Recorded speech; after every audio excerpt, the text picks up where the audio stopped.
Yo, what's up, everybody? How's everybody doing? Hope everyone is well. Anybody here yet? Nobody's probably here yet, but we are going to keep talking and pretend somebody is here until somebody gets here. Because somebody will be here soon enough for sure. Looks like we're just waiting on our streams to go up right now. So, hopefully that'll happen quickly here. Check, check, check, check, check. My mic is not right for some reason. Properties. This is not correct.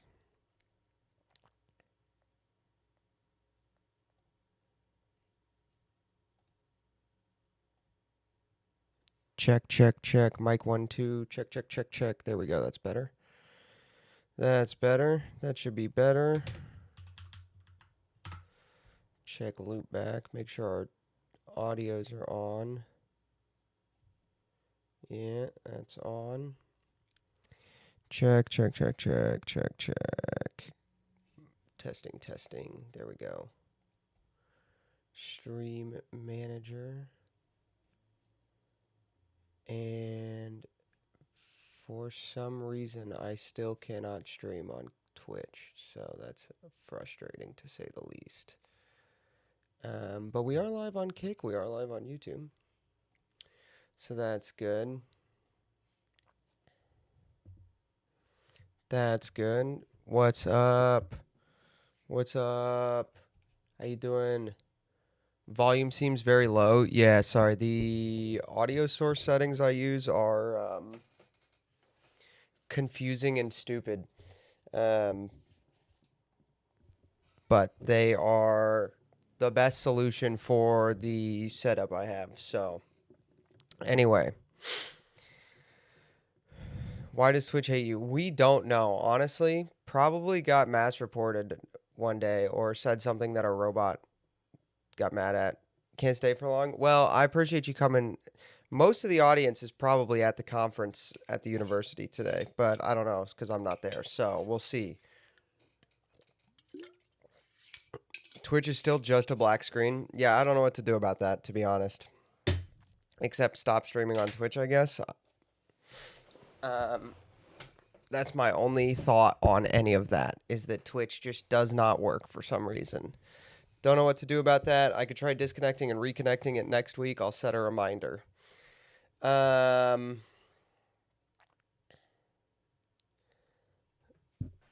my only thought on any of that.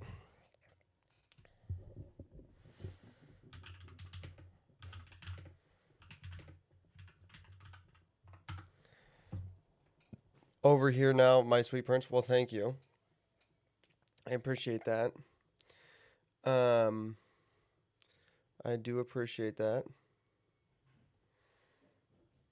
We're gonna go with this. Maybe this is good.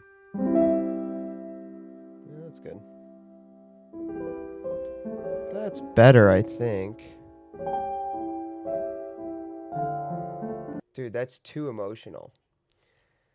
Our normal playlist kind of sucked, dude. I'm not gonna lie. Free music on random websites sucks. Oh yeah. Can you pin that, Mysterion? Do you have pin powers, or do I need to go do that? That's whatever. Just buy a piano. Already pinned. All right. Well, you're the best. Of course, you already did that. Yo.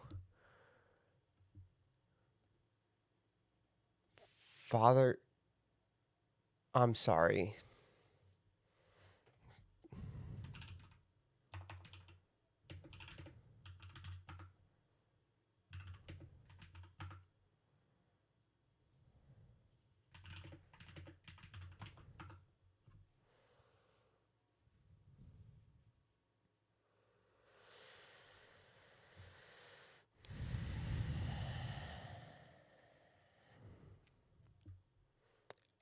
Sorry. Okay, hold on. Let me ping the Discord real quick.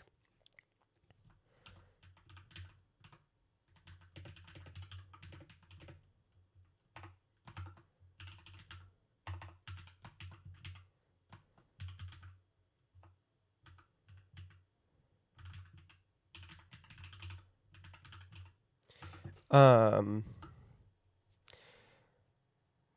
I'm pinging it right now. I got a DM from someone that was insane. Oh, there's a recording of it. Okay.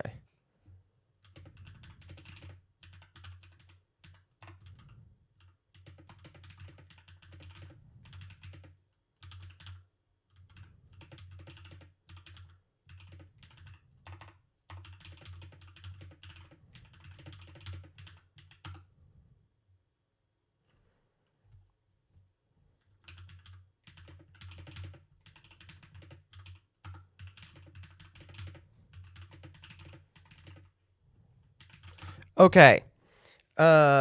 I pinged the Discord now. I did ping the Discord now. We're good. We're good. We're good. Weird that YouTube just has a permanent delay, at least compared to Kickstream. I put YouTube on a normal delay to give it more time since it is the platform that seems to be the most resource intensive.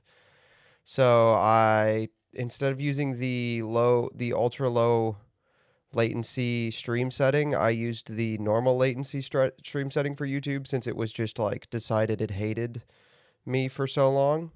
Um, that's literally the only reason it's like that. Is I did it to ensure that it would be less resource intensive. That was my thought, at least. So,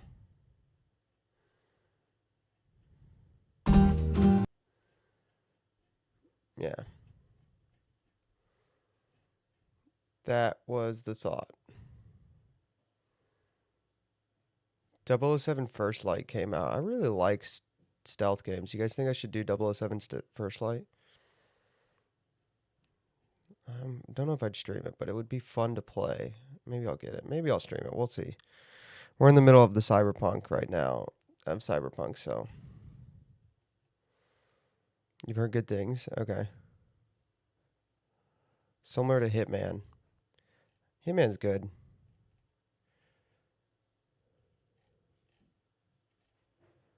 Hitman's decent. Same studio as Hitman? Okay. Fair enough. You guys want to do book roulette again? You guys want to do book roulette? Book roulette. Chat. I have all the books here. All the books.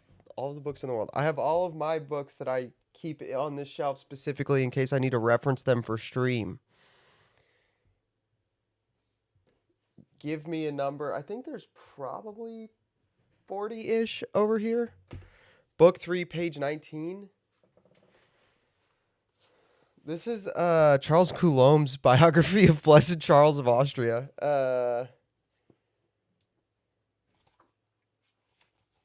Blessed Charlemagne's elevation to the purple was not immediately recognized by his putative colleagues at Constantinople. Indeed, that colleague was the widowed Empress Irene, who briefly considered marrying the new Western Emperor and reuniting the thrones. Book 30, page 145.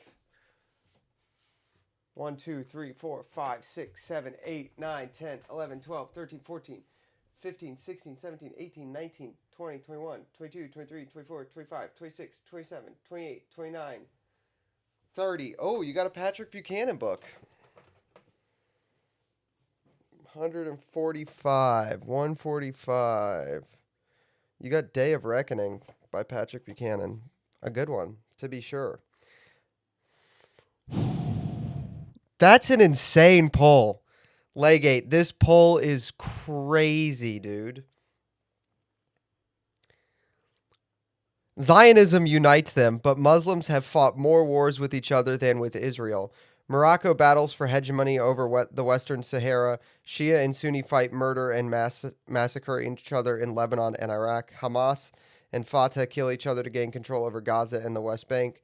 The Kurds have lost more men in wars with the Turks than the Palestinians have in wars with Israel. Black September commemorates King Hussein's shelling of the Palestinian refugee camps and expulsion of the Palestinian Liberation Organization from Jordan. There you go. Crazy. I hate using phone typing. I prefer to be on full computer. That's crazy. That's a crazy poll. To just pull the Zionism paragraph in thousands of pages of reading up here. All right, next. There is one I won't read to you guys. I will tell you that. There's one book up here that you could pull and I won't read it.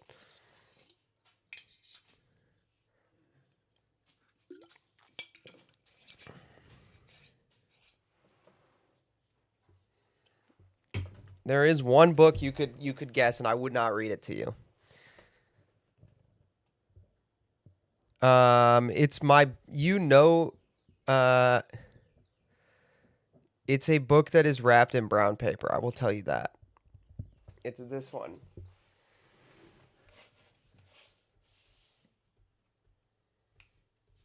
This book.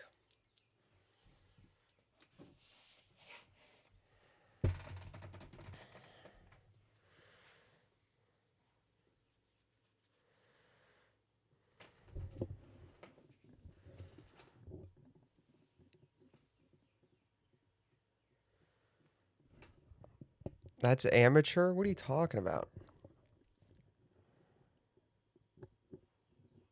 I would read you a page from Camp of the Saints, dude.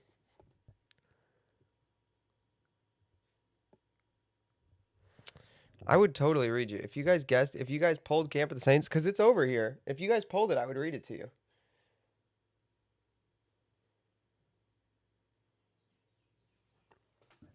5,200. You got Princess Bride. Somebody got Princess Bride last week.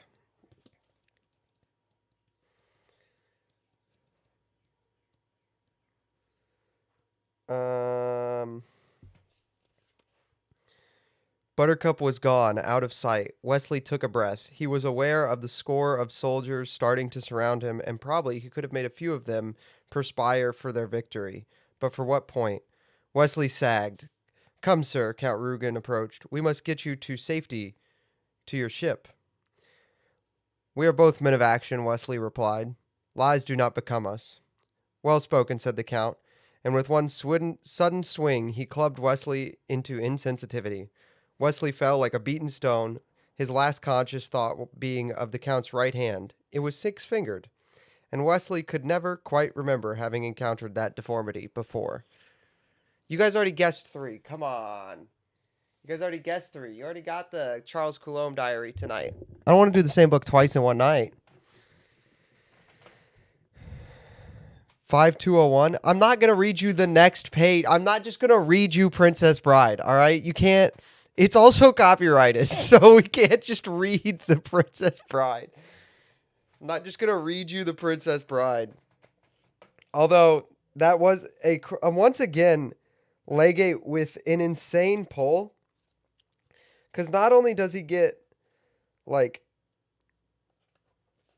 he gets the end of this and the start of, a new part. Not a new chapter, a new part. How did he do that? All right, Legate again is... Legate's going for 135,203. So this was 30. 1, 2, 3, 4, 5. Oh, you got Haldeman's book. Not the diary, but the Haldeman. You got Haldeman's book, Ends of Power. 203.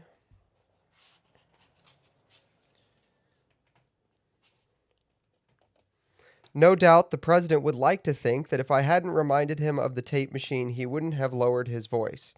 Dean wouldn't have become suspicious, and the question about the tapes might never have been asked.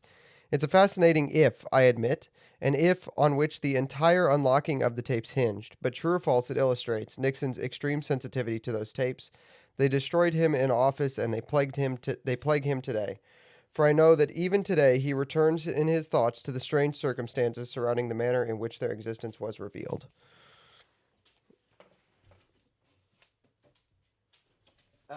Okay.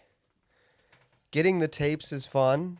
That's not quite bibliomancy. 9, 6, 7, 8, 9. Oh, okay, that's a fun one. This is the prayers personal. This is the prayers and personal devotions of Mother Angelica. 68. 68 is one I have dog-eared because I love this prayer. Good night. No, I don't think he knows the bookshelf. It's not. It was not in this place or organized like this the last time he was at my house. A prayer at day's end. Uh, Good night, Lord. Thank you for your grace and strength today.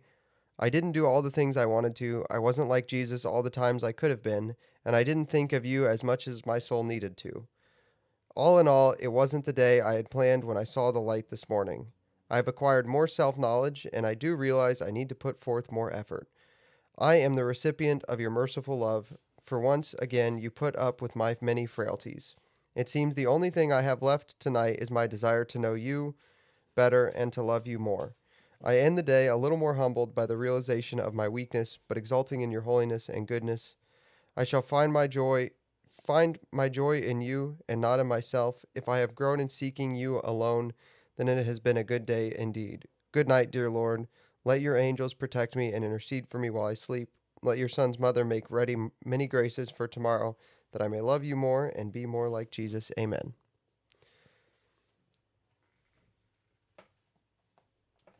There you go.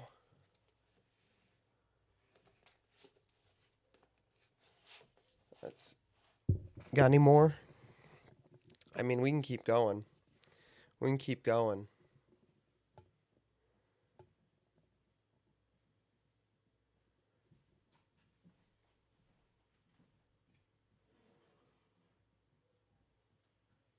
Ten to 13. You got that hideous strength. That hideous strength is a good one. Excellent pull. Good pull.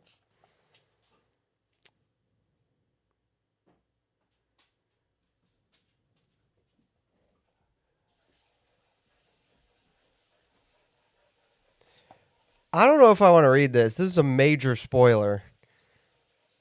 This is a crazy major spoiler.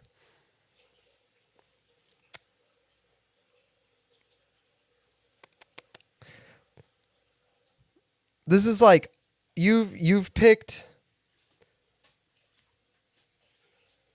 the second biggest plot twist in this book by pure chance. And I don't want to ruin this for anybody who hasn't read it before.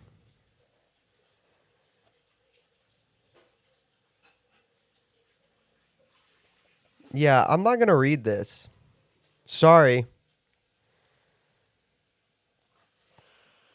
Oh, you guys know old book smells are great, but they all have a slightly different one. This one has notes of vanilla, a few notes of vanilla in this one.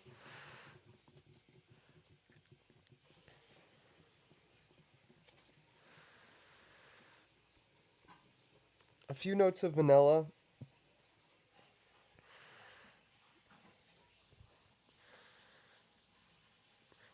and it's almost a little creamy, you know? It's almost a little creamy. It's a great smell. What is my oldest book? Let's see. Well, this copy of. Okay, this is 65. So that's in the running. Um, that's 65. I have a that this is gonna no. I have a first edition of Victor Lasky's that didn't start with Watergate, but that's 77. So all my Watergate books are gonna be newer than 65. This one, no, that's an Ignatius book, so that's gonna be newer. It's not gonna be on this shelf. Hold on. I might have hold on. My copy of A Man Who Was Thursday might be older than 65.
So this copy of The Man Who Was Thursday doesn't have a date,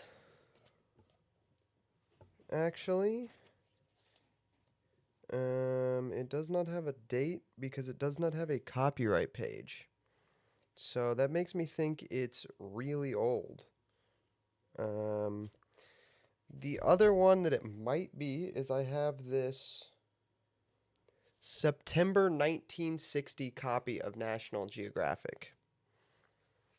So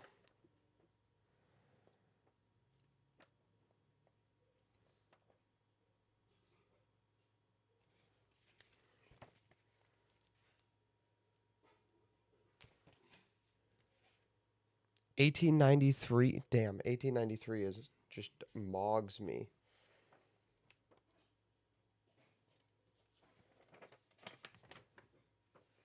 Here is a fold out. Oh, dude, taken on Kodachrome. Of course it was taken on Kodachrome. Here's a fold out, a center fold of a waterfall. Taken on Kodachrome. That is a gorgeous photo. It's a film that's discontinued.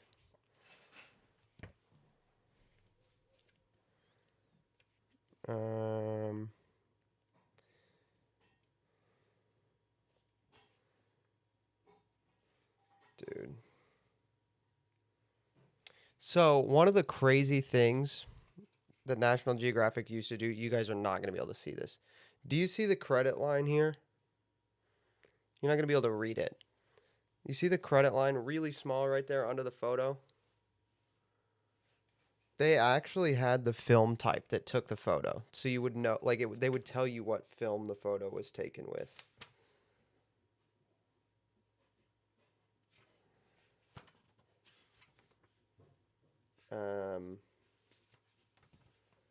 Which is really interesting. So pretty much every photo is taken with Kodachrome or Ektachrome. And you can still buy Ektachrome. I actually have a roll of Ektachrome. But you cannot buy Kodachrome anymore. And Ektachrome doesn't really look like this anymore. They've changed the recipe. It's not quite as grainy as it used to be. So,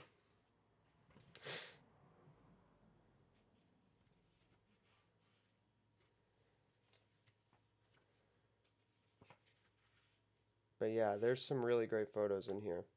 So that's what I have a big stack of 60s and 70s National Geographics specifically to look at photos. Look at old photographs. That's actually why I have them. So,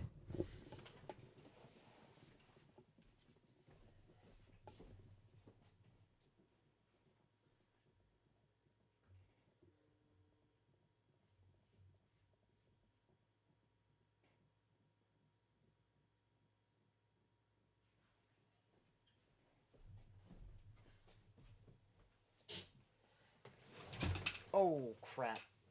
That's not great. Okay, we're okay. So, anyway, well, that's probably enough getting into it talk, huh?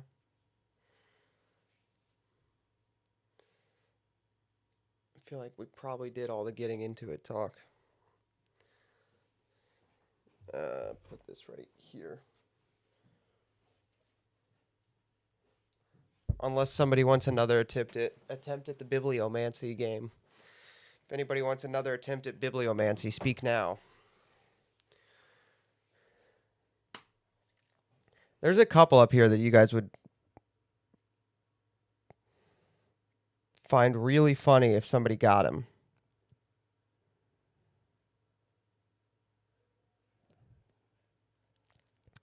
I will tell you what I got this week, and I read this week. I finished this week. Is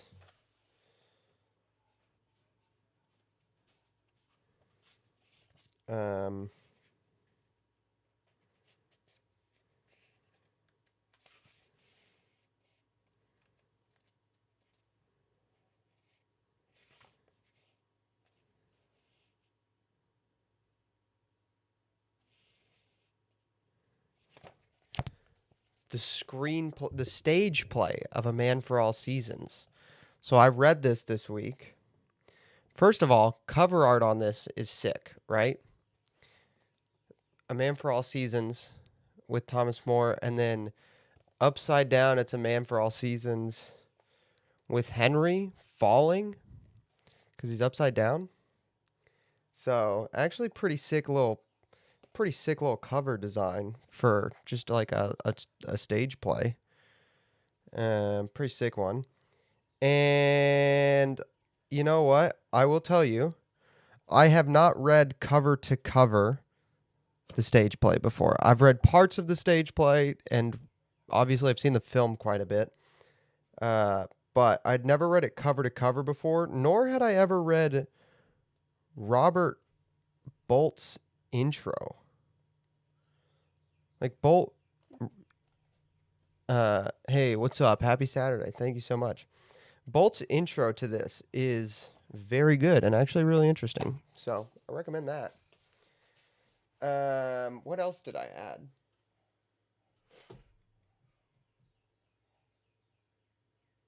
I didn't add anything this week, honestly.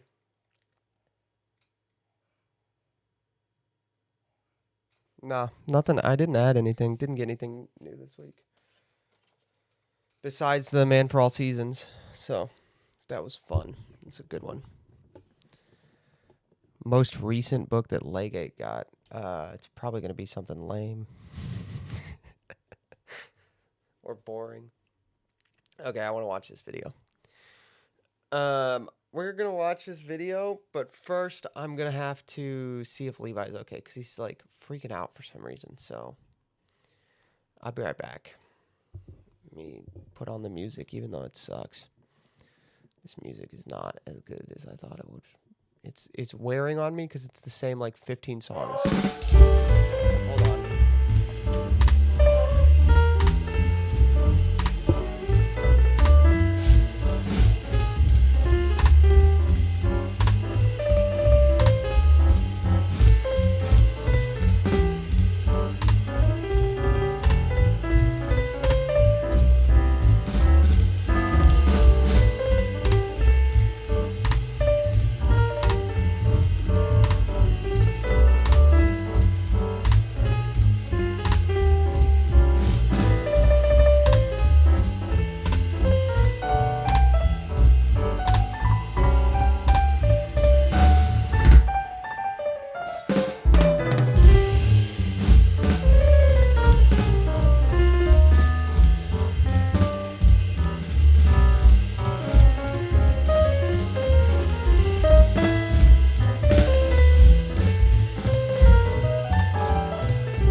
my windswept hair and my dashing good looks in my short sleeve knit sweater.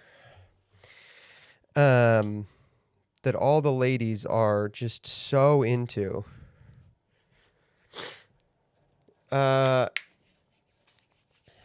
So, yes, all those things that I just said are true. Anyway.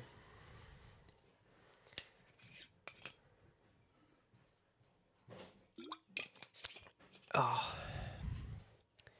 So I wanted to watch. I watched this video today. I saw. Okay, back up.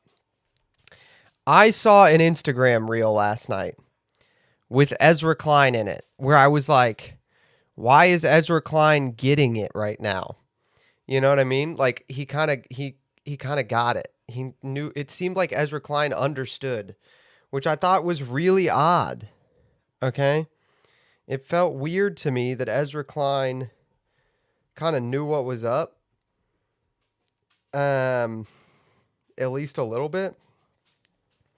So then I went and found this interview, and I found the segment of this, the 20-minute segment of this interview that you do look like a prince. So yeah, ladies, instead of a peasant, girls would be. Look, I do kind of look like Prince Charming from Shrek. Let's be honest. Be honest, chat. I look like Prince Charming from Shrek a little bit. Anyway, so Grant or Lex Friedman's show, they would spend time on air on the show talking to me and complaining about how they were being called like this right-wing bromosphere, but they had tried to get Kamala Harris. They had tried to get major Democrats on, and none of them would come on. Yeah. So the thing was not that this like collection of podcasts or this part of the culture. So I was like, oh, Ezra Klein is right about a thing. I was interested in the larger context of this, though, okay? I was very interested in the larger context of how this thing came up. Because, and there's a reason I just like played the reel from my phone. Because the host, oh no, I forgot to plug in my Stream Deck. How am I going to change scenes? Ah, no, it's a catastrophe. It's a catastrophe. No. Oh no. Oh no. Where's my, I plug it in. I plug it in.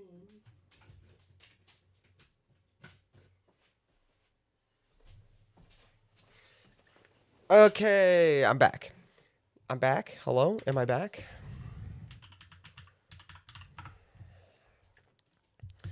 There we go. Because the host of this podcast was, and I'm not kidding, Dax Shepard.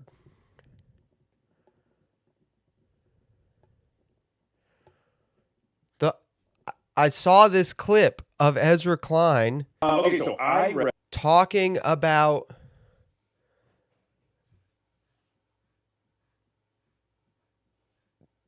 the Democrats and podcast and dialogue maxing. There we go. We'll go with that. I saw this clip of Ezra Klein defending dialogue maxing, or talking about how the Democrats aren't doing it and the Republicans are, right? And I was like, oh, that's pretty interesting. And then it cut to Dax Shepard as the host. Am I the only one with double audio from sources? What are you talking about? My audio is double? Thursday is fine, but the music and the...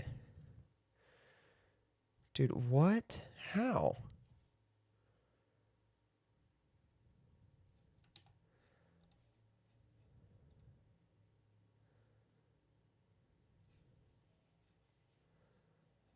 Oh. There we go. It was, I don't know why it was like that, but it was. I fixed it. That's dumb. I fixed it. Anyway, the audio doubling is fixed now.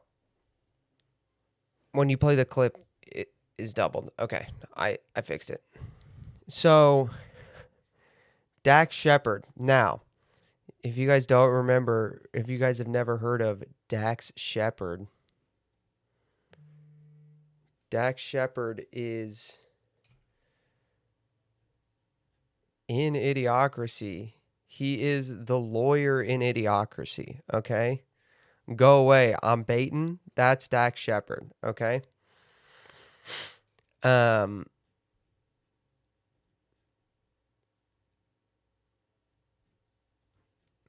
yeah, so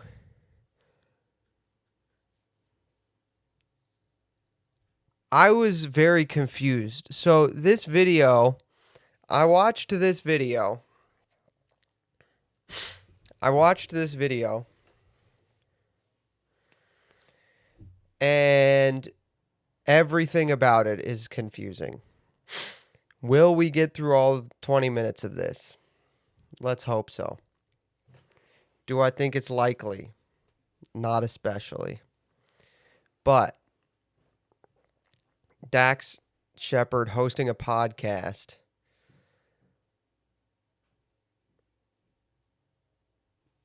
with Ezra Klein where they talk about how the Democrats lost 2024 is just an absolute trip. So let's go. Let's see what happens, huh?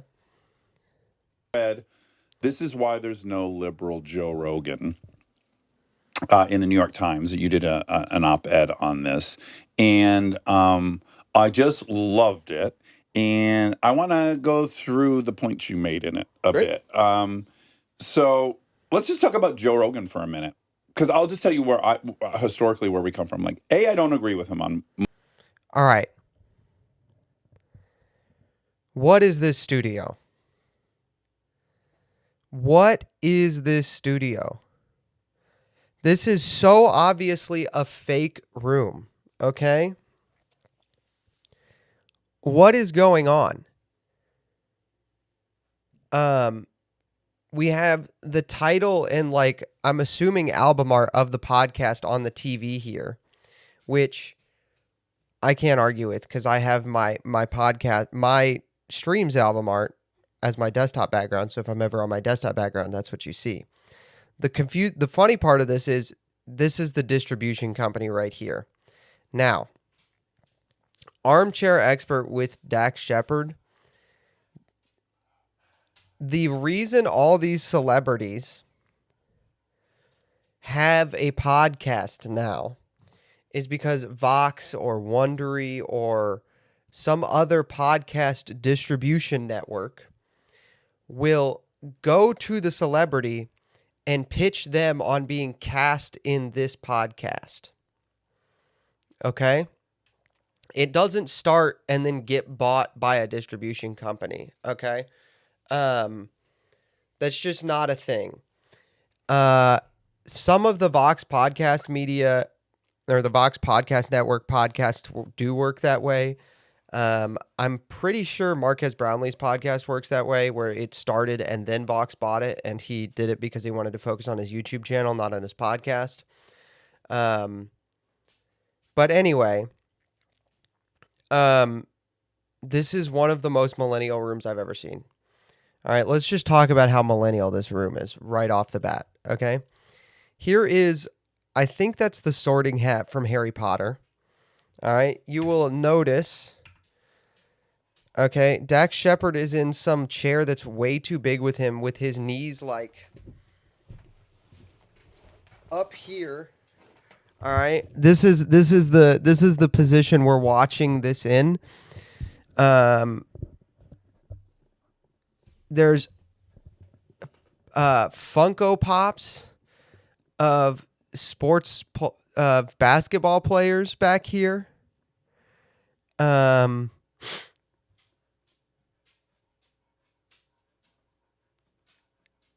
Just the books are so millennial coded, it's crazy.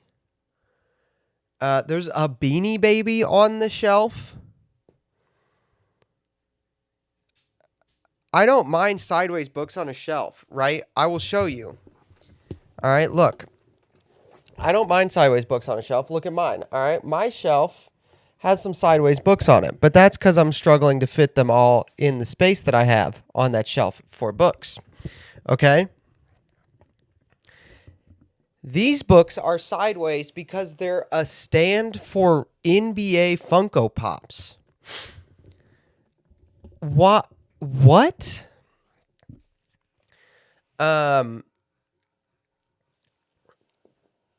Crazy. There's a Beanie Baby. There's an award here for 500 million streams. Now, can I tell you something? 500 million streams, all right? 500 million sounds like a big number.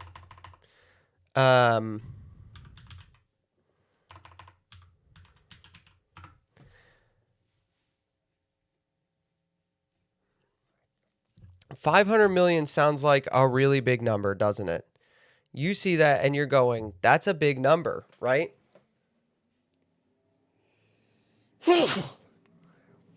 500 million streams? Holy cow.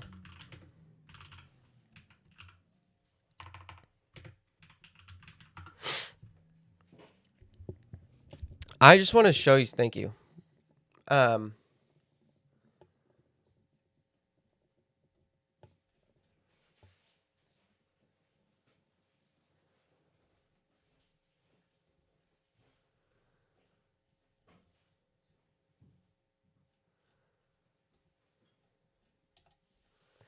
500 million is it's very large. It's a top 1% podcast, okay?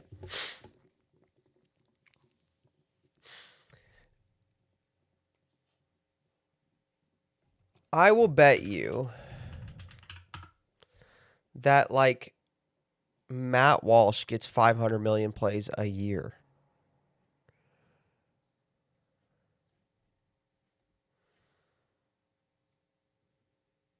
Yeah, Matt Walsh gets 300 million plays a year on his main channel. He gets 300 million a year. And he gets 2 million on his clips channel, all right? Views on YouTube. Why doesn't he have the award then? The point I'm making is this is just like a fake invented award for being like in a top 1% YouTuber, which is fine.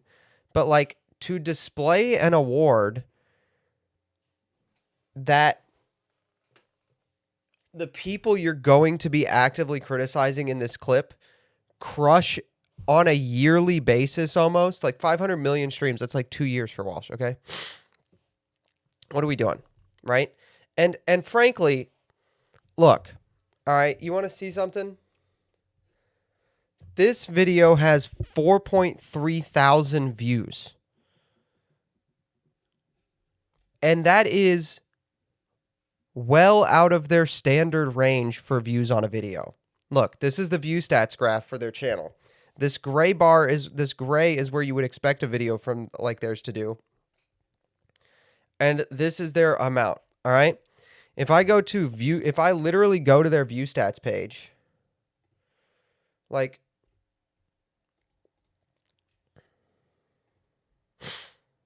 let's actually go to their view stats page, all right? Channelytics for Armchair Expert.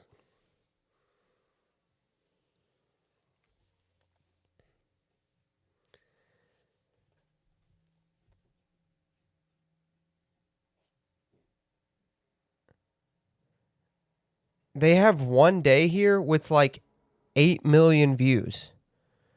And like, what episode is this? So what episode? So January 26, 2026. What episode is that?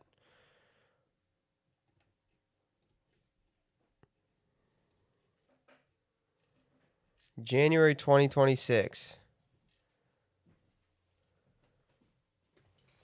Hold on, chat.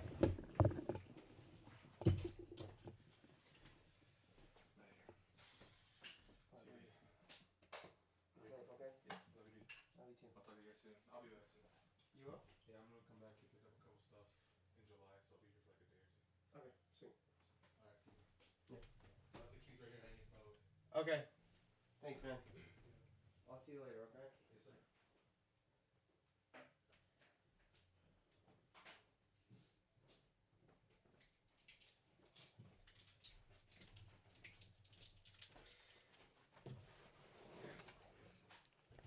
Okay. So January 2026 is gonna be. It's gonna show up as 4 months ago. Um, I guess we could just sort by most popular video. That should actually do it.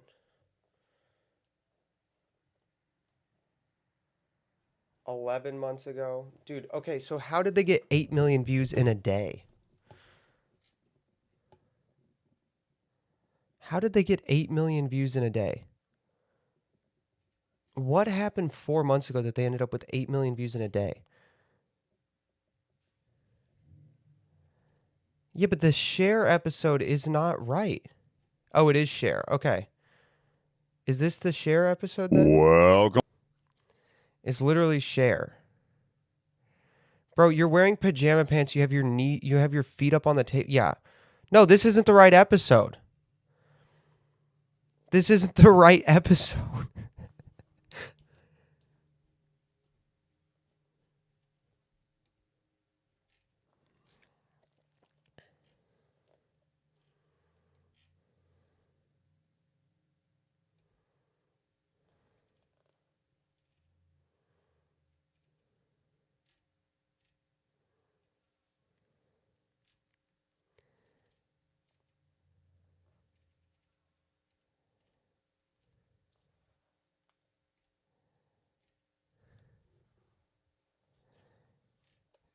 Yeah, this is what I'm saying, okay?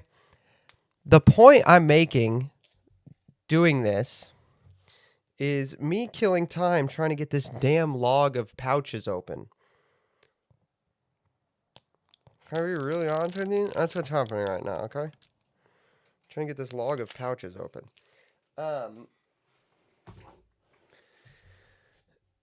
Anyway, yeah, there's no... Dude, you got Zach Braff for the reboot of Scrubs on and couldn't get the episode over 200,000 views.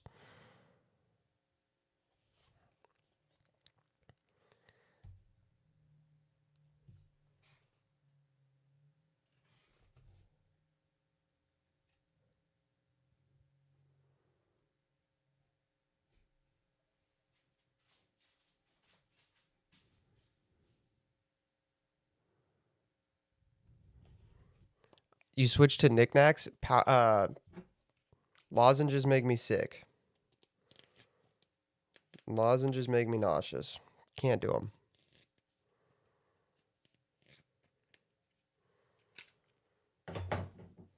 them. This is insane. All right. This is the most insane industry plant thing I've ever seen. Because do you know how hard it is to get okay. I know how much it costs to get someone less famous than any of these people on your show, okay?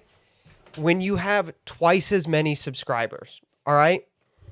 I know I'm not going to give any numbers away. I'm not going to violate anything. I'm just going to tell you guys I have worked on channels I have worked on a channel with twice as many subscribers as this channel. And I know the cost to get guests on who are like a tenth as famous as Brad fucking Pitt. And I got more views on it than they got on Brad Pitt.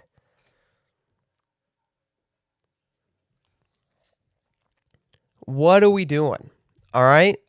All I'm saying is this.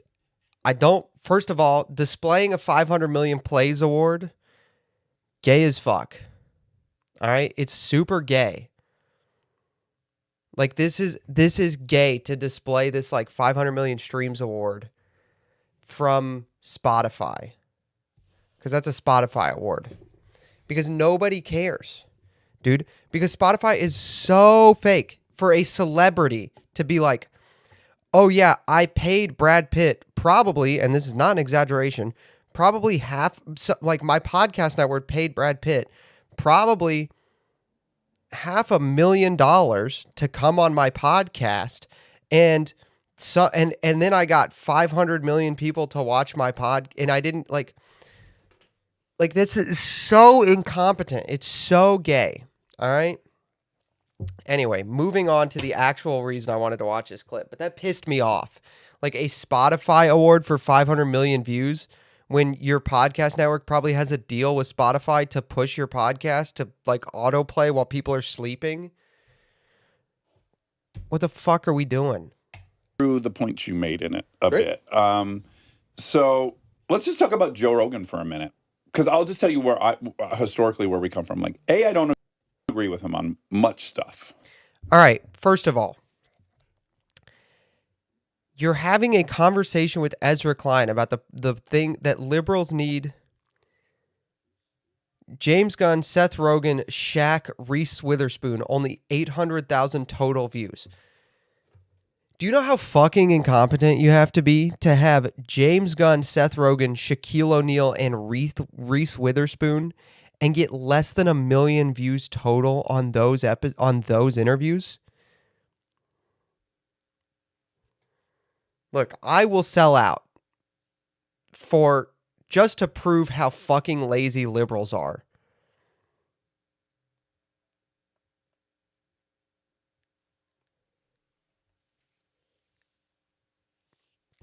Do you know how many fucking views I could get on a video if I got James Gunn in the interview chair? For literally anybody. I could get more views. James Gunn got 209,000 views. I could get more views on my channel with 1.2 thousand subscribers. Like, they have 275,000 subscribers. They got less views than subscribers on an interview with James Gunn. But I got 500 million plays on Spotify. Shut up, bitch. Anyway.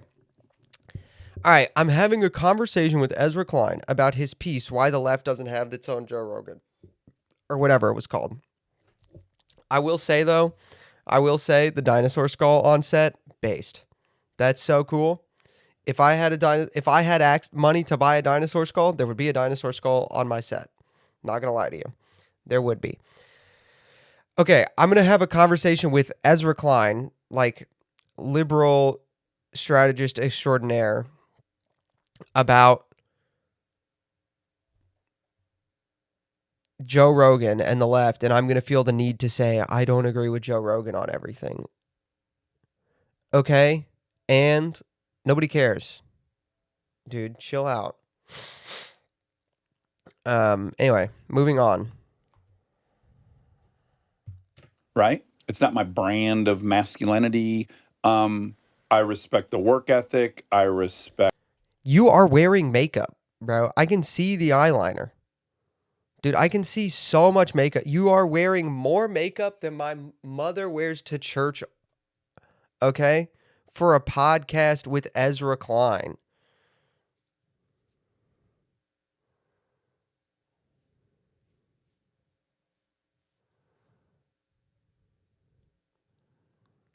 You have your legs like you're sitting like a millennial girl in college. You don't have a brand of masculinity, fag. The thing he's built. I respect that he doesn't seem beholden to binary options. His politics seem to be all over the map. All of these things are true. All of these things are true. All of these things are true. And I will give Dax Shepard credit for this, at least. He is actually attempting to think, which unfortunately is rare, and therefore we do need to give him credit for that. But he's actually attempting to think, which is interesting, and I was not expecting it, to be honest. I respect his authenticity. I think he's very fucking true to who he is, pretty unwavering. And so I've never joined on the bandwagon of hating him or loving him. So that's just where I stand on him. So I was keying off of this debate that happened among Democrats, like right after the 2024 election, where. All right.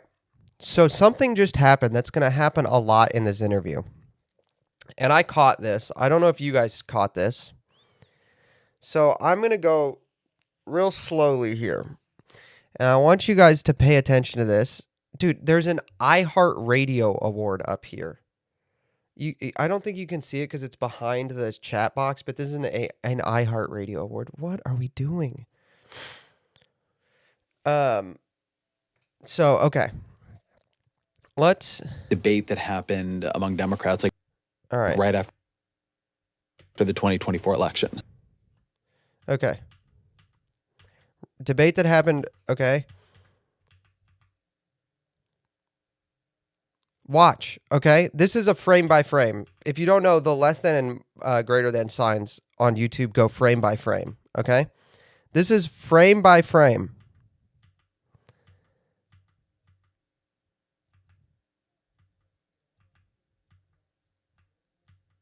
They cut something.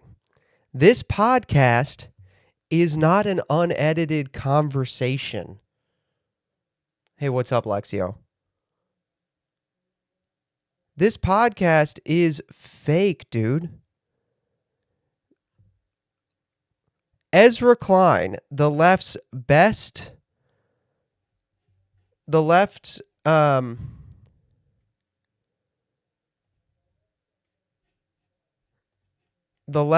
biggest advocate, like their best strategist, is in a friendly interview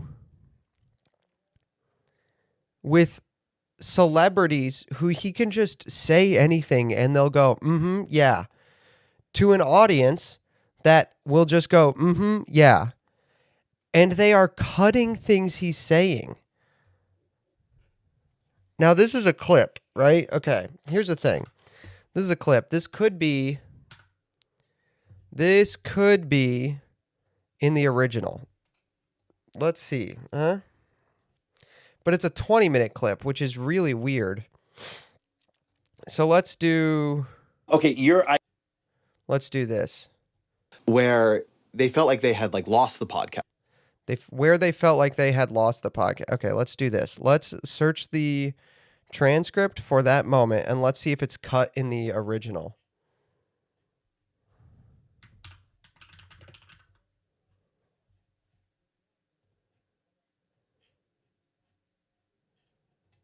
So I was keying off of this debate that happened among Democrats, like right after the 2024 election, where... In the original, they cut it. Okay, yeah, I was right about this.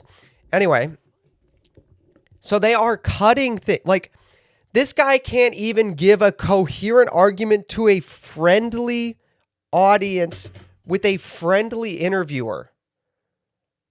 And this is like the left's big strategy guy.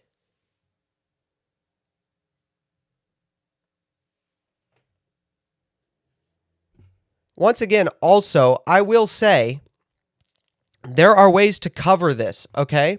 Do you know how you cover this? You go, you're making this cut, right? You're making this cut, and you need to cover that you're making a cut, okay? Do you know what you do here?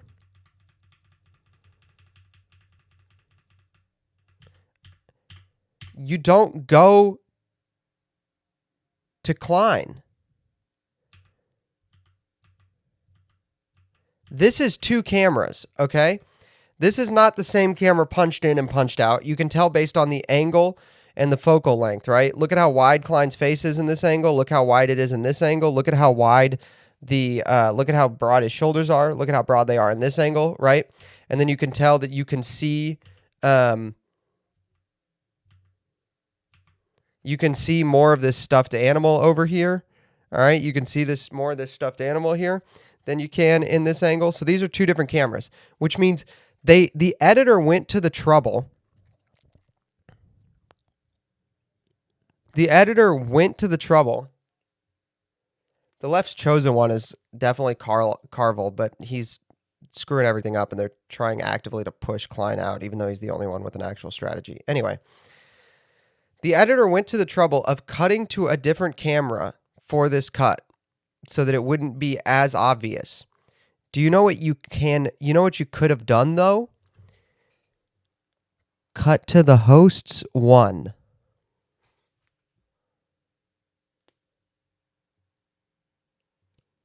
Oh my gosh. Why didn't I think of that? You could just cut to the host's one. You can cut to the other person, and then it's not obvious that you've cut out dialogue here. You just cut to the other person so that it's not obvious. Somebody with like a literal film degree is editing this, by the way, because these podcast networks are like, they're not going to hire some nobody for this, okay? They're not going to hire the idiot savant of video, right? They're not going to hire me to do this stuff. And so the point I'm making is, once again, I learned everything I know about editing and YouTube from like self-teaching and just being committed. And I'm better at this than these actual celebrities who are paying film school graduates. What are we doing? Hold on.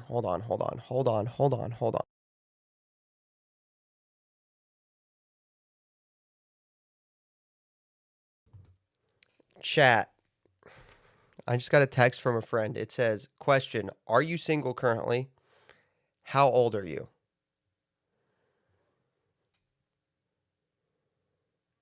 I'm single, period. I am 27 physically, but no, I'm not going to say that. I am 27.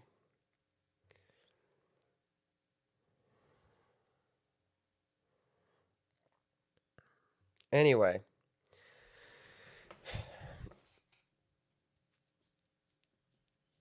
I'm pretty sure not many people learn anything in college. Dude, film school should at least teach you how to cover a fucking cut, right? All right, I gotta mute something because somebody sent me audio of somebody sent me an audio clip, and it might be important, so I'm gonna listen to it and make sure it's not important. Somebody who normally doesn't. Yeah, hold on.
I'm.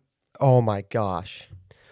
I'm getting scoot. All right. I'm gonna look into the camera. I'm gonna look into the camera and say this.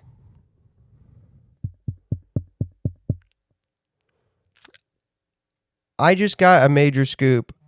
I'm not going to say anything. It's not politics. It's not related to my niche. It is just gossip stuff. But when this comes out, I want this clip of me having found out about this live on air. Okay? Here. So that people know when they blame me, when people say later that I look for drama or I'm trying to seek drama, I want this clip of me finding out about this live on air so I can say I'm moving on with the rest of my stream and I could have a banger stream. I could pop my views so quickly right now. I could make so much money, so many super chats. So later, when somebody tells me, when somebody accuses me of looking for drama or looking for views or trying to tear people down to build up my own profile, fuck you. I'm moving on right now.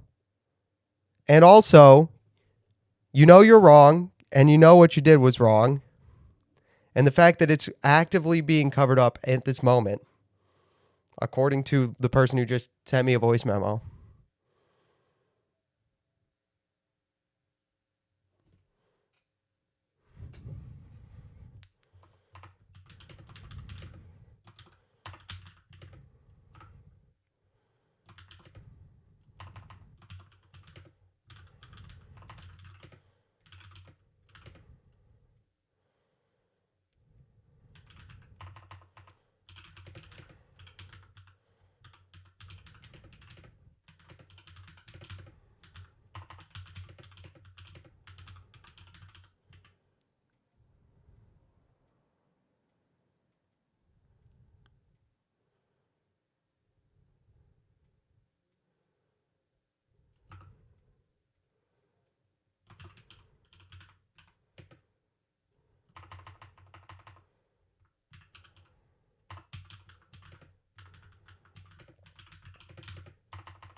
Dude, dude. I will text this to you, Legate. I will text this to you.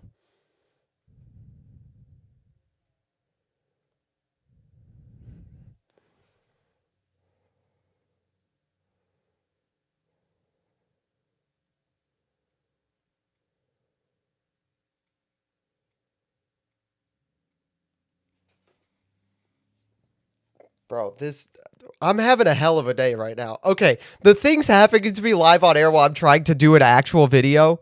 Will this hit Twitter? I don't know. I'm not going to be the one to do it because I wasn't there and it would be gossip to do it secondhand, but I do think it should, and I am telling the person who was in the room when this happened that they should do it.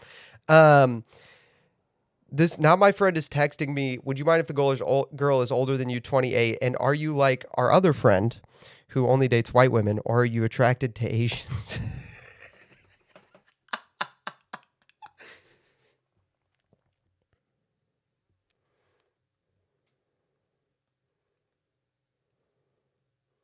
I am attracted to Asians, but I do only. What is happening?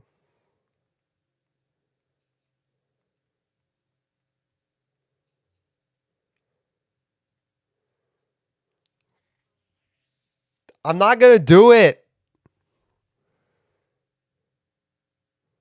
I'm like going through it live. All right. This is hilarious. This is good live streaming content. This is gonna end up in 0 clips.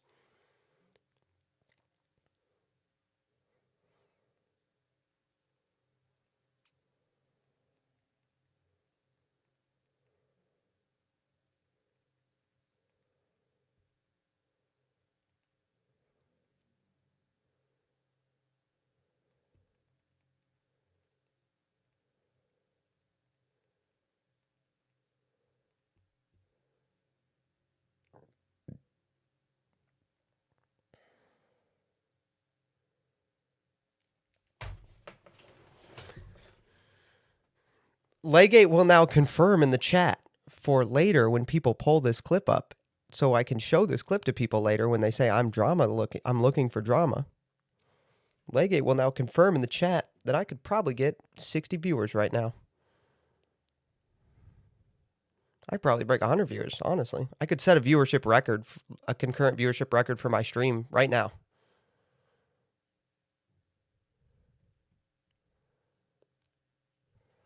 Anyway.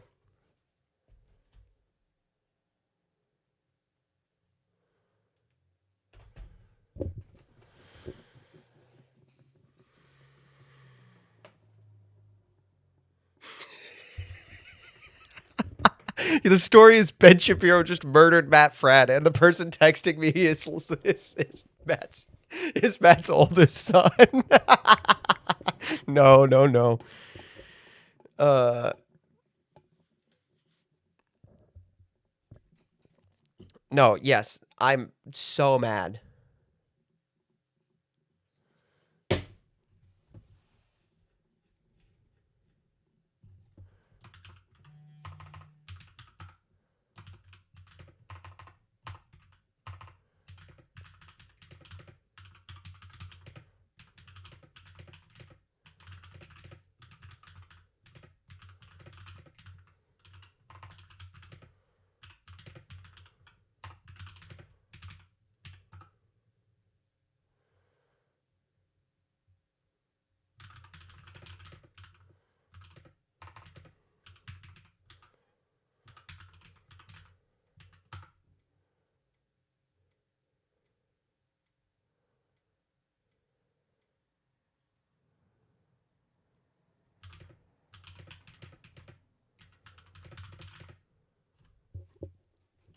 You're kidding? I'm kidding about Ben Shapiro didn't actually murder Matt Fradd. Yes, obviously the joke about Ben Shapiro murdering Matt Fradd is a joke.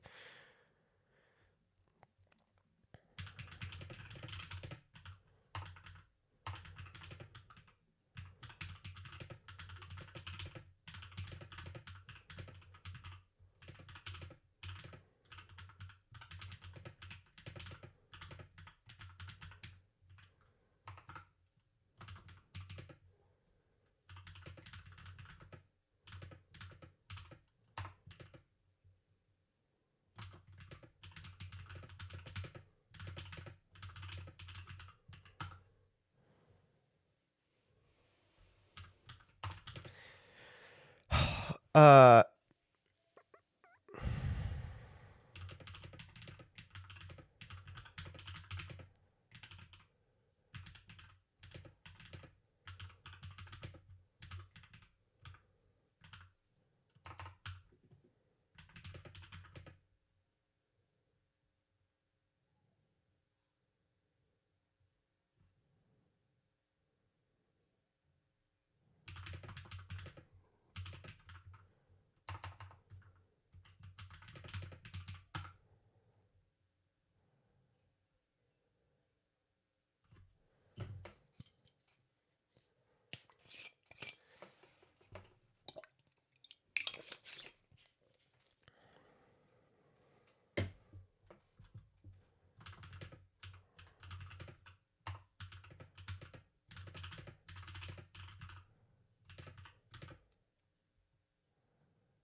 dude. Happy, post it. I know what happened. What's up, Happy?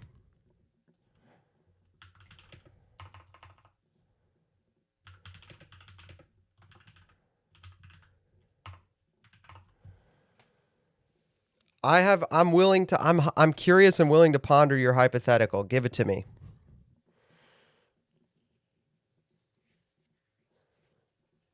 If when it hits Twitter, yeah, I'll tell you guys when it hits Twitter. Yep.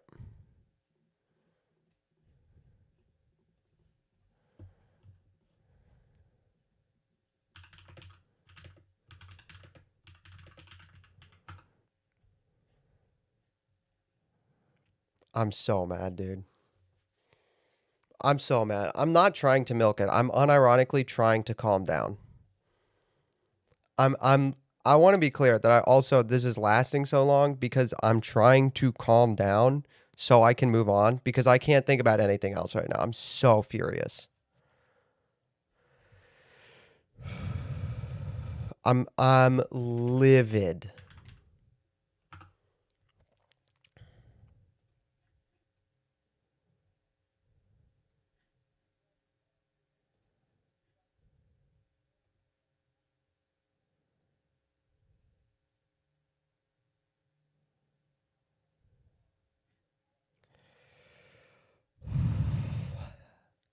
Hypothetically, what amount of time should pass before you ask out your good friend's now ex-girlfriend they broke up on friendly terms hypothetically? I do Are you asking what I think is acceptable or what I would do? Because my rule is I don't date friends' exes. I will never date a friend's ex. It's just almost never worth it. I'm also way closer to all of my guy friends.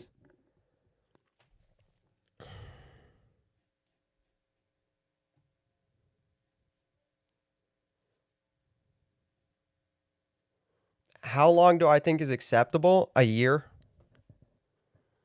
Did you read the encyclical? Yes, I read it. I'm not going to be talking about it on stream because I was not as thrilled with it as the vast majority of people were. And I'm not going to publicly speak ill of a thing that seems to be doing a lot of good for the church otherwise. That is all I will say about it. If I get asked about it again, I will probably repeat the same thing, not because I'm annoyed, but because I've decided that's the best way to do it. But yes, I did not find it. I did not feel the same way about it that the majority of Catholics did. I will not comment on it because I don't want to speak ill of something which is doing good for the church. That is my statement on the encyclical.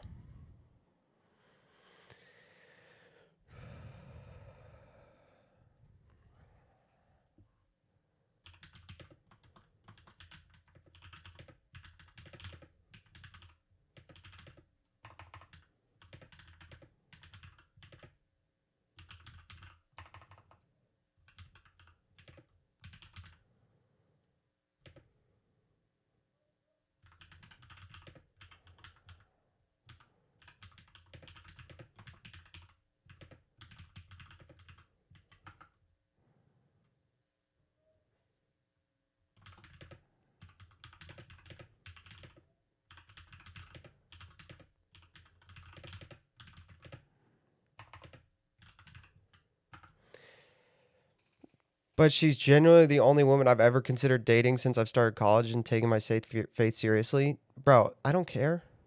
Dude, so how old are you? It's like not this that if she's your friend's ex, she's off limits. All right, and all of my and what define ex? Okay, here's the other thing. Did they go on 2 dates? Did they go on 3 dates? Was it a long term relationship? You're 20, dude. You're okay. Yeah,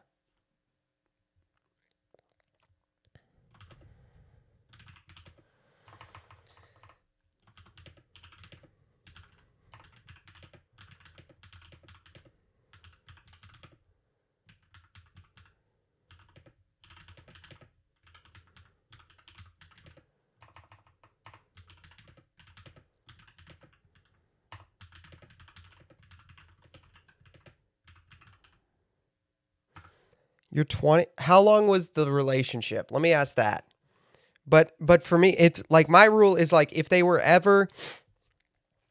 my friend if my friend went on dates with a woman, that's different. If they were exclusive and then broke up, I will not date that woman. And if I were to consider it, it would have to be at least a year.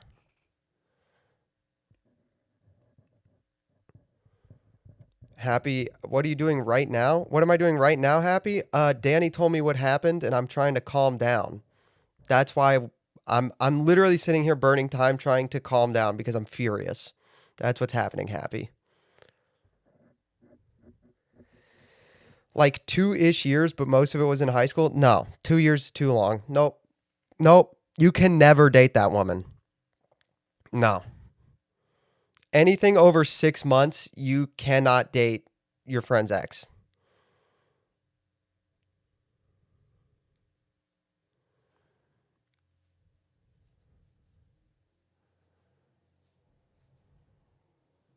Yeah. Over anything over 6 months, if it was a longer than 6 month exclusive relationship, you cannot date that woman ever.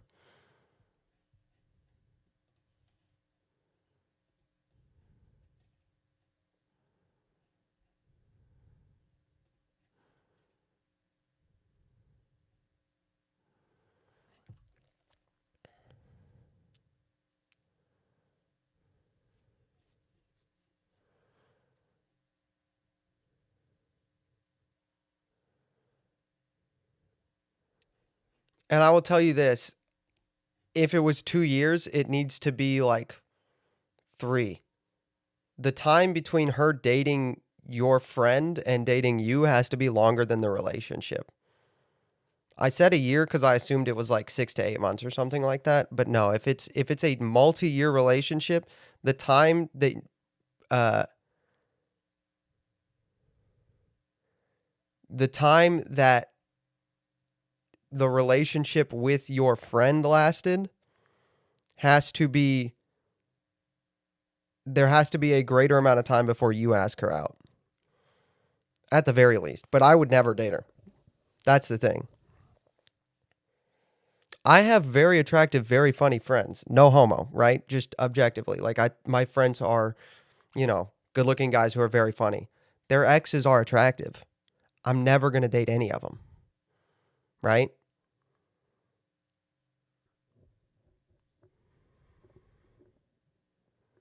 Because of the neck tats, the Shane Smith poster behind you looks like a stormtrooper without his helmet on. That's interesting. I have a neck tattoo. This is true, chat. Do you guys know about my neck tattoo? Has anybody ever noticed the neck tattoo? Has anybody in chat ever noticed the neck tattoo?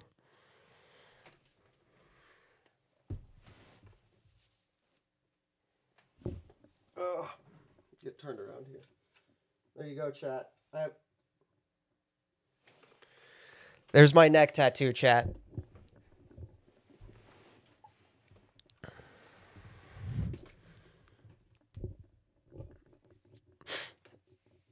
I have a neck tattoo, dude.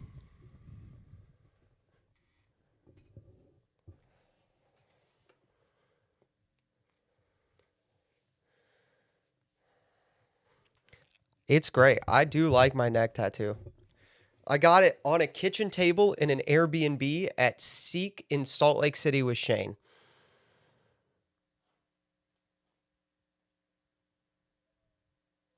You guys didn't see it? My favorite streamer's a tattoo cell? No. I have 2 tattoos, and I got them both with my literally my godson, who tattoo culture is very important to, and I got them with him while as a bonding experience with my friend and godson. That is objective. This one is literally matching with, like, Shane has this exact tattoo on his body. I gave it to him. We got matching tattoos as his confirmation gift, okay? And this one I got on a kitchen table with him because of the experience of getting a kitchen table tattoo with my friend. Here's you want my philosophy on tattoos? I'll give you my unironic philosophy on tattoos. I actually do have like a reason, okay? The getting the tattoo, the experience and the reason has to be so good that when you're 80 and it looks like nothing, that the like smudgy mess still reminds you of that thing. Okay? So when I'm 80 and this is unrecognizable and it's just a blue blur, okay? It will still remind me that I got this on Good Friday when Shane came into the church as a confirmation gift with him. When I'm 80 and people see the back of my neck It will still remind me of getting a kitchen table tattoo with Shane in an Airbnb. That's my philosophy on tattoos. The experience is the important part.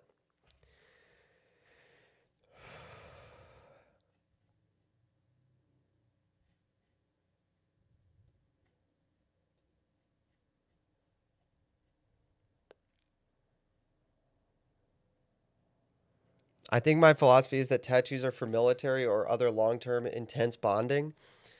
I feel like becoming a godfather of another adult man counts as intense bonding. Not that it's like intensely violent or intensely hard, but it does count as like an intense level of bonding. Like it's a high it's a high it's a high tier bonding. All right, that's a high tier bonding for one man to ask another man. You know, but yeah, it's a high tier bonding. The neck one is sick. I don't care what anybody thinks because it's just hidden, dude.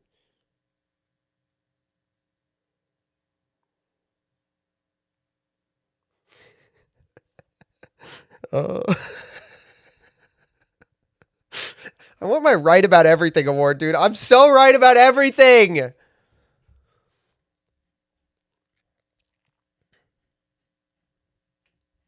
I'm literally never wrong. All right.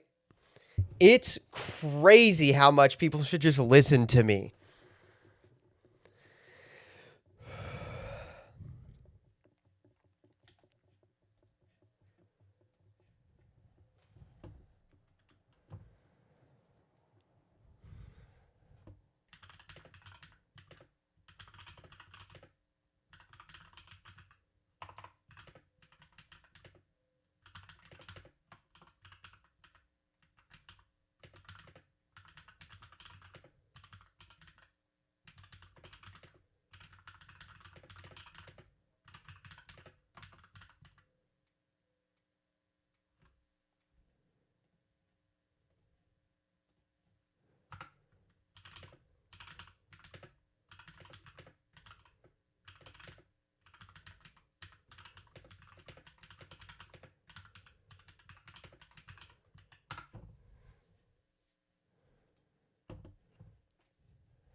I'm so mad. Just gonna be. I'm just never gonna be able to move on. I'm just gonna have to move on and have the rest of the night angry and hope that I don't like accidentally say something. I'm so mad. I'm like physically angry. I want to be like the reason I'm burning this much time is because like my chest is physically tight and like I'm resisting the urge to get up from my desk and go like do something about this right now.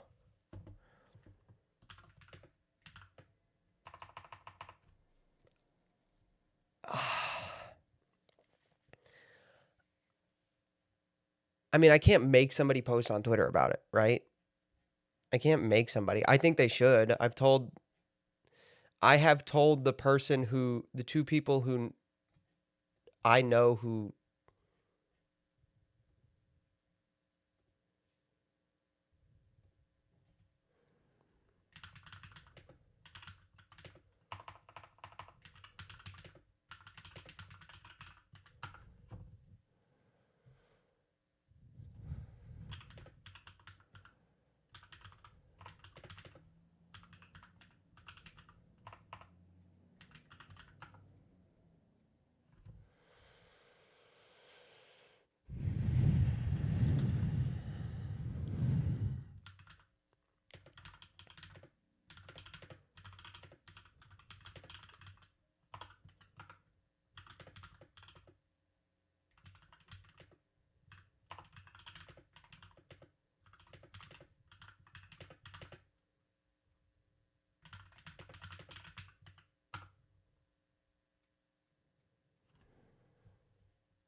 TARDIS likes, hello.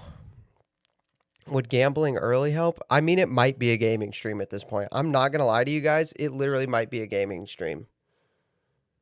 It might be like it might unironically what it's we're an hour and a half into this. It might be 6.5 hours of Cyberpunk at this point. I don't think I'm gonna be able to do analysis.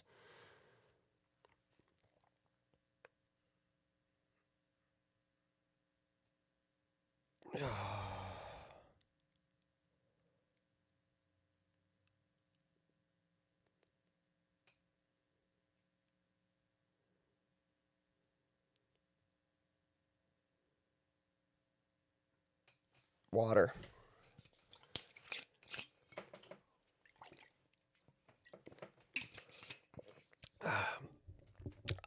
I'm gonna grab a drink. Yeah, that's what I'm gonna do. I'm gonna go get a I'm gonna drink some alcohol. Maybe that'll help me calm down.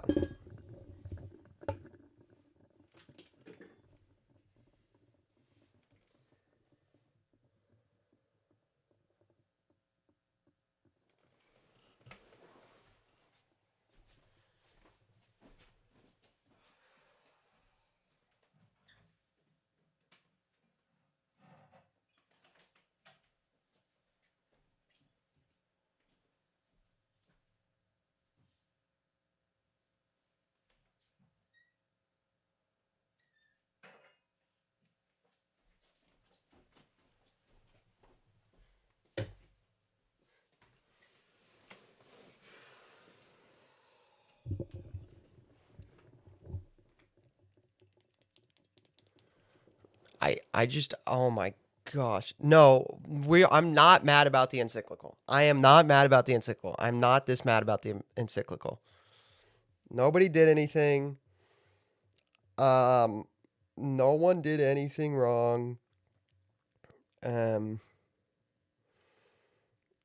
it is there was a drama thing that happened that I got told about secondhand and I'm like shaking mad about it.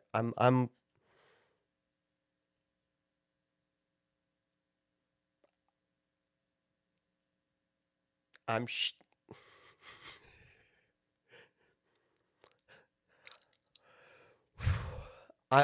I'm vibrating mad. Is the keychain that bad? You can throw it if No, it's not the keychain. I love it. That's why I put it on the microphone so that everybody would see it. Happy made this keychain, guys. It's the elevator that I got stuck in. I,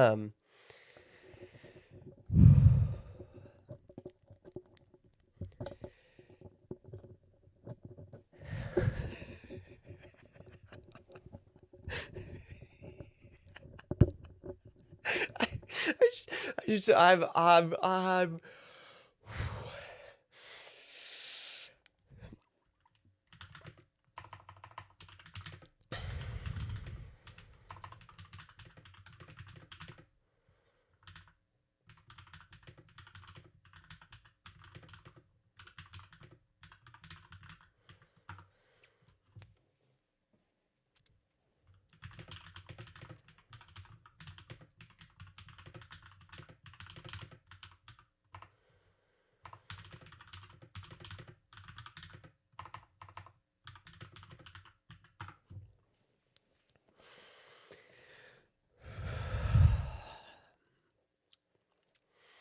I'm I'm having a full Joker like mental breakdown.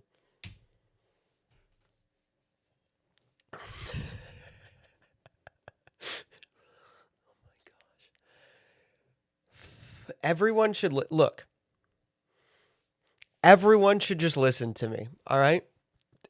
I'm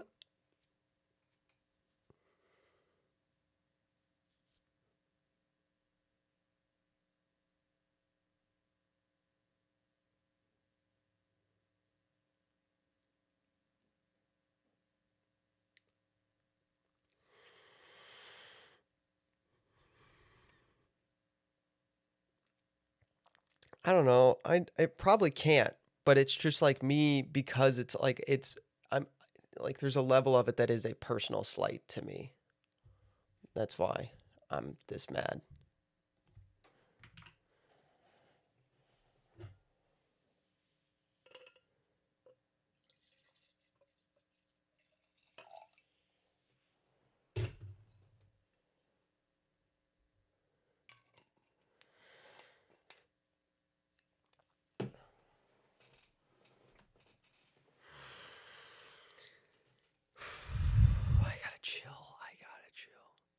In other news, how's the Achilles?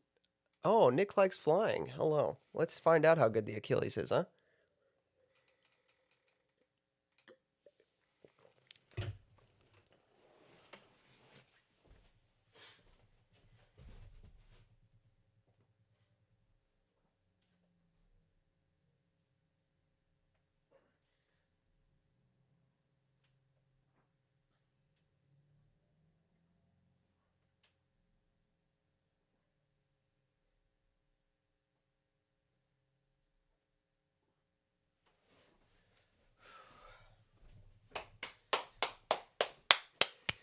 Achilles is good. It feels good. Body feels good tonight. Hey, you chose proper wine? No, I chose port. Taylor port. The cheapest port you can buy. It's like, what is this ABV? What is Taylor Port's ABV? What is the ABV of this? 18% alcohol by volume. It's like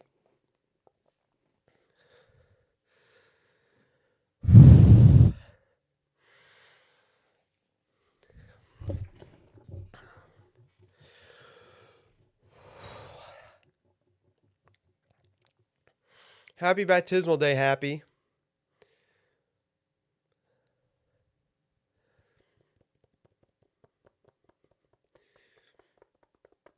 Okay, I can do this. I can do this. I can do this. I can do this. I can do this. I can do this. I can do this. I can do this. Okay.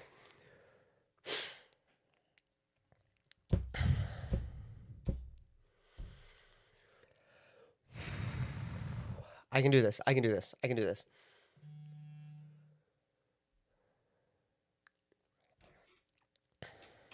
I can do this. I can do this. I can do this. I can do this. I can do this. Okay. Okay. Okay. Move on. Move on. Move on. Move on. I found out you work for the Daily Wire.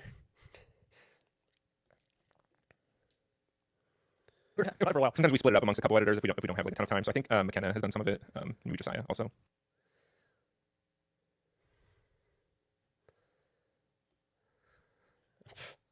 I don't know what that is. Don't know what that's about. Okay. Okay. Okay. Joe Rogan of the left. Ezra Klein's going to talk about his piece about why there's no left-wing Joe Rogan. That's where we were. I got this. I got this. I can keep it together.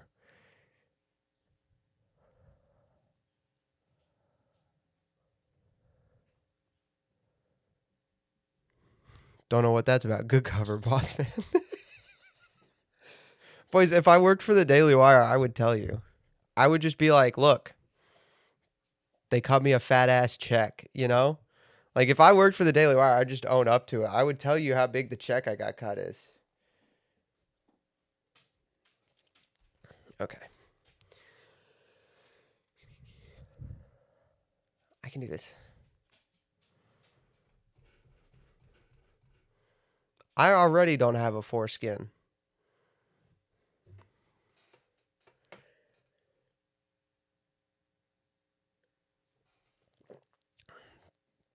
How big of a payday would it have to be? If I got to stay in Steubenville? Yeah, like, I don't know, $20? I'd do it for 20. Look, $20 is $20. If Ben Shapiro offered me $20, might have to say yes.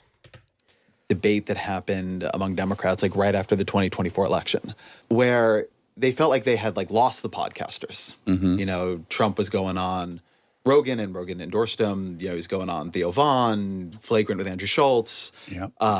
Was he on with Lex Friedman? I don't remember. But whatever it was, there was a real sense that the right had figured out podcasting and the left was now hopelessly behind. And the left was really giving that a lot of credit. I was hearing people saying that's why he won. I don't think it's... That was somewhat in the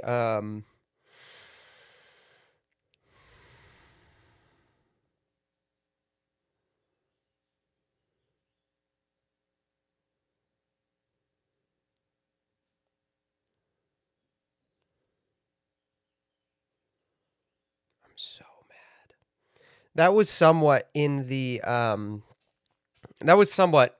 Democrats' 2024 autopsy that we didn't get to last week, the DNC report.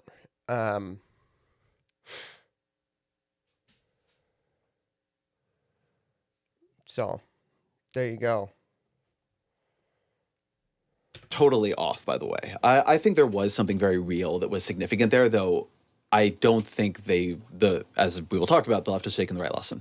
But so right after the election, there was this big thing about, the left needs a Joe Rogan. There needs to be a liberal Joe Rogan. As you might guess, people called me personally and you need to be.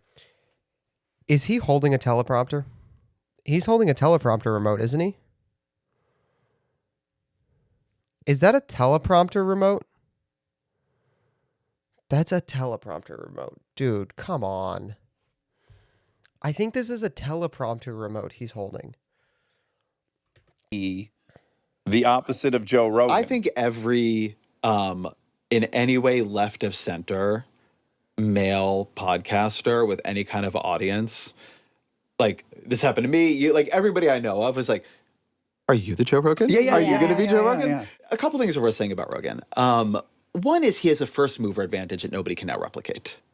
Part of what makes Rogan Rogan is that he's been Rogan for so long. He's an Part of what makes Rogan Rogan is that he's been Rogan for so long. All right, true. But once again, you have to come up with a better, more interesting way to say that. You just do. You have to come up with a less boring way to say that, dude. You have to come up with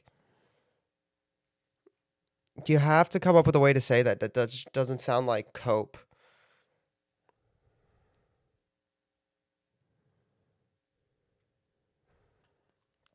institution. He's the Walter Cronkite of American podcasting. Yeah. He's the Okay, never mind. Sorry. The Walter Cronkite of American podcasting is actually a pretty good line.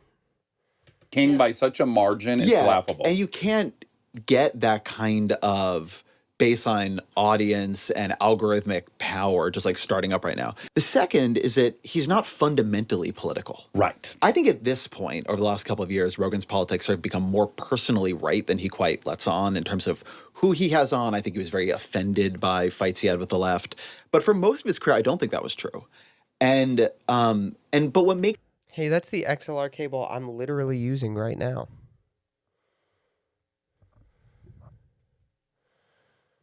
A leftist being non-political is literally impossible. I mean, to some degree, what Klein is describing is that Rogan is to some degree non-political and that the left has missed it.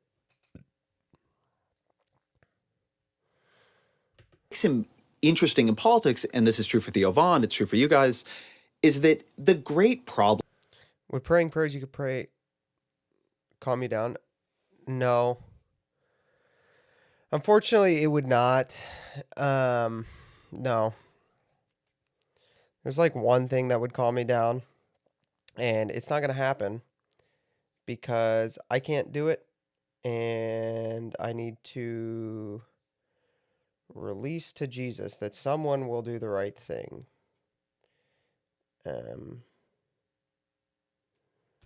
But for now, just waiting. For politicians, a great problem for political movements, is that they know how to reach the people who are interested. And in fact, they know how to reach the people who like them and the people who hate them. What they do not know how to reach is people who don't care. They know how to reach. Great problem for politicians, a great problem for political movements, is that they know how to reach the people who are interested. And in fact, they know how to reach the people who like them and the people who hate them. What they do not know how to reach is people who don't care. Okay, this is only true of the Democrat Party. Because the Republicans and they're polling on this, the irregular voter. In other words, irregular voter is the technical term for people who don't vote normally. The irregular voter went for Trump in a vast margin. I mean, and they always have. So all right, I'll see you happy. you should tell such and such and so to do the right thing.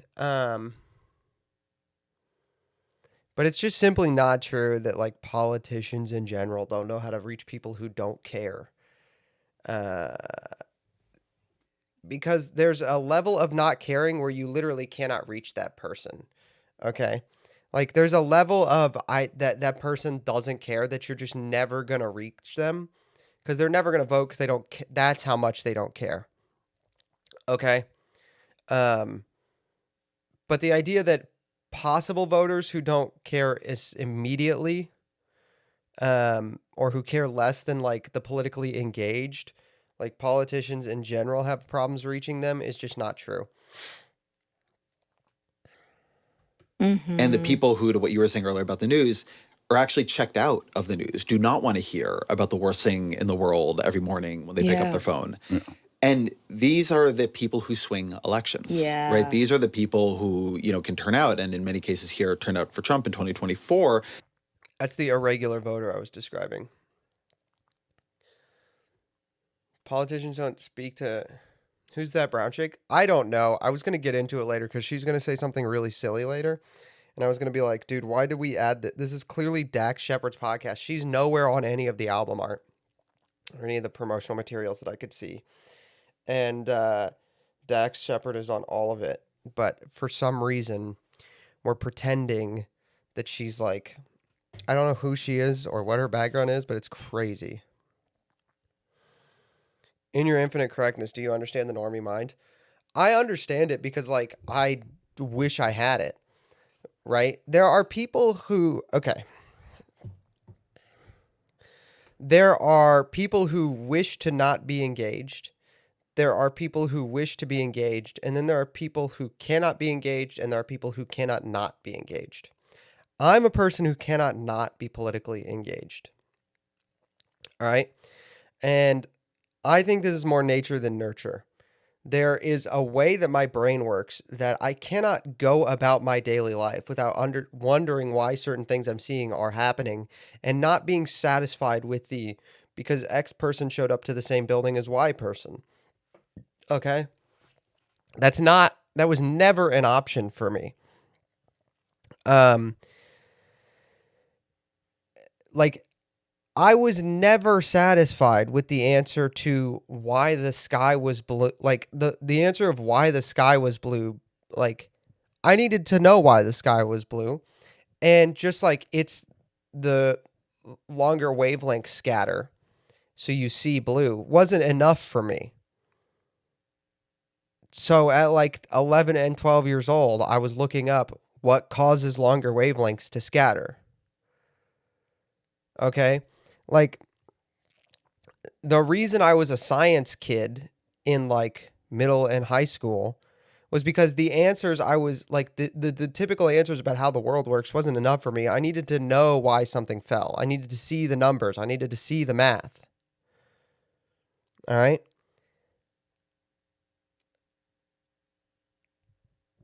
The normie mind is just somebody who isn't forced by their mental process, like isn't forced to be an engaged type and just doesn't choose to be. Okay? Like I didn't choose to be engaged. I couldn't choose not to be engaged. If I were to try to not be engaged, I would be fundamentally dissatisfied with my life. And I think probably a lot of you are that way. And then probably about 20% of you fall into like normies who are choosing politics as a hobby that they are interested in, right? But there's like the normies, the total normies who are like people who aren't engaged and don't want to be engaged are just people who have picked a different hobby, right? And the reason I say you can understand the normie mind is because it's like all you have to do is think, what's a hobby you've tried that you didn't find interesting? Okay? Like what's something you tried that you're like, not really interested in that, you know? I don't find that especially engaging. I never found that especially engaging.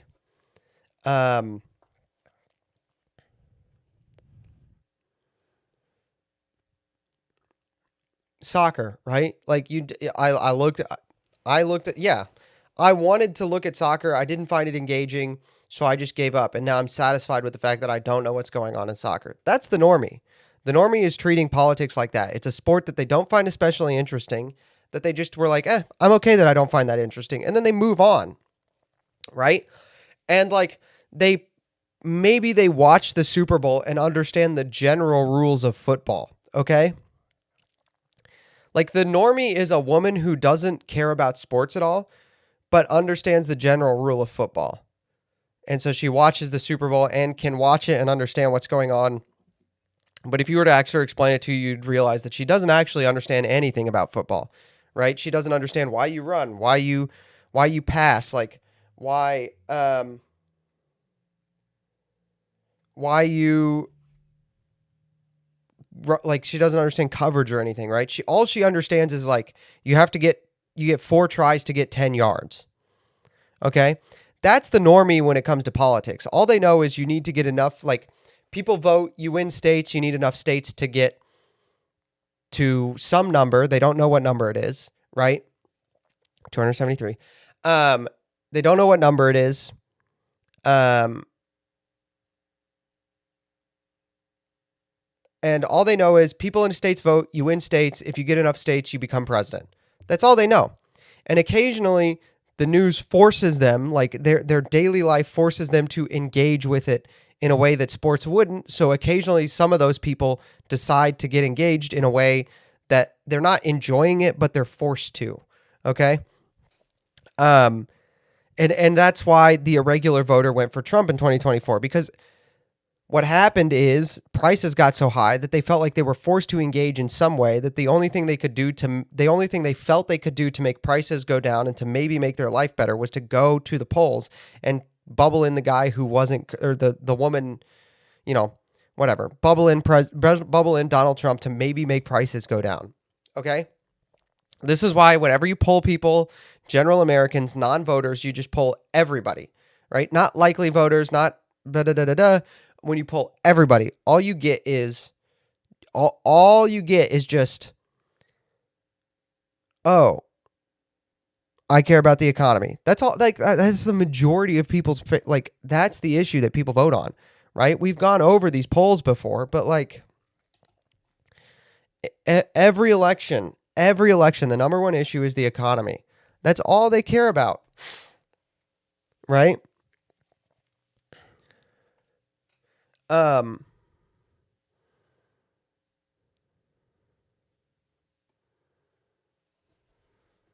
I think it's 273. Is it not 273? Is it 270?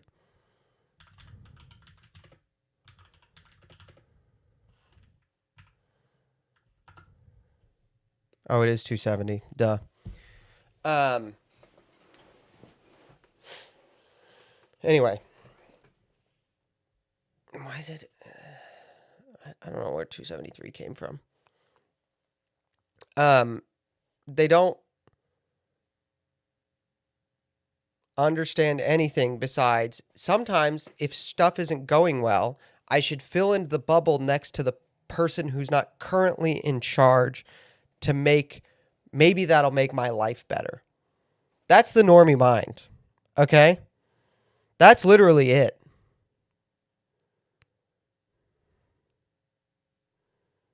So the question, do you understand the normie mind? Like, yeah, you understand the normie mind.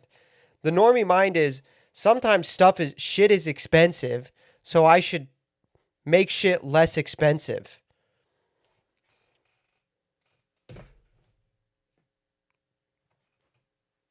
That's the normie mind. And I'm not insulting those people, right? Like those are people who are Americans who we should care about and love in Christian charity. But like the normie mind isn't hard to understand.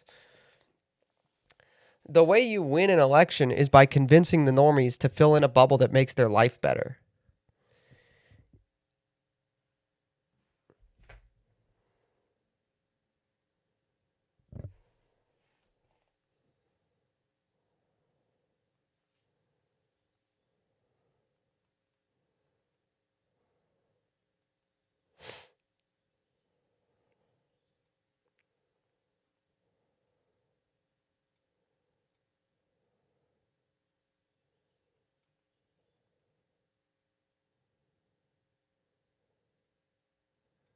Hold on, sorry.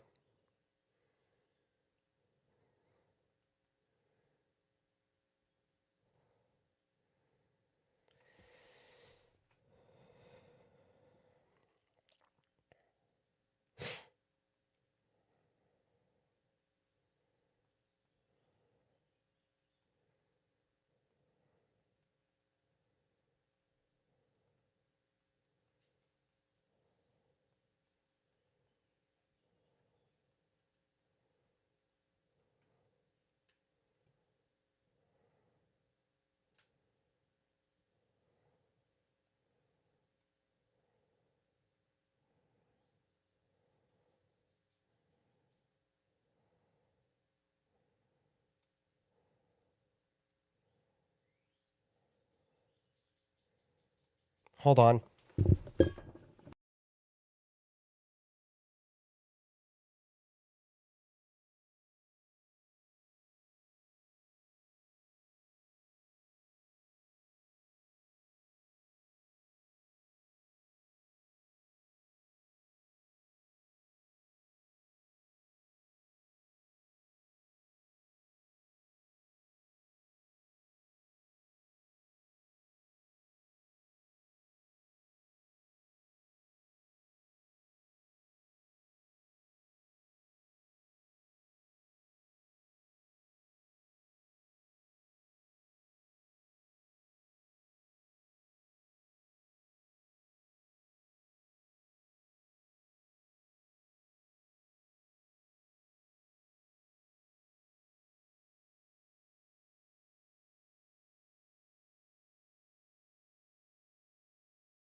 because they were mad about prices, not because they were hardcore MAGA.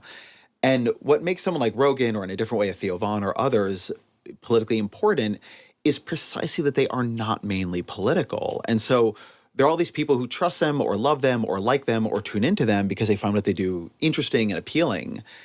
And so then if a politician comes on, which only happens once in a blue moon, they get access to an audience they could never otherwise touch. Yeah. So you can't make a liberal Joe Rogan because the whole point is that he's not a liberal, a conservative, a MAGA, an anything. And he wouldn't have had an audience had he been political from the Exactly. jump. He has an audience because MMA's got a huge audience. You know, he's very well versed in that. Like, he has a lot of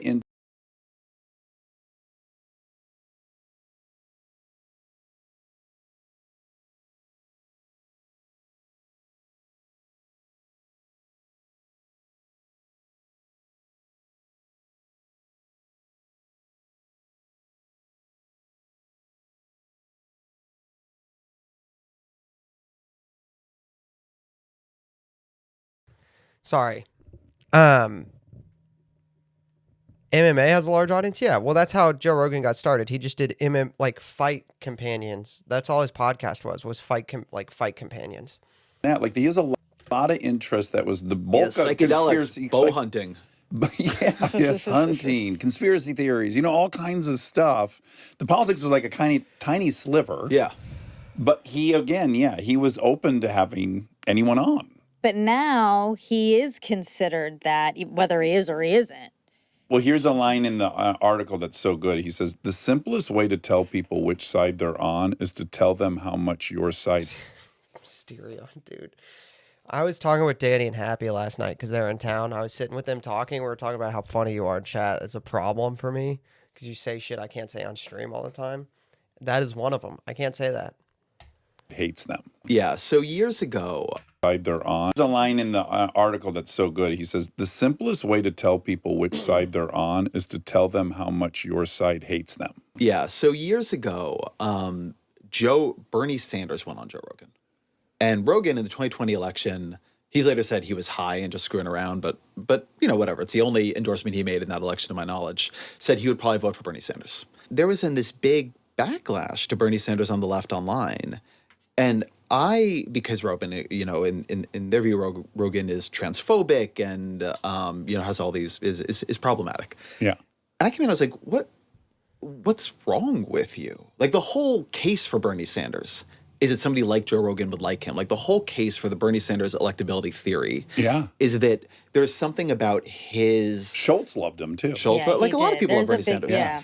And it's that the way Bernie Sanders talks about politics and cuts through a certain level of bullshit and voices a certain deep cynicism that I think, you know, you all share to some degree, makes him someone that someone like Rogan would like. So, of course, you want Bernie Sanders going into the places where he would reach people who don't normally vote for or like Democrats, who aren't going to a DSA meeting. Okay, so here's the thing. Klein is the left's last best hope. All right? If you guys aren't familiar with him, that's fine. You don't need to become familiar with him. He's writes for the New York Times. He has a podcast. But he is the left's last best hope. Purely because he's the only guy who seems to get it. Like, who seems to not want to make social issues the main thing and seems more concerned with winning on the left, like the left winning, than he seems with social issues. And, like, that's just incredibly compelling for a lot of people in a way that the like social issues that they present is not. Most everything out of Bernie Sanders' bowl, that's irrelevant to whether or not he's likable to people who are less likely to vote, or to like Trump, like the MAGA people who just voted for Trump because they liked Trump are also going to be more likely to like Bernie than they are to like George W. Bush. Okay. I don't know if he's related to Calvin Klein. I mean, he could be. I don't think so. And yeah, I understand that a lot of right-wing people find him annoying, but the reason why it's important to engage somewhat with Ezra Klein as a right-wing person is because he's the only guy on the left who seems to understand that they have, like, how to win elections besides, yo, that Trump guy is mean. Like he's the only person on the left who seems to want to think about politics in a way that is not Trump is mean. And I became a Twitter trending topic because people were yelling at me so much for defending Bernie Sanders for that. And I remember thinking at that time that if you do this, you are going to push these people away from you. Not Bernie, who's a professional politician, but people like Rogan. And look, I'm sympathetic to some of this. COVID hits. There is a huge Hold on. Sorry. Whoa.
Does federalism have any viability now? If so, what state's going to do it? No, it doesn't. Federalism died in the Civil War, dude. Like federalism stopped being viable and stopped being a real thing that anybody could ever even think about at all the moment Abraham Lincoln tried to kill a bunch of people for state level, like for states' rights, right? Was the Civil War about slavery? Yes, but it was about a state's right to leave slavery legal. Okay, those can both be true. Okay, I want to make this clear because this is, I think, and if Legate's still around, he will explain this and expound on this with me. But like the Civil War can be about slavery, but it was about the states' rights to continue slavery, which even the North didn't think was necessarily like the North wasn't some anti-racist like group. The North was like the problem for the North was that they wouldn't submit to power, not that they wanted to keep slavery around. Okay? And it just happened that that took the form of slavery.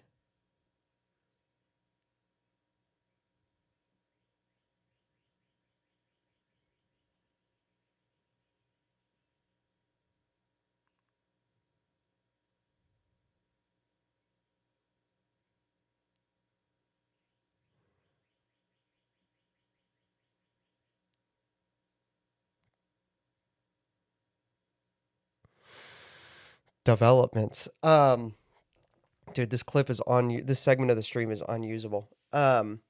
It just took the form of slavery. For the South, their rights took the form of like they couldn't allow slavery anymore, and for the North, the form of state submission took the form of slavery and secession.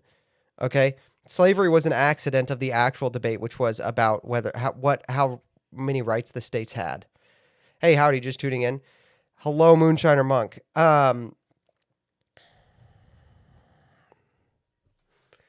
Uh,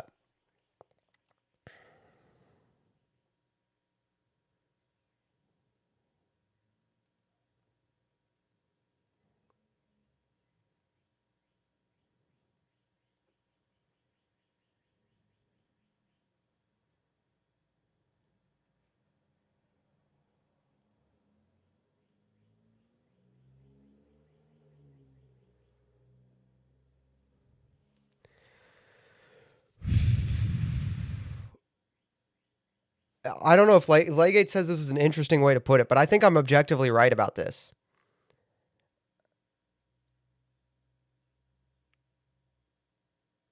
Yeah, the substance of the war was over the position of the power of the states in relation to the federal government, and the accident was slavery. Yes, the thing they were actually arguing about was states' power versus federal government power. It just so happened that the issue that took was slavery. I think I'm right about this.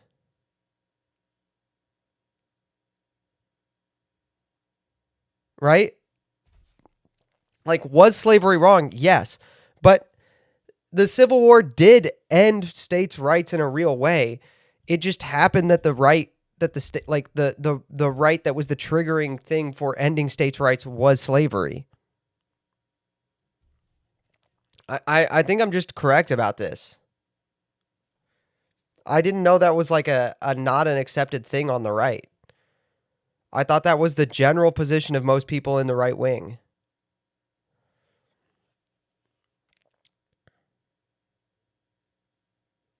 I mean, yeah, it's a web. There are other issues, but really what it's about is, hey, you can't secede because you want to keep doing slavery, and you can't tell us not to do slavery, right?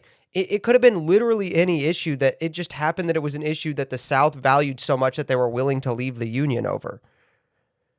But the North's response to that wasn't just, you can't leave. It was the 14th Amendment, which applied all of the amendments of the Constitution to the states, which wasn't the case before. Like the North overcorrected. So like the North's response to the South leaving wasn't just, you can't leave. It was also, now you have to obey all of our amendments from the top down, which is the death of federalism. It doesn't matter if the war is over slavery. The answer to the question is no, federalism doesn't work, because the response of the North was not, you can't leave. The response of the North was, federalism's fucking over.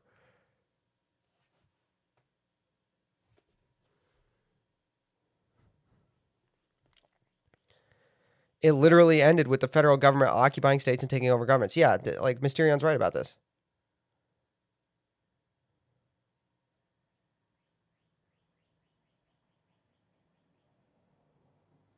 When Zoomers leave the Holocaust framework of post-war mindset, will we leave the mindset of always apologizing for slavery when discussing state federalism?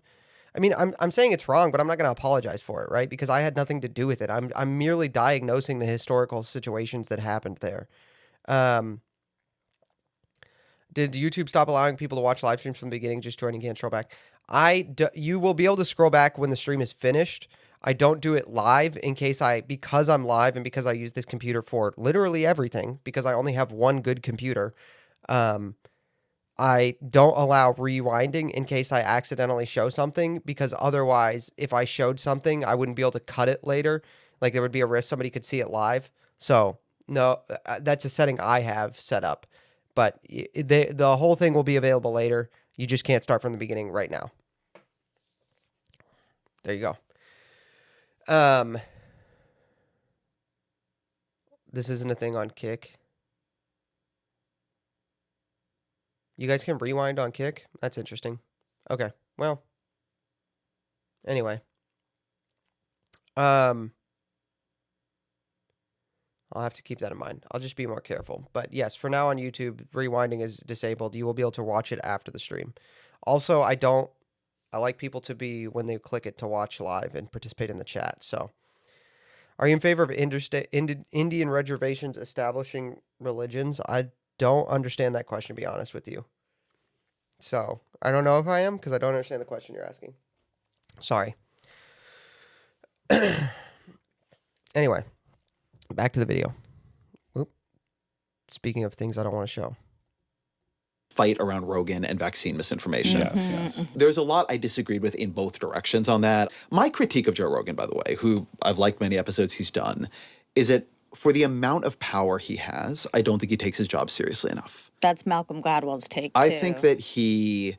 I mean, that's just objectively true, right? Joe Rogan has more power and more influence than every cable network, every cable news network. and he will get high on stream and say whatever he feels like. He takes it, like, not seriously enough is an understatement. He just doesn't take it seriously at all. But he has more power and influence than any cable network. Like, Joe Rogan endorsing Trump objectively had more power than any editorial board of any newspaper that's been around for over 100 years endorsing Kamala Harris.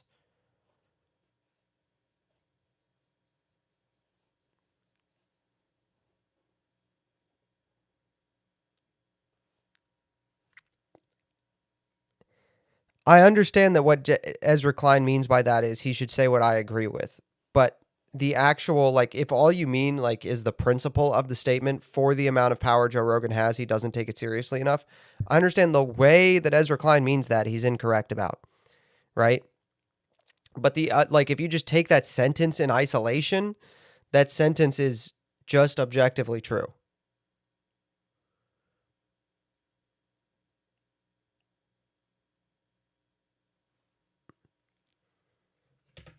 I think he wants to pretend he's a guy who can still just fuck around and spout off and nod. Yes. And you can, but when you have that The Indian woman so clearly hates Joe Rogan and is not engaging in the same conversation that Ezra Klein and Dax Shepard are. It's crazy to me.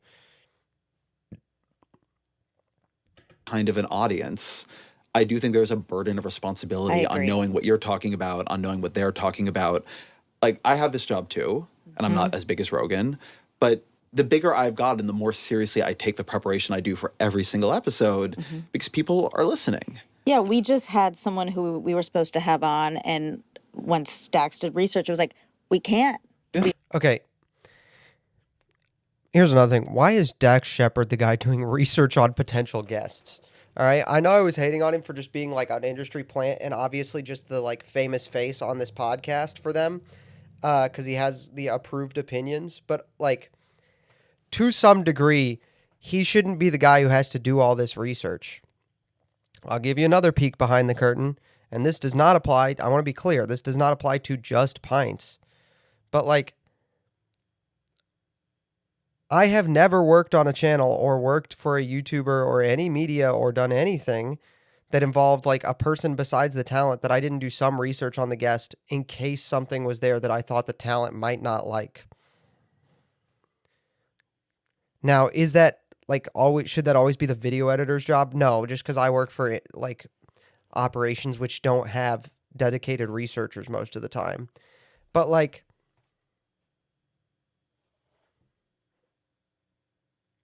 the idea that Dax Shepard did more research on a potential guest than this Indian woman nobody's ever heard of is kind of funny.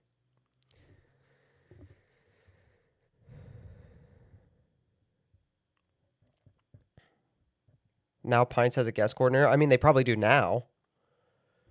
But like, I'm not even saying that, like, we had a guest coordinator before who like picked guests, but like I still did research on people.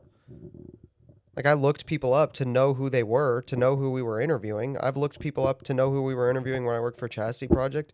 If I didn't know who somebody was or what they were saying or what they were referring to for my current job, I look it up.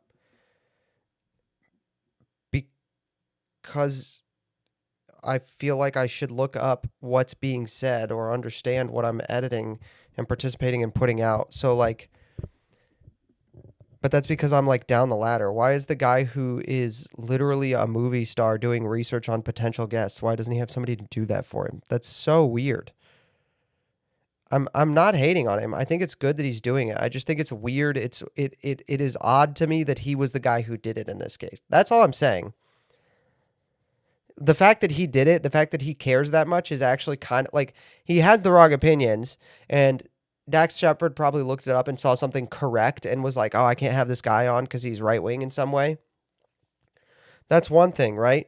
But the fact that Dax Shepard has the morality to look it up himself is a good thing, right? That's at least an honorable impulse. All I'm saying is it's weird that Dax Shepard is the guy doing it. That's all I'm saying.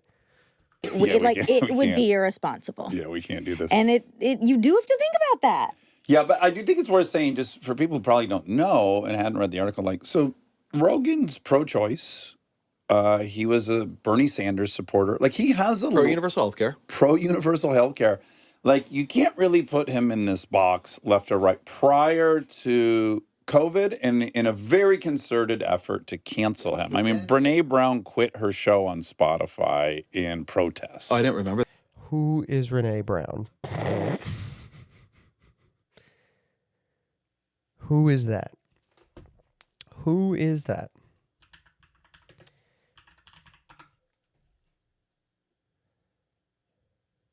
Brene Brown?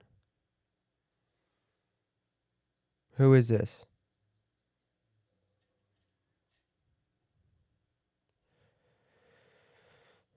Huffington Foundation. Okay. No idea who this is. No idea who this is. Okay. They're saying this like it's some big gotcha. I just put a pizza in the oven. Remind me in 25 minutes. I'm not going to do that. Yes. No, she didn't work with Rogan. She had another podcast on Spotify. That was Renee Good. So there's then a very organized effort. Spotify's done this huge deal with Rogan. He's, has people on who are questioning vaccines and their efficacy. Well, let's just be fair. Questioning a lot of stuff, masking, distancing. A lot of this stuff has borne, unfortunately for everyone, both sides were wrong and right about a lot of stuff. So that's what I was saying earlier, too, that I kind of have sympathy in both directions here. Mm-hmm. I think a lot. Question, do you cross your legs like these people? I sit on my foot. I sit on my foot. I don't know why, but I find that comfortable. So I'm manspreading, but then my right leg is bent underneath of me.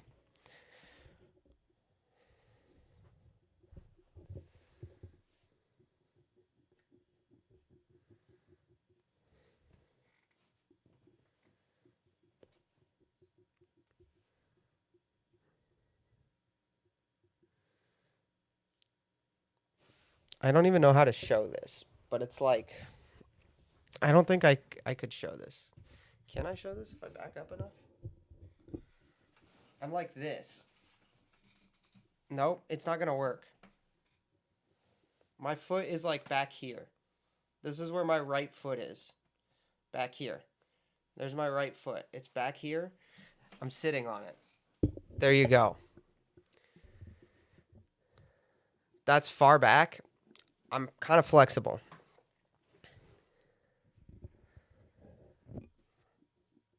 The sitting on the foot thing is just comfortable to me.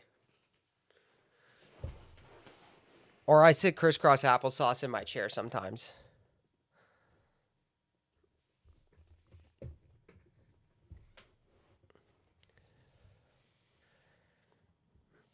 But the cross leg thing, no, not really.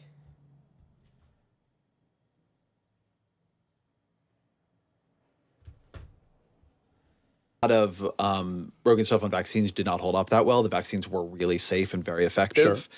And there was a lot of going too far in terms of distancing measures, in terms of school closures. And I would say, and this maybe gets to one of the larger points I'm trying to make in this piece and in some other things I've been doing, I think there was a bad political practice happening, which is even if you are very, very, very pro-vaccine, you have to be very careful with one. Okay, so Klein, this is another reason why it's important to pay attention to Klein, okay? Remember earlier I said the reason it's important to listen to Klein somewhat is that because he's like the only guy who seems to get it or seems to have some like viable strategy for the left. He's saying, hey, we went too far on some of the medical stuff. And then he's about to say, tools of compulsion and coercion. You can't use tools of compulsion and coercion because people don't respond to that. He gets these things. He knows what the left is doing wrong better than the left does. And I was somebody who believed in vaccine mandates, at least in some cases. But more than that, I think you have to be really, really, really careful with considering certain ideas out of bounds. Because you don't get to tell people what they're allowed to believe, to have questions about, to feel uncertain about. Yeah. Because as I recall, the thing that set the firestorm off is he said, He didn't say I don't believe in the vaccine. He said if I was a young man, I probably wouldn't take the vaccine. I remember it as having to do with guests, but the truth is, it's been a long time Yeah, since yeah. I went But back just and looked at this. just that thought could not be heard, tolerated, debated, pressure tested. But then he was having like RFK Jr. on and then not really questioning him. Here's another. I think this is a cut. Pressure tested. But then he was having like Like this Could not feels be like a heard, cut. tolerated. I can't point to the cut. All I can tell you is that my editor instincts tell me that that is a cut.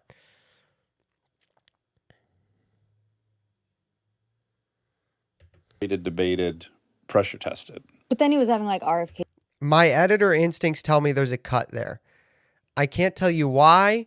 I can't point to anything. It just feels like a cut to me. Also, I don't know why she feels the need to interject this because they're having a conversation about not like the two guys are saying, hey, you can't ever outlaw any idea, right? Or you can't ever say any idea is out of bounds. And then she's going, well, except for these people whose some of their ideas are clearly out of bounds. Jr. on and then not really questioning him.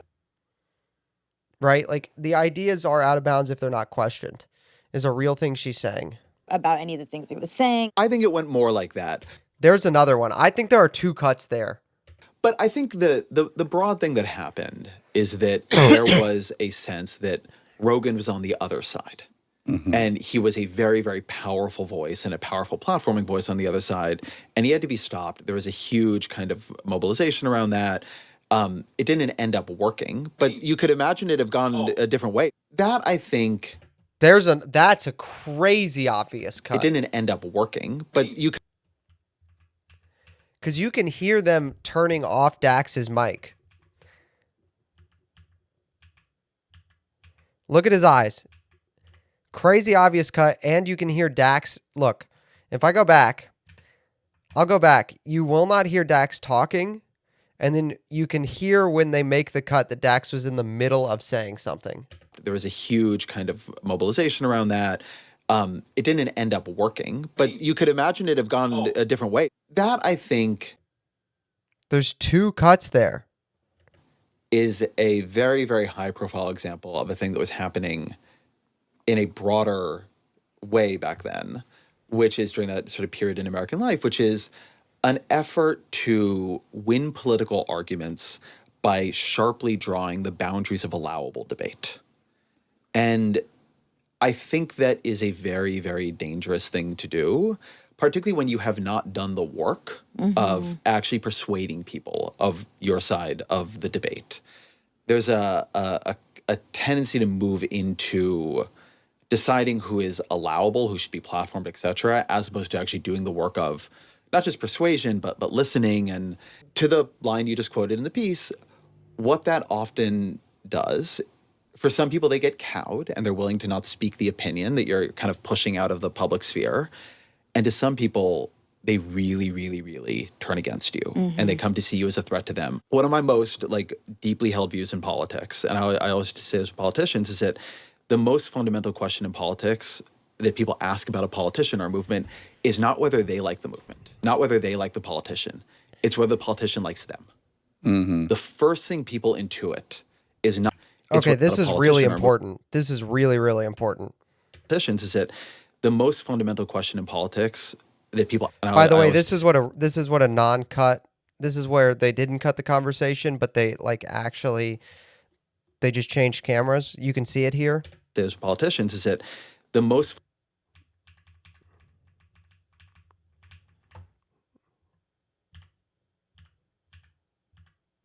Same facial expression, same hand.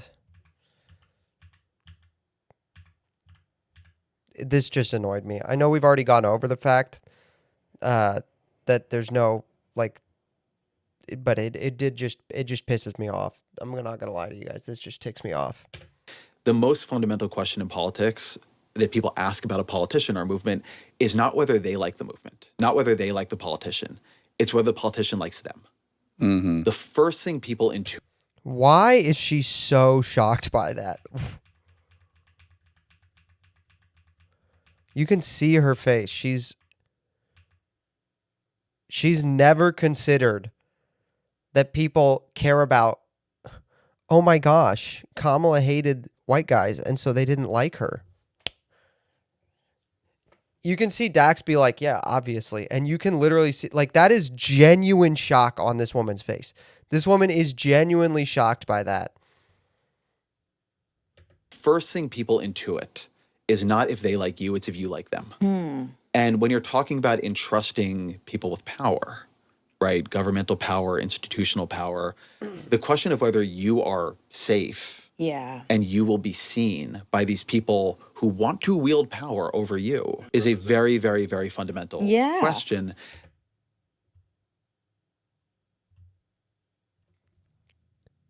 So, anyway, this is true. Okay. And this is the main reason I actually decided to watch this clip, because he says this and then he points out why this was the actual core problem with not going on podcasts.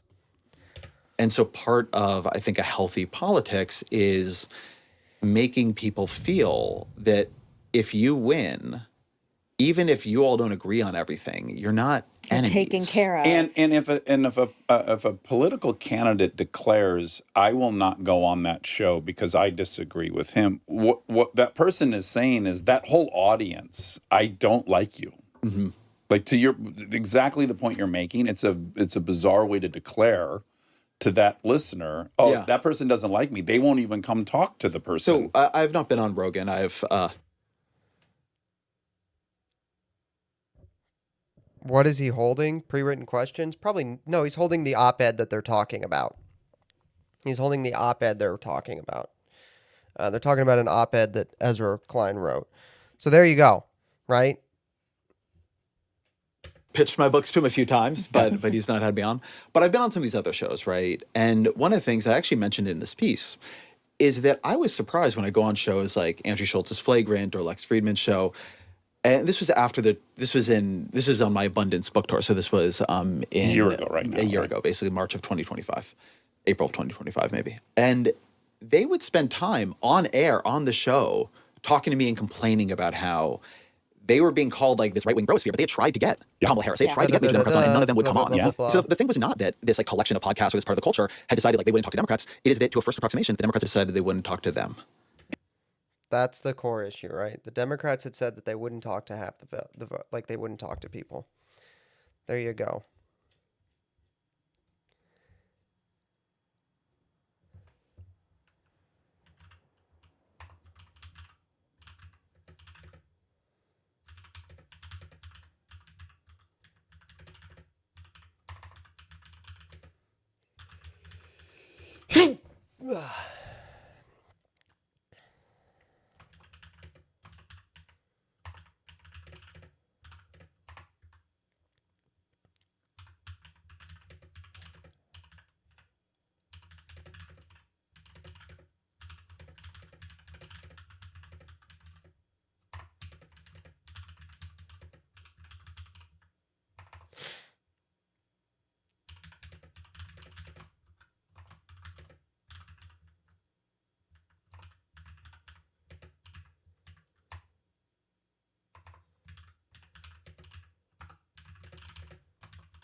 Sorry, hold on.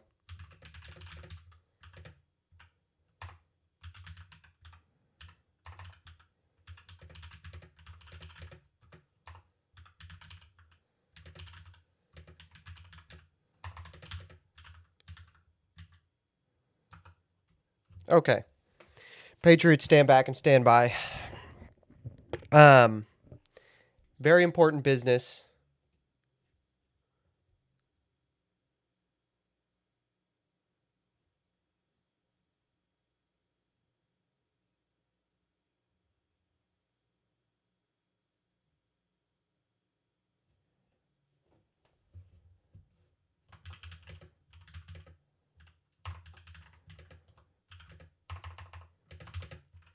Very important business. Sorry to keep you waiting.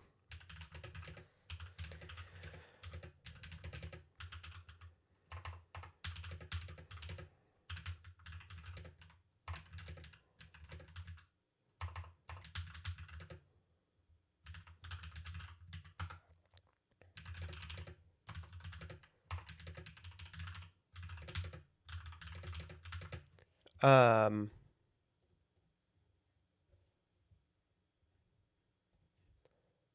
gosh dang it. Hold on.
Okay. Sorry to keep you waiting. I'm literally negotiating a contract with Daily Wire as we speak.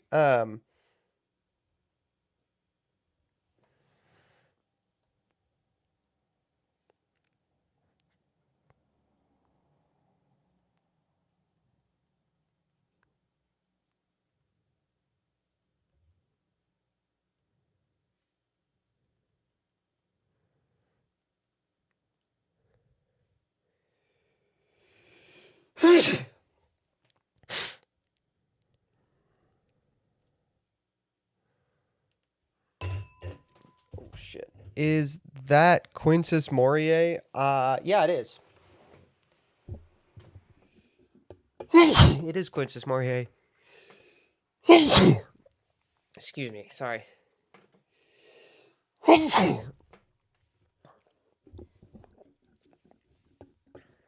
Yeah. Anyone, I'll be fair. We almost had Kamala on, and then we were talking to her people, and I was like, well, if she comes on, we have to talk about this, and we have to talk about this, and we have to talk about that. We have to talk about her life.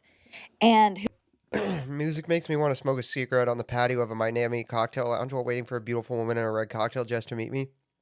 Crazy precise, but true. He's allergic to her presence. I think I have a cold. I got like a pink eye developing too, so I think I might just be sick. who people who are running the show are afraid, and they weren't on the right. They Yeah. were So this Indian woman who's actively trying to cover it up and make the left sound great in every other case has just all of a sudden had to admit that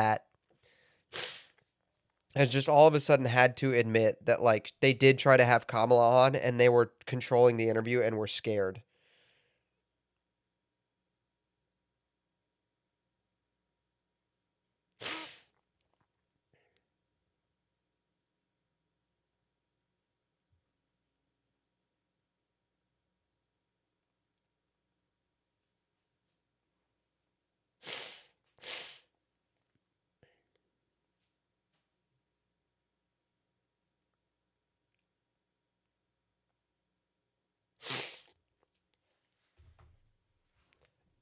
Kamala was scared of these two individuals. Kamala was scared of an interview with Dax Shepard. That's hilariously bad. Or They like, were yeah, not on you the right. say whatever you want to say, no one cares. Like, it's just get out there. But they're so hyper vigilant on the left about protecting. Like, I mean, I would be scared to do an interview with these people. Actually, I wouldn't. I would just go in there and say, I would just be saying the dumbest possible thing. I would caricaturize in an interview like this just for the memes that I would get out of it. Like, I would literally just become a caricature of myself.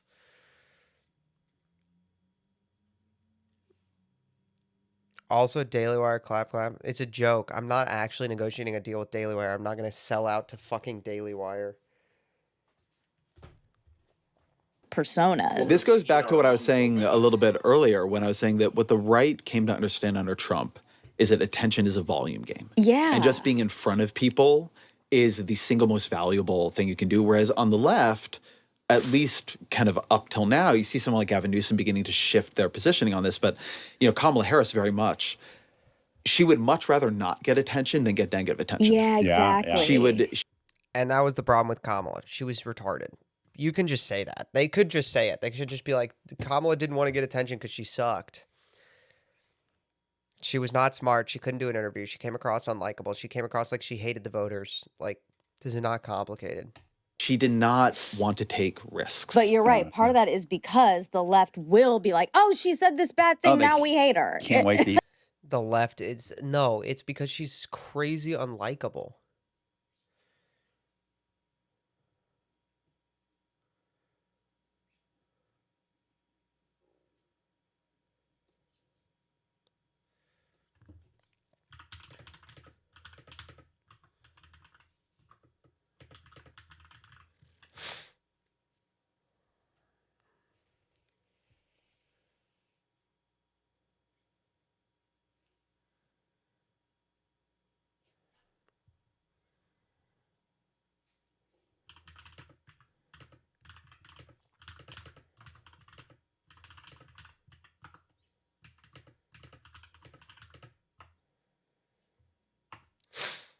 How can you be the president and not want attention or take risks? She wanted to just be the person on the posters. She didn't want the job. Kamala hated the voters as if that's unique from the rest of politicians. I don't think that is unique among politicians. I think that it is uniquely, you can uniquely tell with her. Like, the normal person, a normal person kind of thinks that Trump probably likes them, even if they disagree with him on some stuff. And the normal person thinks Kamala hates them. That's what I'm saying.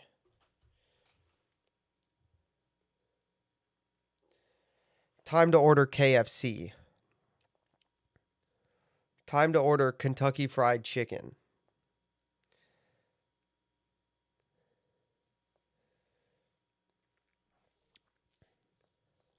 Is it going to be Newsom or Ossoff? It'll be Newsom AOC.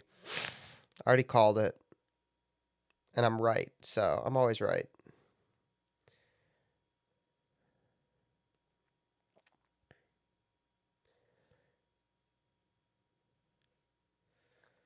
What's the go-to at KFC? The 3-piece fried chicken extra crispy with mac and cheese and a biscuit and a sweet tea. 3-piece fried chicken, breast and wing combo, light meat, extra crispy, mac and cheese, biscuit, sweet tea. Gets hungry for KFC? What did he mean by this?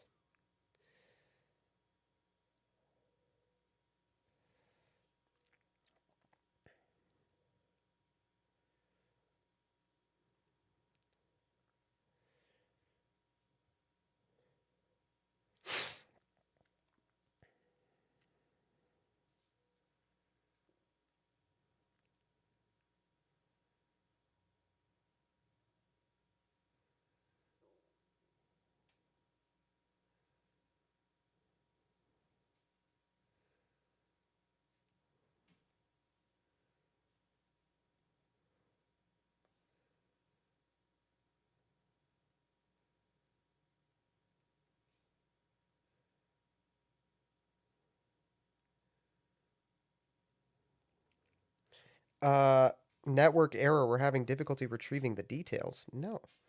All right. There we go. 3-piece mac and cheese, biscuits, sweet tea, and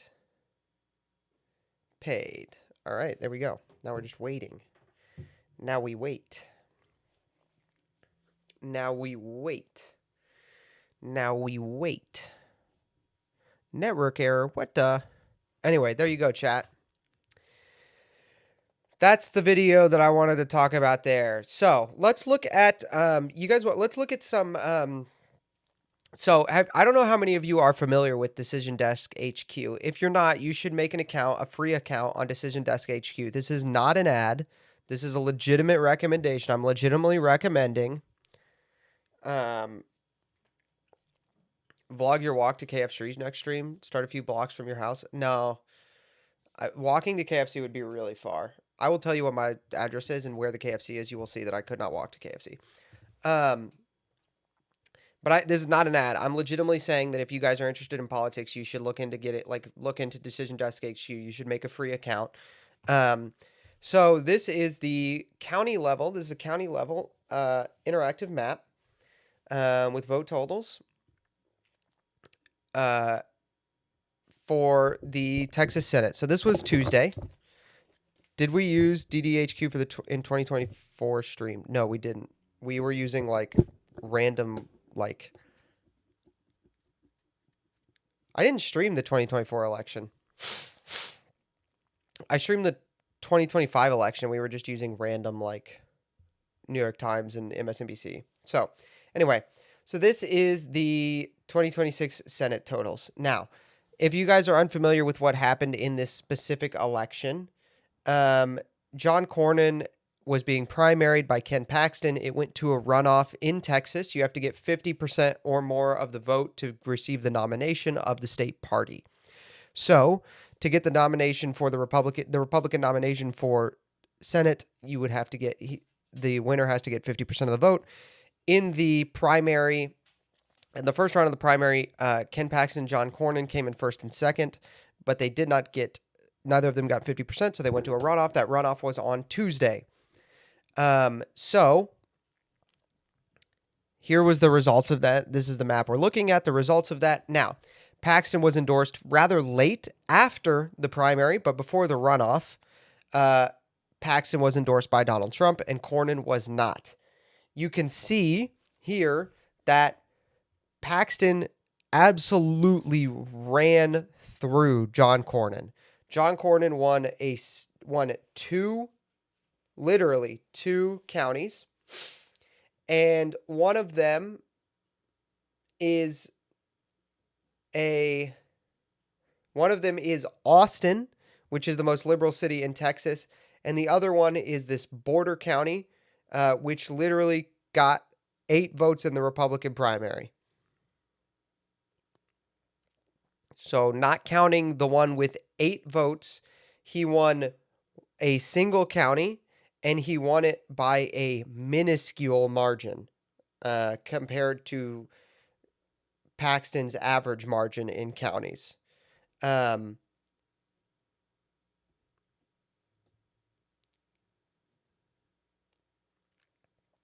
Now, this is really interesting. Of course, Trump endorsed Paxton, so some people are saying that the difference here, this 63 to 36%, 64-36-ish difference, is due to the Trump endorsement. Now, it is like this, something has to do with the Trump endorsement. However, Trump made a nomination for Texas Attorney General, which is kind of odd for a president to not nomination for Trump made an endorsement, which is kind of odd. Now, Trump endorsed Mays Middleton here over Chip Roy, and Chip Roy is a sitting congressman. He's just lost, so he lost, but Trump endorsed Mace Middleton. Now you can see that a lot of these counties, this margin is much closer. So this is not a result of purely Trump's endorsement. This is really a result of Cornyn being so terrible. Cornyn for a long time opposed the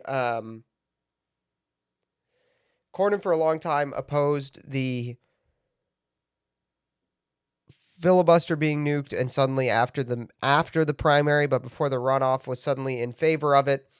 He stood in the way of the Save Act, changed his ways, and I've seen some Democrat YouTubers posting analysis about this election, saying that Cornyn debased himself for a man he hated, and I think that's objectively true. Everybody knows Cornyn didn't like Trump. He said in 2020, he said that we needed to move on from Trump. In 2024, he spoke about needing to move on from Trump. Or in 2024, he said we needed to move on from Trump. In 2020, he was I think he voted to convict. He is just not a pro-Trump guy. And the second he was facing Paxton, he suddenly was debasing himself and talking about how much he liked Donald Trump. So what happens here is that John Cornyn clearly has zero integrity. Now, Chip Roy, on the other hand, while he did vote against Trump sometimes and wasn't the most MAGA guy, Chip Roy was at least liked the president beforehand and was at least somewhat honest and didn't have to debase himself. And so he won more. He ran a more respectable campaign. He didn't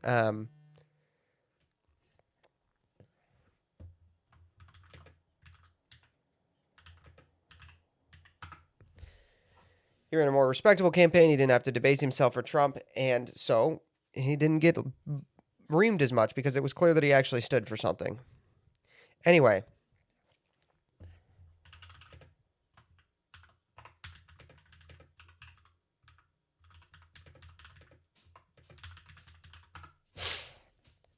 I also wanted to point out this, which is really interesting.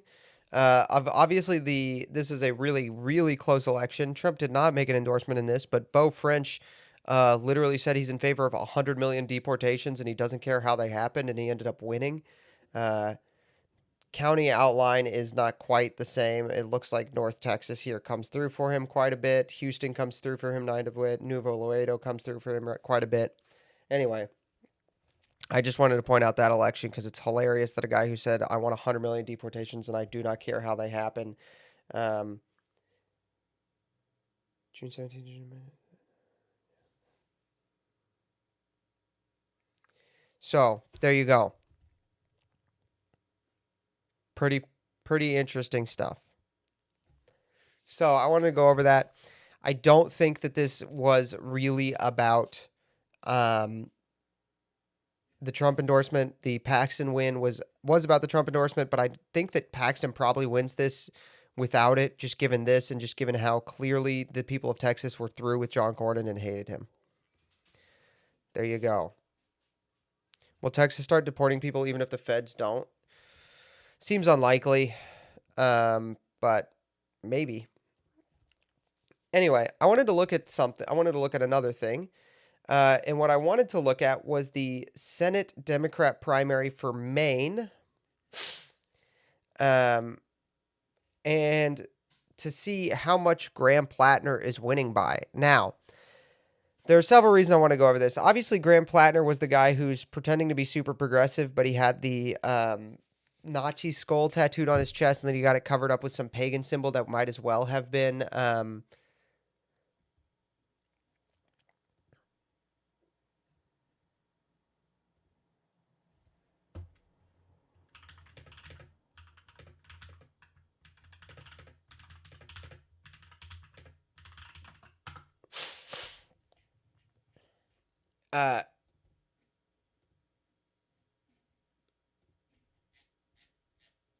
he's the guy who had the Nazi skull and then got a pagan tattoo to cover it up, which was also super weird and has some Nazi implications. And anyway, so he's also the guy who said that real veterans know that when you go to the porta potty, you get the urge to pleasure yourself. That is another real thing this guy said. But a thing I wanted to read to you. So this guy has the problem with this guy is he has a lot of accounts that have posted a lot of a lot of weird things. He was a Blackwater mercenary. He's not a good guy. Graham Plattner is not a good guy, okay? I saw a post on Twitter from a Wall Street Journal article that Mysteriana and Legate have seen already. And I will read you this quote. I will give you, viewer discretion is advised. This is a sexual joke, but it is the most insane thing. And this guy, keep in mind, is winning the Democrat primary currently. He's the winning he's leading in the Democrat primary. Okay? I think this is really funny in a really messed up way. I want viewer discretion advised, all right? In one message seen by the Wall Street Journal, Graham Plattner refers to his penis as Mein Führer and asks the woman if she would like for Plattner to, quote, blitzkrieg that ass, unquote. So,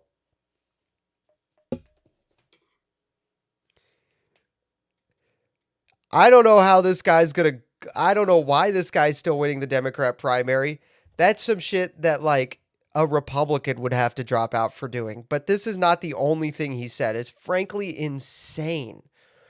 God forbid a white boy spit a little game. Frankly, this is an insane thing to have said. Now, I do know the Janet Mills lady has dropped out. But she is on the ballot, I think. So, she is still on the ballot. And Tony Kennett reported earlier this week on the Daily Signal that he had an anonymous source inside the DNC that some people, if I remember this correctly, that some people inside the DNC are trying to get him to drop out and Janet Mills to get back in. That's how much they dislike him. Did he get to Blitzkrieg, though? Unclear. So, anyway, yeah, I just wanted to talk about how insane it is that Plattner is winning. He's winning somehow, which is weird, because he says things like, blitzkrieg that ass.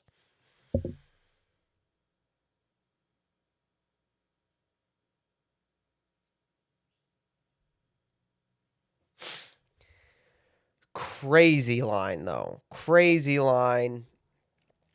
So there you go.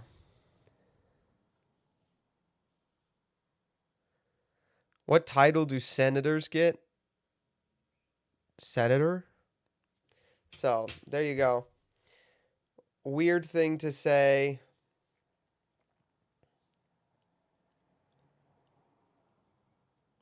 Weird thing to say. Weird guy. Shouldn't have done that. Probably should have not said that.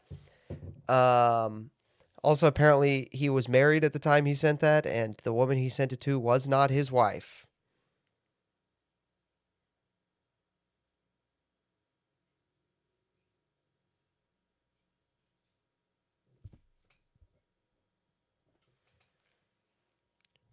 What the hell?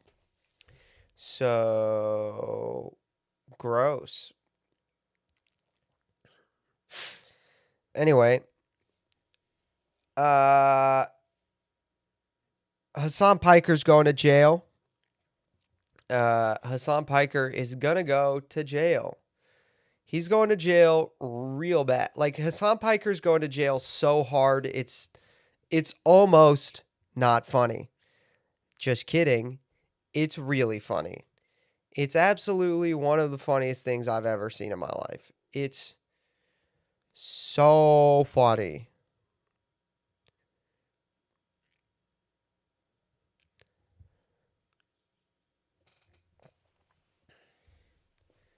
He is going to jail. He's going to get absolutely blasted in court by he's gonna get totally justice mogged in court.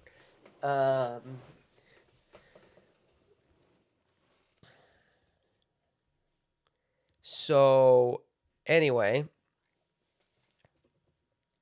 I want to go to Cuba. Would you be? I want to go to Cuba. so Would you be here's an down? old clip of Hassan Piker. Hassan Piker is gonna get blitzkrieged in prison.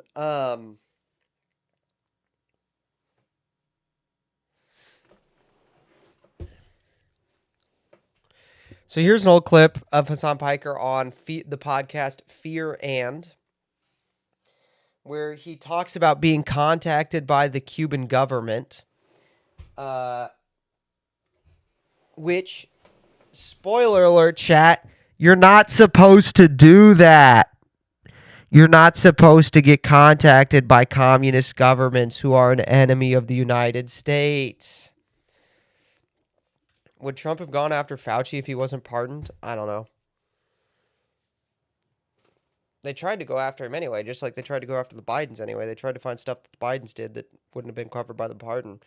So, maybe. I want to go to. Cuban cigars aren't even worth it, dude. All the families that make good Cuban cigars left Cuba, so don't worry about doing the smuggling. Cuba. Would you be down? I fucking love Cuba. Oh yeah, you'd be down. Yeah, I filmed a documentary there once. The Cuban government actually hit my contact. The Cuban government hit my contact. Nigga, you going to prison just because you say it like, hey, yo, link, hey, yo, I link up, hey, communists link up. Bitch, it don't matter. You going to prison. From the embassy and told him that if the only thing stopping us From the embassy, all right? I have a contact in the Cuban embassy. That's still the Cuban government. That's like me saying, dude, Daily Wire hit my contact at Pints with Aquinas. Like, once again, this is a joke. These are all bits, all right? But, like, bro, that's the same thing. The Cuban government, dude, is... Oh, gosh, you're so stupid. He's so dumb. It's crazy. He's so dumb. He's so dumb.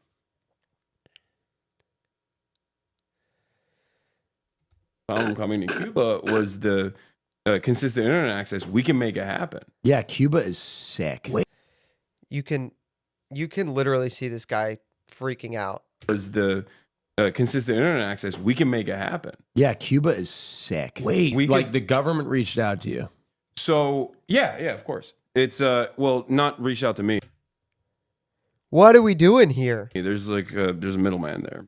Okay. Because I had a doctor from Cuba. I gotta go get my food. Cuba does this thing.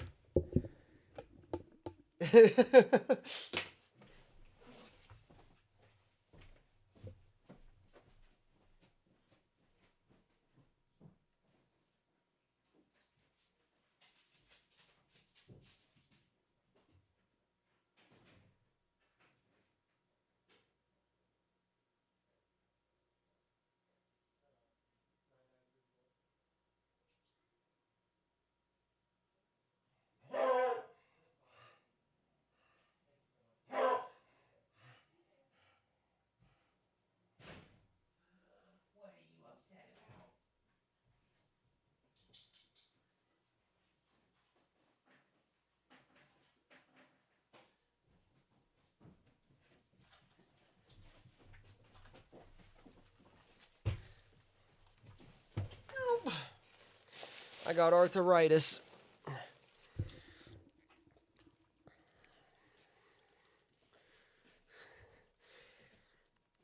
The Cuban government hit up my contact in the Cuban embassy. Dude, the Cuban government contacted you. It's the same thing. It's the same thing.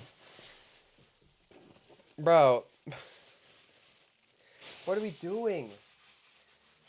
the Cuban government hit up my contact in the Cuban government. So the Cuban government didn't contact me. Huh? Are you actually stupid, or are you just pretending? Let me answer that for you. He said this on a video that got published. Yo, what's up? What's up? Intelligence officers. Yeah, these are called intelligence officers. And then they were like, okay, here's the other thing. If the only thing that's stopping Hassan from coming is consistent internet access, right? Then we can solve that. Okay, so you're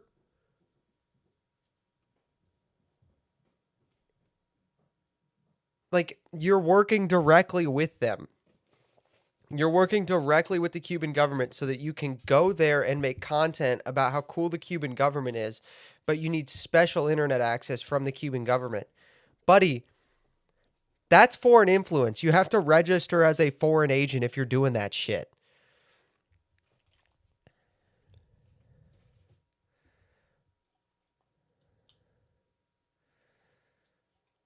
The talking to them isn't the problem. It's the fact that he went ahead with the trip and did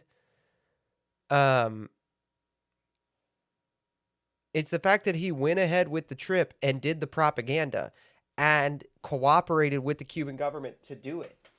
That is super illegal.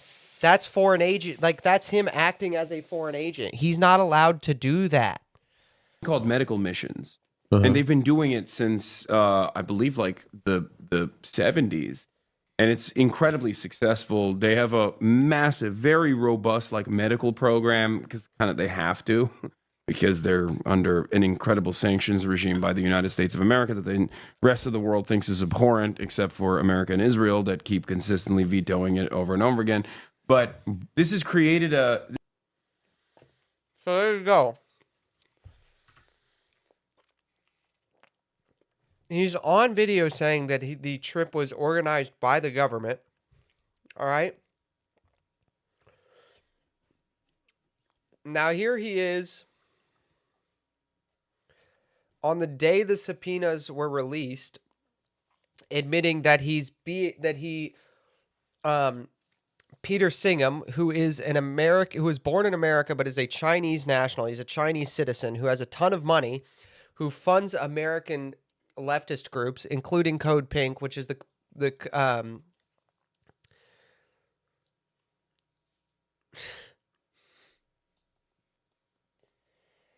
dude, that's funny, Legate. Eric Swallow be like, she blitzkrieg on my fang till I espionage. True. Fact check, true. Peter Singham funds Code Pink. Now, the flotilla, like the group of ships that went to Cuba for humanitarian reasons, who also got their leader also got subpoenaed with Hassan, is funded by Peter Singham. That's known. Now, the problem with the Code Pink humanitarian mission, okay, what's up, Purgative Boy? The problem with the Code Pink humanitarian mission, right, is that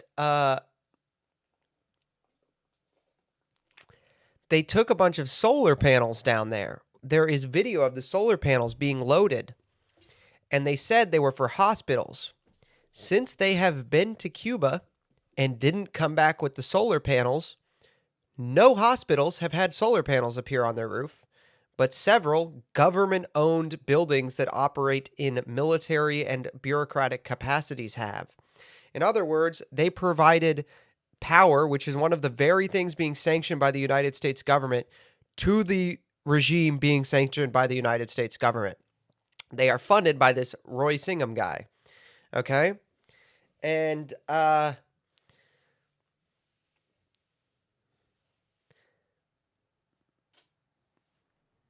so Hassan talks about that. It makes it sound... Hassan says some things here that makes it sound like maybe Hassan gets some money from Mr. Singham. I think that ultimately the target is probably Singham and his operation, from PSL to Answer Coalition to Code Pink, like anything that he has ever financed. and it's not new. It's been around for a while, but it's obviously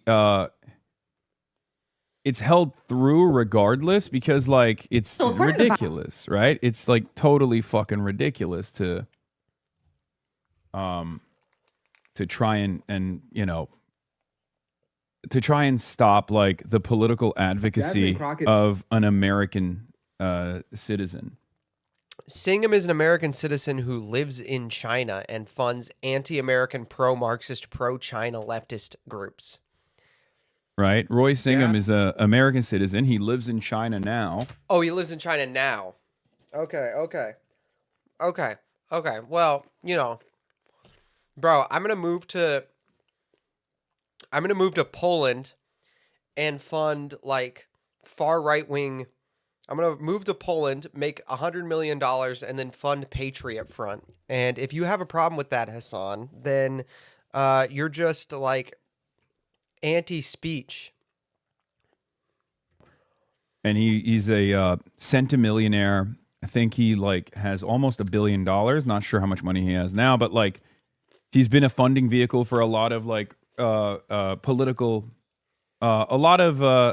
movements in the country, like a lot of activism, and they hate that shit. Like the American government hates that shit, so they're trying to jam him up. You know, they're trying to hit him on anything and everything they possibly can. That's it. That's the goal here. That's the broader goal. Bro, the American government's trying to jam this guy up. Dude, they hate that he keeps funding anti-American causes from somewhere not America. It's so weird that they care about that. I know Patriot Front has too many pagans. I'm making a point about how ridiculous this argument is. So here he is, another. I'm not going to lie to you guys. It's not great. The news is not great. Okay. I mean, it's bullshit, but still not great that, you know, they're after your boy. They're up my ass. And I'll obviously get into it right now. I'll tell you all about it, but let me blast off real quick. We will free you, brother. Yeah, free me. Free me. My excuses. What excuses? They're up my ass. Let me blast off real quick.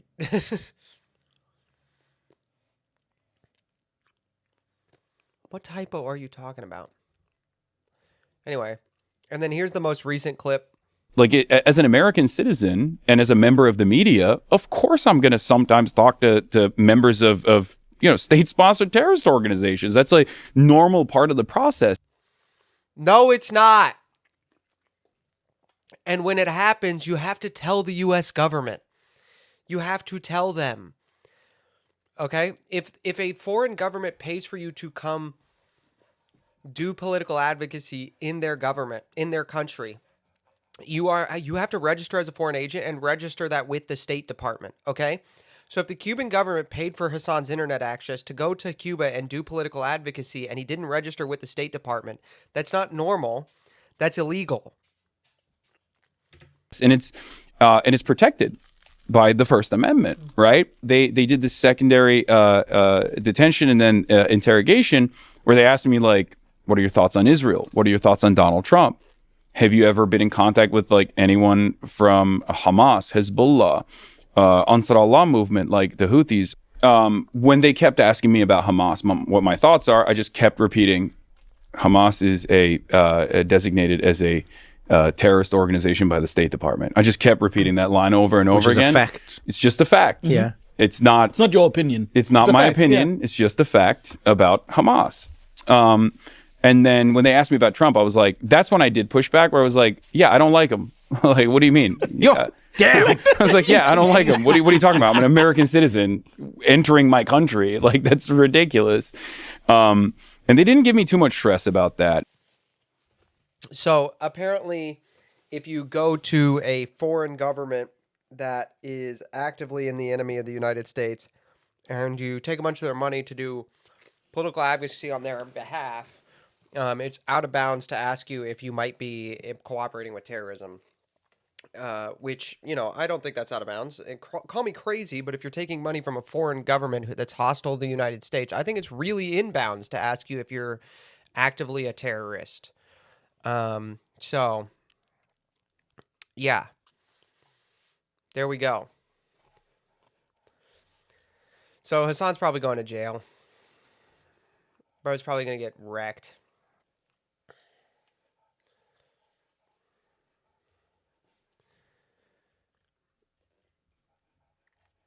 It's crazy to go to jail that hard, honestly.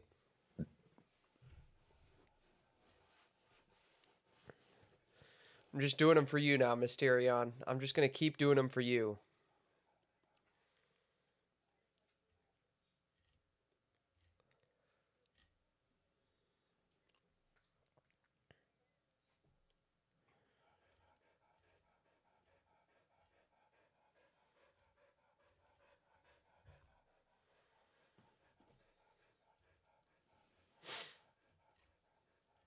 Just going to keep doing it to make you annoyed that I'm doing it. All right, let's watch this. Yields back, gentleman from New York. Oh, okay, sure. We'll go to the gentleman from Wisconsin. Thank you, Chairman. Mr. O'Neill, I wanted to talk a little bit about this, the hate map concept, but isn't it true Southern Poverty Law Center began as a public interest law firm? Correct. Yeah. And it actually, as a member of the state legislature, we had some issues in which Southern Poverty Law Center had weighed in on. So I was familiar with the group before this latest set of issues made us kind of more aware of what's going on internally. But when did the organization start to kind of stray from that original mission or that original course? So it strayed from that course in at least two ways and two time periods. The first was in the 1980s when the lawyers all quit because they said that Morris Dees took the organization in a direction of fighting the Klan instead of representing poor people in the South. And then the more recent time was really starting in the late 1990s, but ramping up by 1,000% in 2010 when they had their hate map and they started going after conservative organizations. So let's talk about the hate map. So first of all, can you explain the hate map? Yes, this is a map. The SPLC is best known for suing Klan groups into bankruptcy. And so they had a program called Klan Watch. They expanded it to Hate Watch because they ran out of Grand Dragons to slay. And not to say that white supremacy doesn't exist anymore in America. There are some isolated groups, but by and large, not enough to justify the sort of money that the SPLC gets. And they have this map that's supposed to, and in their words, they say it reveals the infrastructure upholding white supremacy in America today. And this map now includes social conservative organizations like the Family Research Council, Moms for Liberty. It includes now Turning Point USA, PragerU. It includes Alliance Defending Freedom. It includes the Center for Immigration Studies, the Federation for American Immigration. I mean, I could just go down the list. And it also includes a group of LGBT people who oppose sexualized lessons for children in schools. So they call that group an anti-LGBTQ hate group.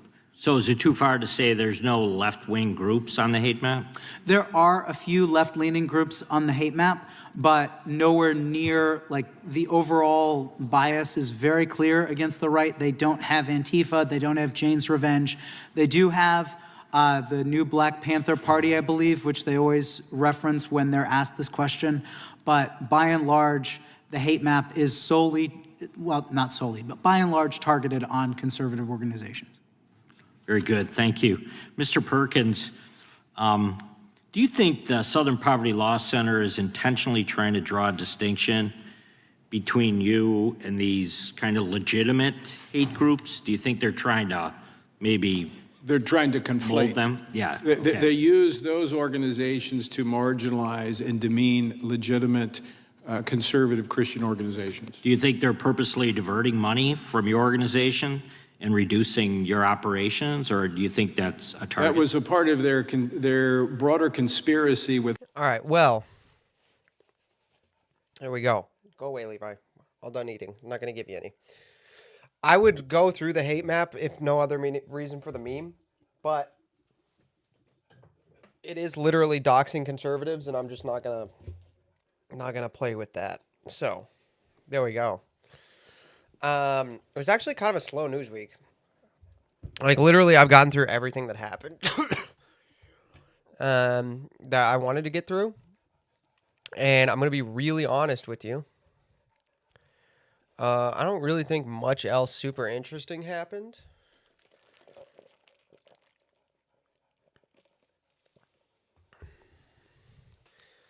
Went after the FRC. That's what contributed to the situation on the baseball field. Huh? Baseball field shooting. Oh, the congressional shooting. The congressional baseball field shooting. Yeah. So, there you go, chat. That's all the politics we're doing tonight, all right? I want to play Cyberpunk. I've had a long week. And I'm sick. I am sick. So, I'm going to go pee. And then we're going to play 4.5 hours of Cyberpunk. That is the plan. If you have questions about politics, we will take calls.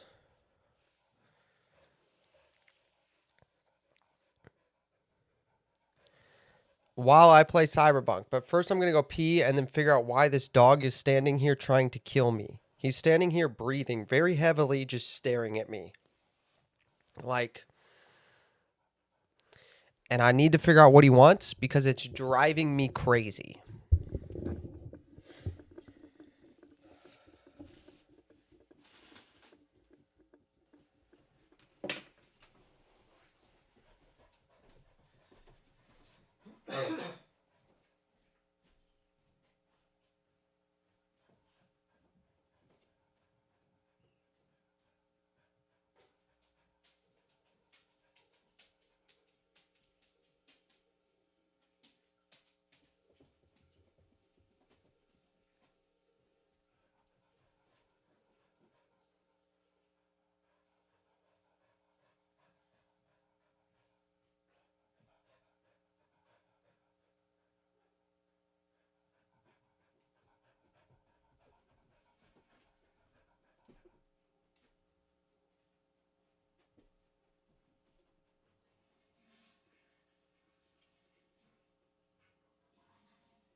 What the hell are you doing?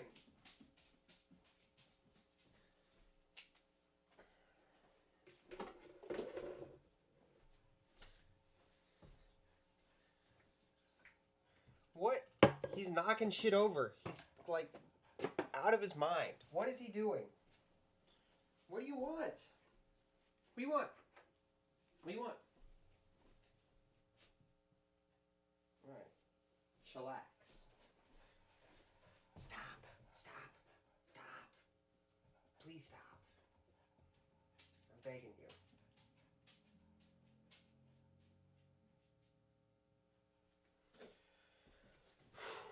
Okay. He's knocking over lights and stuff. Like I go to the bathroom and then I just hear in here at the desk like choo choo choo choo, and the light is on the floor. My water bottle's on the floor. I think he was trying to eat the food, which is weird because he has food and he's never gone for my food before. Give me that KFC. You can have the last piece of chicken if you want, I guess. I don't know how you're going to get it through the camera, but if you invent a way for me to transport the food to you through the camera, I will let you have it. That's we have a deal. By the way, guys, if you are a creative of any kind or use a Mac computer on a regular basis at all, You should replace Spotlight with Raycast. I tried it this week. Once again, not an ad, just a product I actually like and genuinely am enjoying using, and has genuinely made my life better. But yes, I am recommending that. Raycast, spelled like AJK has spelled it. Raycast. It's genuinely very good.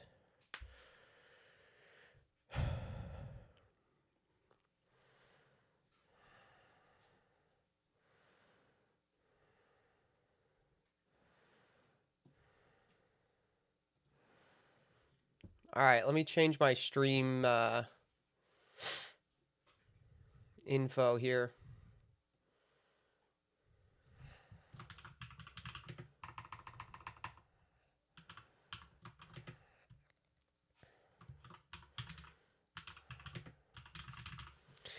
Yesterday's body count rounded out with solid and sturdy 30. I guess you're all screwed. NCPD will not let that go. Back out in Santo Domingo, runners started poking holes in the power grid. Aping psychos off the pavement. Civica.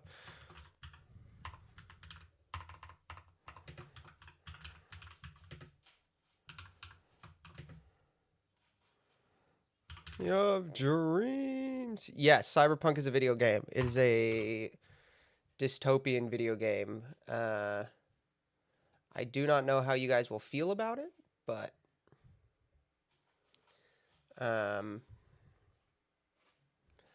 well, I don't know how you will feel about it specifically, Jacob, but I know a lot of chat really likes it.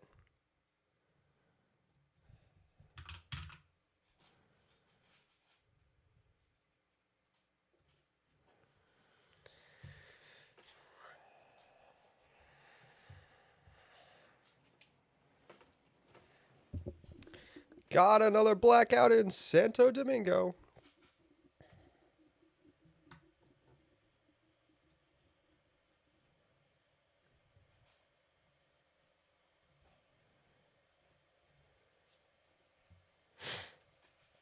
Okay. Grinding for 100%, dude. We're just going to keep grinding for 100%. That's the goal. Get 100%. Lectio is calling? Oh, okay. Well, hold on. No, he's not. He's not called yet. He has not called yet. He has to get it. Now he's calling.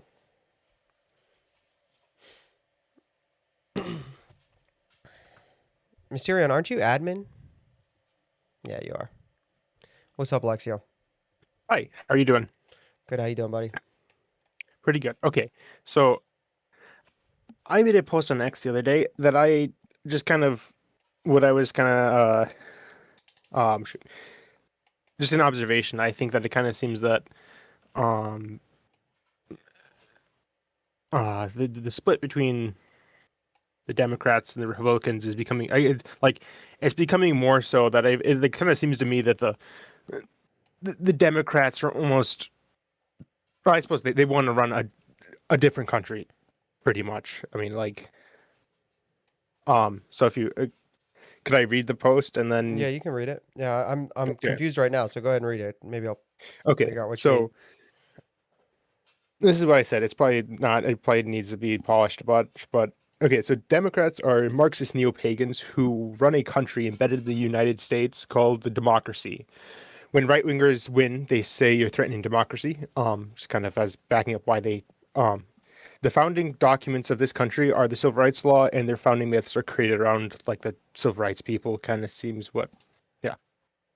Is that what do you think of that? Is that I don't know that they're running a different country. I think they're running America, and that the right is pretending that that is not America. okay? This is a point I've made before, but that America fundamentally operates every state has a state religion, and America's state religion is the cult of the divine equity, is what I Right. call it. And the deity of that is like divine equity, or sometimes I would call it like Malachian secularism, because one of the quintessential sacrament of the regime seems to be abortion. Yep. So I don't know that I would agree that they're running like a different country. I think fundamentally they're running the same country, and they're running America, and the right pretends that America is not like that.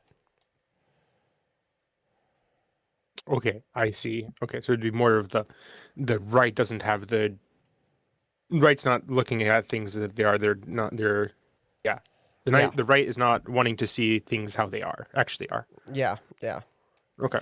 But your observation about like, oh, you're threatening democracy is accurate, but it's not that the country that they see the country as the democracy. It's that what they see the democracy as is just like the bureaucratic state, like the bureaucratic managerial state. Orrin McIntyre writes about this in Total State a lot. But you're right to observe that when they lose, they just start calling stuff like saying like, "Oh, you're endangering democracy." What they mean by that is you're endangering rule by experts. Right. Okay. Yeah. Yep. Yeah. I mean, that's kind of one of the things where I kind of. Oh shoot! There was something that AOC said too recently that I was kind of. Oh, I should have wrote it down somewhere, but recently that I thought was interesting. They kind of that kind of tied into what I was saying, but I don't think I wrote it down, which is unfortunate. Oh, well, if you find it, let me know. Okay. Yeah. Yep. But yeah, no, I think you have some good instincts there. I just think that it's, um, I hesitate to ever discount the degree to which America is what the left thinks it is, because they've shaped Okay. it for so long. Right. Okay. Yeah. So there you go. Anyway, have a good day. Yeah, you too. Later, dude. Yep. Thanks. Okay. Good call. The fastest way to jump is jump, dash, then double jump. Is it? No, because you can't dash. Oh, it is. Is it? Dude, that would be so hard. Oh, whoa, that is so quick. Holy cow. That's good. I didn't know you could do that. You need to talk about dating again. Some of the girls at work at the College St. Joseph the other day were trying to like figure out what my type was so they could set me up with somebody. I felt bad for them. It's like it's near impossible task.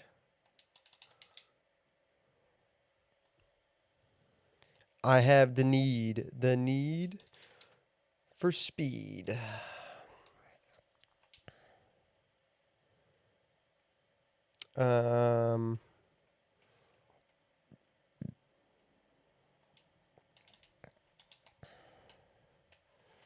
I guess I have a reward.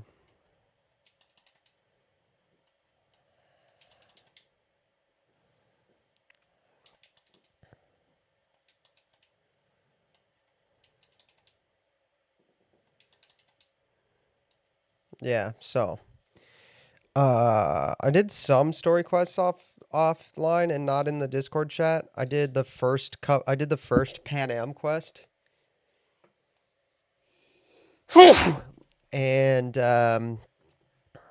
your type is autism with big brain Catholicism. No, I don't want somebody as smart as me. Dude, I don't like being alone. I don't like being alone with my own thoughts. You think I want somebody to like... You think I want to be alone with somebody who is like...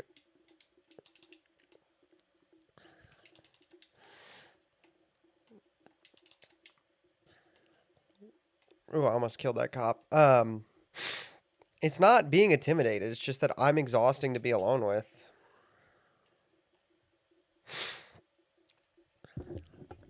keeping up with me, I'll push you to talk about it, bro. All right, Mysteron, can you just drag him in? You have admin. Can you just drag him into the chat?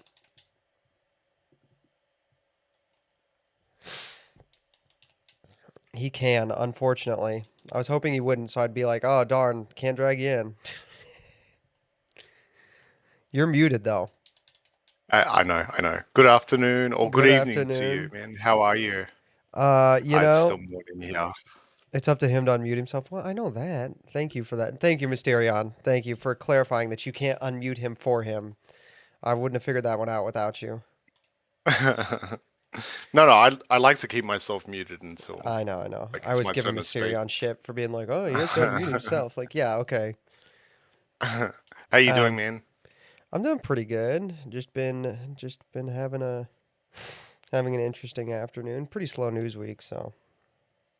Very quickly, just on a side note, there's two. Excuse me, still a bit sick. There's like 2 or 3 families at the parish that I go to that are actually working on moving to America. Oh yeah. So very similar situation to me.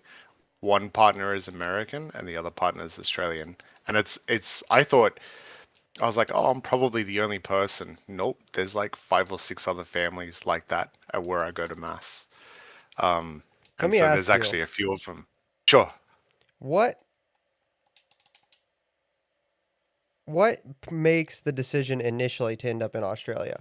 Because you're not the first person I've heard of this, nor are like the families that you're talking at your parish. Like the comments, this is a situation that I've heard about with another couple who does now live in Steubenville, actually. Um, and so my curiosity has been piqued by it because to me, at this point, it seems like uh, really interesting. I'm interested in what's making these couples initially decide to live in Australia because I have not like it's not an uncommon thing for me to hear oh American and Australian move to Australia and then end up like needing to leave. Okay, so there are a couple of things. I would say I think it starts off as a personal reason. I think it boils down to the dynamic of the relationship. So I'm the male, I'm the breadwinner, right? And Yeah. where I can earn money for the time now is here in Australia, right? Yeah. Because I can't just border hop and then make money, right? And especially with the changes to visas in America, it's not so easy. People are really reluctant to hire even under what's called an E3 visa for Australians. So I would say that that's probably the first and foremost reason. It depends. So that couple you're talking about in Steubenville, is it an Australian male and an American Yeah. female, or okay? No, it's See an that. Australian female. Oh, okay. Yeah. So Australian female and okay, that's interesting. I don't know why he would choose to do that. See, I would probably choose.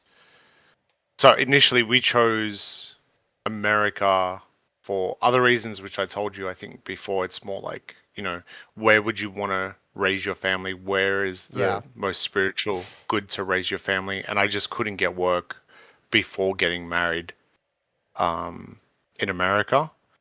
So that's why we chose here first.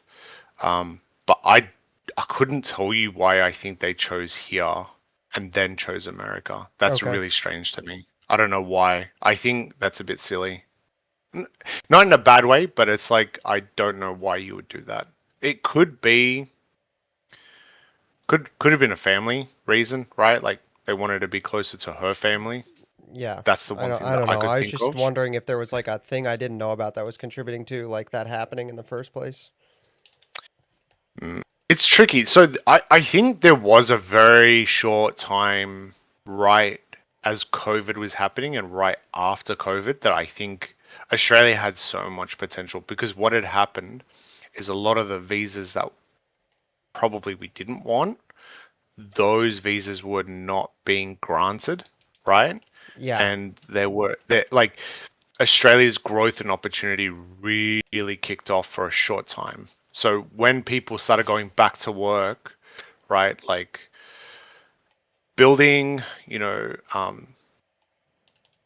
like IT, corporate, everything was booming. Like a lot of like startups were, you know, happening. A lot of those have closed down now. So a lot of like industry was popping up, I think, especially in the cities. Okay. So like opportunities were there, but now those opportunities are gone. Like we're about to hit a recession. Yeah. Yeah. But I mean, actually did America's- have a question. Yeah, what's Sorry, the go on. question? Go ahead. Okay. With everything that you know, with all of the philosophy that you know, and with the things that you see on a day-to-day basis, even in Catholic communities, like you see a lot of feminism, right? Like you see a lot of women still falling into some feminist trap, right? Knowing that, and if you had someone, or if you had met someone who kind of knew that sort of stuff already, right, and who was aware of your views, what are some of the things that you would look for to either avoid or to court that person, that woman? I don't think that women. I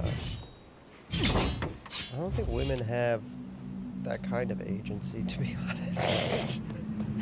Oh, bro, come on, man. I think that like there are things you can look for to avoid, but like the idea that there's anything that they will like, most of them will just change to fit you if they like you enough. So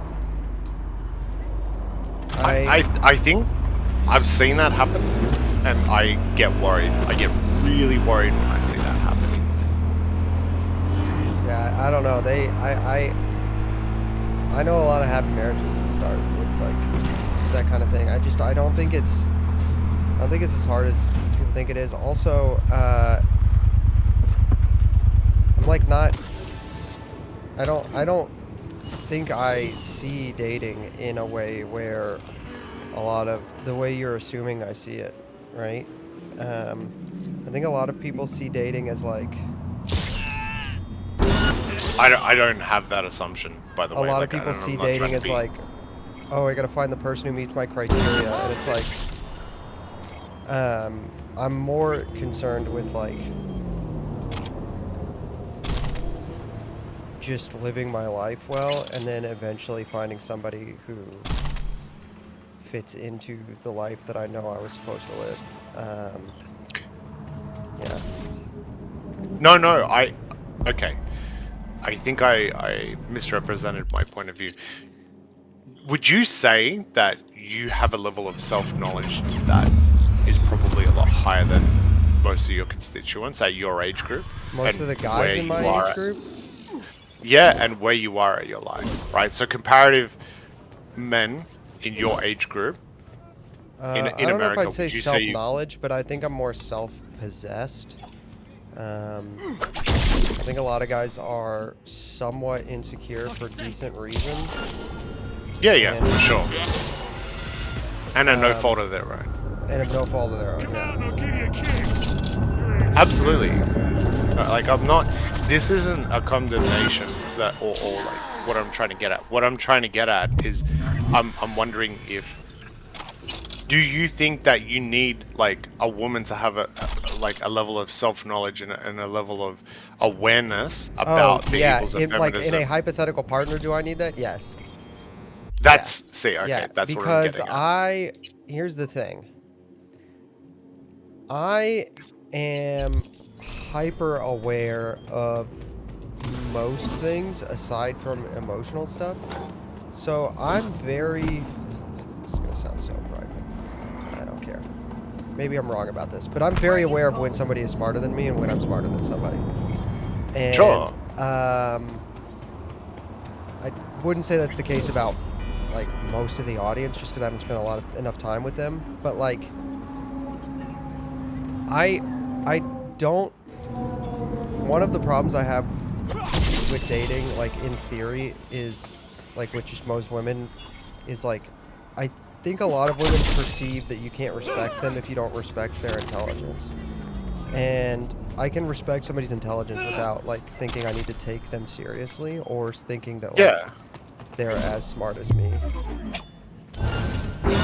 Yeah, absolutely. Well, that's just, you know, that's, you know, what is it? It's a new idea from, you know, feminism that it's like, oh, your wife or your spouse or your partner has to be as intelligent as you, right? Or that you have to like think that everybody is. Yeah, I don't know. As intelligent. As Yeah. or like you have to treat blank slate Asians. Yeah. Yeah. No. I get that. So yeah. I'm probing these questions because what I want to see is how do you think you could navigate like these issues that we can see, right? That you and I can see, right? Like how are you gonna navigate that? And what would you suggest to another young man who's not married? I wouldn't because I don't know how to navigate them. That's why I don't talk about dating because I don't know how to do it. I'm just gonna like. The reason I am single is because I don't know how to do that. I think you do, man. I really don't. Like, I don't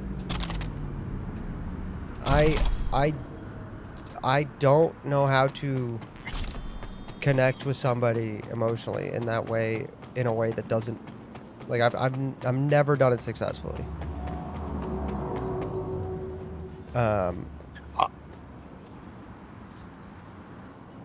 Mysterion is telling me if I posted one Twitter post that they'd like flocked me. Yeah, I don't want that kind of woman though.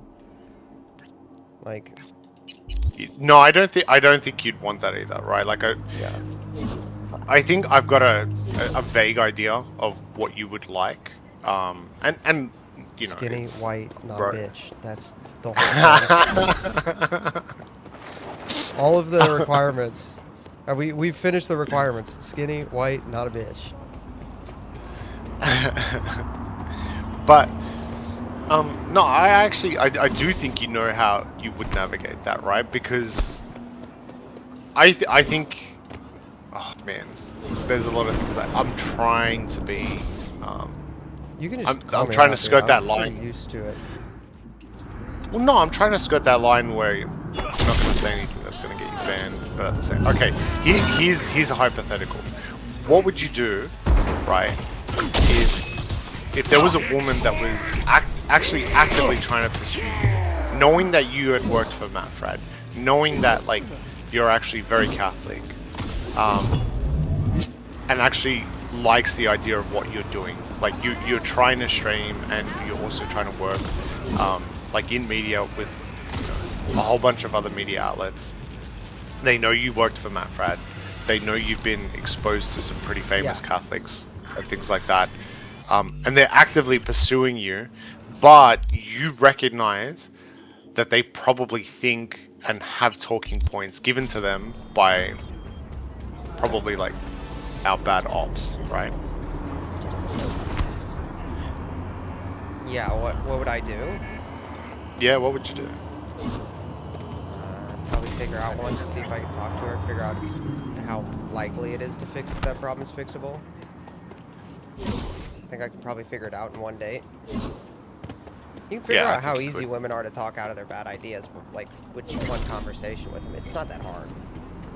Okay, so it takes like 15 minutes to figure it out. I mean, maybe I'm above average on that, but I think I could figure out and that's not a women thing. Like I think I can figure out how married somebody is to a bad idea that they're likely to like, that I think they should get rid of. I can figure out how likely somebody is to get rid of that idea. Sure. In like 15 minutes. Okay, so you wouldn't discount a potential spouse based on what they do. Okay. Not immediately. I mean, like I said, I think I can figure out how married they are to the idea. You know, I don't think that's hard to do. And if they're extremely married to the idea, then you just move on. You go, oh, well, not gonna work. Okay. Yeah, fair enough. You have to be comfortable with being single. I think a lot of guys aren't comfortable with being single. I don't think a lot of women are comfortable with being single. I don't think a lot of single people are comfortable with being single. No, like women are crashing out now in a big way about that, right? Like I don't know if you've noticed this. I called this a while ago and I said this to my wife. I said, you know, we're going to see a lot more women joining the church over the next few years. And she said, what do you mean? And I said, a lot of women who probably lived a very worldly life, they're going to come back to the church because there's a lot of people. They don't necessarily explicitly make the promise, but the promise is implicit. You know, they say, you know, you come back to Christ, good things are going to happen, right? Yeah. Where it's actually the opposite. You come back to Christ and it's going to get worse for you, right? Like, it's going to get a whole lot worse for you. And now you're starting to see that, right? You're starting to see all these women, they'll go to churches and they're looking for men, and they try to shrink their own dating pool or their own competition by going to churches that are like mostly male dominated, and then there's not a lot of females, right? But a lot of these women will go and they're still married to some really bad ideas, like a lot of bad ideas, and when they don't get what they're actually hoping for, they do crash out in a pretty big way. Yeah. And end up leaving the church. Yeah, I think, I mean, you're right about that. I'm just saying that like men and women are both right now not comfortable with being single in a way that is like gonna go bad for them in the long run. Because they are gonna get desperate, and I'm like okay with it. You know, I'm genuinely satisfied with my life, and so when somebody's like, when something doesn't work out, or like I think maybe something will work out, and then I realize that it won't, like it's very easy for me to walk away because I'm like just genuinely satisfied with my life in a way that like.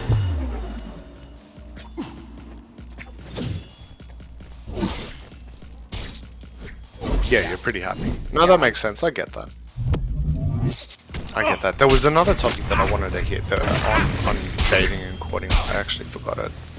I got sidetracked. But yeah, I get what you're saying, man. I get what you're saying, and I was hoping to probe for more because I genuinely think like I just don't worry about stuff. I think some of the cultural and interpersonal stuff requires like thinking about it and worrying about it, and I just do not worry about. That's a very good point. And I don't like, I worry about politics, but I'm not, dude, I do not give a shit about like my own dating life. Like I just don't care actually. It's either a lot of stoicism right there or a lot of hope in God that things will be okay. It's both. Holy stoicism is just trusting God. Anyway, saying of course it is. Hoping.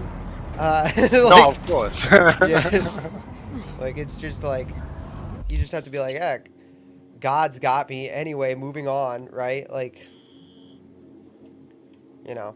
I actually do think that men are actually able to achieve that. I actually do, and it's because we have a whole lot of different interests, right? There was a video that I was watching about this guy was talking about the differences between men's money and females' money, right? So when men usually pay for every... Oh yeah, that's right, yeah. The video that we watched, yeah. So that's why I do think, men are... eventually are gonna be okay. Yeah. Well, also like every time I just like leave something up to God and stop worrying is a choice. You guys know that, right? Like everybody in chat knows you can just choose not to worry, and then stuff just works itself out. Like unironically. Okay, so here's a question for you, right? I got a genuine question for you. Where do you find that, you know, to like stop worrying about something and actually also take responsibility for it, right? Like, where do you think stop worrying and let God handle it, and then you actually having to act to try and actually take responsibility for something, right? For instance, like, you know, you're worrying about like work, right? How much work, you know, or how much money you're earning from work, but then also how do you get up off your ass and actually start doing things? Because there's some level of worry that's needed.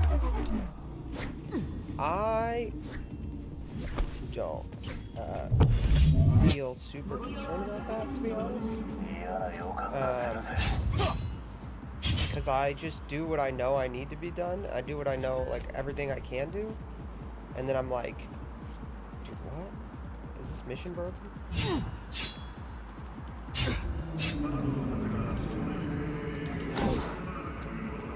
This mission. There we go. I triggered it. I just do what I know I can do, what I'm supposed to do, and then I like, from there I just let it. You just have to release it. Yeah. Okay. I just wanted to see your philosophy on that. Yeah. But you yeah, just do okay. what you can do and then you release it. When January, when I had to switch jobs, I like sent out a bunch of job applications, and I knew I was doing everything I could, so I wasn't worried about it. It's totally invisible.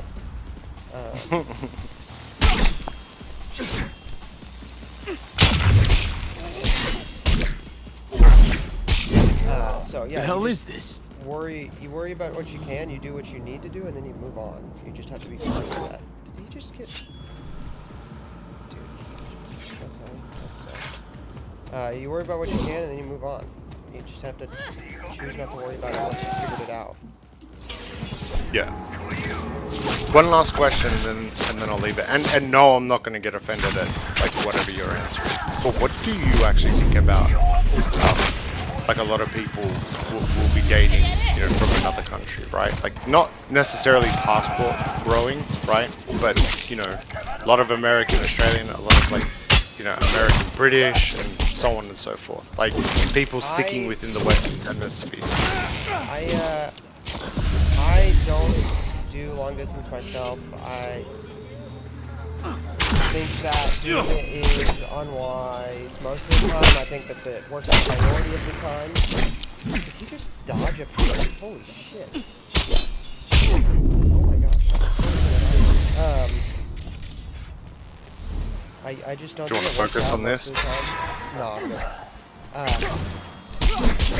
didn't know it could do that. So, yeah, that's what I think about it. Most of the time it's just like, I don't understand how people think it's going to work out for them, because it doesn't seem to me that it does most of the time, so. Yeah. Yeah, okay, fair. I don't know. I also don't like phone calls. I don't like talking to people. I don't like trying to have a relationship through the internet. It's not pleasant to me. It really... No, it sucks. It's not fun. Yeah. I think actually, unless you're the kind of person where you can actually like talk over the phone like constantly, which I think my wife and I, we were able to build a really good relationship through, you know, VCs and like video calls and stuff like that. Yeah. Like there was always something for us to talk about, and there was always something for us to, I guess, like digest together. Like there was always content or something that we could, you know, talk over and kind of think, oh, how would we react to this, and what do we think about this, and how do we see this? Yeah. That sort of thing. So we do that very well, and we still do it, right? So when you were talking about a guy, you know, gaming, you know, with his wife and stuff like that, that's what we do. So what I will do is I'll play a game that I can kind of zone out to, and she'll read something from the internet, or we read something together, and then we'll digest it together. Yeah. I think that works for some people. It doesn't. It's not worked for me. It's been my experience. Yeah, that's fair. I find. I mean, what the?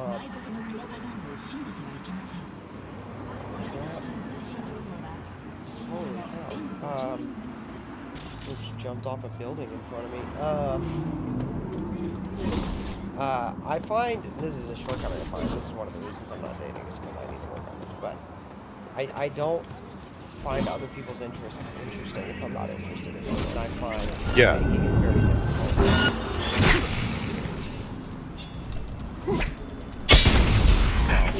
Yeah. That's a thing I need to work on, being genuinely interested in other people.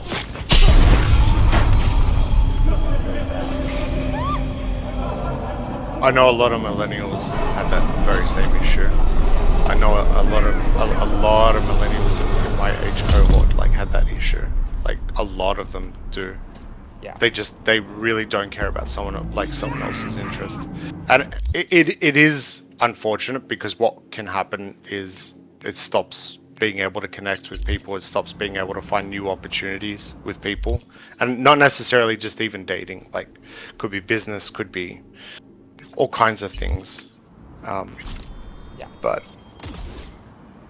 I don't see that though much in your generation, to be honest. Maybe with Yeah, you, it's obviously. not. I don't think it's a generational problem. I think it's an autistic problem.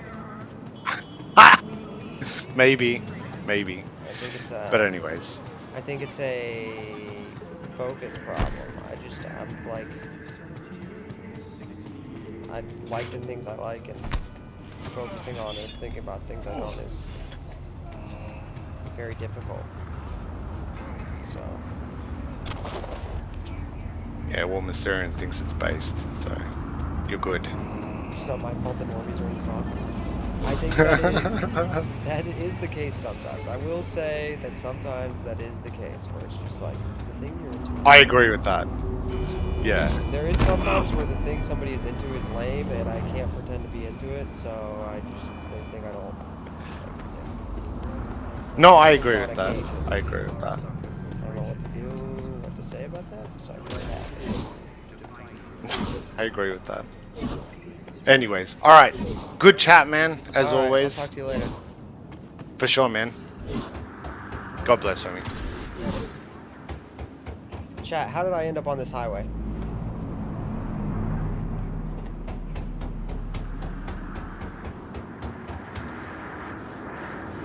Do you guys think I can make this jump?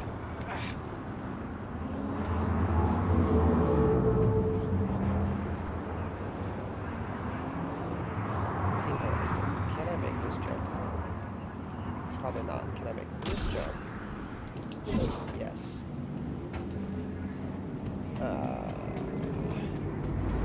Wife left me at Arby's drive-thru. Okay, that's interesting.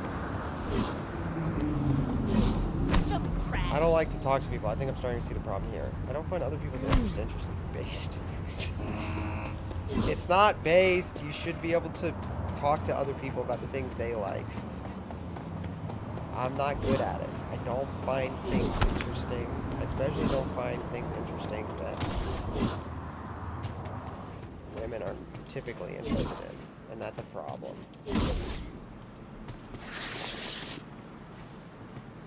I know you said skinny, but I can't find women. So I know you said skinny, but I can't find women who are so thin they don't look like women attractive. Okay. Interesting. It is a very nice sword. I will say that. It's a great sword, chat.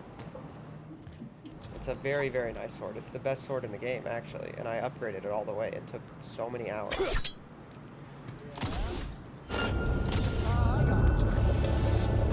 It's only a matter of time. When's your shift over? Great. You can't see me. Oh. Okay, well, you have to... You're only making it worse for yourself. Come out. What? Where are you?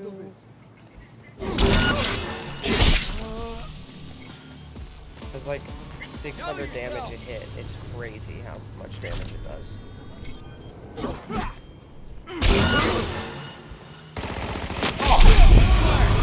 It also reflects damage back.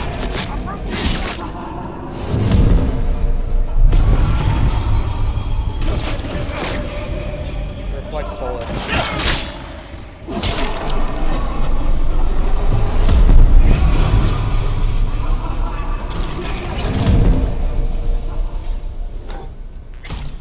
So there's that. It reflects bullets. That's pretty cool. Pretty cool sword. I'm trying to rack points so we can propose a new emote. I mean, yeah, a woman theoretically can be too skinny, but that's like saying like a woman could be too conservative. It's just not gonna happen, so it's not worth like thinking about to me.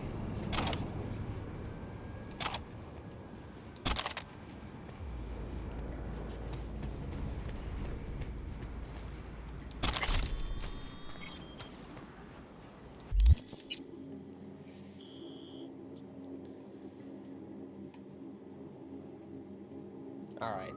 Let's do this story mission, I think. I have $500,000. Damn. Okay. Alright, let's do the story mission. Let's do the story mission, I think.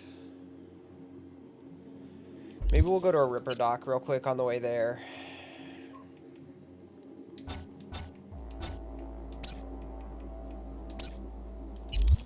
There's a Ripper dock on the way there. There's a Ripper right here. Oh, not that guy. We'll go to this Ripper. We're not going to Fingers. I thought I killed Fingers. Did I not kill Fingers? Crazy, I should have killed Fingers. Definitely should have killed Fingers. If I didn't, I should have. Will my bike pop up out here? Crazy. Alright, good to know. It does pop up out here.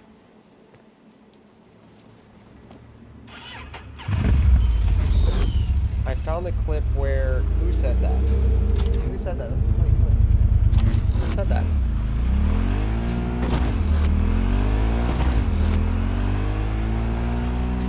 AOC said that black Americans created democracy.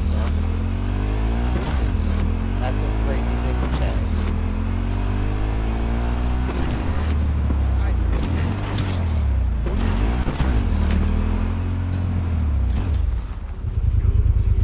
How do I get out of here?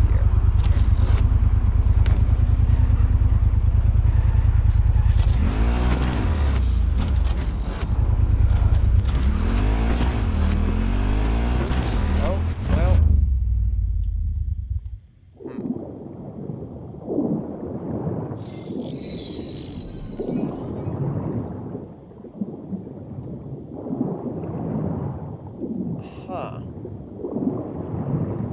I think that's bad. I don't think that was good. I think it's probably bad that my bike is now at the bottom of the river. I don't think I'm getting that one back.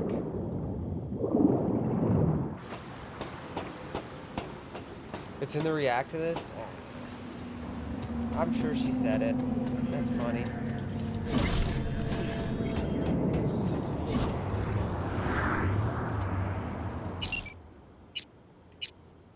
Repairing. What needs repaired about it, dude? Well,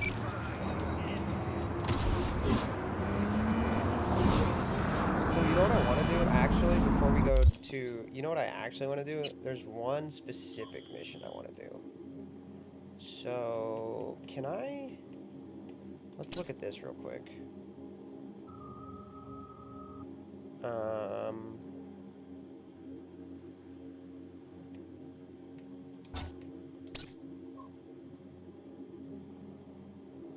Not the Corpo Plaza one. Gross. Japantown. No. Glen.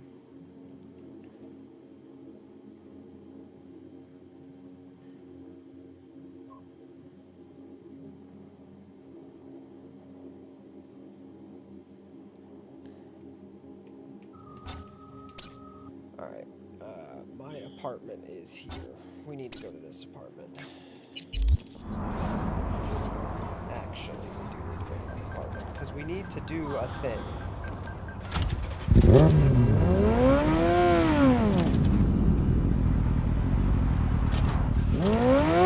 Did you see Hamilton? Bro, stop walking in the street while I'm trying to ride my motorcycle. Based in anti-pedestrian build. That's a joke. Because I know Nick is going to be in the chest like, oh, suddenly walking is not good.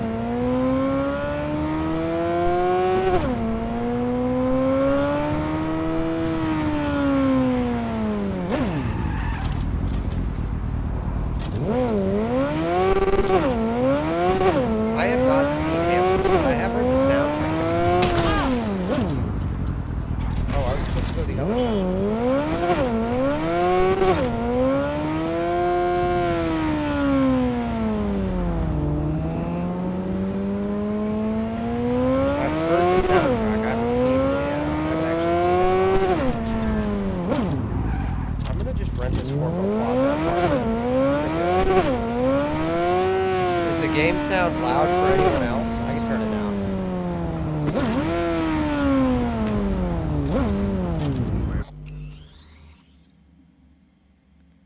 Game is insanely loud. Well, you guys could have said something. I could have turned it down.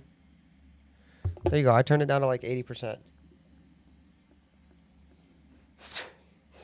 All right, I turned it down for you guys. That would have been rude? Oh, okay. Good to know.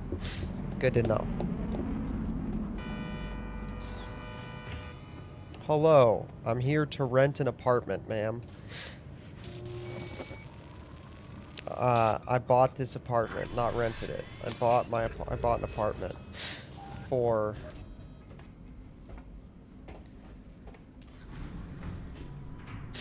I bought the apartment for $100,000. Crazy steal, honestly. An apartment in the richest part of the city for $100,000.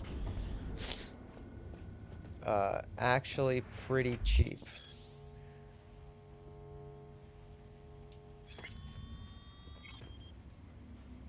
This is a joke and I don't get paid. That's not what you... That's... Okay.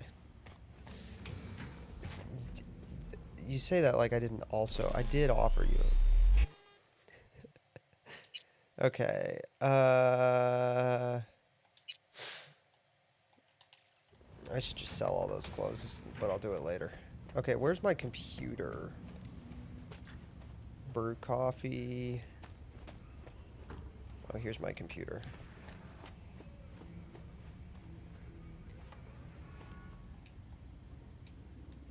Alright, I should have a message.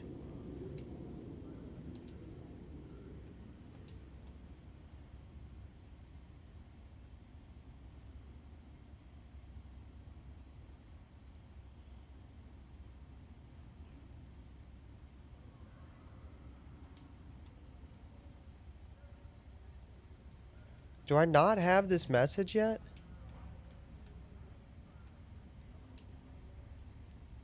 I thought I should have a message from...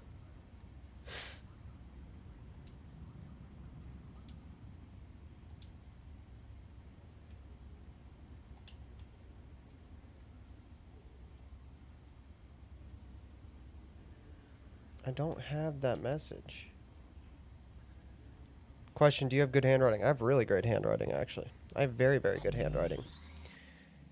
Shockingly good. Most people are surprised at how good my handwriting is, to be honest.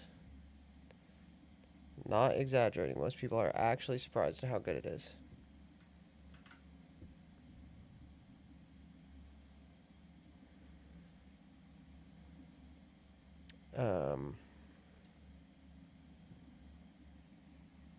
Do I have something written, handwritten, that I can show you guys that's not private?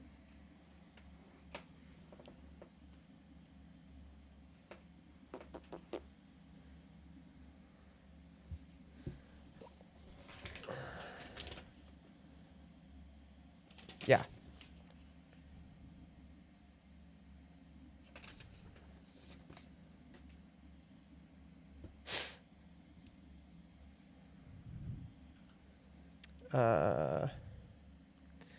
Cyberpunk fastest motorcycle.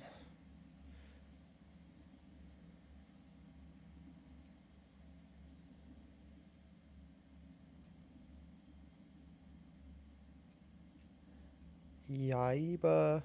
Is it this one? No.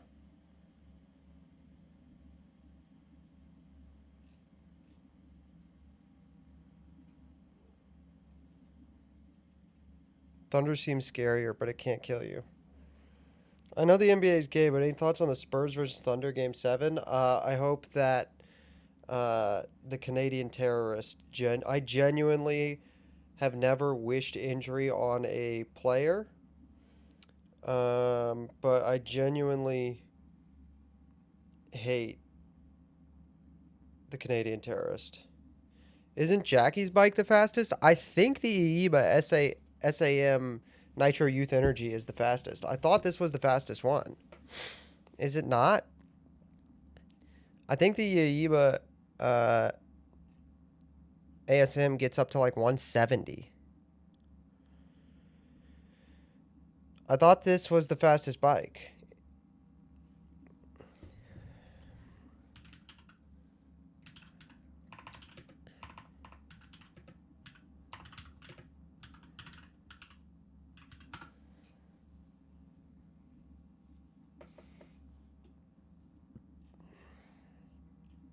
POV, you work at Arasaka. All right, that's actually funny.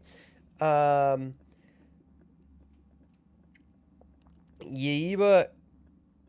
Kusanagi. This is a year ago. Is this before or after 2.3?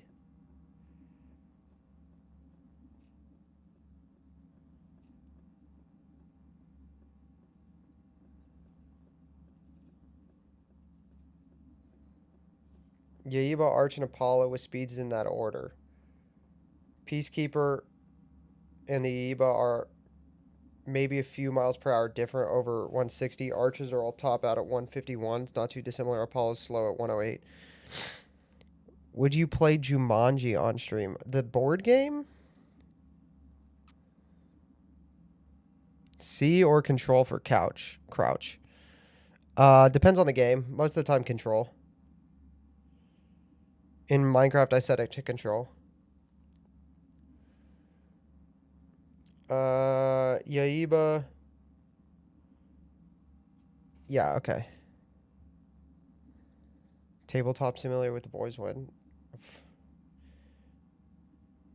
The Yaiba Peacekeeper. No, I want this one. I want the Yaiba ASM. Nitro Youth Energy.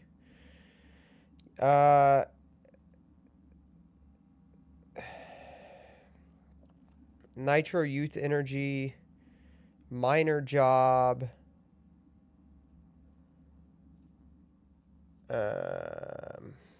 Quest Chain. Reported crime. You play with fire. A minor. Go to Zeitgeist Inn, fighting Zeitgeist things. District Westbrook, Subdistrict Charter Hill. Okay, that's where. So. Have I not done that? Charter Hill. This is Westbrook. I have done all of the MCPT scanners in this district, I thought. Is it this? Dude, it's literally the one I haven't done. Alright, I'm fast traveling to that. It's actually literally the one I haven't done. Apparently the CT3X is just a bot bike. Kind of surprising it isn't from a mission. Yeah, but the Yaiba is so clean, dude. Is it faster? What's its top? I'm going to sleep for XP boost.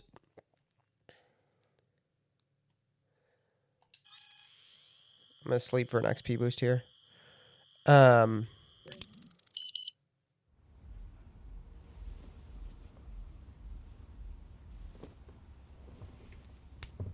Yaiba is clean. Have you played with the Yaiba? It also steers like a dream. I'm not going to lie to you. The Yaiba is, I mean, just...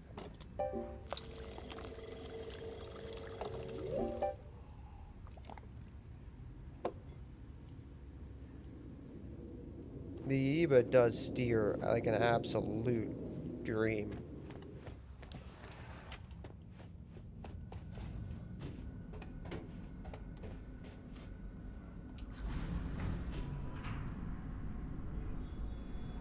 I really like the Yaiba. It is my favorite bike in the game. That's kind of why we're doing this whole side quest, just to get the Yaiba.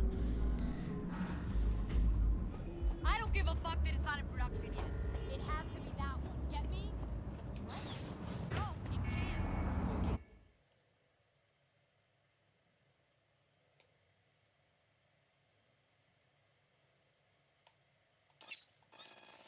can. CT3X. That's weird.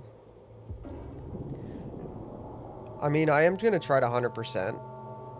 So, I'm not going to try to platinum, but I'm going to try to 100%. So, I am going to need all of the bikes.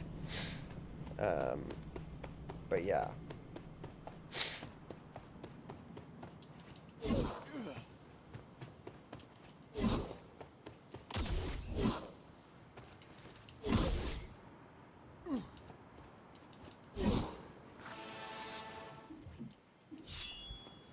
Neutralize and secure the perps. This is the wrong mission. I genuinely do not know which mission I am trying to do. This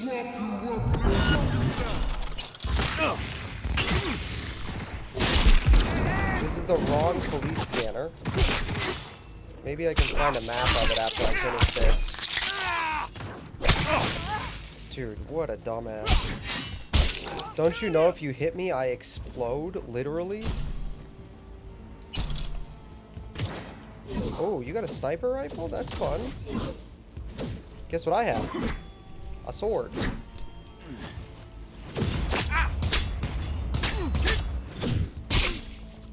I cut your head off.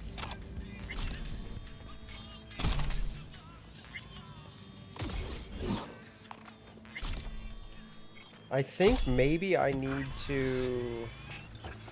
Okay, so this is not the right one, I don't think.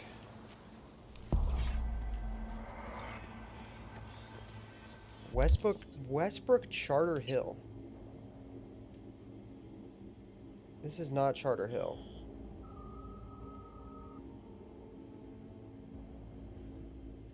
This is Carriuradines, Arasaka Estate. Is this Charter Hill?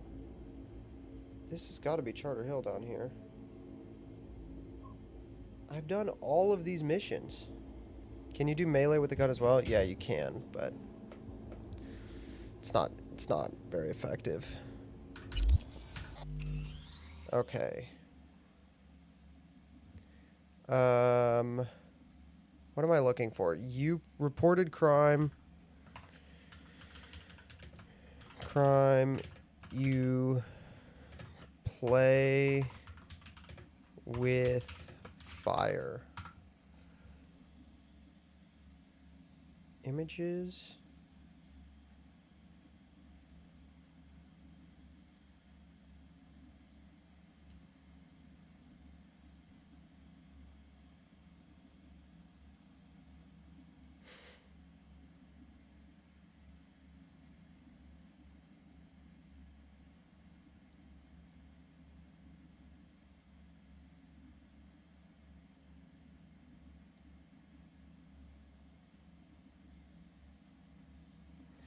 Where is this?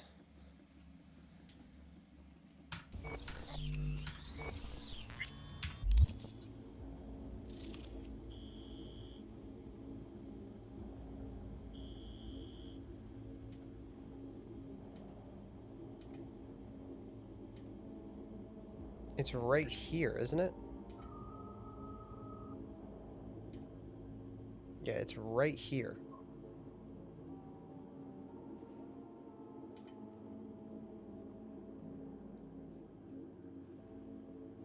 Okay. Nitro Youth Energy. Okay. V gets invited to go to the Yayiba showroom at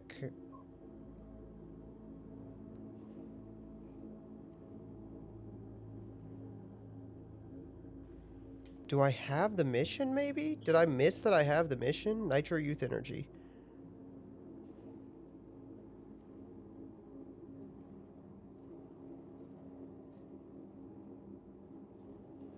Riders on the Storm. No easy way out. Send in the clowns. Tomorrow never knows.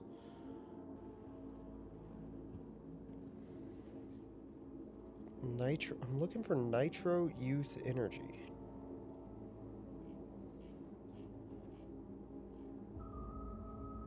Did I miss it?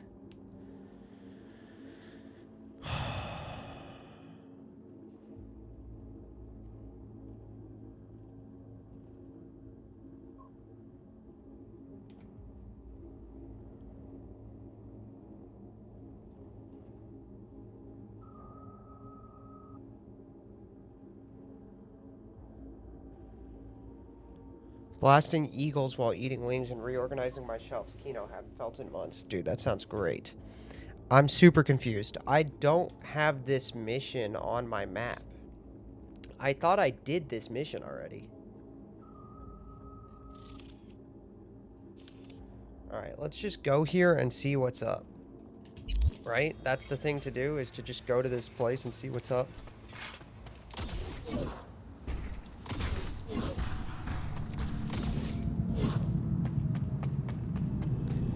One thing that sucks is I get motion sickness pretty bad. Oh, yeah. This game would not be good for that. Well, especially the build I'm playing. I'm playing like a crazy twitchy guy.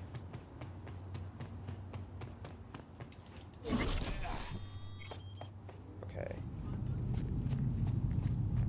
This is the right thing. The problem is I did this one already. And the thing to finish it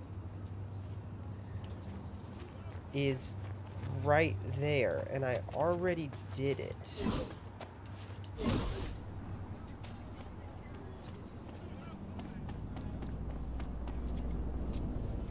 Trauma team.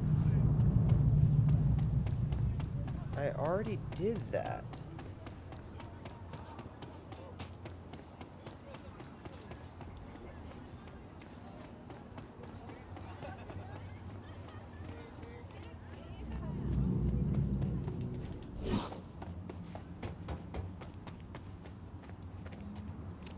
I already did this.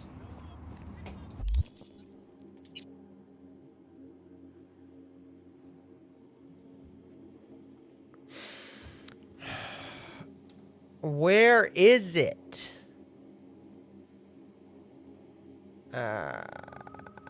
Go to the Eva show. How do you get this, though?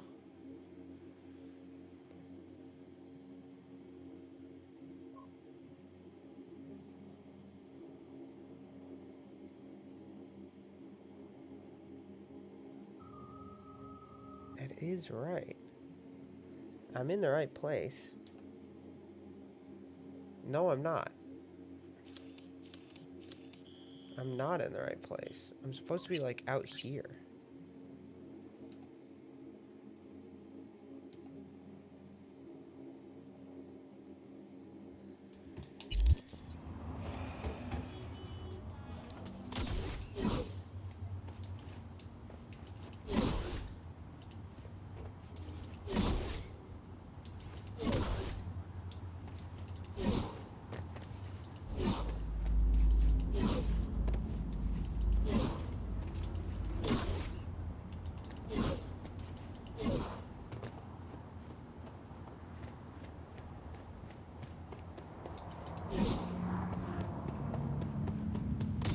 No, I was in the right place. Yeah, I finished this mission already. So why don't I have the email for the bicycle? For the motorcycle? I'm supposed to do that mission, and then I get an email as an invitation to buy a very expensive motorcycle.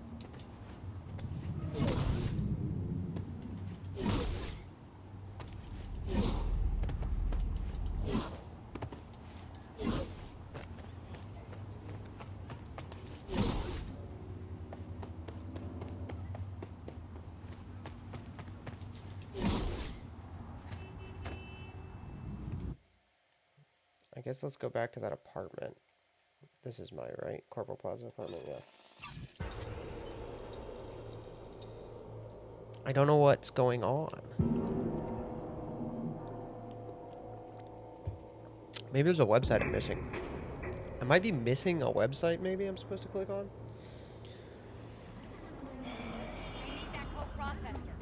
Well, what do you think? Like yesterday. It's not your problem anymore.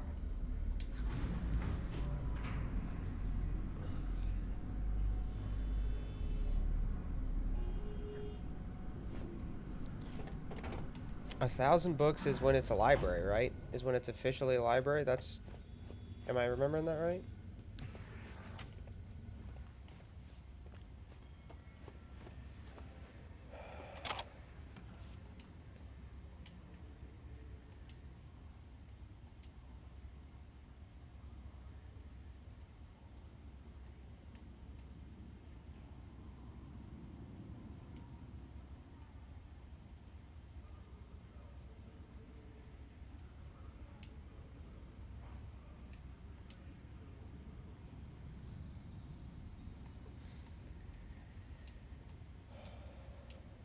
Okay. Whatever. I guess I'll just buy the Yaiba Peacekeeper. Is that what I want? Oh, the CT3. Yeah, I guess I'll just get the CT3X, huh? Do I want the CT3X or do I want the Arch Racer? I think I want the CT3X. The Peacekeeper's way sicker. We're gonna get the Peacekeeper.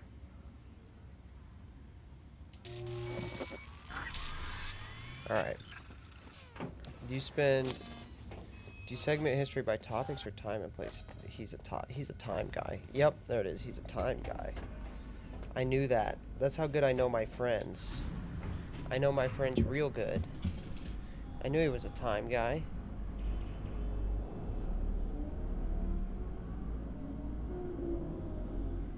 I don't give a fuck that it's not in production yet. It has to be that one. Get me?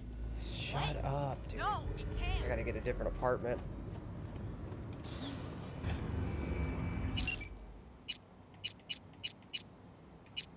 Yaiba Kasunagi Peacekeeper. Alright, let's see how fast this bad boy is.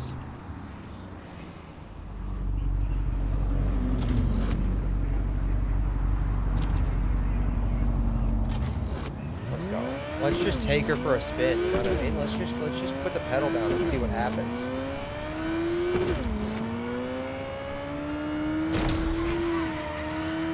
Little wheelie, pop a little wheelie. All right, let's just put her down. All right, this is a back straight. It's gonna turn. Oh, it's moving. It's moving pretty good. It doesn't steer quite as well as the ASM, but she gets moving.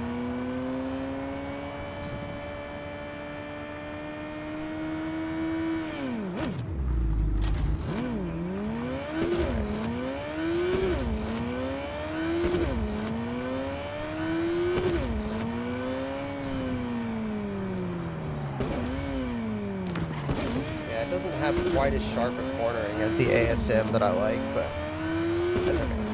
Let's see. Let's just put it back. Do you have any advice on how to read more? He's gonna tell you to just read more, and then he's gonna say Lamau.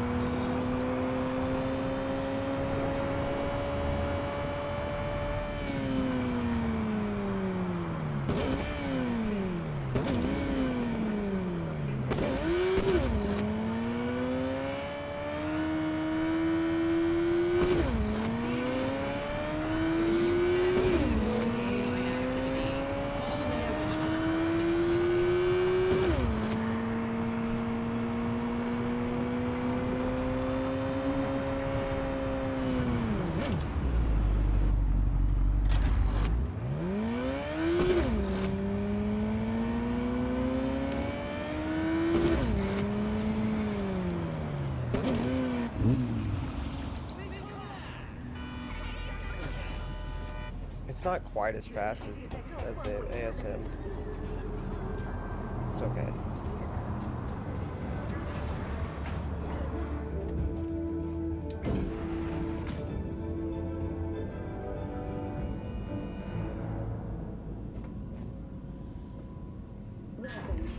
I do want the ASM, and I am mad that it's not letting me get the email for it for some reason. Because I did that mission like 2 real days ago. I do not understand. Does Arasaka not have enough of its own people? Look around, sir. Things are heating up in the city. Suits know one spark's all it takes for Japantown to go up in flames. Riots are always best put down by folks. If you had to not guess, how supporting many your books do you brand have? 150? Ah, you are here. Goro, good to see you. As it is to see you, B. 150-ish? I acquired some information of my own. Do you know who most wish to honor Arasaka? What happens if you kill the cop? You're gonna get a star, and the cops will chase you down.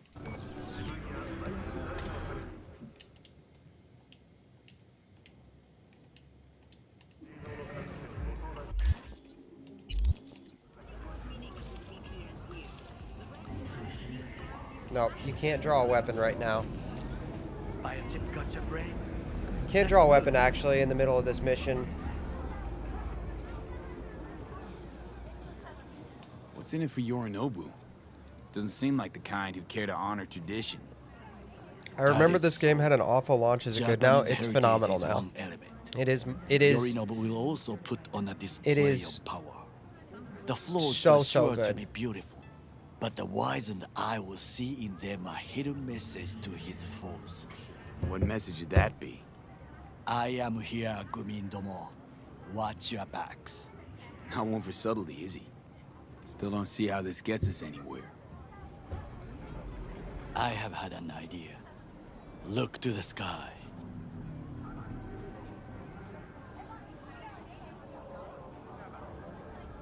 The dash floats will pass precisely this way. If I could just get onto Hanako-sama's float, I could speak with her in private. Get there how? Her in private? Why jump? Of course. Expectations way too high, Goro. Couldn't pull that off even if you still had your fancy implants. I have thought of a solution. While you are occupied with your shady dealings, I learned more about the floats. They are all kept in one place, Arasaka Industrial Park. It is there that they prepare. Is Cyberpunk just futuristic Grand Theft Auto? No, it's CDPR Grand Theft Auto, so it is better than Grand Theft Auto. A virus into its system. You will then be able to disable any security before I sneak inside. Gotta be honest, net running's not my forte. It is even less mine. I have an infected shard. It was not cheap, but the man that is true. That is an Easter egg. Guaranteed it will work.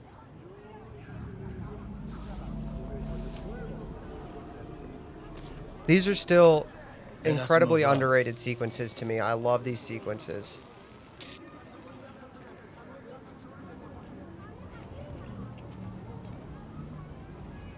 To take control of the float is one thing, but not all. The security concerns me, the snipers especially. I will be this isn't one of those sequences. I thought this was like a simulation planning sequence. If we gain access to them, we will see exactly where the snipers are. You can deal with them as I advance. Sounds like a plan. You agree just like that? The risks are considerable. I'm level 46, dude. Getting more and more used to that. And now, what would you say to a small test? We must try the shard. The camera control room is in front of us. You must get inside and infect the network. That is all. Uh-huh. And in the meantime, you'll do what? Crack open a can of suds? I will not touch alcohol. At work, I will watch your back. Now, get to it.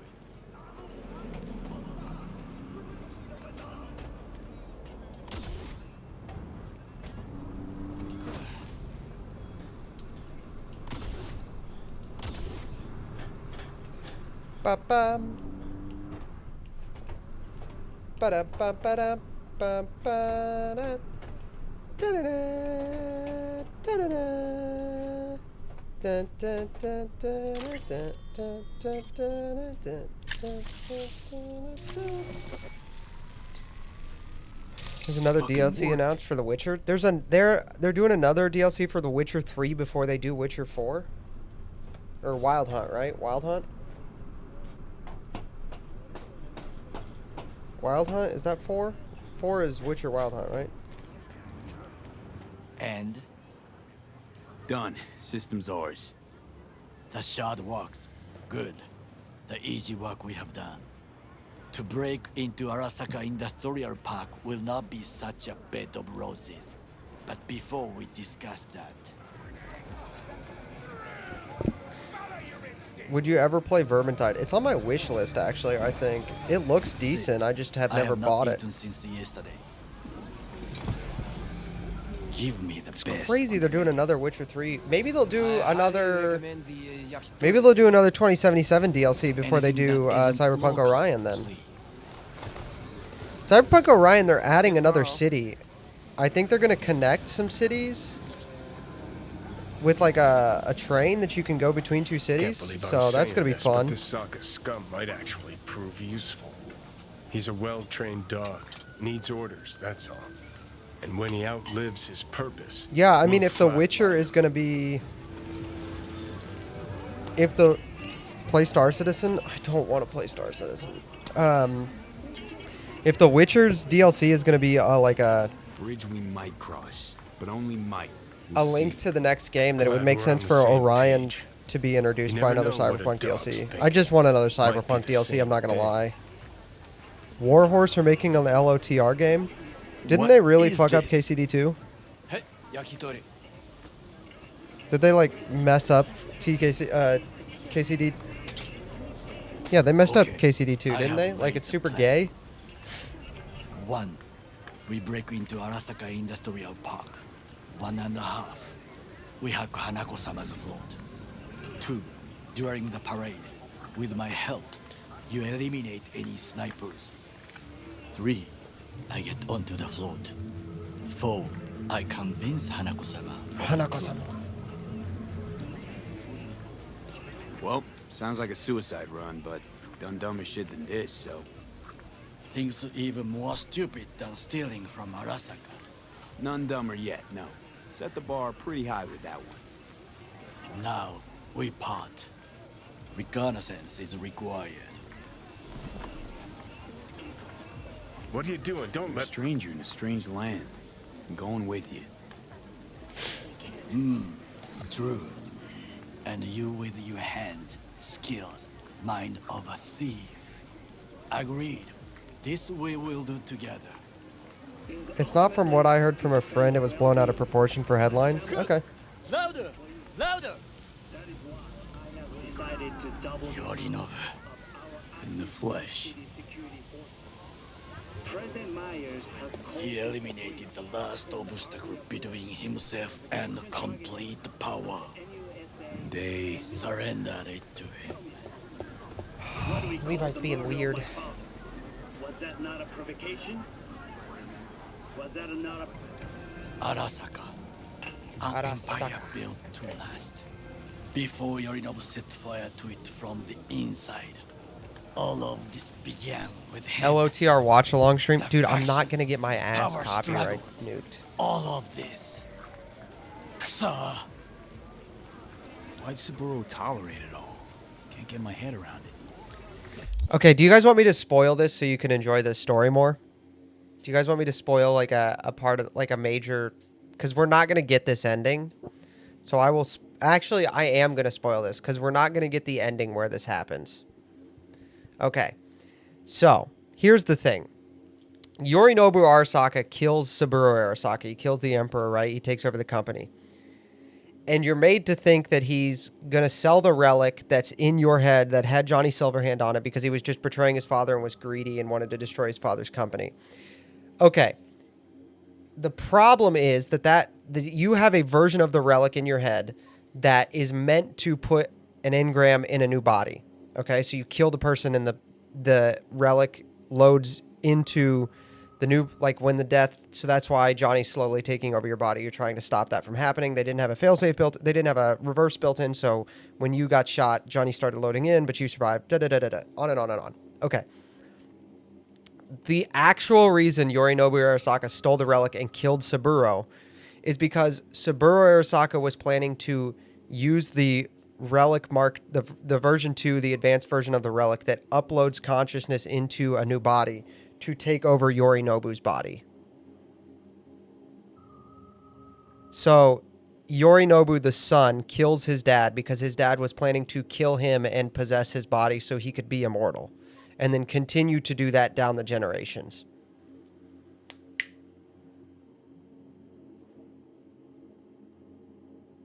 Now, Goro Takamura doesn't know that. He was Saburo's personal bodyguard, so he's trying to avenge Saburo Arasaka's death. He doesn't know that. But that is what's happening in the that was the background of what was going on, is actually Yorinobu Arasaka was kind of the good guy. Kept his son on a short leash. Arasaka-sama was strong, and disciplined man. The strongest man I have ever known.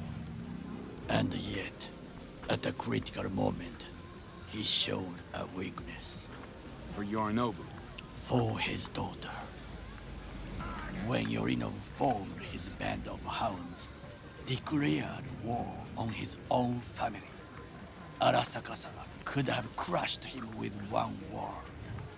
Yet he did not, for he did not wish his daughter to suffer. When Yorinobu returned, his tail between his legs, she persuaded her father to give him a second chance. Do you understand? Hanako-sama saved Yorinobu from the consequences of his deeds. Wait, think she's complicit in Saburo's murder? I think we are all to blame. We allowed ourselves to be tricked, but we will correct this soon. Here's another thing. In the ending where Saburo does end up, you do screw up, trust the wrong people, and Saburo does end up possessing Yorinobu's body. You can see as you walk away, you can literally see Hanako, Yorinobu's sister, put the relic with Saburo's identity into Yorinobu. You can watch Hanako kill her brother and make her father immortal. You like it's like it is canon. You can see it happen. Once again, he does not know any of this, but it is crazy. Will you join me? Sure, why not? Let us go from here. I hope you enjoyed it. Please come again. Sawdust and plastic.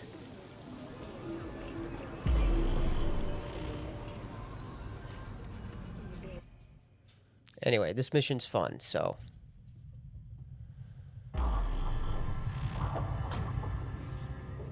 Come. I have found a good place to observe.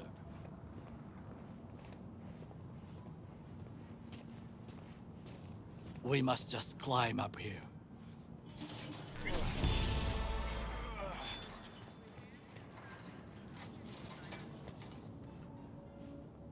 Now, this way. You thought it was Johnny time? No. We're gonna do... This next mission's really fun, but I actually...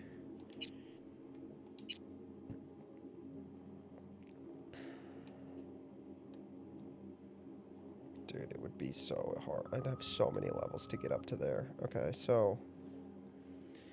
I need to get to level... I have 14 levels left, because I can max at 60 since I have the DLC. So...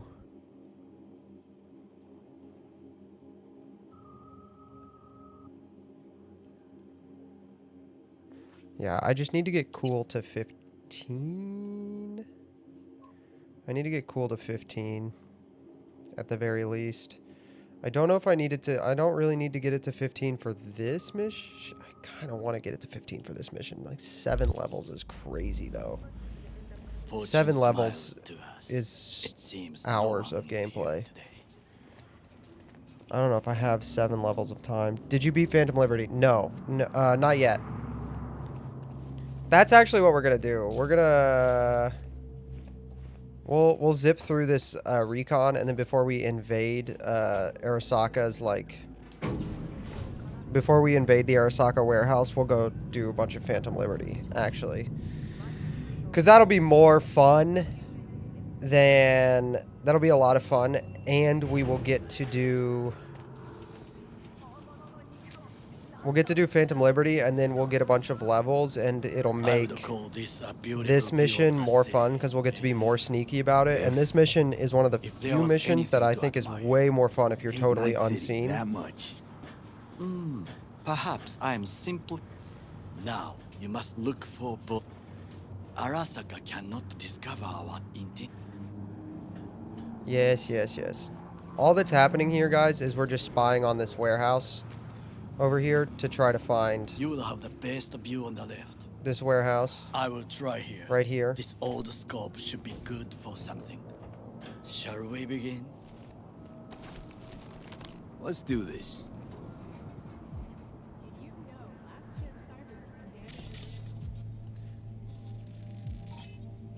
Footbridge, but it's guarded.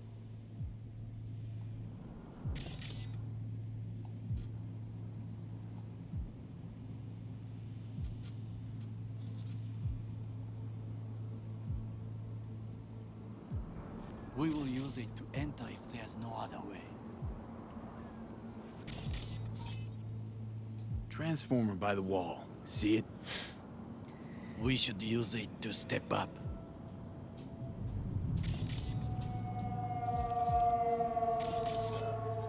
Camouflage turrets by the gate. A last resort. I do not wish to die there. CIA are casting radio spells on your computer. Pipes. See I don't 'em? know what you're talking about. We could use them to get inside. This is not bad.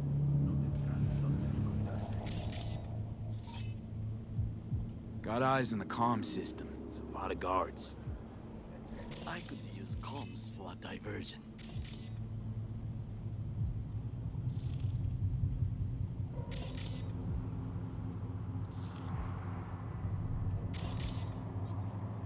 Trucks drive up regularly. Are we to hijack one? So, we must be aware of the mech. Looks like a service tunnel by the road there. It could lead to the warehouses. Hi, puppy. It's such a good boy. Think I've seen The glitching on screen? That's We have intentional. what we came for. So, we going in? This? Is this what you said before That's me, I'm entering fidgeting with the Complete controller. Plaza? I wish to be certain we have not overlooked anything. We should, if nothing... Sounds simple. Alright, let's go do Phantom Liberty, honestly. Relic malfunctioning. What? No sudden movements. That's the cat that's outside Victor's. Do you see it? So? It is the first animal I see in... First it was birds, then dogs. Cats actually put up a fight. Perhaps it is a Bakeneko. Chill, just a cat. Perhaps. Perhaps not. It's the cat that's outside Victor's. It's weird that it follows you around, though. My grandmother knew me. Many stories about the cat. Miss Home. A foolish question. I am from the slums of Chibaire. I was a soldier, and then Saburo Edesaka. Childhood memories. Iron Tape. I remember. Childhood. Let me guess. When they... He was in the army. And all you had to do in return was kill Saburo's enemies. I sense that you judge me. You are and yet you have no right to. Unlike you and your friend Mr. Wells, I was not arrogant. I did not take the easy path. Slaving away for a corp. Not exactly everybody's dream. Oh yes, because thieving is so much more honorable. I'm not just a thief, I'm a hitman. This planet and its people in the name of profit margins. Corporations need capital and resources to keep all in order. Who else is to rule? Corrupt governments? The masses attached to feeders? Cynics? Nihilists? Like you? Come on, not everybody wants to change the world. Sadly, this is true. This is not true. Tired of bickering. Let's just drop it. Sometimes I wish to become a nomad. To leave this world. Forget everything. Forget everything. Nomads aren't lone wolves with egos. Whether they're blood or not, family comes first. Yes, but we need not quibble over. Do you know what I think? Oh my gosh, I What's don't that? care. That day in Konpeki, we both have lost, and we are not at peace with this. So we see. This is still cyber espionage? No, we're doing a different mission, and then we're gonna go do cyber espionage. I didn't do any cyber espionage off stream. Or out off the alone. Yeah. Finally starting to make some. It is a Hanako-sama. Or she'll make sure we die for good. It will find its own way. As will. Alright. Let's go do cyber espionage. Let's go do I think it is time to espionage. Oh, fuck, get worse. You do not look so bad.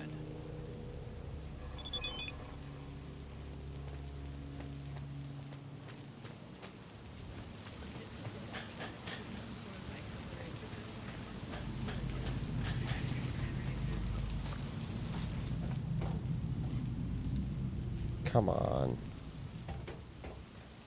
Don't make me jump off this 8-story building.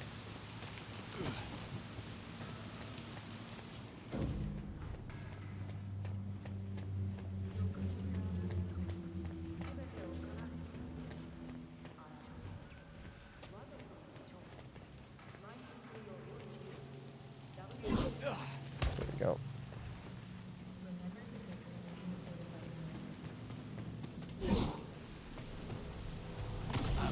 In touch. The divergent reaction. That is. Okay. Let's untrack this mission and let's go track Lucretia, my reflection. We're going to go do Lucretia, my reflection. It is going to be a lot of fun. Here is my motorcycle. Alright, let's go do Lucretia. Lucretia? How do you say that? Lucretia? I think it feels like it should be Lucretia.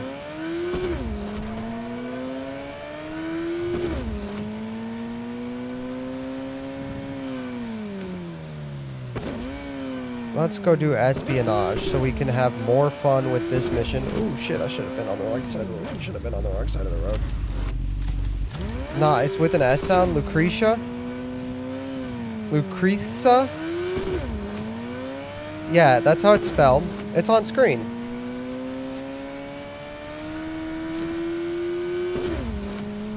Lucretia. Lucretia? That's how kind of I'm saying it. Lucretia?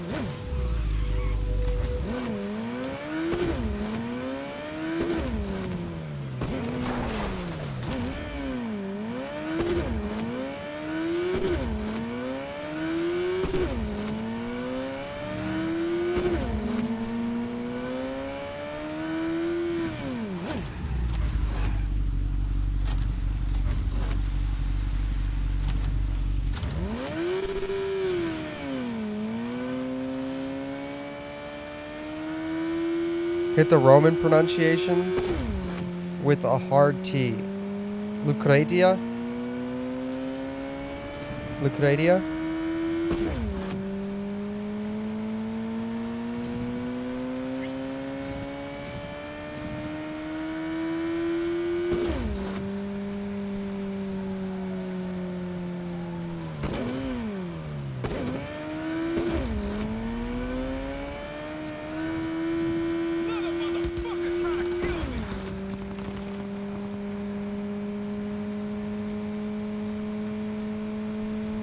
Lucretia. Now I just sound vaguely Eastern European. Lucretia.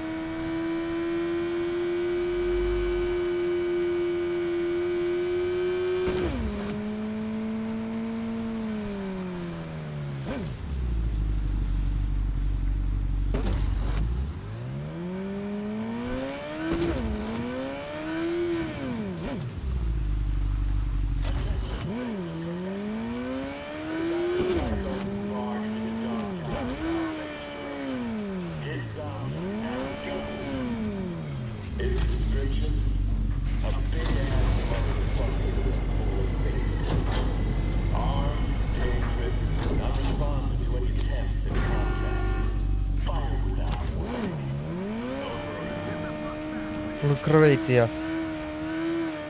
Lucretia.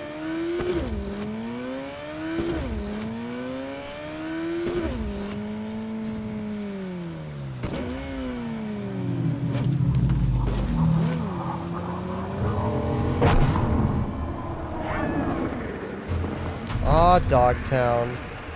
A place where it somehow gets even worse.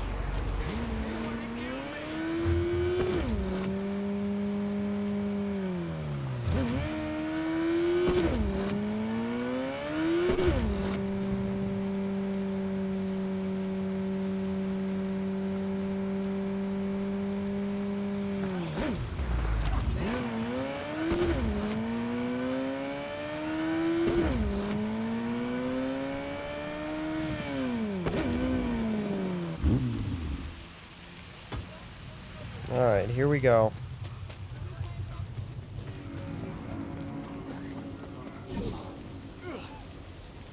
Pretty sure the tube said daytime. Only thing we're meeting here's a stray bullet fee.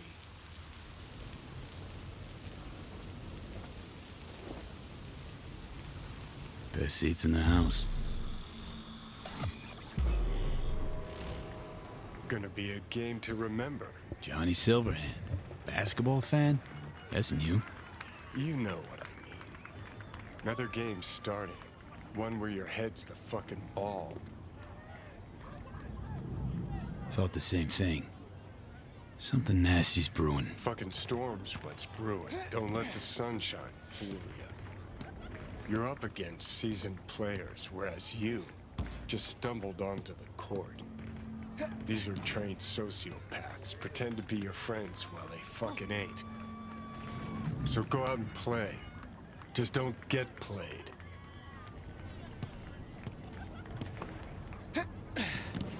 Just come out and say it. You don't trust Myers. No, her type is all. Politicians? Worse. Armed forces. Saying no to high-ranking cunts like putting your mouth over the barrel of their gun. Get shitty fast if you try to run. Take it from a deserter. Never told me about that. Nothing to be proud of. Tore out that chapter. Crumpled it, swallowed it. Our sitch hairballed it back up. One thing I did learn. Caked in blood, in mud. Yeah, he doesn't want to talk about it. What was that? After every carrot comes the stick. Allow me to illustrate. Every grunt gets a rifle, flak jacket, and a bunch of promises. Comes a time you're out of ammo, Kevlar's tattered cardboard. And what's left of the promises? Fuck all, I'm guessing. Exactly. And that's when they reach for the stick they call values. Getting shelled in your dugout, chooms are taking refreshing phosphorus showers, and some officers ranting about loyalty and duty. The moment you stop shitting carrots and they wave the value stick, fucking run, rabbit. Run.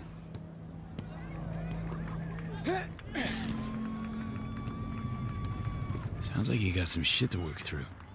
Gotta face your demons sometimes, Johnny. Didn't actually have a problem with them. Till now.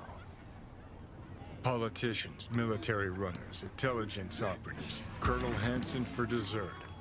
All the rotten fish in one fucking barrel, this Dogtown. Don't turn around. Eyes on the court. Hands, what you holding? Got this token. Mean anything to you? I need to make sure. Keeps his cards close, this one. Who sent you? Mutual friend.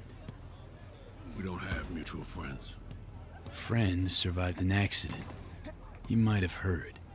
I might have. Zone defense, that. Keep pushing. Is she safe? Hard to say. The longer we sit here. That's it. Dribble around it. Were you followed? Did you even bother to check? Doubt I was tailed. So you didn't check? See, you still got a ways to go. We'll work with what we got. Black Thornton, Merrimack, in the street. 3 minutes. Front seat. We better leave separately. Don't want anyone to get suspicious. You first. Don't want to be caught holding hands? Reed? Slippery motherfucker. I think we really hit it off. Sure. Bet he's got candy in that van. Ready to find out?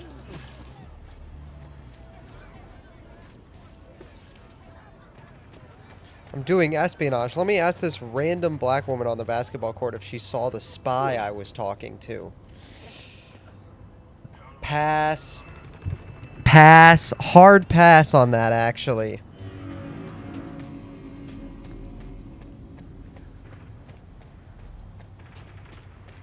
Blackthorn.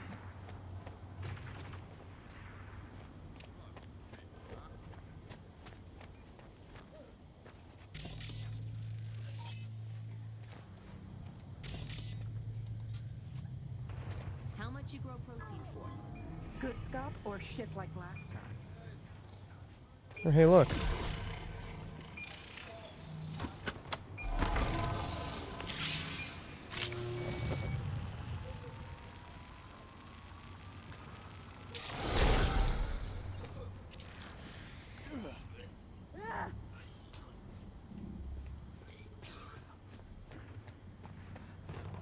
Alright, well, let's get in. Let's get in this car with the man who pointed a gun at us. I'm sure it'll go well.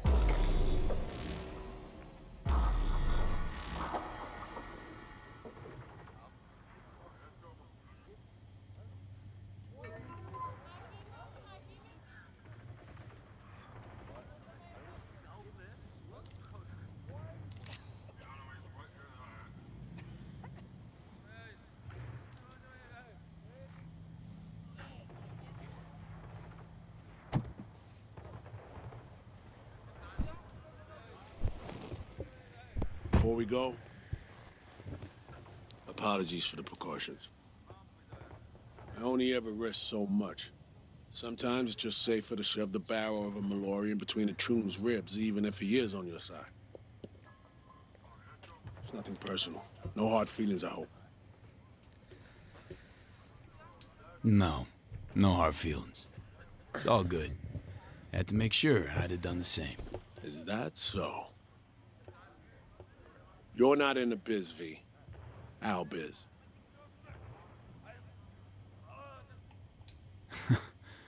What gave me away? You got into a stranger's car. You're lucky I am who I claim to be. I combed FIA data for info about you. Interesting profile. Freelance merc. You were born in NC, Haywood. To make things more interesting, FIA agent. You received your commission last night. One thing eludes me. What drove you to get entangled in this mess? Songbird hired me. Know her? Show me. Something up? We used to work together. I thought I heard the last about her, but that girl's a magnet for trouble. Right. It's time we paid our friend in distress a visit.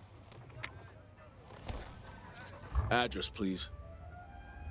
Abandoned building on Crest Street, 8th floor.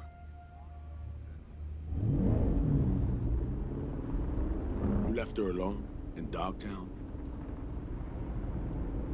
Was I supposed to drag her along while cruising around? Actually? Look, place seemed plenty safe to me. Safe? A derelict building in Dogtown. Just listen to how that sounds. Hold up. I need to take this. Bro has an actual phone. Crazy. Last I heard, you're the manager. Ask Bob. He owes me a favor anyway. Yeah, well, tough nuts. You'd have to manage without me. Bro has an actual phone in 2077? Crazy. I work the door at a club. Selection, you know, bouncing. Huh? That your Lilo gig? A bouncer? It pays the bills and nets me a little disposable. Sleeper agents aren't entitled to government pay. Not even under the table. This is not how I imagine spending my day off. Saving the president? Great action BD shit right there, am I right? Yeah, sure, I guess so. Beep, beep, beep, beep, beep, beep, beep, beep. Does my eyes still smoke? Snitches get stitches, man. So that'll be a yes. Not good. When things start to spiral out of control, she's likely to light up. It's high time we help her out. I'll take you in a minute. Let me finish this and then I'll help you, okay? I know. I'll get you in a second, buddy. You're very handsome. I know. I love you very much.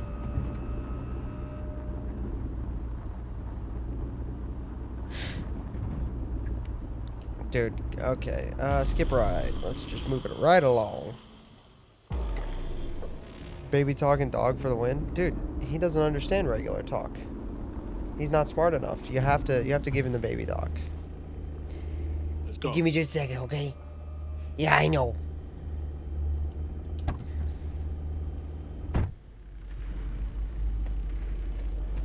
So this is the place. 8th floor. Yeah. Lead the way.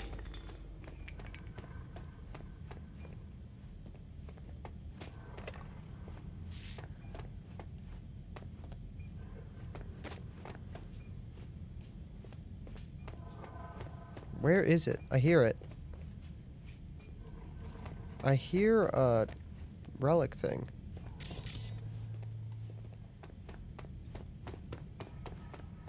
Is it over here?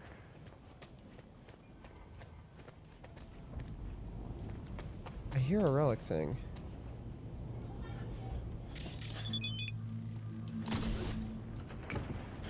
You ran off? I didn't run off. If you're not using those optics, I have a buyer for them. I don't know. He's asking for trouble. Just think, building's been empty for years. Nice of you to come back. I was looking at something. I was doing recon, Reed. Shut up, bitch. Honestly, this is not inspiring confidence. She's capable of taking care of herself, you know. I actually had uninvited guests last night.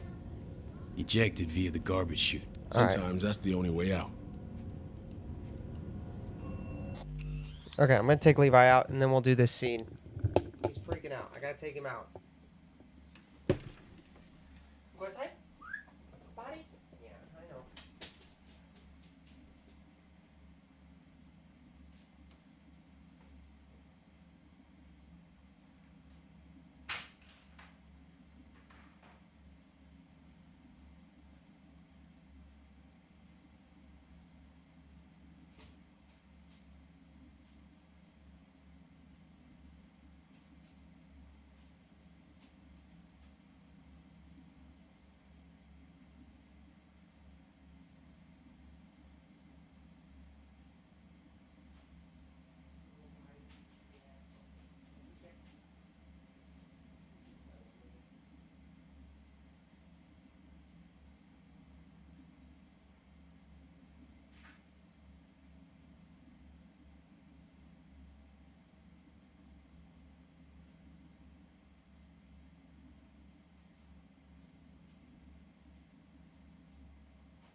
Okay. All right.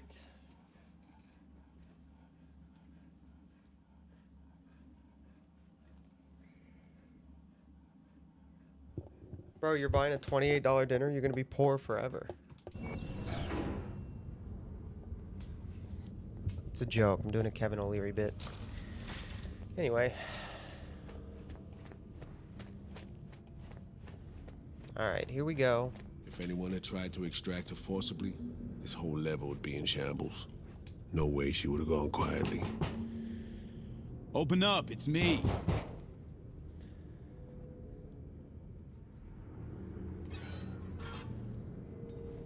Is this how you greet me? Sorry. Rosalind, are you alright? I'm good. Glad to see you are too.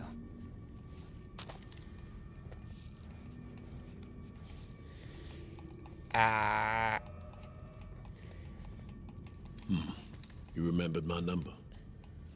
Some numbers you never forget.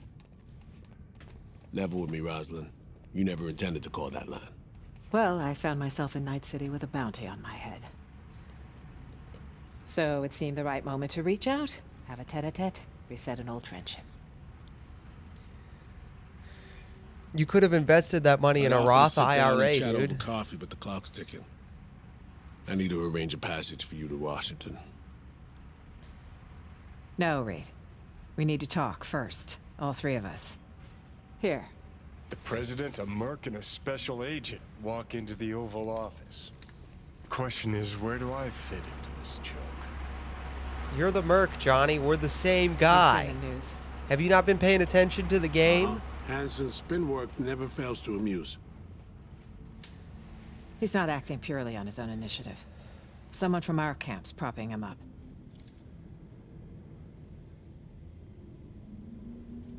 So, an inside job. It's plausible. I see why you reached out. This shit runs deeper, Reed. I wasn't alone on that flight. I heard So Mi was on board. Where is she now? V was the last person to talk to her. Most likely scenario. Got caught in some ice in the combat bob when she acted. One little mishack. Happens even to the best. But no way to know for sure. Unfortunately, we That need line hard is so evidence, funny not because it's an speculation. intelligence 3 line, which means it's wrong, but you're 100% confident in it. Reed, I needn't remind you what this means for the NUS's national security. Besides, she's your prodigy, Saul.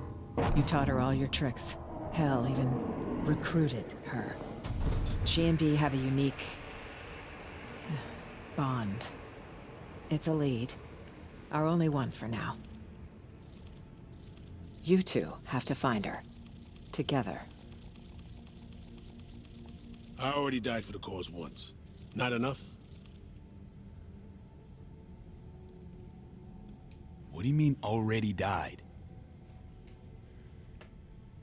What has Myers told you about me? Said you led an intelligence cell here. Went into hibernation at war's end. So she omitted the fact that Arasaka tried to smoke me.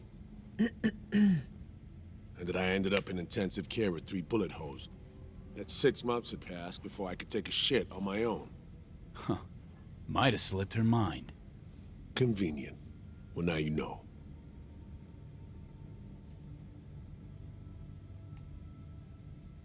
Look, every moment we spend pouting here, our chances of finding So-Mi alive drop. Hard. Barely know Ain't no you, way but the you don't seem line like there she would is leave you your have a agent out debt to dry. Rosalind to pay She won't after survive it's without literally you got out of the hospital, you got shot 3 times. Don't know me well, but well enough, I guess. What are we doing here? I wouldn't.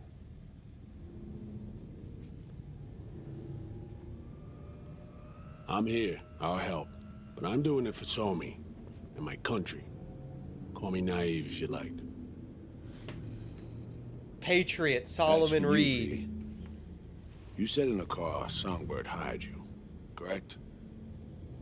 I don't know how much she's paying. Called the place to see if they could send my You actual better order. ask Put on yourself. hold, went to do something else, Is it forgot I worth was on hold for 10 minutes. They didn't forget. They put you on hold so that you would hang up so they wouldn't have to do it.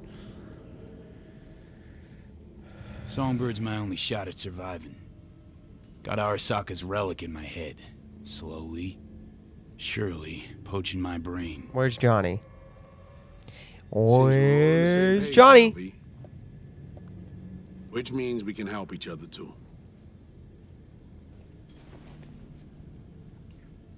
Agreed. Think so too. If we want to find Somi, we gotta dig deep. I mean, actual reconnaissance. No stone unturned. We need contacts, informers not afraid to sing, who might see something in it for themselves. You'll need to earn their trust. Rest easy. Can be real persuasive when I need to be. You should see me Feels with a good, sword. but don't wreak I'm very havoc. good with a Not sword. too much, not yet. I need to arrange a safe passage to Washington for Myers. Expect my call soon, V. I'm very good at swords. Thanks. For everything.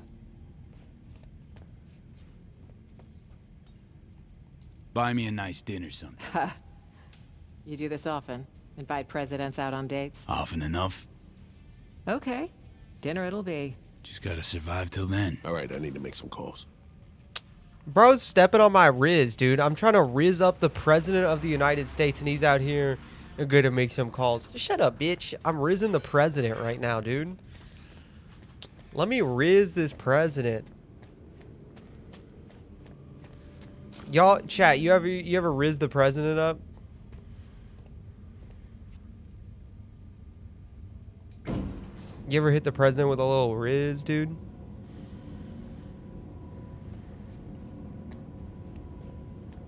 Casual presidential riz.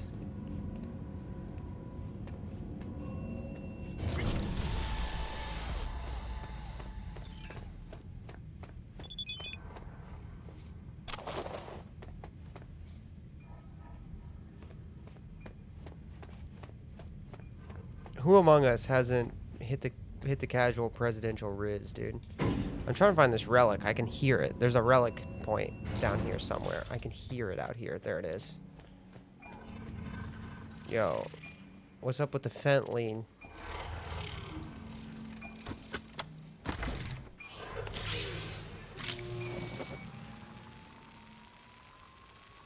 I'm out here trying to riz up the president, and then Idris Elba, Cyborg Idris Elba is ruining my game. Wait 2 days. That sucks. 15%. Yeah, minus 15. Okay.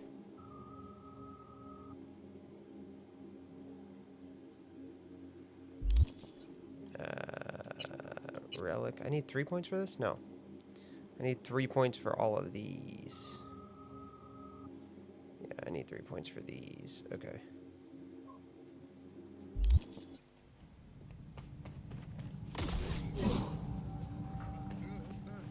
Alright, I have to wait 2 days. So, here's what we're gonna do, actually.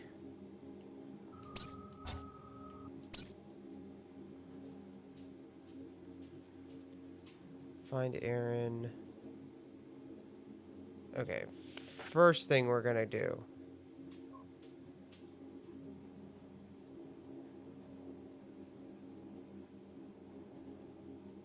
Wait, what is this?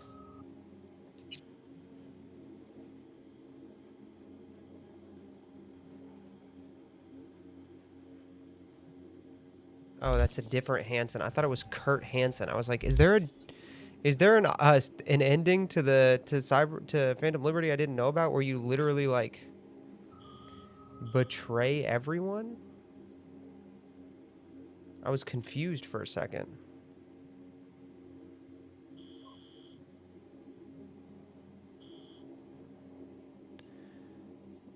Happy Sunday, Grant.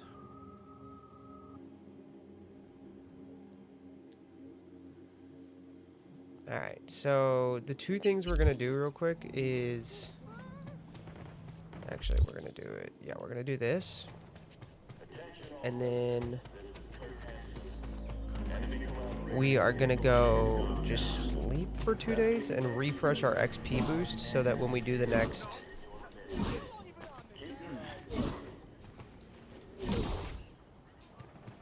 So that when we do our next XP, so that when we start the next part of the mission, we have a double XP boost. We have extra XP boosting. Okay, so we want to just sell this stuff. Dude, wait, hold on, chat. That goes hard. We're going to keep that one.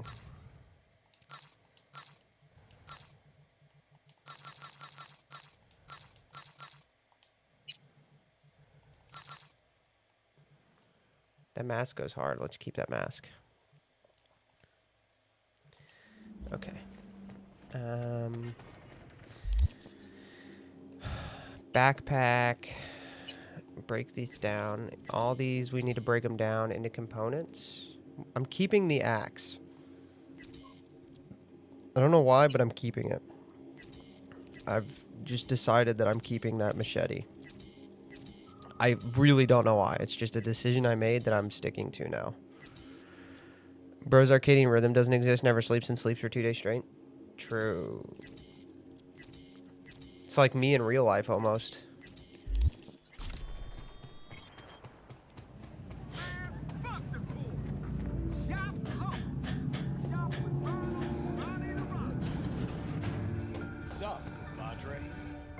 Okay, let's see what you can do for me.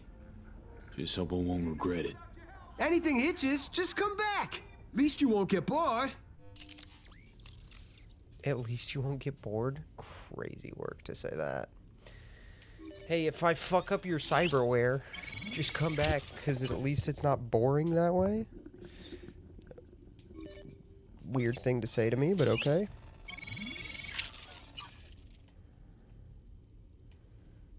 Okay. First of all, let's upgrade our...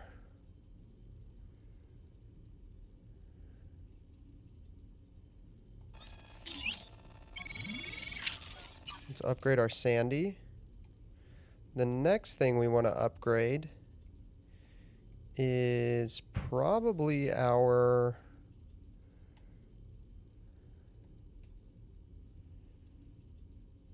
Yep. Next thing we want to upgrade is Dense Marrow.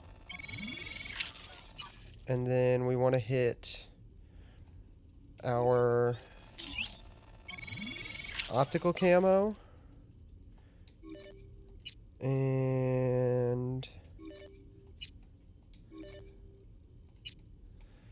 Is there a better integumentary? Okay, so upgrading this gives me... If I upgrade this, I get 3.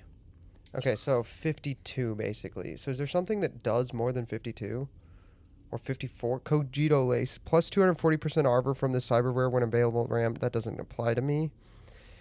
Whenever you take damage, you have a 10% chance to release a large electroshock. I already have that. Not gonna lie, this person's order is kind of fire, though.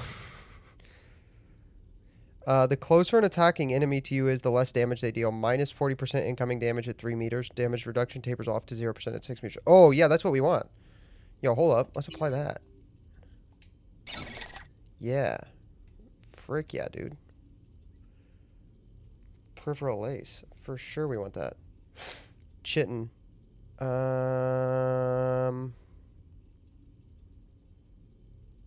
Wait, is chitin not just... Can I unapply this?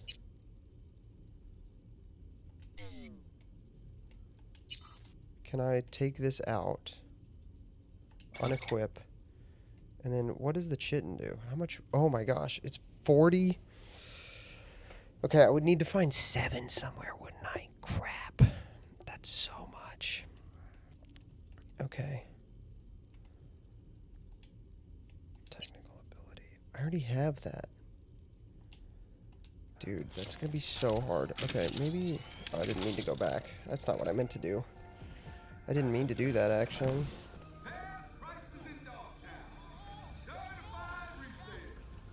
Not what I meant to do. Not what I meant to do. I want the chitin. I guess we'll put on the peripheral. No, for now. Here's the thing. Okay, the peripheral is 200, right? Can I... What if I just unequip this? If I unequip this, can I put the chitin on?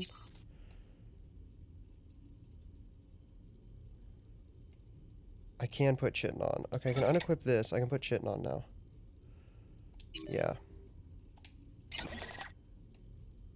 Because that is more total armor than before, right? If I unequip this and then I equip my Parabellum, 562. But if I equip my chitin, I have 598. Yeah, so that's more armor total. That's what I want to do then.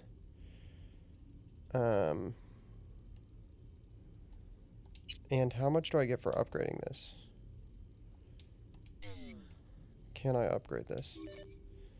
16 to upgrade it. Okay. Yeah, alright, let's upgrade it. And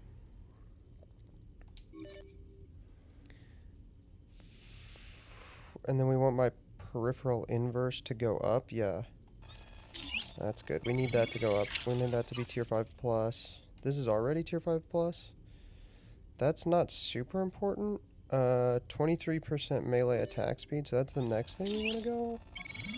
Do that one. And then heal on kill plus 7% when you neutralize an enemy.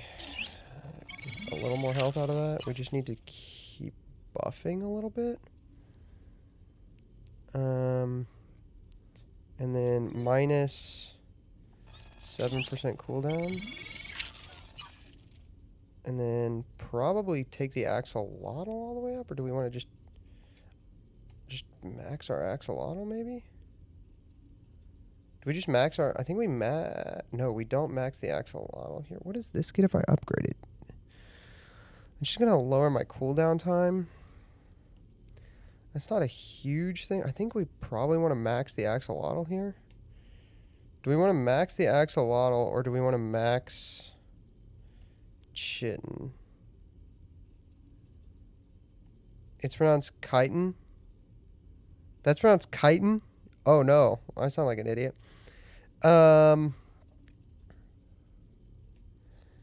Okay. Adrenaline converter.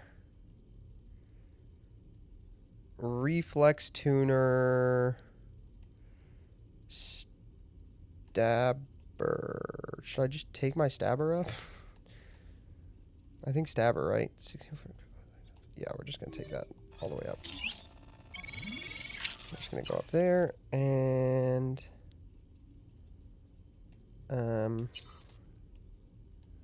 what does this do? Titanium bones. Plus 62% carrying capacity, plus 4.7 armor. I don't really think I want to do that right now.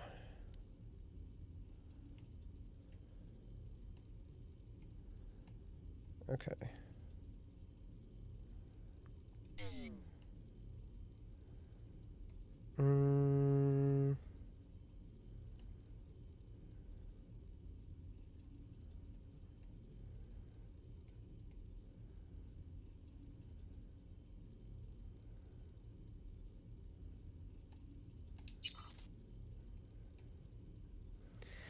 Electromagnetic recycler, plus 4 health and stamina when an enemy. No. Plus minus 18% stamina cost for all attacks. Wait, that's crazy good. Wait a second. That's really good. That's really, really good. Plus 23% stamina whenever you use a melee weapon. I can just unequip that completely, because if I get... What do we try? We want the isometric stabilizer. Minus 18% stamina cost for all attacks. Yeah, right? For sure. Because micro rotors is plus 24 attack speed. Heal on kill, I feel like we can apply. And then... Can I just... That has no capacity cost. Stabber, we want 40% movement speed when entering combat. Slows time by 60% for 4 seconds when your health drops below 25%. Shit. I have too much stuff. I'm becoming an actual cyber psycho. I want isometric stabilizer, I think. Whatever. Okay, we'll put this on. Oh shit, I sold it. Damn it. That was dumb. Buyback. Okay, buy it back. Put that on. We'll put that back on, and we'll just have to get more capacity shards, I guess. Isometric stabilizer, so good. Second heart is really good, too. Isometric stabilizer is so good, though. I want it. What's that? What's that? Leroy ligament system. 18% movement speed. That gets rid of the double jump. You just started watching Invincible? Have fun with that. That's crazy, dude. Allows your quick hats to deal critical hits. I don't care about that. Already have the axolotl installed. RAM reallocator. Don't need that. Okay. Already have the bio. Already have that there. I have that there. What does this do? 35 plus 35% armor. Okay, wait.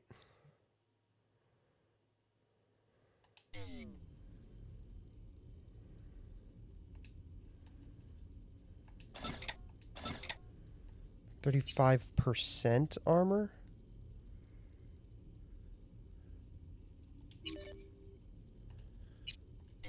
That's really good. I kind of want that. How do I put that on? What do I need to take off to get that on?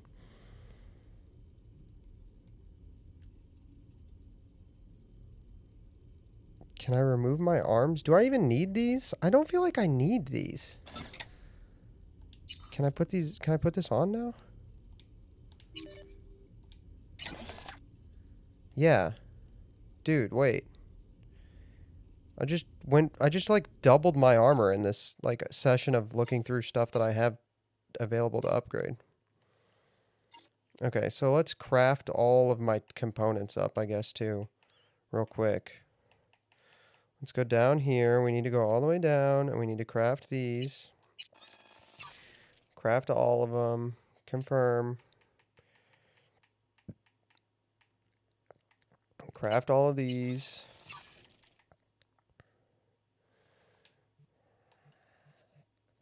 Craft all my components all the way up.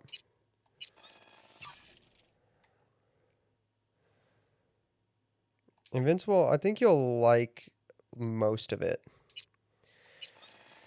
I told one of my friends recently they could borrow my omnibus, because I have the omnibus, the Invincible omnibus. I told one of my friends they could borrow it recently. I forget who it was, to be honest with you. Okay. Yep, that's crazy. We're upgrading that. Okay. And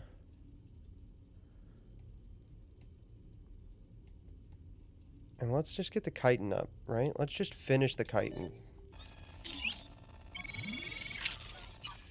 The chitin is fully upgraded now.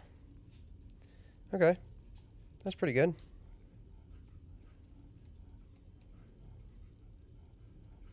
And let's just use all of our components that we can.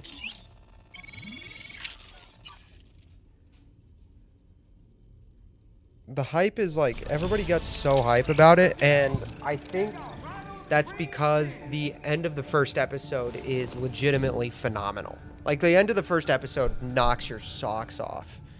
And from there, everybody was just, like, hooked on it.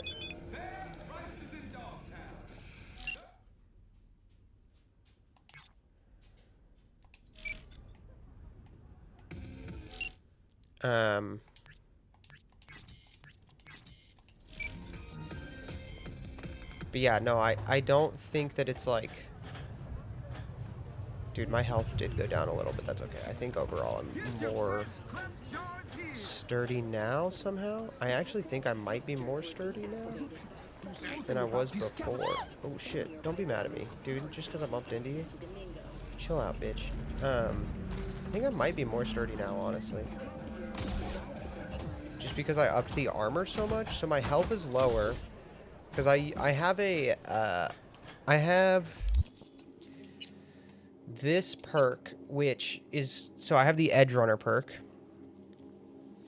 RIP. If you've seen the anime, you know.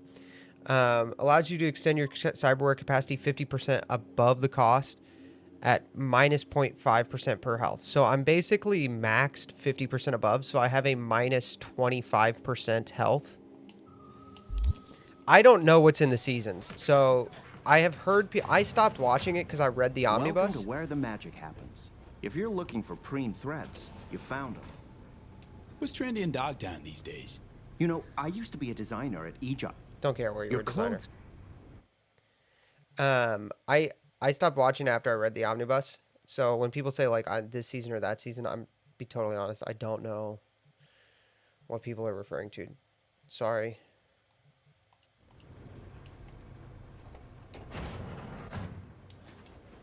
Keep your eyes peeled.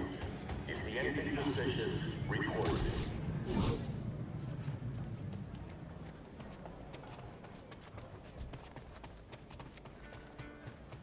And it's also been like 2 years since I read it, so. Sorry, chat. Can't really tell you what's what. Okay, so actually...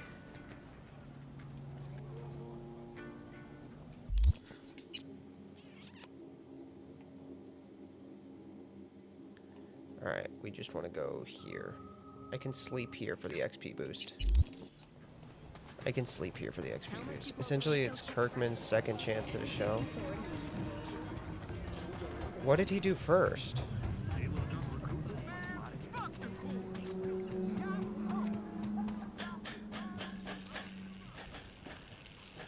What did he do first that I'm not remembering?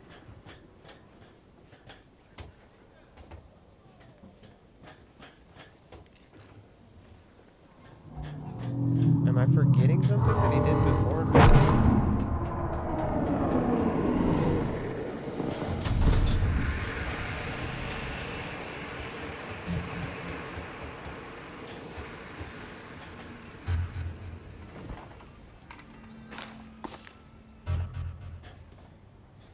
Hello? I hear it.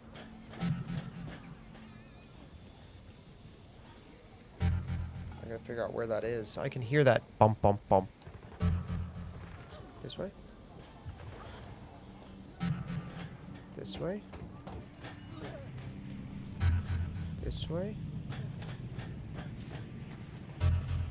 This way? This way? Down here, maybe? Hostile area. Am I not supposed to be down here?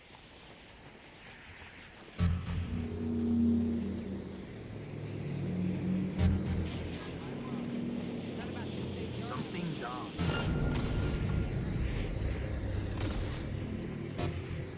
Come to Papa. Oh, hey, how you doing, big guy?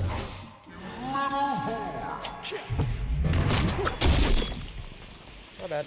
Chill out. Surrounded. Go, go. Going in from the side. Dun, dun, dun, dun.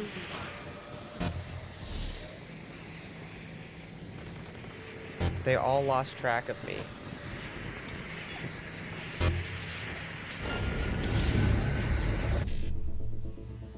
Uh, 1C55 BD1C. Okay. 1C55 BD1C. Okay. 1C55 BD1C.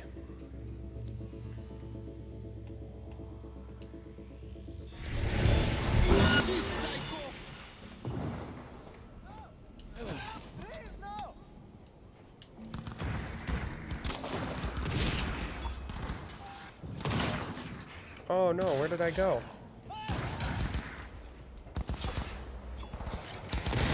Holy cow. Alright, well, this is a heck of a test drive for the build upgrade. This is a hell of a test drive for this build upgrade.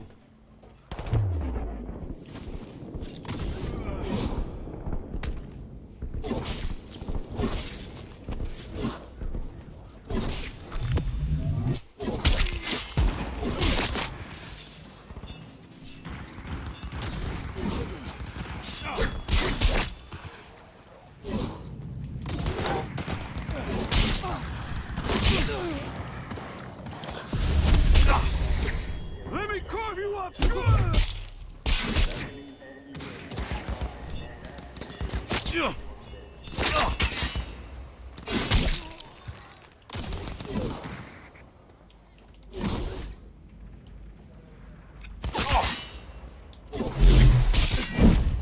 Ooh, okay. Build upgrade feels pretty good, chat. I think we're chilling. I think that was I think we made the right moves. I feel like we may have made the right moves for that upgrade.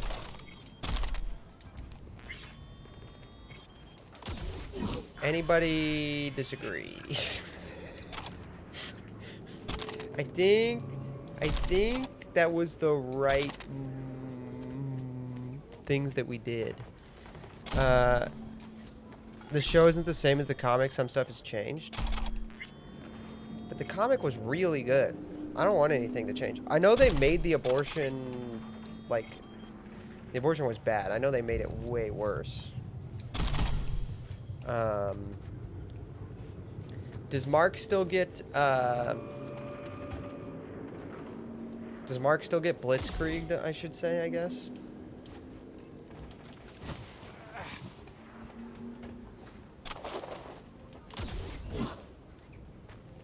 That hasn't happened yet? Oh.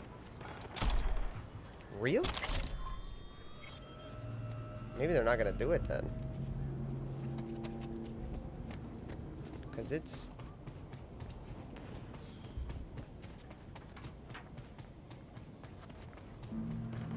Rex gets more characterization. I think that happened in the comic.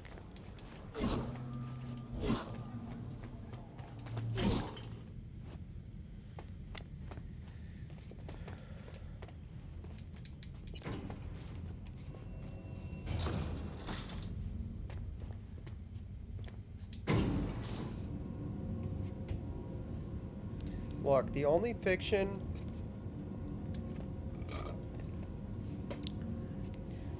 I care about is Camp of the Saints by Generous Bill. Nah, I don't know. There's nothing coming out right now that I'm enjoying besides Severance, dude. And Severance is probably not going to come out for like another 5 years, unfortunately. I do really like Severance.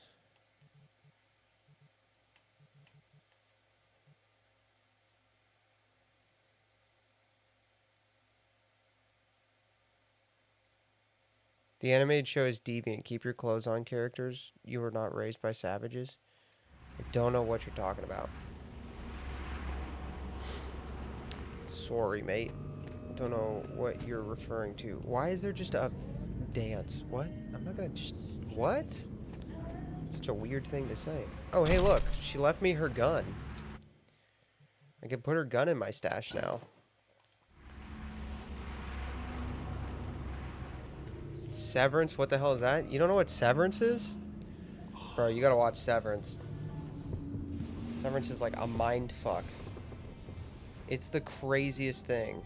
It's literally like about to sleep for 23 hours.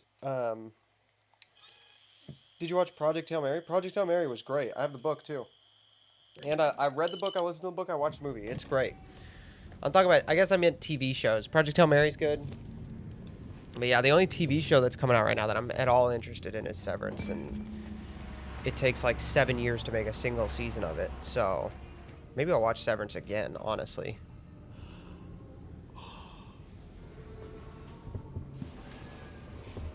The Martian? I mean, The Martian is good. It's not... It's like 50% as good as... It's literally 50% as good as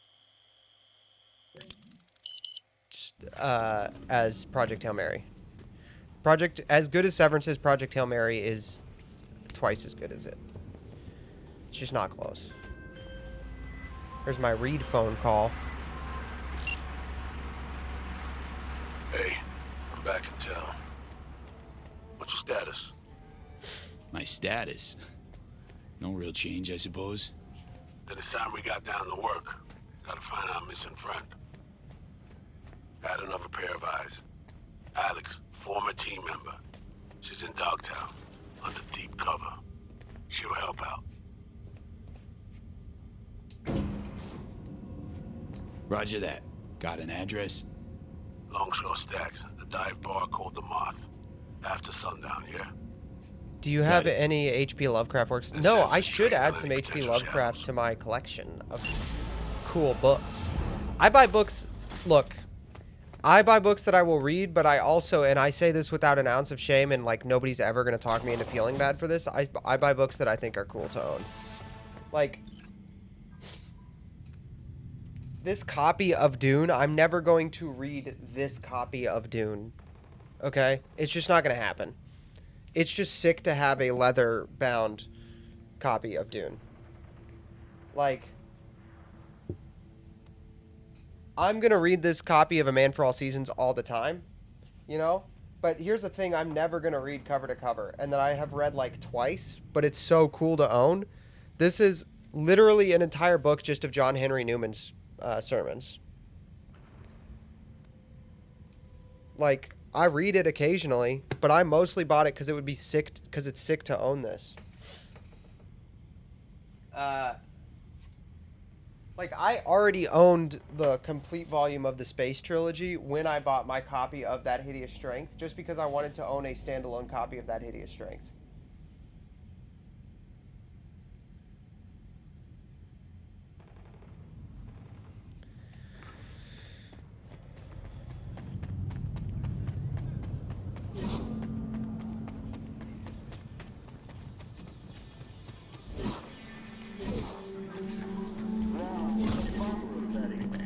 This new movement thing, was it, who told me this? I can't scroll up in the chat. I feel bad, but whoever told me this, like, movement thing where you jump and then dash, jump dash and then double jump, to do it in the other order is so much faster. It's a little bit difficult. There's actually kind of a skill floor for it. You gotta time it just right. I need to practice it, but I do appreciate it because it is objectively better than the way I was doing it.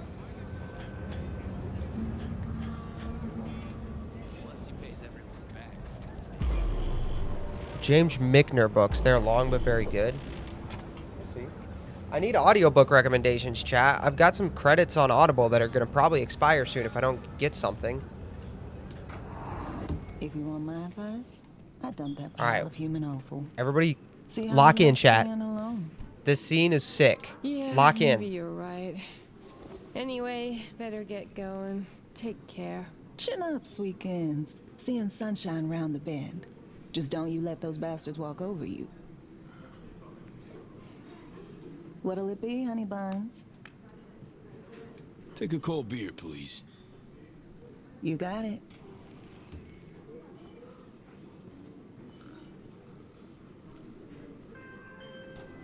Hey, V, you at the bar?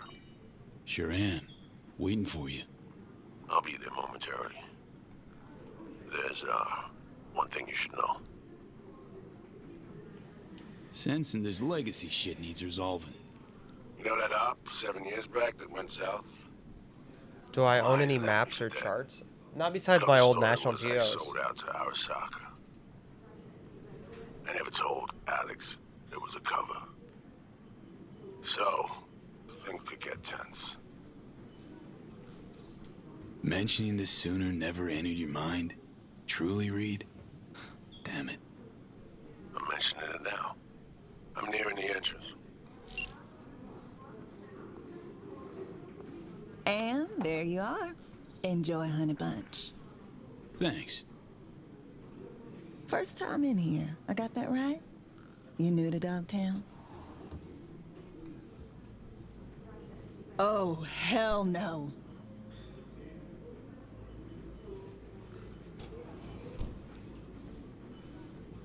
I'm looking for an Alex. Told you to lock in, Mysterion. Like fuck you are. So, she not here? You're on the awfully short list of folks we just don't serve here. Turn the fuck around and get I'll out. have a gin and tonic. Make it a double. He's with me. You've got some balls. All right, my people. We gotta close up for the day. I ain't going fucking anywhere. Come on. You serious?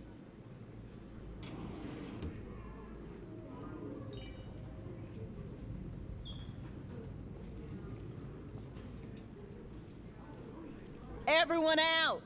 Now!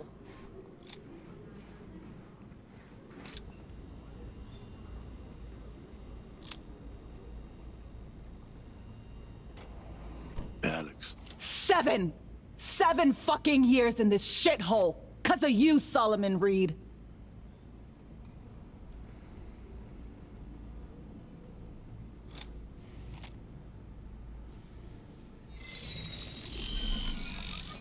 Holy. Sol ain't getting it. Maybe you will. Myers sent us. Got a mission in Dogtown. Oh. With him? Oh, she was doing whiteface. FYI, 7 years ago, this scumbag stabbed everybody in the back. No, 7 years ago, I was ordered to go to ground. And you were fed a cover story. I had to take the fall. There was no other way. Expect me to believe you? Just like that? I thought she didn't like his kind. No, Get she the literally fuck out is of my just doing sight, whiteface. both of you. Look, whatever happened between you two's none of my biz. Got direct orders from the president.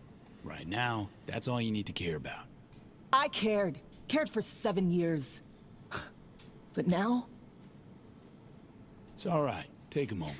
Till yesterday. I cared until yesterday. Fuck this. Need a smoke. Yo, same. Retweet.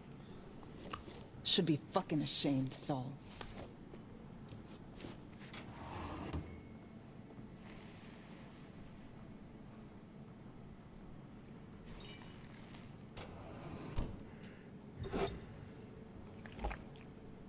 Let me try this. Give me a minute. You're gonna talk to her.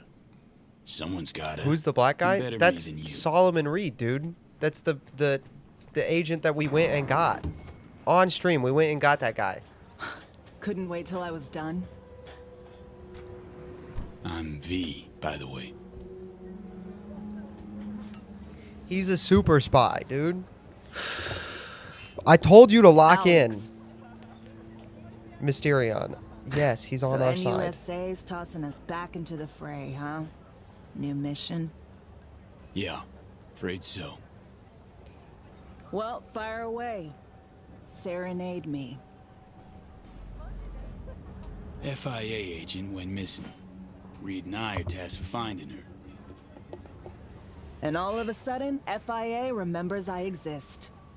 You know Dogtown better than any other operative in their ranks. Their ranks. So you're not FIA. Curious. Mysterion really out here being a woman. Who's she? That's what we're finding out right now. Deal's just for this one op, then I'm out. Wouldn't count on brevity. Me? One in the same mission for the last 7 fucking years. Been working the local arms and tech dealers since the war. My one-op, that. Going real swell. Well, I got less time than that. Always starts the same way. Do them a favor, they promise one in return. Sometimes even deliver. Then one day, they nail your dick to the wall. I don't think you have a dick, ma'am. This op mean that much to you? Cause you're clearly hoping to get something out of it. Question is what? Niece Jemima. Survival. Woman we're after's offering something that could help me. Just gotta find her first. And by coincidence, Myers also wants her. Who the hell is this bimbo? Songbird. Fuck me. Gonna take more than one cig to process that. Mysterion, I'm gonna kill you. In real life. She on that short list of peeps you don't serve here too? Never told you the whole story, did he? What story?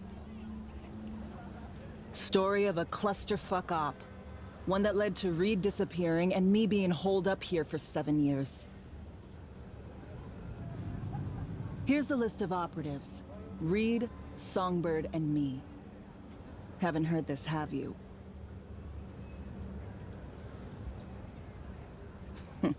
That's just perfect. Tell me you believe in coincidences? Or, fuck it, fate? 'Cause plug the same variables into an equation, and surprise! Gonna get the same fucking result. Shit in, shit out. I mean, I put food in and get shit out, so... I don't know if that theorem works. 'Cause I got a nasty habit of repeating the same gonk mistakes. Got conditions, though. So what's your ask? Monaco. Wanna burn rubber along the Riviera? Drink champagne on a yacht with a fucking duchess? I think she's eating wrong. You're not supposed to eat shit. Want a spy's retirement? Diplomatic posting in a warm, gobsmackingly gorgeous place where fruit off the trees is sweet and demand for fieldwork is 0. Think you can manage that? Op orders came from the NUS Prez. So, yeah. That's why I don't eat broccoli, because it tastes bad. Go back inside, tell him I'm in. Gonna need more nicotine before I look at his face again. Can I have some? She did not offer me a dart. This woman is a cunt. Thanks, Alex. She didn't offer me a smoke. I hate her. So?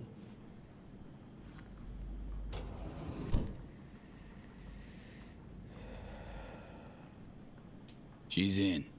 Just wants a spy's nice retirement in return. Okra tastes yucky too. I don't eat it. Can't say I blame her.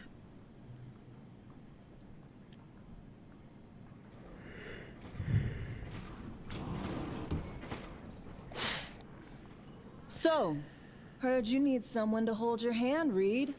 Take you on a tour of NC's asswart. I came to you because I trust you, Alex. If you say so. Fine. Songbird. Heard we gotta sniff her out.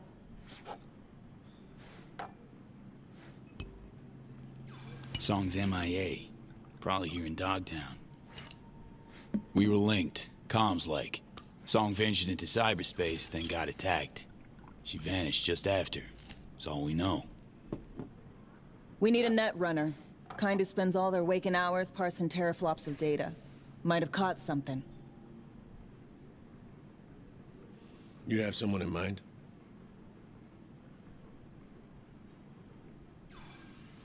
Wilkie Slider Laguerre. I should have figured. Went rogue a while back. But I know where that little rat nests.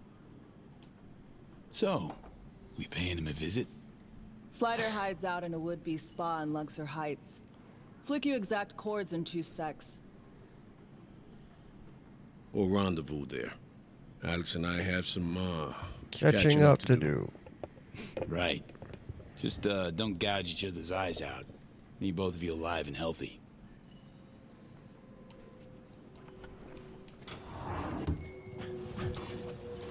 Hey, Johnny. Oh. See that tree there? I don't feel so good, Johnny. Yeah. Something special about it? Johnny, I don't feel good. Fitting, isn't it? How the prettiest thing here in Dogshit Town is a monument to the dead. Still don't get this gonk affinity for symbols and empty gestures.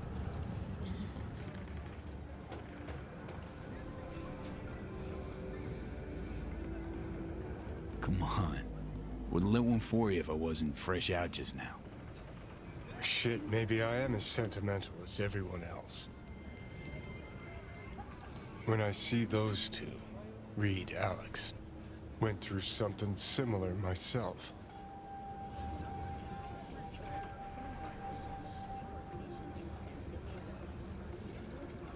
Johnny Silverhand, empathizing with total randos. See it clear as day. Any shred of friendship they've got left will fizzle out. Not right now, but soon. Could have spilled the truth years ago, stayed chums. But no, stubborn old Reed had his orders.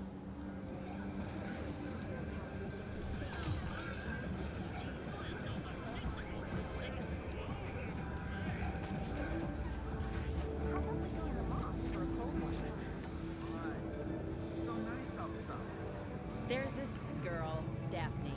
She's tending the bar there. She's really cute. They're soldiers. Stick together through thick and thin. Unlike you. Had a choice. Run, or end up like my army chose. Face down in the mud. Think, how many times you willing to get burned before you stop trusting someone?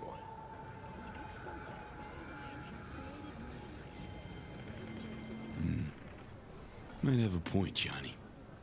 Replace someone with country, or corp. How many times you gotta take a bullet for these motherfuckers in the name of empty promises? Chew on that when you look at those two.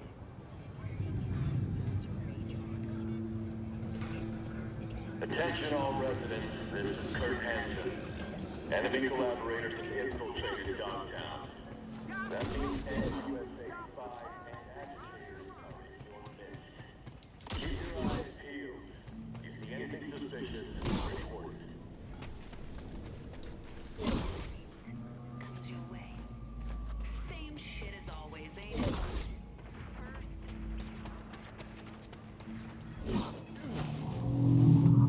It's Johnny's last name Wick. No, it's Silverhand. Actually, I don't know what his canon real, like, given last name is.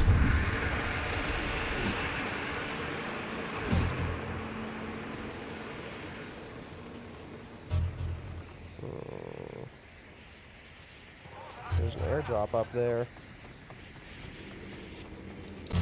Let's go get it.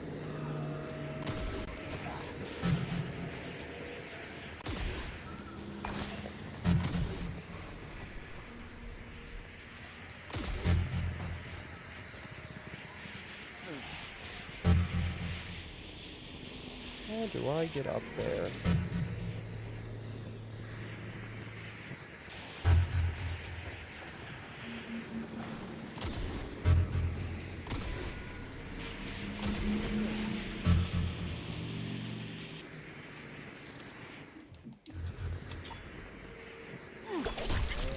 Come to mama.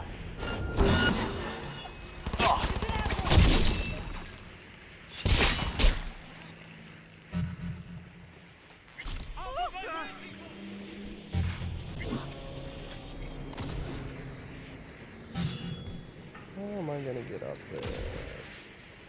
Through here, I guess.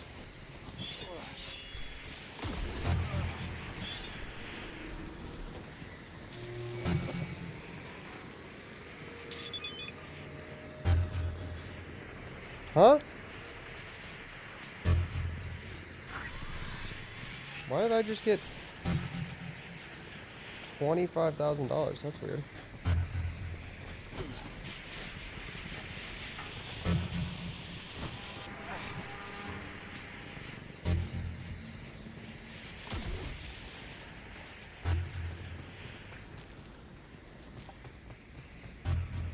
I cannot see anything. I'm unsure how I'm supposed to get up a level. How do I get up there?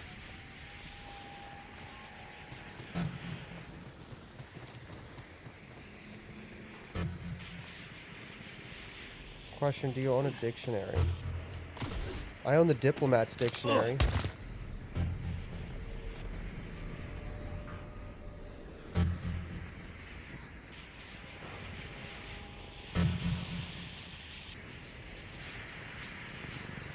Don't understand how to get up there.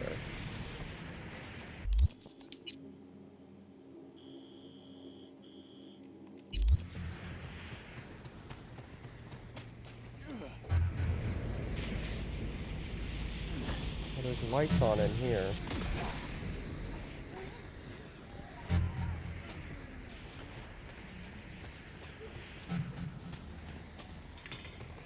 Lights over here.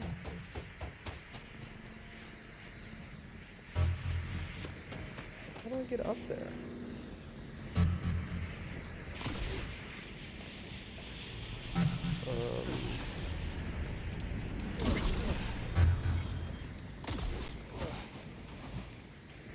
That's not gonna work. I can't. It's too. The screen's too dark. I can't take it out. Shit! How did I? What is going on? Okay. Can't figure it out. Go that way. Okay, go this way. Oh, I see now. Oh shit, I jumped fully over. That's not what I wanted to do even a little bit.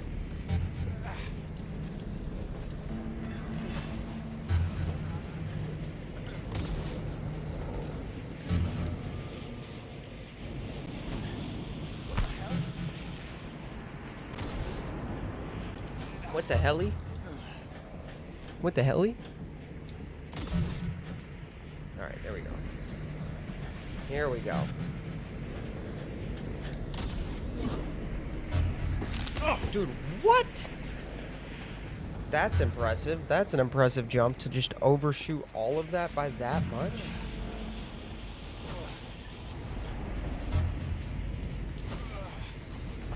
Hey!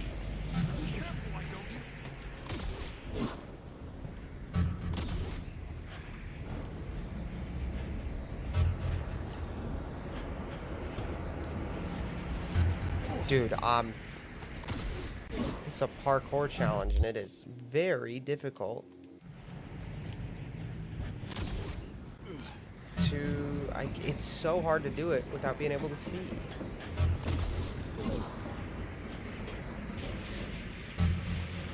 It's like pushing me off. Is that like a, can I not land there maybe? Is that what's happening?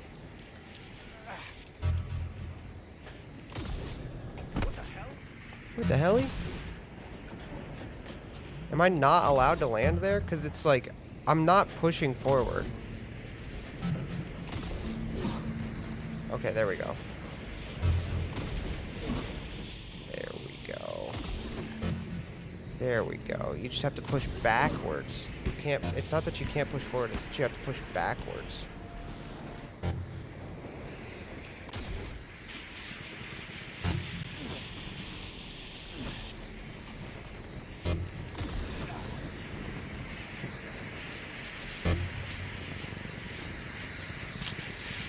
You have to push backwards. 7A, BD, BD.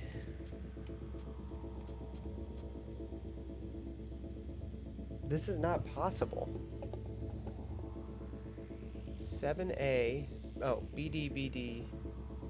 1C, okay.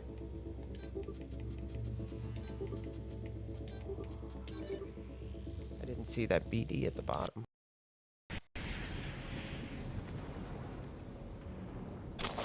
What did I just get? I just got an iconic something. Oh, it's a shotgun. Damn. A lobby. BD is either an O or what? I don't know what that means.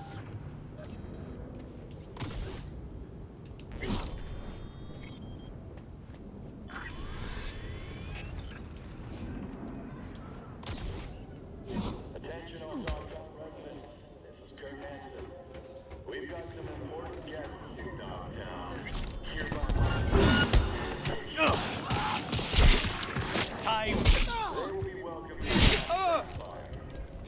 screwed. Alright, let's go meet Reed. Let's go meet Reed.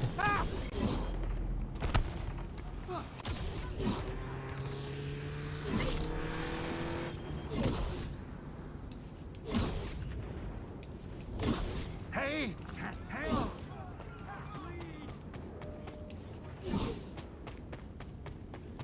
Let's go meet Reed.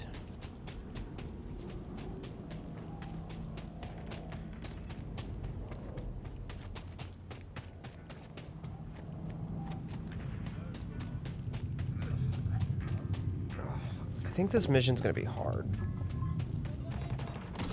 Although the last time I didn't have this much health or this much armor, so could be easy.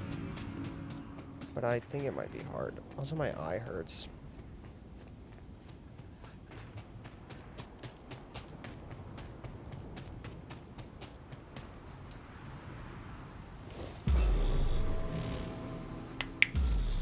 You haven't been waiting long, I hope.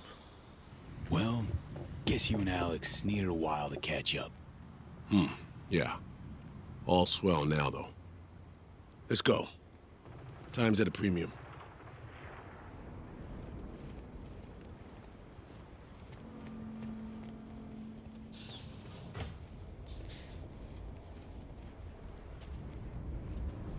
They posted lookouts. Go figure. I doubt they'll play nice and just let us in. No harm in talking to him. Might let us through.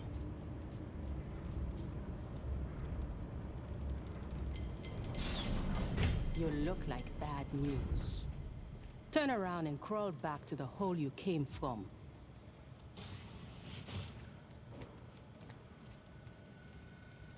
Need to talk to Slider. No Slider to speak of here, Zombie. So kindly fuck the fuck off, eh? No Sliders inside. Just want to talk. Tell him. What part of fuck off did you not understand? Are you deaf or just fucking stupid? Everybody just keep calm. Fuck off, grand-père! How bad, Chum? Come on, V. Let's be on our way. Easy enough. Okay, fine. We'll do this the hard way.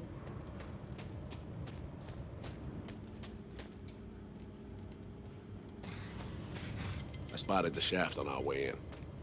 We just need to find a vent, crawl through to the other side, and open the door. Okay, gonna take a look.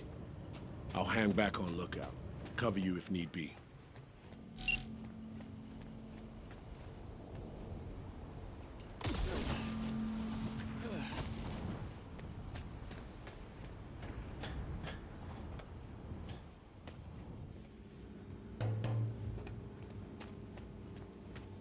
Come on through.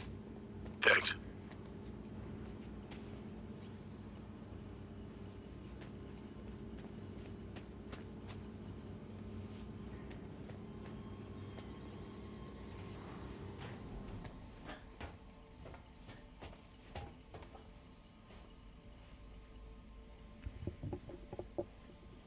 Where are we? Dude. In Dogtown. Way inside, completely unsecured. Something ain't right.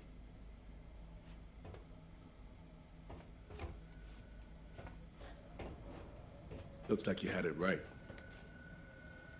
Disarmed. That was close.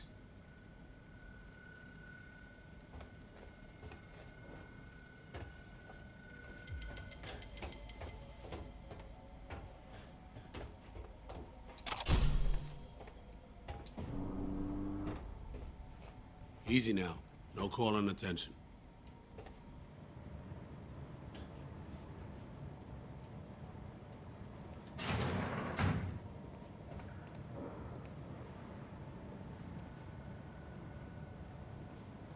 L'hiver trop chaud. Fout ce verre! Qui l'autre bagaille? Nous baiserons en place et ventilation yo. Au soir, nous pas perdu devant New York. Oui, la mate. Dude, it's motion detecting. It turns around on and looks at me when I peek out. Watch. You see that?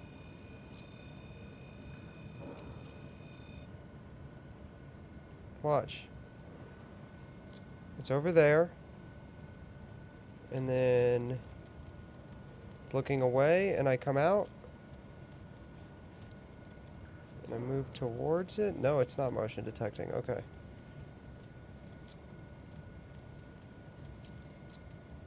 Problem is, this person...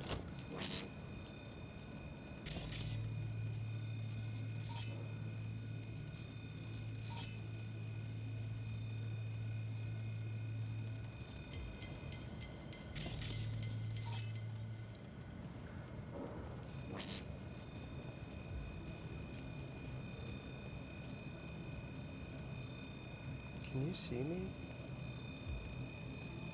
Can it see me? Oh well.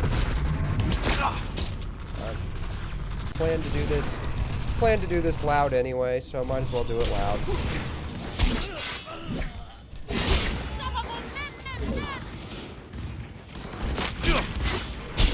Sure missed this. Server. We need to destroy it. Aim for the exhaust ports.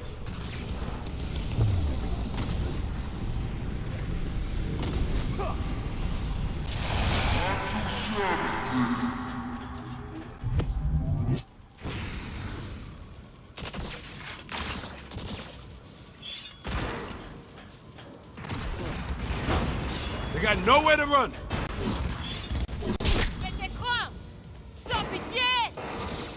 Server's cooling down.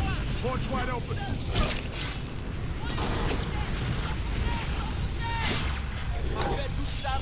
We're almost home now. That's what I'm talking about. Hide to the turret. Run, get through.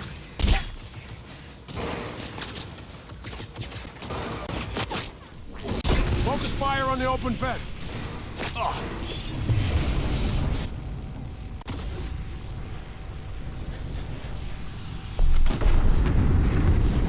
Where's the open vent?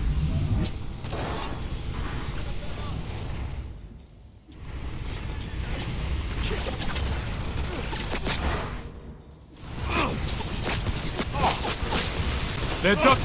Not bad. Not bad.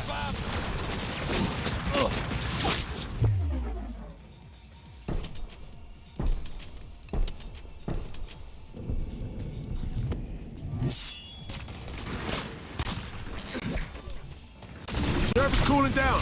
Port's wide open. Dude, this is We're almost home annoying. now. Where is it? I'm just gonna kill this guy. They're blasting us.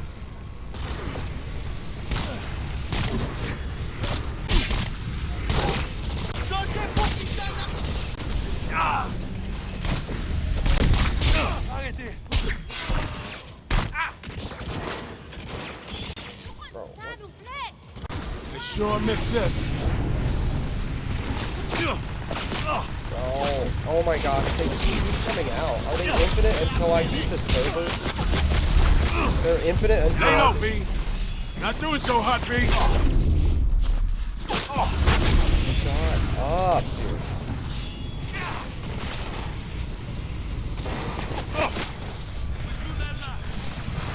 You got nowhere to run. Okay, I got the server down.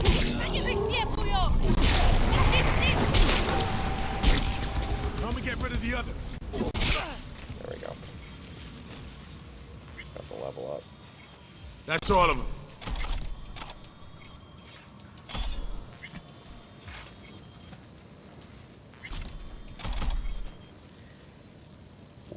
Dog time. Alright, let's, before we do this, I want this. I want this. I need this.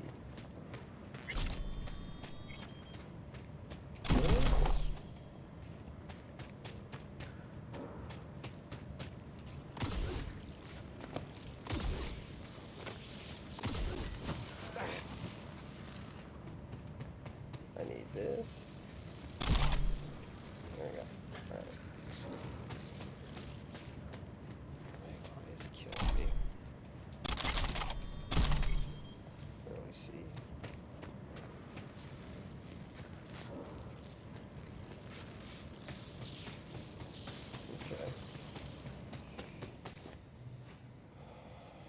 Oh, I can't see.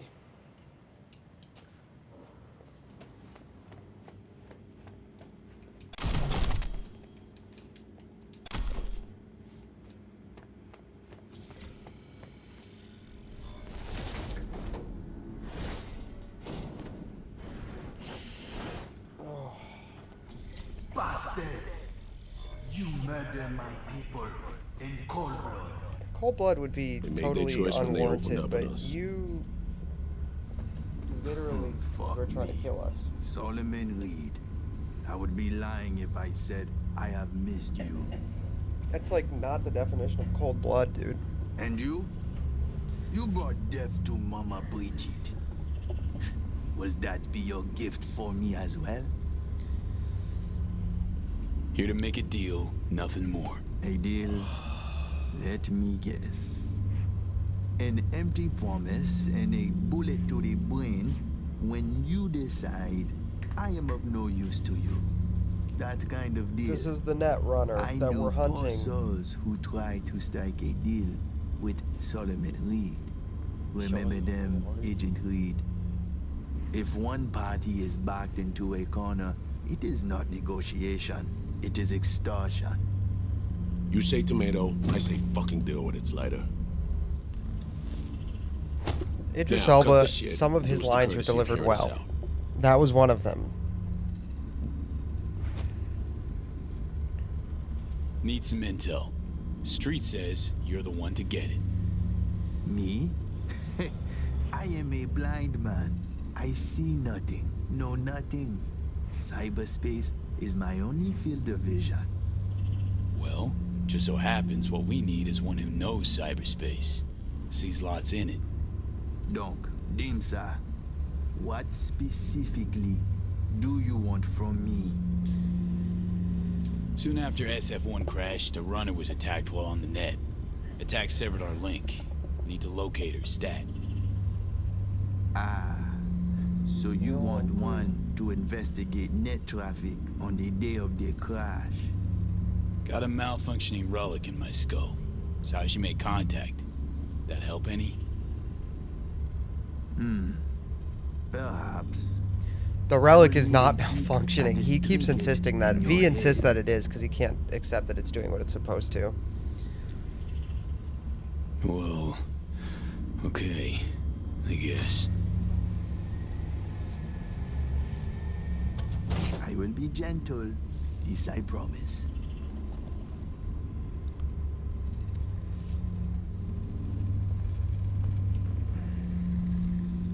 Keep your eyes on him, Reed. I am blind, not deaf.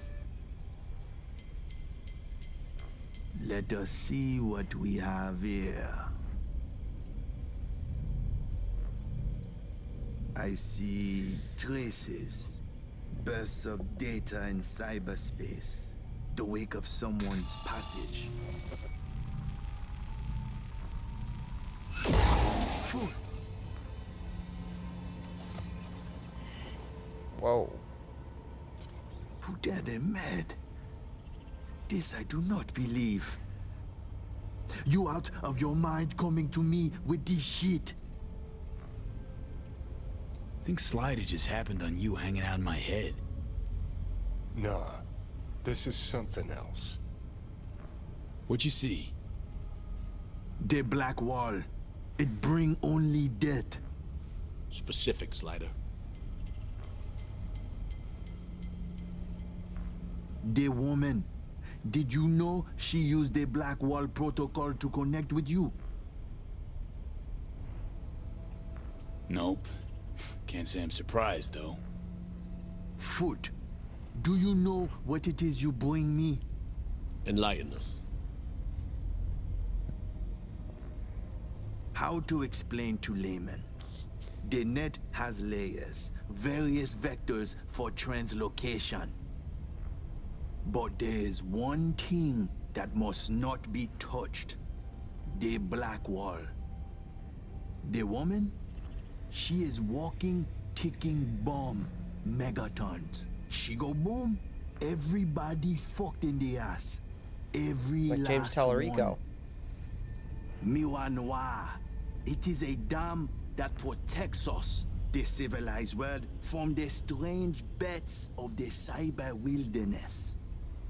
If your two-leg bomb crack the dam down the middle, it will unleash a flood.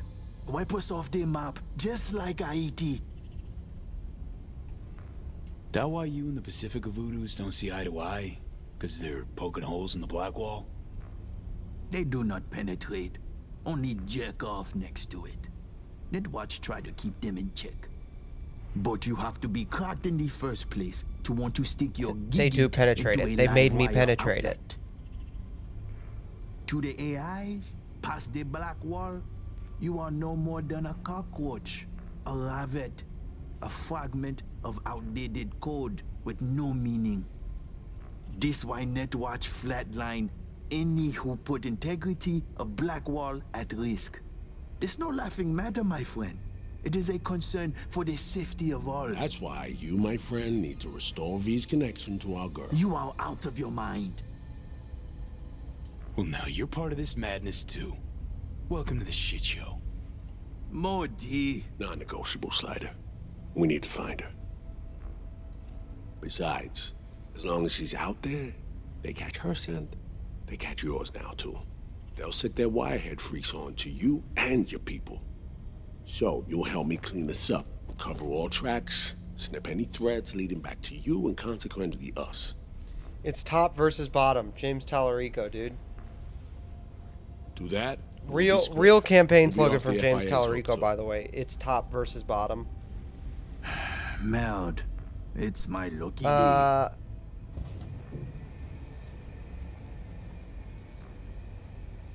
Puck, 7 year, thank you so much for following.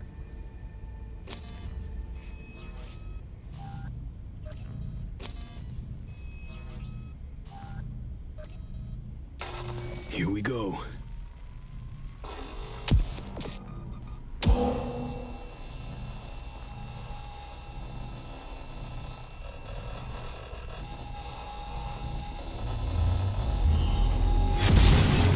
Ah, shit!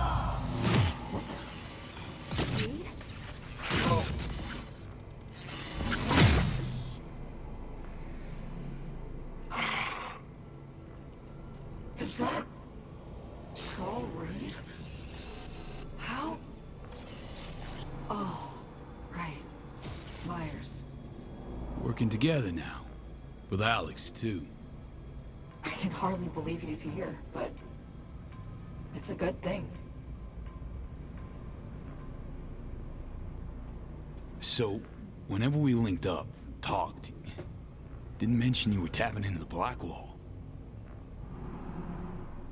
I didn't. You didn't need to know that. I definitely did. That.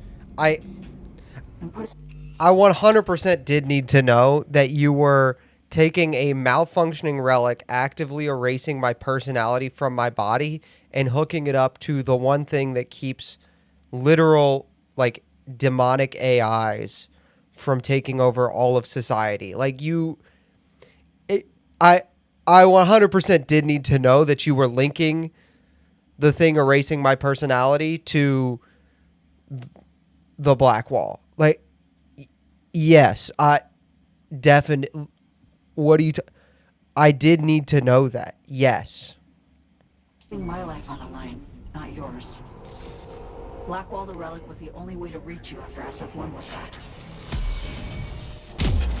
Listen, babe, don't have much time. Hansen's people tracked me down after I rezzed the Chimera. I've been detained. I'm not in any danger. Not as long as I behave. Do what I'm told. I need to go home. Des. Songbird, are you okay? Something's not right, man. Fucking Blackwall! Black Sapphire V. Hansen's hosting a huge shindig there. Crash it on the sly. I'll find you. Make sure to tell Reed. And I haven't first set forgotten what we've heard. Fuck! Everything all right?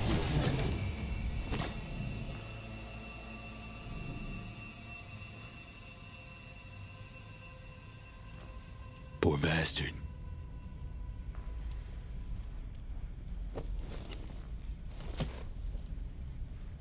It's over.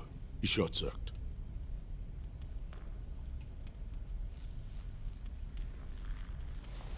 Slider. He flatlined because of us. Flatline, period.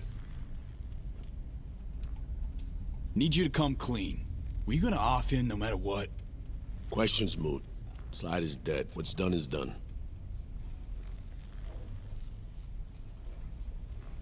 So, Songbird, what's up with her? Got the link back up, we spoke. She's fine, mostly. Needs our help, but she's fine, in one piece. Alright, give me the deets later. Come on, let's Delta out of here. There could be more of Slider's lackeys lurking around. Take it easy, Slider.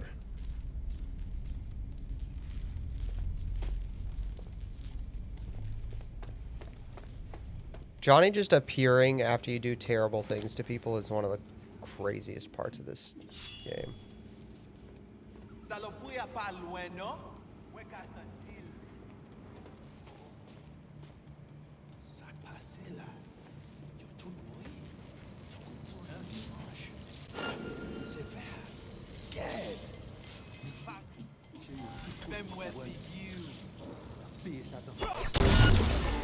How did I do? Oh, effective range. Let's go!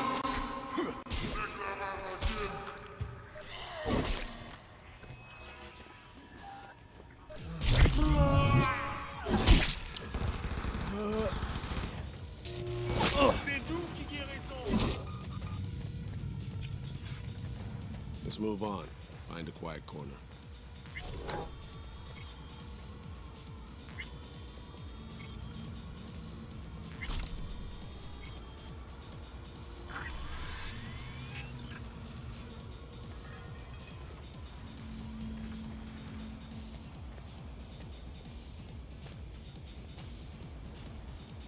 What did Songbird tell you? She's tapped into the black wall. Didn't deny it. No big thing. Kinda. We need to find her, fast. Did she drop any coordinates? Song needs our help, Reed. Hansen's nabbed her, holding her. Oh, that's so much better. Reasons. God damn it. I can't imagine any worse news than that. Black Sapphire. Said Hansen's throwing a big bash there. We get in, she'll find us. Any idea what and where the Sapphire is? Over there. See the taller of the two scrapers? Next to the one with the big-ass screen. That's the Black Sapphire. A would-be hotel ended up a failed multi-billion Eddie investment. Hansen's fortress, smack in the middle of Dogtown. We can't just barge in. Doubt we have anyone on the inside or affiliated who could crack open the door either. Alex and I will pull some strings, run our contacts. You do the same. You know, think of who you know around here. Maybe what happened on an idea. You guys like my sunglasses?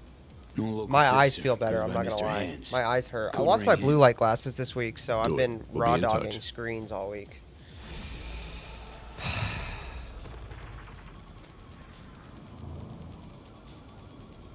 Rocking the Doc Ock. They're not quite octagonal, but yeah. You call Mr. Hands. Hands, need a favor. Straight to biz. I like it. Aiming to go to an upcoming shindig at the Black Sapphire. Lusting to dance with the devil. V, the place is inaccessible and treacherous in equal parts. You cannot simply walk in uninvited as opposed to, say, Konpeki Plaza. Sure there's some way in. I'll need to twist an arm or a leg. Thanks to you, I have a veritable buffet of limbs to choose from. So, doable, you think? You helped to solidify my position in Dogtown. I'm happy to return the favor. We'll conclude this in person. I'll need some hours. Meet me at the Heavy Hearts. Finish this another time. Where were we? Sorry, really gotta go. Потому что нельзя подставляться!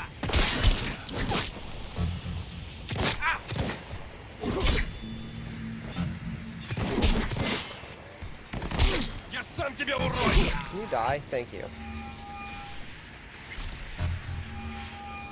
back to our chat. We'll conclude this in person. I'll need some hours.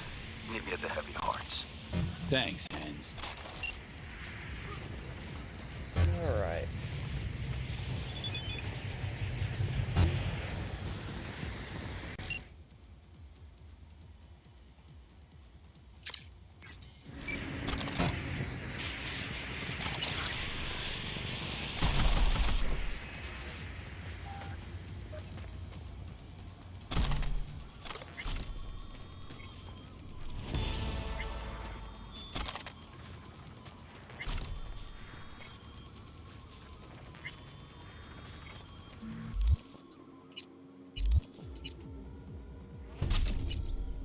Send help, my cat is a terrorist. All cats are terrorists. You don't deserve help. You have a cat.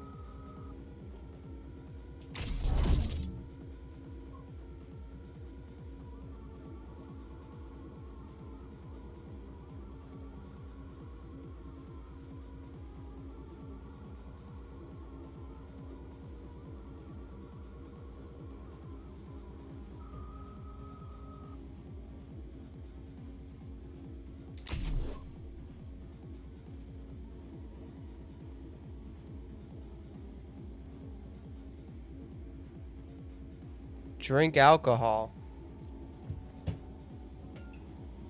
Is that good if I finish that? Is that good? How's that?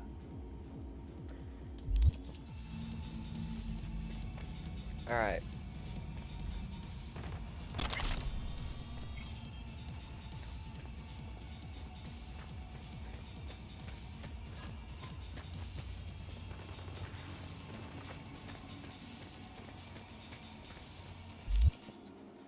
Let's skip time to...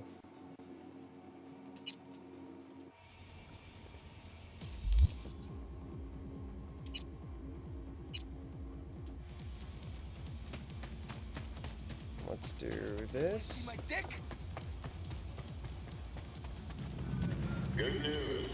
Yesterday we completed some necessary repairs at the hospital. 2 months of hard work have finally paid off. Starting today, the hospital and its staff will be operating under our protection.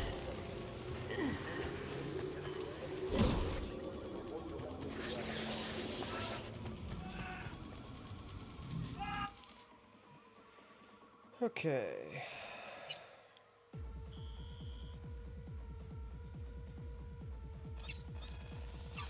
Do another sleep for XP. And then we'll go meet Hans.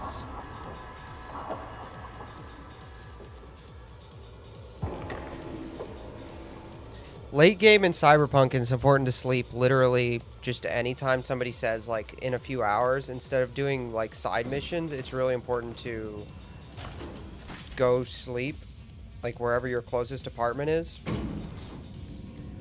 So close to 2,000. I don't know. Oh, you want an emote. Okay. Anyway. It's really important. Thank you. They are... My eyes hurt really bad, so I decided to put them on. Late game in Cyberpunk, it's really, really important to sleep a lot, like I was saying, because what you need to do is you need to hold a bunch of, like, you need XP. I kind of want it. Dude, I want the tier 5 pipe in my inventory because I think it's funny. Oh, Johnny's shoes. Dude, I have Johnny's shoes. I should put those on.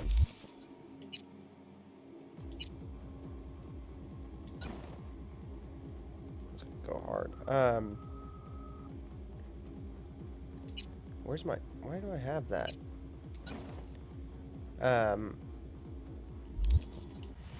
It's important to sleep a lot. Because you get double XP and progression goes slow if you don't sleep enough. If you just go straight XP. So the XP boost is worth it. You should sleep all the time. I mean, you can do it early game, but it's not as important. But late game, just the like 2 minutes it takes to walk to fast travel to an apartment and sleep. Great stuff.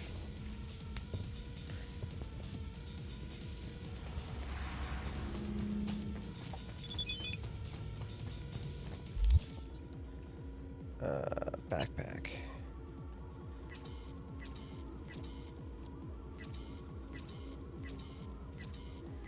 And you always have to make sure to collect guns that are just lying around, even if you're not going to use them, because you break them down for parts and you need these parts. Clothes too. You need these parts for upgrades on your stuff late game. It's just not an option.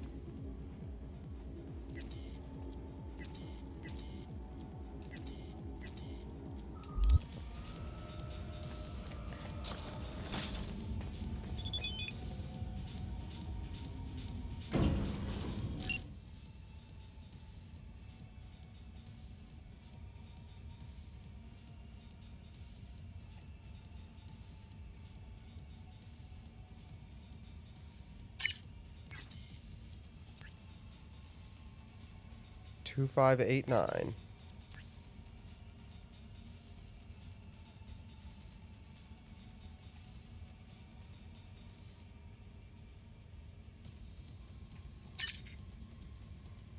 Occupational hazard.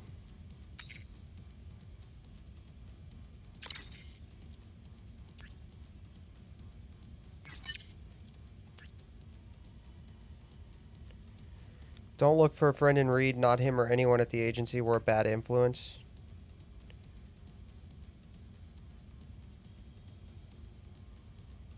Yo.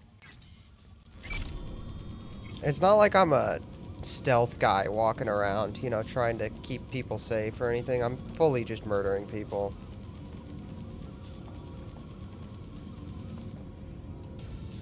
There's no way that V at this point in the story, the way I'm playing him, would feel bad about anything that's happened. It's just not at all possible.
Hey, you there. This is a nice place, so play nice, hear me? Got our eyes everywhere. It's in Dogtown. Oh, okay, I guess I was about to say how nice can it be, but holy cow. Fair enough.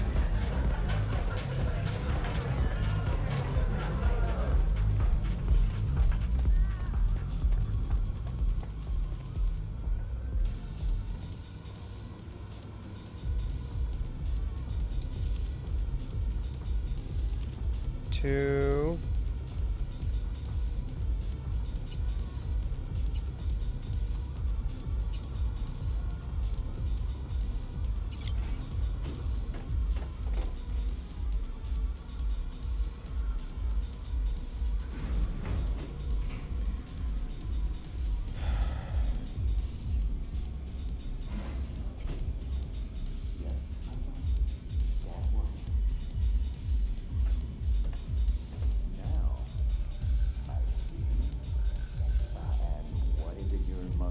Help you with? Your father must get back to work now, okay? Okay. Ah, it isn't V. V, my favorite merc. Splendid. What you completed for me significantly shifted the playing field vis-a-vis Hansen. Excellent work, precisely as requested. Maybe the one thing I didn't expect, to see the man behind the hollow curtain. The elusive Mr. Hands in the flesh. Not only did you rescue those clowns in blue, you also managed to eliminate Dodger. Calm, collected, and professional. Bravo. That was a side mission I did off stream and off Discord. Hence my decision to drop the veil and meet in person. A rare occurrence, I assure you. Were I to have more virtuosos like you, I wager I'd have more than Dogtown in my grasp. Dogtown, Pacifica, then I'd line up the rest, snort, and it'll be done. That's kind of a hard line, honestly. Dude, that is such a good line. Dogtown, Pacifica, and then I'd line up the rest, snort, and it would be done.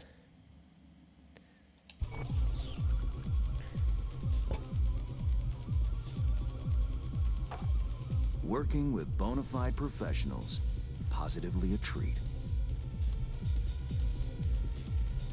Hope all that hard work won't go to waste. Profit for me means profit for you. Nothing simpler.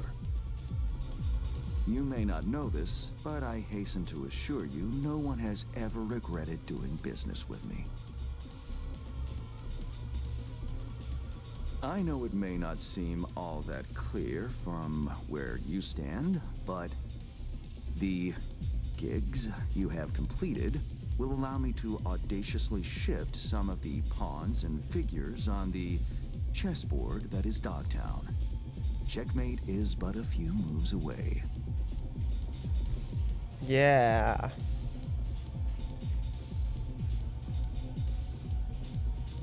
Take it you prefer Dogtown with no Hansen at the helm. Hansen wields much power, greedily so. He's also clever. These traits I tolerate, even value, when occurring in isolation. But all at once, no. Especially not in one who grips an entire district in the palm of his hand. It makes business trying. Interest you in some tea? It's my own blend. Sure, why not? So, how did this guy rocks, by the way. This is one of my favorite side characters. He's so weird, but so unique in his own way. They wrote him so well. Heard this and that. Something to do with the war? 2069. Colonel Hansen led an operation colorfully called Midnight Storm. The objective? To occupy this combat zone and establish an NU...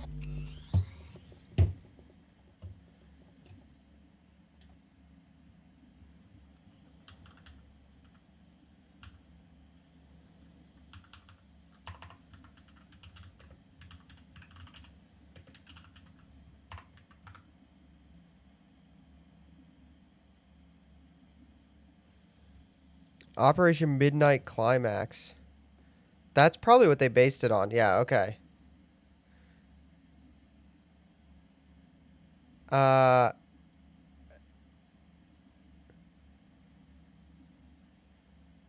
It was initially Sidney Gottlieb.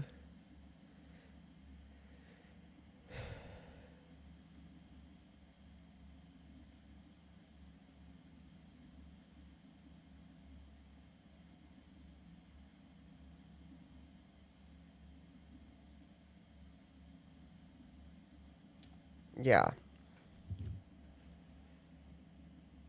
USA staging ground in Night City. Literally an MK Ultra Soon experiment. After the sides agreed to a ceasefire. Hansen's force was left to fend for itself. Midnight Climax seems pretty early. The public, everyone, You're only getting to midnight? Pretending Hansen and company were never here. But our good colonel decided to put down roots. He declared this combat zone an NUSA territory. In our terms, he carved out an enclave for himself and went from soldier to arms dealer overnight. Marooned he was.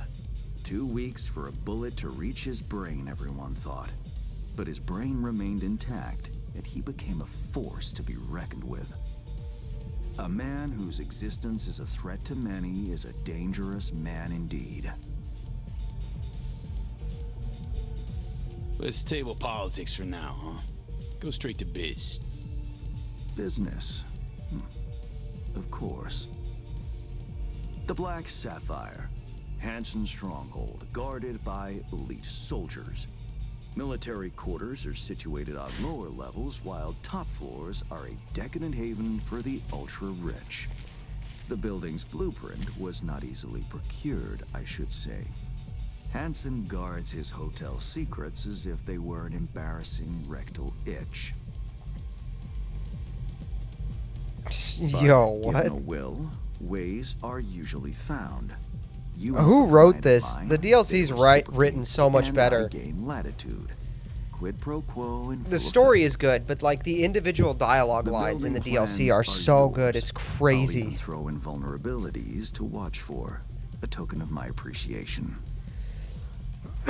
And though this goes without saying, the data, its source, are completely secure. No one knows you have it. Data leaks, or lack thereof, are the difference between myself and, say, the late Mr. Deshawn. The Shard. Dude, he knows about what you did, because Deshawn is the guy who set up the Kentucky Plaza heist, and he made the Kentucky Plaza line earlier. He fully knows what you did, dude. He knows knows what you did. I trust it's all you need to waltz in and perform your planned pirouettes. Yet a word of caution. Even fully prepared, you'll be marching into a pit full of vipers. Watch your step.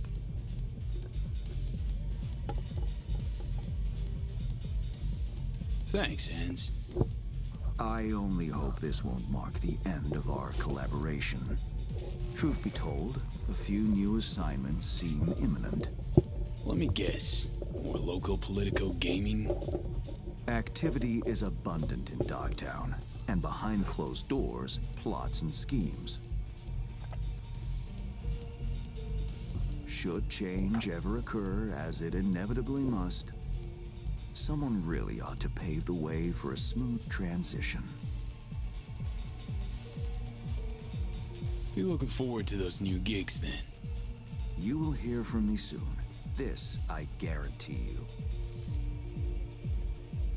And V, whatever happens at the Black Sapphire, make sure you come back alive. Konpeki Plaza. Konpeki. You're going where local and international politics mix. Strong currents, both. Make sure to plant my feet firmly then. Later, Hans.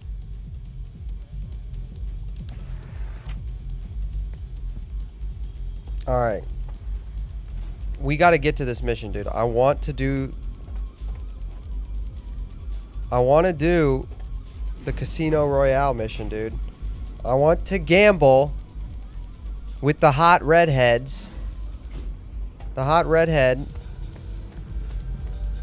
While I do spying. I want to do the mission where I get to gamble with the pretty redhead while I spy.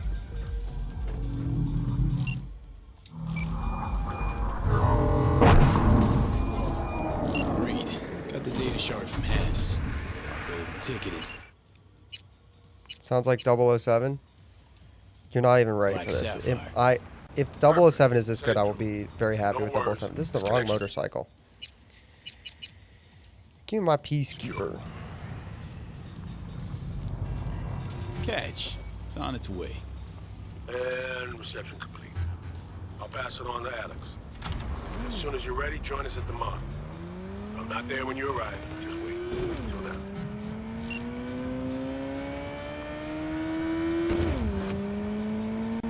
I'd probably pay better attention, 007. You're not even trying. Don't give me that.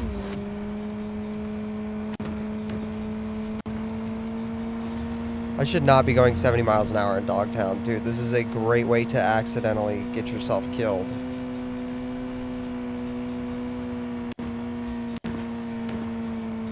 very aura to be going 70 miles an hour in these streets in Dogtown. Ooh.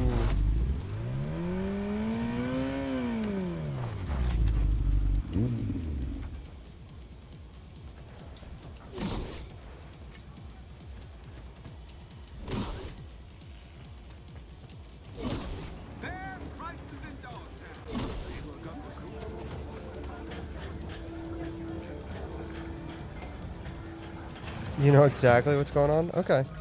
Yo, this is the wrong store. In the market for iron. This is the wrong store. Anyway. Yeah. Buy what you want. Don't waste my... Jesus. Skip. I ain't...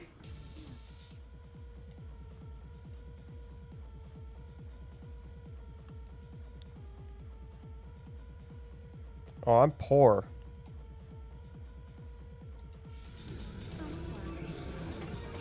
I'm poor.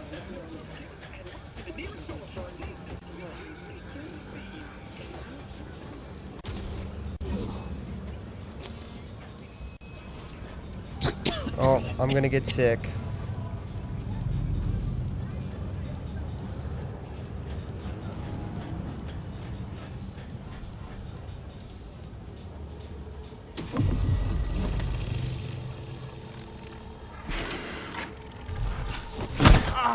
Shit! B, what's wrong?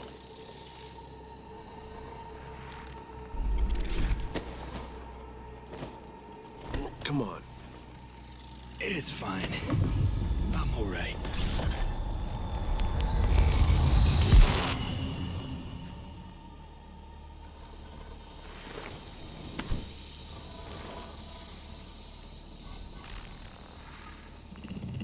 Sit down. How can I help? Really? Starting to get used to it. This the relic? Gets worse every day.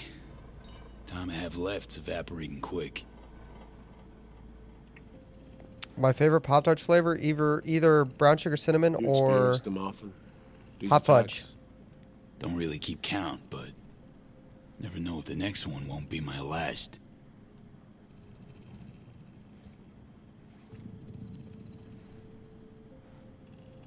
Wow, rough. No shit. That's breathing down my neck, always.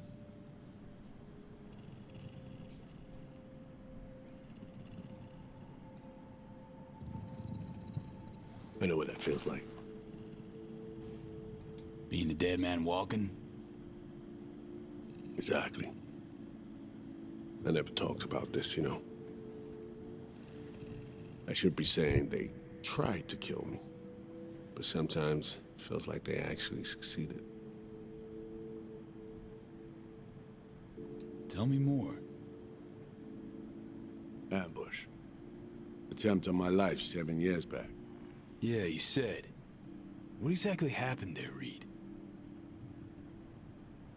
I landed in the ICU, where I waited for some Arasaka goon to come finish me off.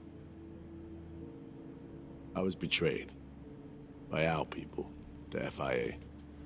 I say betrayed, but I was sold out. Part of a deal. A peace offering. My head on a silver platter. All for a ceasefire. Peace comes at a price. Someone's always got to pay it. Come on, I want to show you something.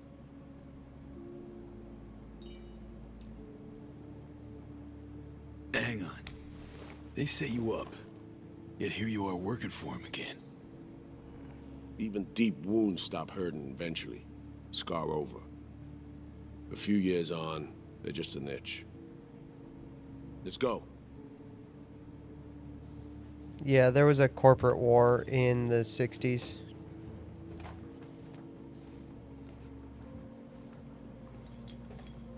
There's a corporate war in the 60s, and Where we headed? On a little trip down memory lane to see some old junk.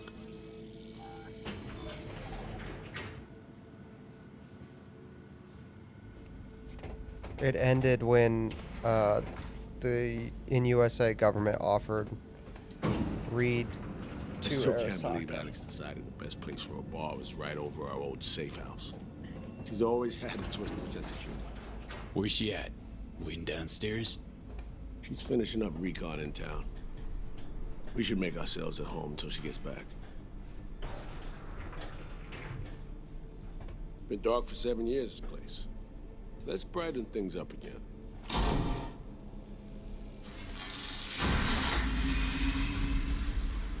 The 2060s.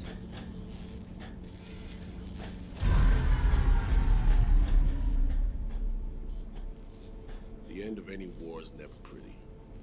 Both sides race to tie up loose ends. A car bomb blew up one of my crew. Another was poisoned. The third got shot in the back of the head while buying a pack of smokes. A couple others just vanished without a trace.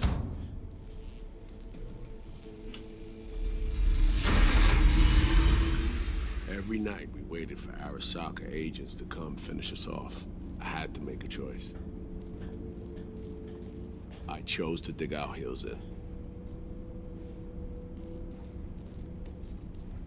I thought we still had a fighting chance.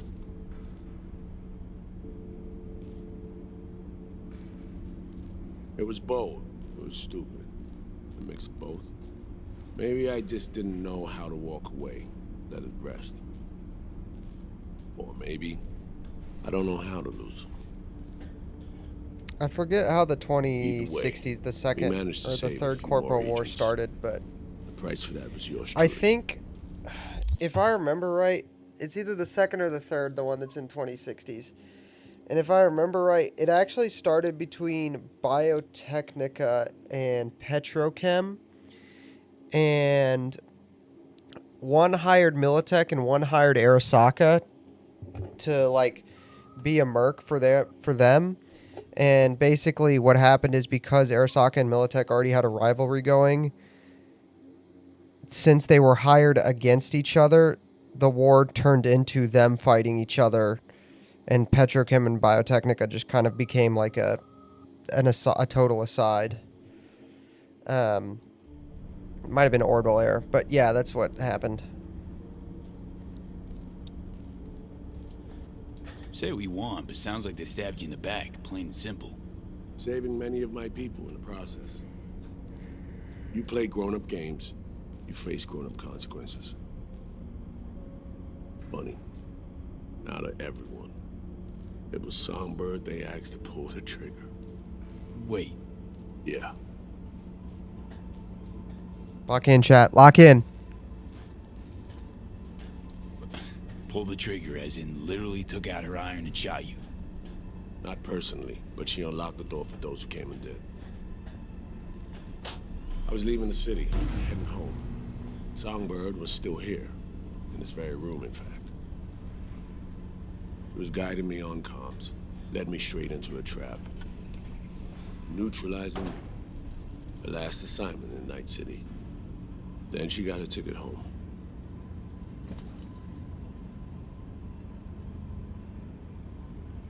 And you're now trying to save her.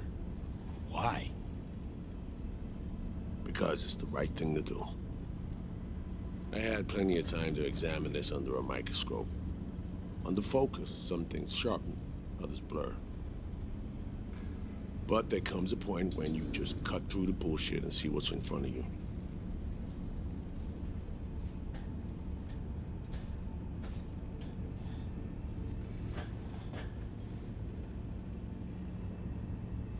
Songbird is still my people, and nothing can change that. Fuck, Reed.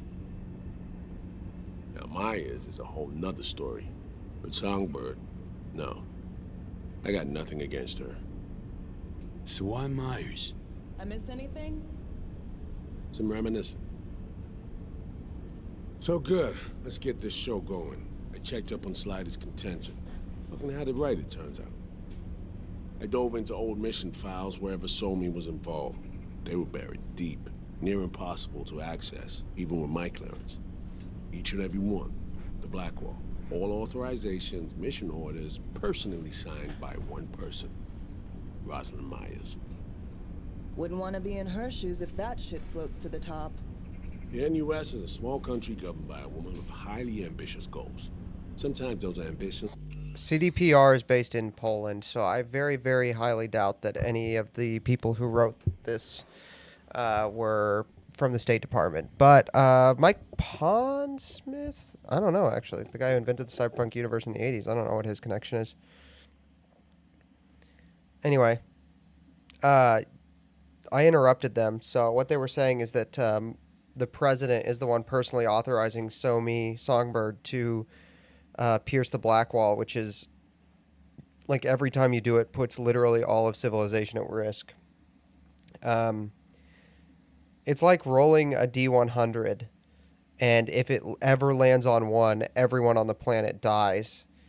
And the president was having Songbird do it regularly. So, you know, if you're gonna blame somebody for Songbird piercing the black wall, she's doing it, but the president is personally having her. Yeah. There you go. Went out over reason. But that's not something we need to pour over now. Alex, what do you have for us? A little of this, little of that. We'll plan in a sec. Say, V, like playing fancy dress up? Makes no difference either way. Good. 'Cause you will doll up, honey. Managed to learn that some pop megastar is gonna grace the party with a show. Guest list? Expect everybody who's anybody. Lizzie Wizzy. That includes you. Gonna don fancy outfits and rub shoulders with VIPs. Be warned though, fancy doesn't mean easy. Ready for the deets, V? Let me hear him. Black Sapphire, the most heavily guarded place in Dogtown. Doesn't mean security's airtight though. V, you're gonna enter through a flooded tunnel system. Got a top-of-the-line diving suit, ought to fit you snug as a glove. Water's maybe a little super toxic, so yeah, be careful. What about Reed? Was just about to mention, he'll be there too, of course. Already know what the hotel looks like. Really, really hard to miss. Flooded tunnels here. That's your way inside. Now focus. You'll reach a terminal at the end. Jack in and breach the camp, giving Reed his window to slip into the building. You'll take different elevators up. Here. Saul will open a passage to his side. For you ask? Yeah, it's the only way. Area could be heavily guarded, so you'll have to be on your tippy toes. You can get clean intel, so you'll just have to be creative. Improvise. You're gonna meet here. Soon as you meet up, you'll doll up like it's prom night and go to the ball. That's where you'll rendezvous with Songbird. All clear? Yup. Preem. Okay, let's talk gear. Take your time. Grab anything you think might be useful. A surprise awaits you in the box.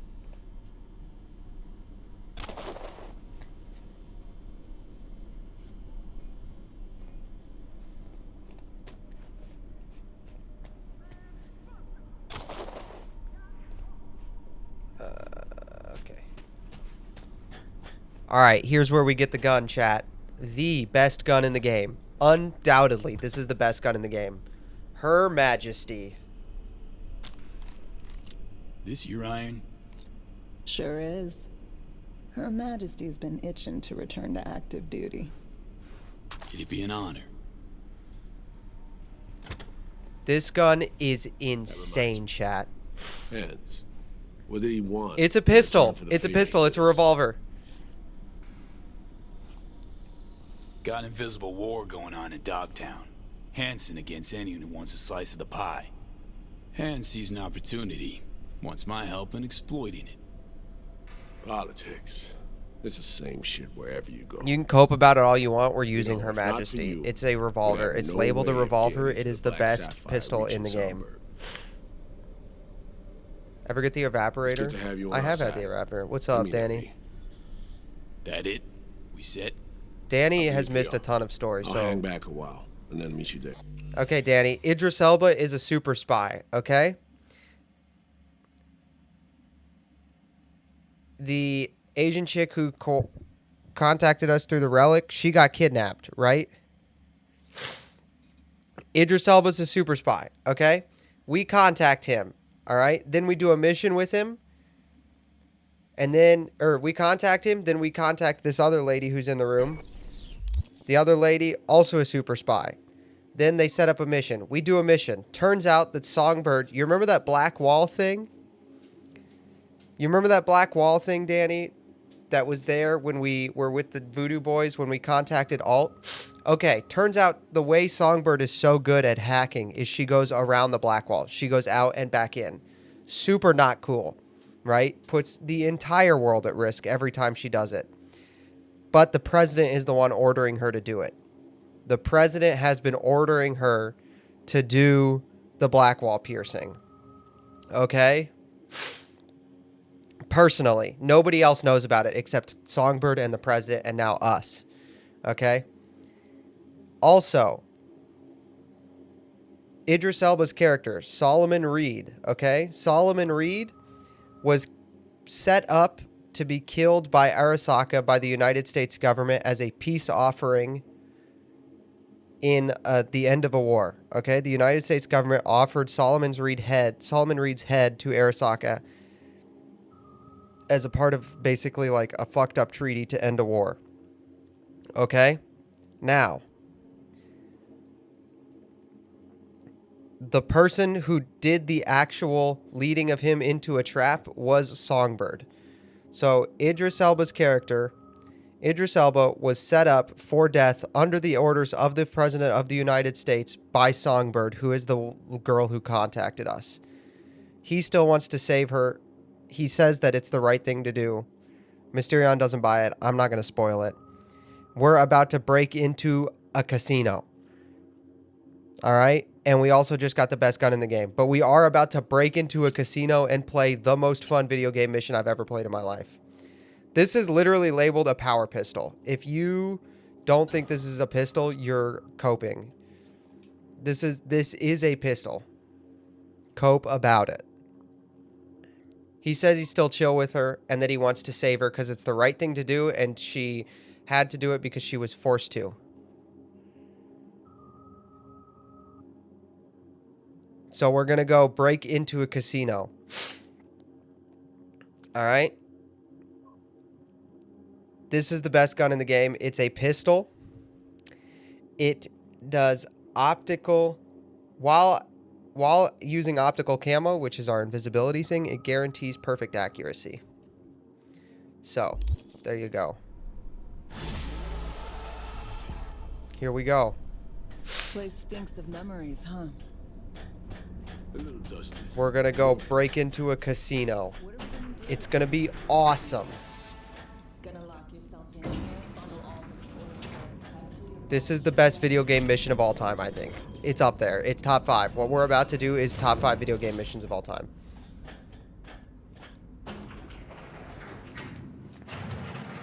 We need to get a scope for Her Majesty.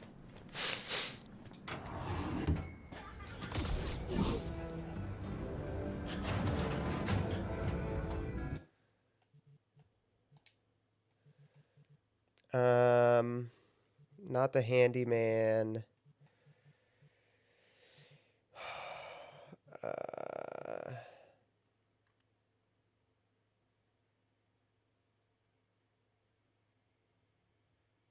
How many playing hours does it take to complete the whole game? 100% or just main storylines?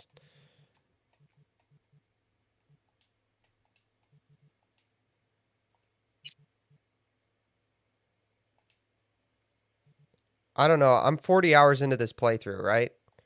I do know I'm I almost sold Her Majesty. Oh my gosh, I'm gonna kill myself. I would have killed myself. I'm 40 hours into this playthrough, so...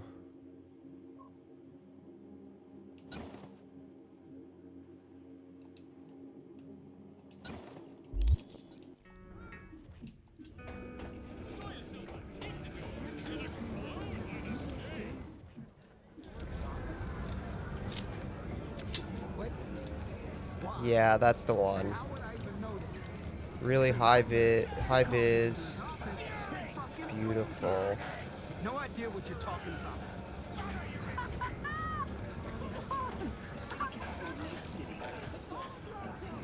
I think Phantom Liberty's probably 10 hours. So I think the main story you probably would need to play 20 to 30 to do...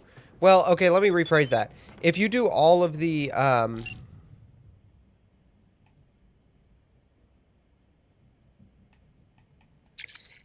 I should say, I think you could probably play... If you were to just complete the main story, I think you could probably do it in like 20 hours. I don't think you'd enjoy it. That's if you just... That's if you literally only do...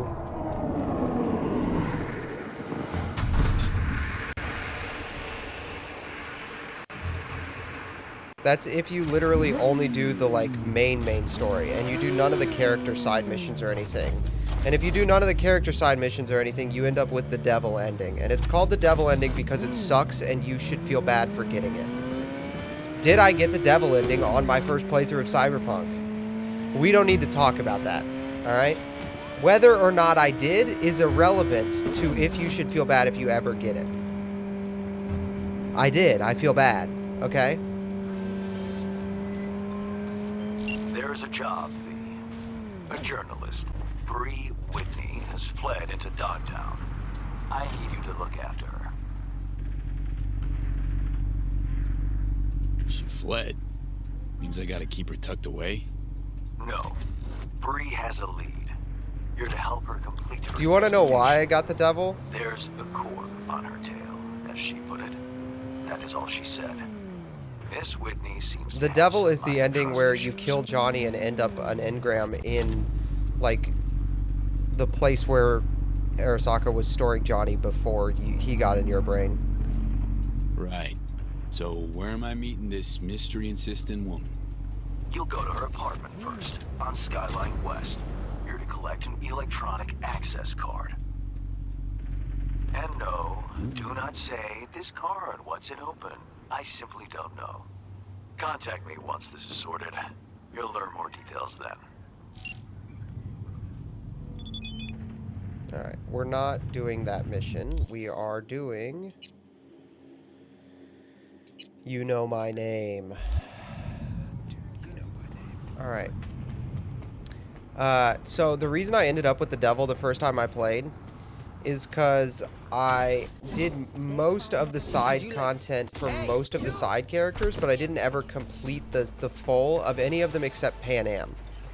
And so Johnny gave me, the way that, this is not a spoiler, but once you're at the ending, when you're doing the actual ending, you have this conversation with Johnny, and basically you have to decide.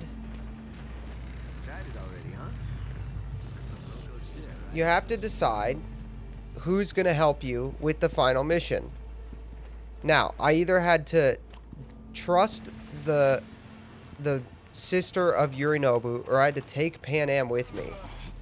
And I felt like what a fucking shit stuff. My the V I was playing, would not want to take the only person he ever loved into another Arasaka mission and possibly kill her.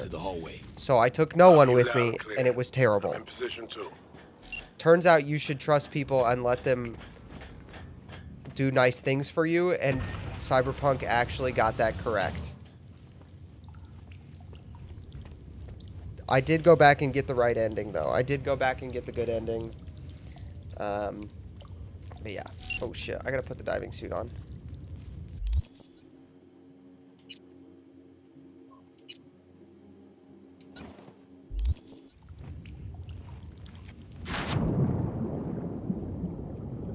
I'm in the water.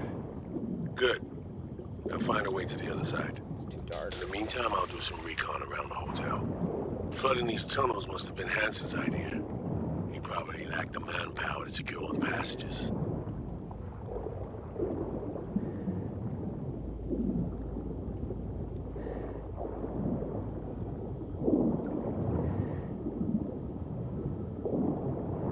Alright, be careful here, chat.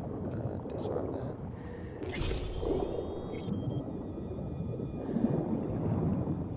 I found a breach in their defenses. I should be inside momentarily. Out.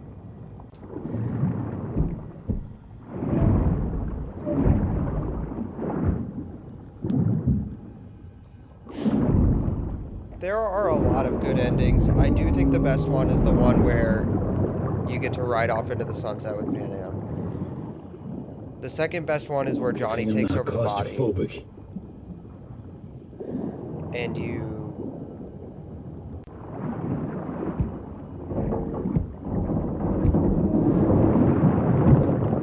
he gets to live a full life. It's one of those two. I don't know which one it is, but one of those two is the best one. I figured out the patrol routes. Got them down. Set myself a safe path through and past them. Clavicular is still black maxing? What do you mean he's still black maxing? What's he doing?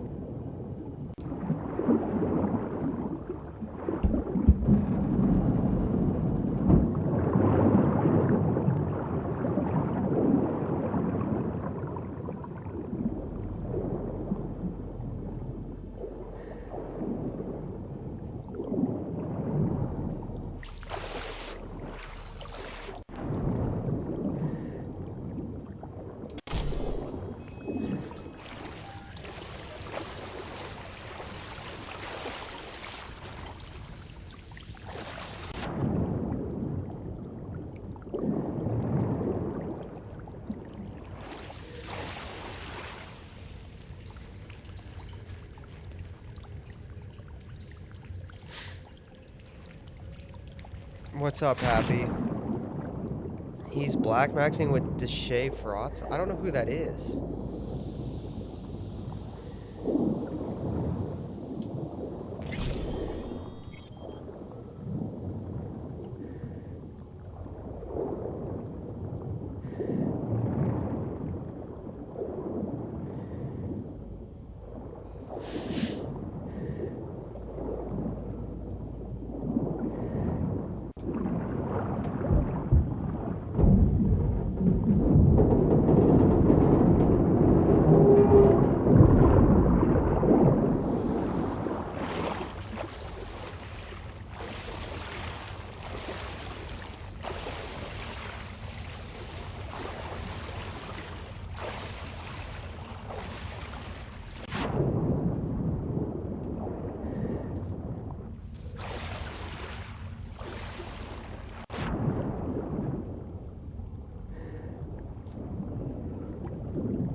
Happy, we're playing the best mission ever to mission.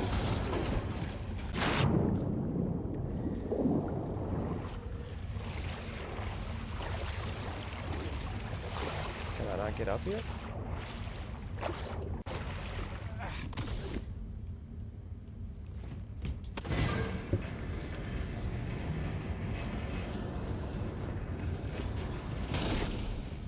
Okay, I'm through the outpost. Approaching warehouse gate now.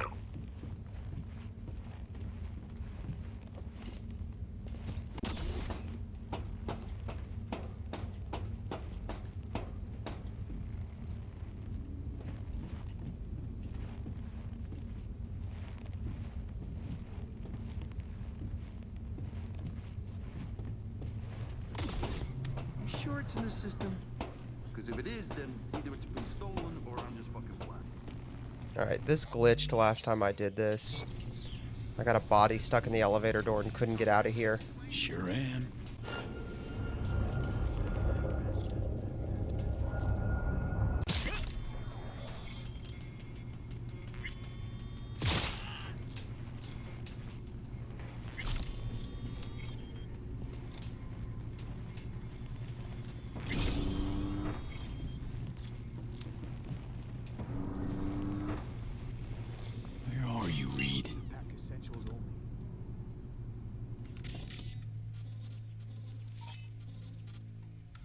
But these need delivering, Chum. Did you spot anything? There he is. Ah, there you are.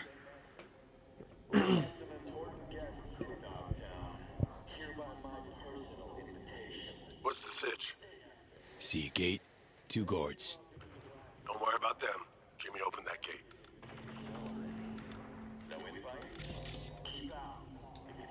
There you go.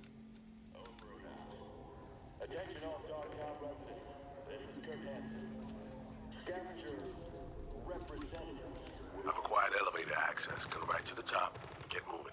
I'll meet you there. Roger that.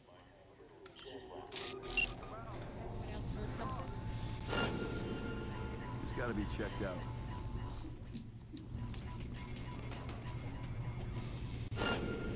Where are those gunks? See this? Someone was fucking around here. Come out! Let's end this! 1100 damage. Crazy.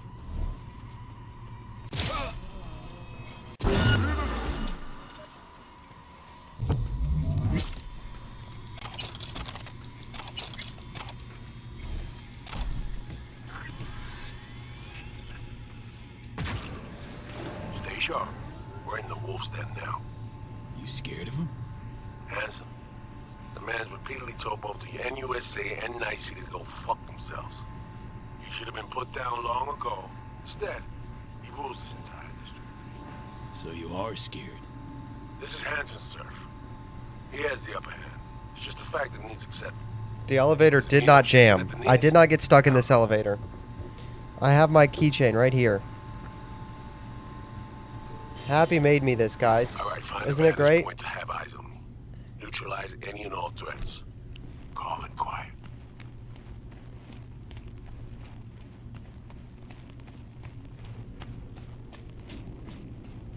You guys ready for one of the coolest this whole mission rocks, by the way. You swim in, then you take out some guards with a silenced pistol that's a super spy pistol.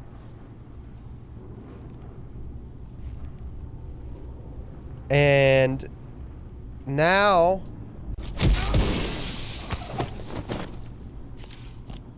Drop the sniper. Nesting in his perch now. we're taking over a super sniper slot. Yes, before we get the whole, this isn't a pistol, this isn't an option. You just have to do this. That you can't use the pistol, you have to use the sniper for this segment. User detected. Calibration in progress. Firing mode inactive. I'm in position. Do you have a visual on me?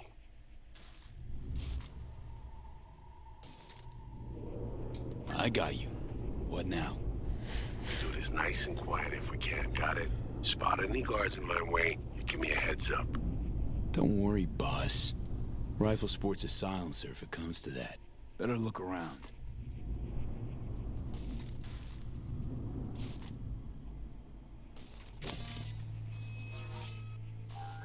Healthy smattering of guards along your path. Copy that. We'll take them out one by one.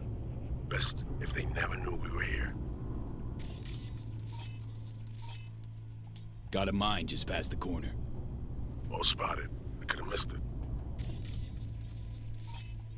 See the main elevator shaft. Too risky. There'll be sentries up top. Keep an eye on it, though.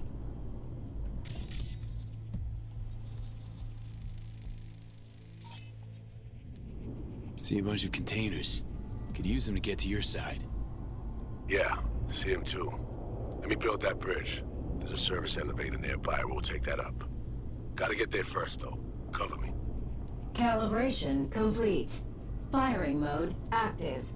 Who is that voice actor? Dude, who is that? Why do I recognize that voice?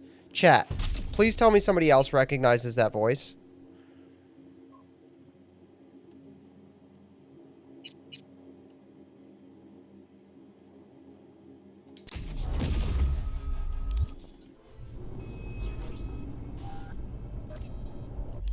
Who is that voice?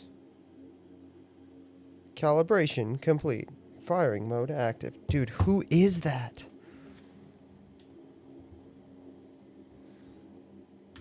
Phantom Liberty Sniper Rifle voice actor.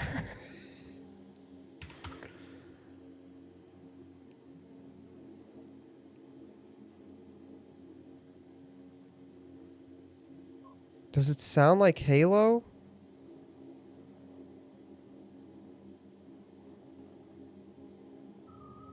Okay, it's this sniper rifle, right?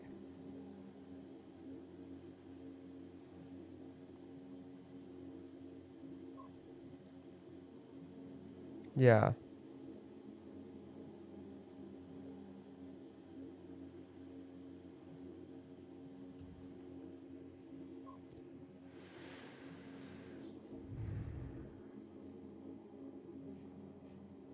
Who is that voice actor?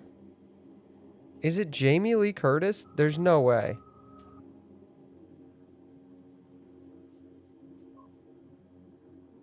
I'll have to go back and watch it on YouTube later.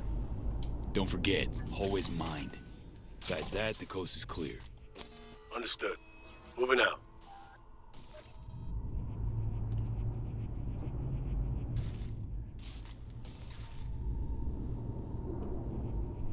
It's a Tsunami Tsuchigumo. Can set it to friendly mode.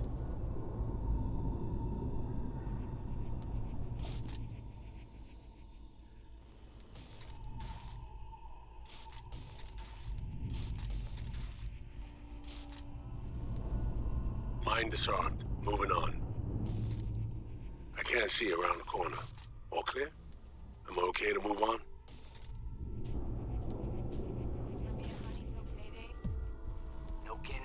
Patrol incoming. Copy that. Moving towards cover. Well, guess it's time for a little walk around the block.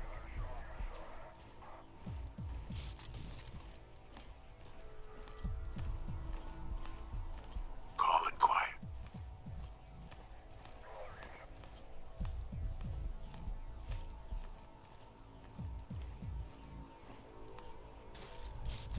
Moving out.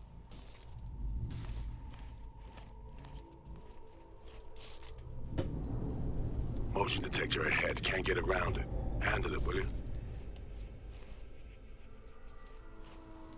How do I handle that?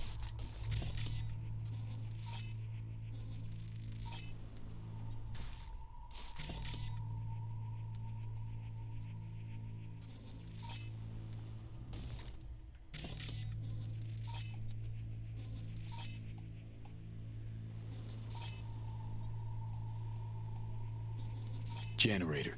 Got a visual. Sensor disabled. Good work. Proceeding forward. Surveillance system link established. I need an assist. You take the guard on the left. The one behind the wall's mine.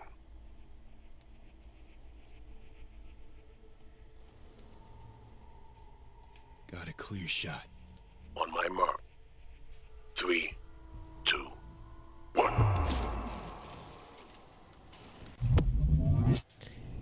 Throwing names for I am confused. You handled it before, eh? Good job. Let's keep moving. What? I'm so lost. I don't know what any of that meant.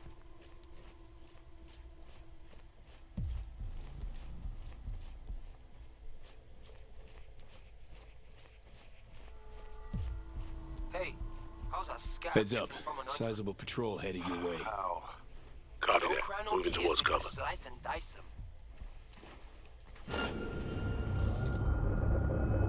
Contact! We've been spotted. Have to blast them. What? How did he get spotted? How was that on me? To your scope.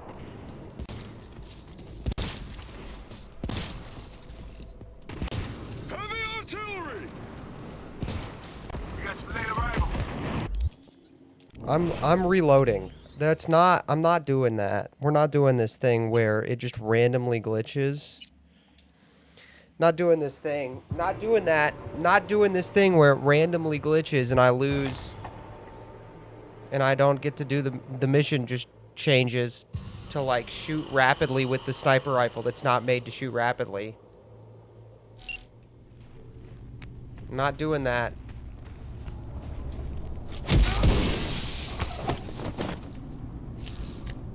Drop. Cover me. You're in prime duck hunt.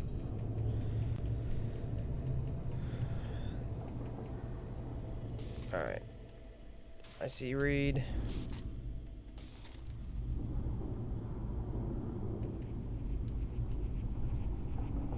I got you. What now? We do this nice and quiet if we can. Got it? Spot any guards in my way, you give me a heads up. Don't worry, boss. Rifle sports a silencer if it comes to that. Better look around.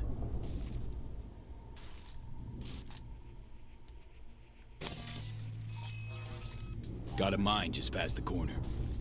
Well spotted. I could have missed it.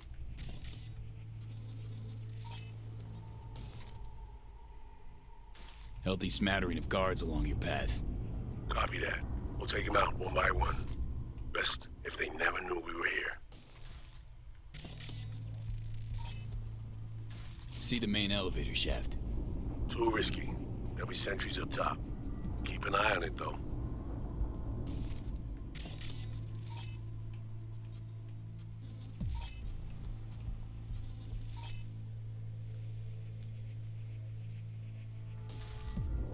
Game glitched as it's midnight now. Yeah, no, unironically, I think a little bit. So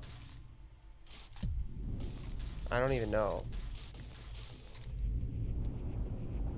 why that did that. It's super frustrating. All right, quick save. Can't save right now. It's gonna glitch this mission and then not let me quick save in the middle of it. Okay. Okay, it's gonna glitch my favorite mission and then not let me quick save it. Yeah, that's chill. That's chill. That's chill. See a bunch of containers. Could use them to get to your side. Yeah, see him too. Let me build that bridge. Gotta get there first, though. Cover me. Calibration complete. Firing mode active.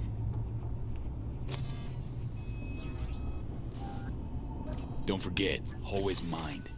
Besides that, the coast is clear. Understood. Moving out.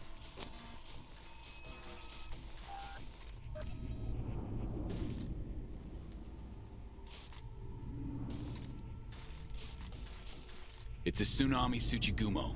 Can set it to friendly mode. Tsunami Tsuchigumo.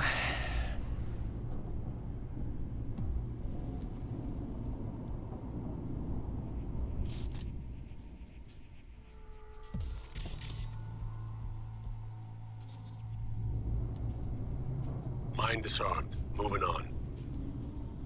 I can't see around the corner. All clear? Am I okay to move on? Patrol incoming. Copy that. Moving towards cover. No can do, chica. Flat broke too. Well, guess it's time for a little walk around the block.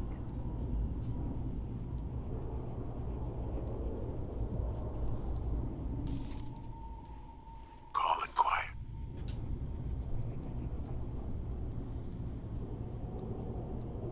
Moving out.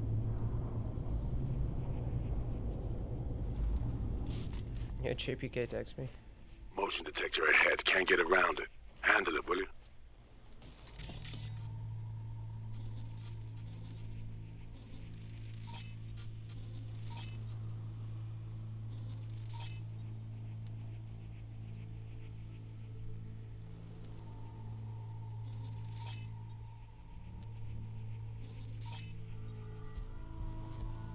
Generator. Got a visual. Sensor disabled. Good work. Proceeding forward. Surveillance system link established. I need an assist. You take the guard on the left. The one behind the wall's mine.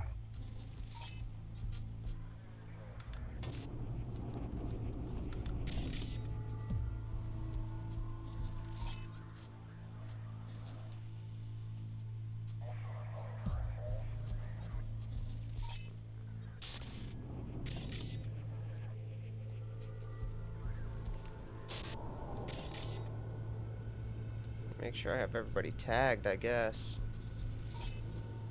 In case whatever happened happens again. Can I save here now? Nope. Okay. Okay, well, I at least think that I have all the cameras as friendly now that I scrolled through them. Got a clear shot. On my mark. 3, 2, 1.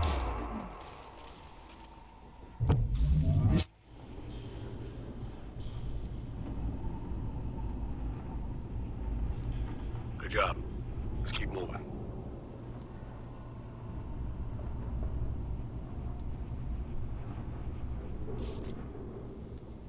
Can you stop? Stop! Stop! Stop! Stop! Stop! Stop! Stop! Stop! Stop! Stop! Stop! Stop! Stop! Stop! Stop! Stop! Stop! Stop! Heads up. Sizable patrol headed your way. How? Copy that. Moving towards cover. Tears when you slice and dice them. Contact! We've been spotted. Have to blast our way. Copy, V. I go to the scope.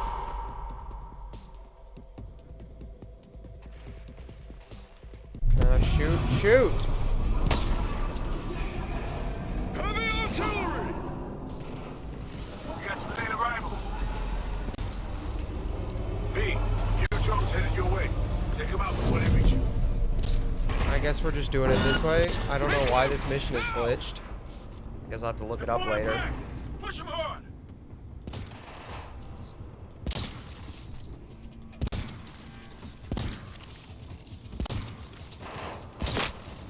Can we please just...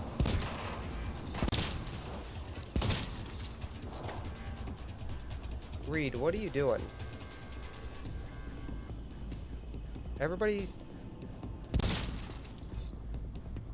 Can you peek? Show me a little.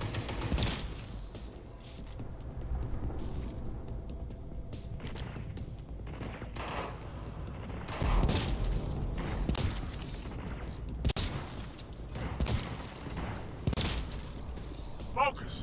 Don't let me out of your sight. Focus? What are you talking about, dude? I just killed like 40 people for you. Support! Stat!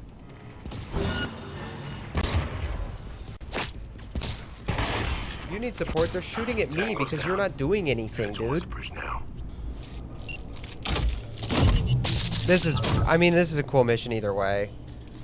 Like, getting spotted is fun because then you just turn into like a... It turns into like a... aiming exercise. It was more fun to do it unspotted, like a but bunch of rookies. this No isn't even the going best back. part of this mission. Elevator, follow me.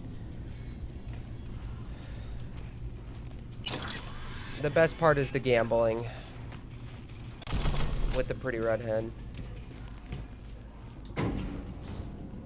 Almost there, V. Fucking finally. You're looking a little pale.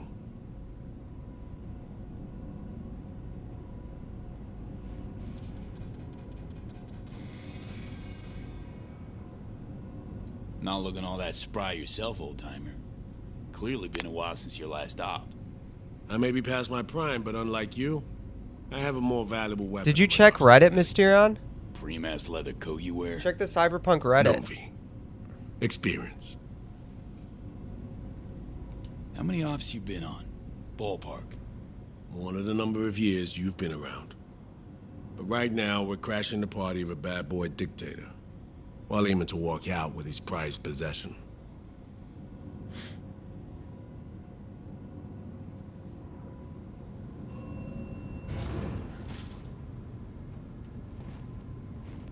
Grok collects Reddit and it didn't see anything. If Grok didn't see anything on Reddit, then it's not on Reddit. I mean, yeah. Where have I heard that voice Dress up before? Throw on your new threads and plaster on your best fake smile. A party awaits.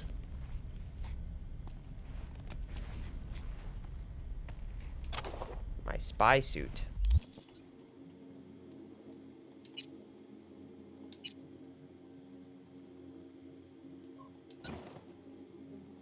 My spy suit.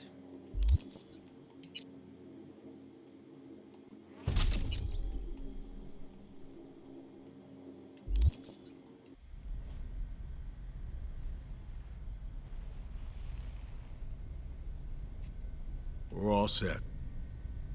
Bro, why does he look so much cooler than I do? What the? Bro. Gotta hand it to Hanson, V. Party's hopping. Has a sense of grandeur. Didn't have shit like this in my day. Now hop on over there and help me out. Managed to forget what real champagne tastes like.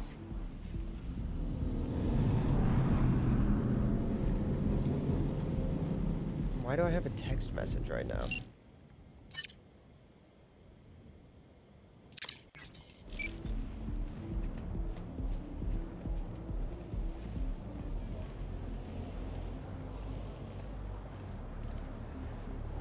Say again? Maintenance area? Where exactly?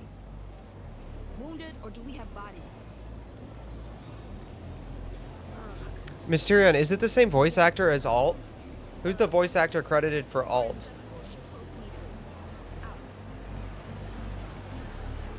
I'll be at the bar if you need me.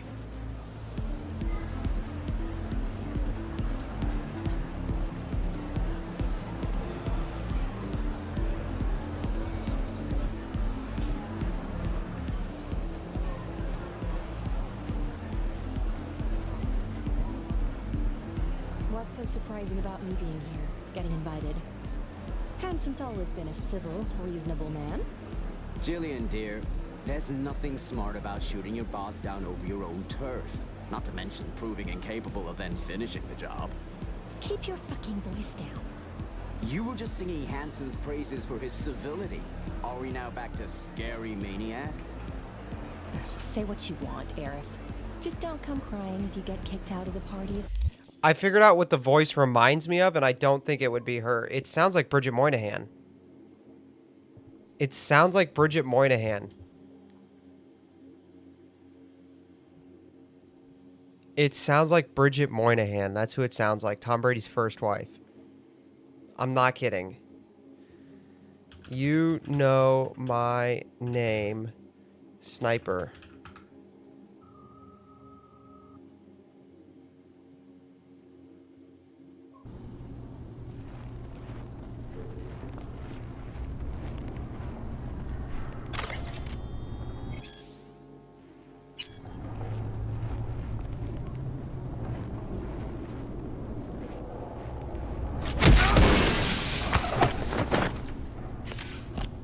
Dropped the sniper.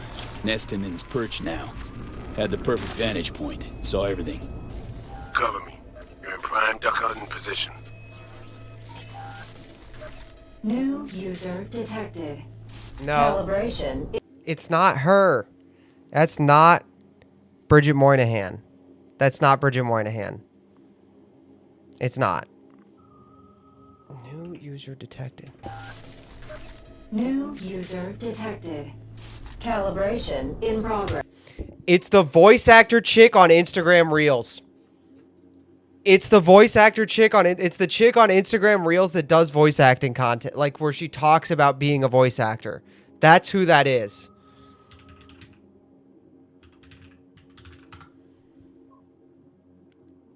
I'm 100% sure.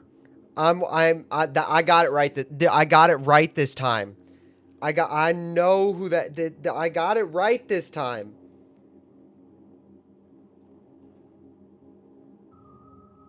It's this chick. Every day, even if you don't know who I am. Want a break from the ads? If you tap the banner below, It's you'll the get same 30 chick who minutes does of the uninterrupted Spotify ad-free Want a Break music. from the Ads. Experience the magic when you book a 3-night stay at any hotel and resort. Welcome to the module. Click next to begin. Your progress will automatically be saved, so you can exit this program at any time. This weekend only. Get up to 70% off on select brands. If you or a loved one has experienced side effects, you may be entitled to financial compensation. Slide the metal end into the buckle and tighten by pulling the loose end of the strap. All dipped in a decadent, dark chocolate coating. Vote for change. Vote for results. This November, the choice is clear. Are you really getting the most out of your cell plan? Please listen carefully, as our menu options have changed. Please insert cash or card. That's where I recognize it from. She does the Kroger voice acting, chat. She's the name. No, it's Tawny Plattis. She's the voice of the Kroger self-checkout. That's what this is. This gun has the same voice as the Kroger self-checkout. I'm a genius. I am the smartest person I know. I am the smartest person I know. Fuck all of you. Fuck everyone else. I'm smarter than everyone on the planet, dude. It's the Kroger self-checkout. That's the Kroger. Tell me this isn't the Kroger self-checkout. New user detected. Insert cash or select payment type. Yes!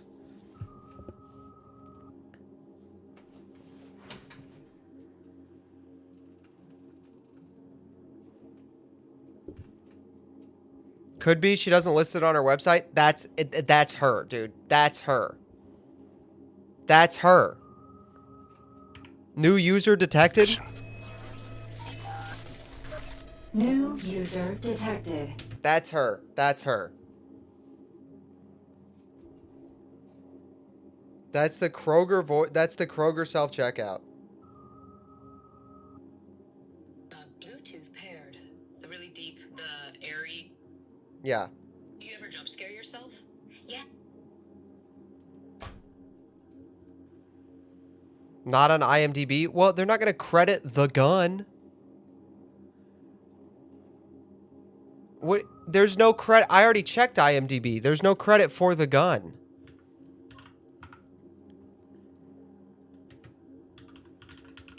I'm right about this one. I'll take this one. I'll die over this one, dude. I'm correct about this.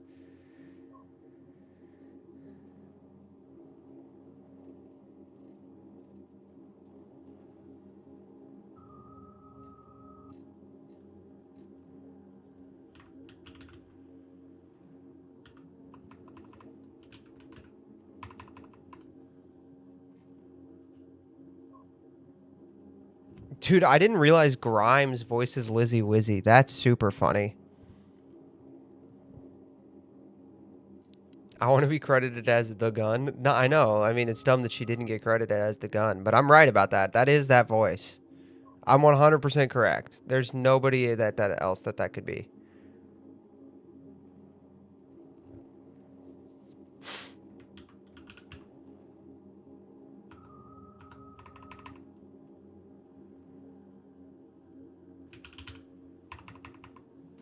There's literally, like...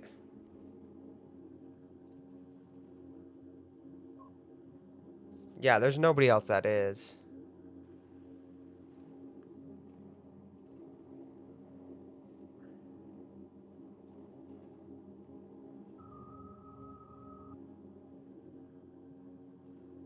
Nah, I'm 100% sure. It's the Kroger self-checkout.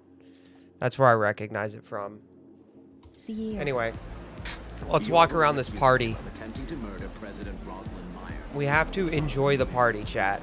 Trust me. We can just walk to the bar and talk to Reed, or we can enjoy this party. You want to enjoy this party. It's more fun if you enjoy the party. Would you care for a beverage?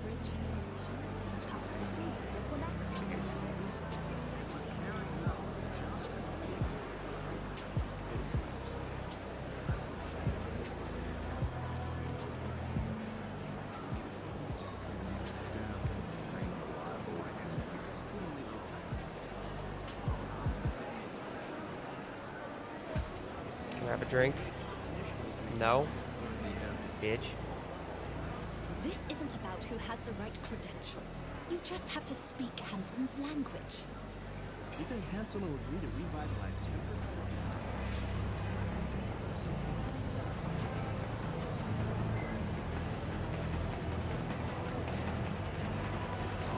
This is up for grabs. Except for Hollywood. What about Santa Cruz?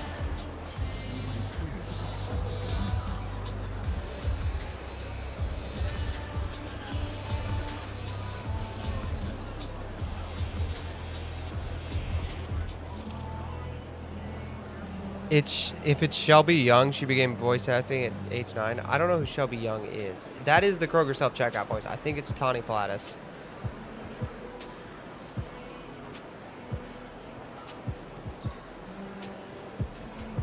I'm so sure I'm about to DM her on Instagram.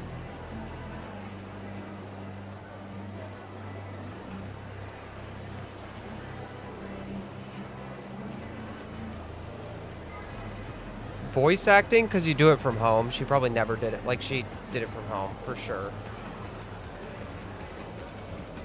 I know Mr. Hands is here somewhere. Where are you, Hands?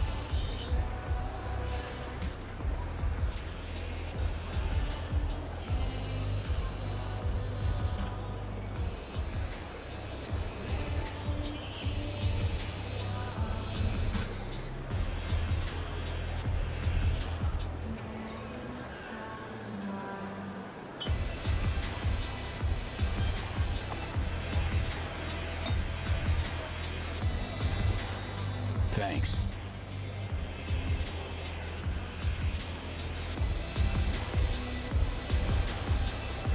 Yeah, I think it's Bluetooth connected, dude. Don't mind if I do. It's the Bluetooth connected voice, which Tawny also does.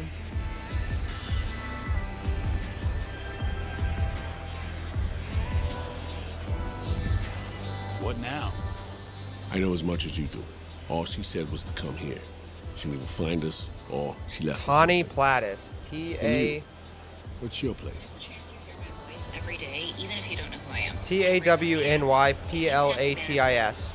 3 minutes of uninterrupted and free music. T-A-W-N-Y-P-L-A-T-I-S. I think I'm starting to feel the vibe. Just remember what we're here for. To my right, booth's far back, behind the stairs. The guy in the fatigues. Looks like he came here straight from a firing range. Owner of the Black Sapphire, Mr. D-Town himself, Kurt Hansen. DM her, you won't. Are you the voice of a sniper rifle in Cyberpunk?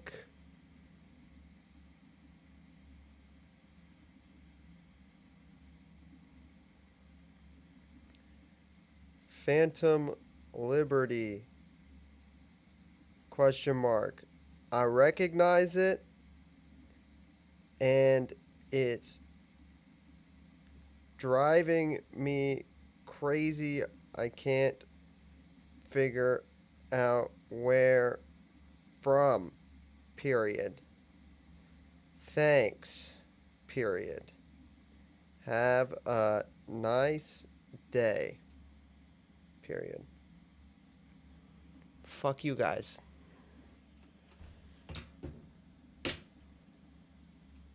Clearly having a great night in the company of the NCPD commissioner. PA broadcast. He's fiercely anti-law enforcement. It's an act. Behind closed doors, he's rubbing elbows and patting backs of NCPD's top brass. Avoid him, especially in a confrontation. Beside that, stay visible. Songbird said she'd find us here. Let's give her a chance. I'll grab a drink and look around. Open line on comms. Don't press anyone too hard. We need to keep up appearances. Look like you're having fun.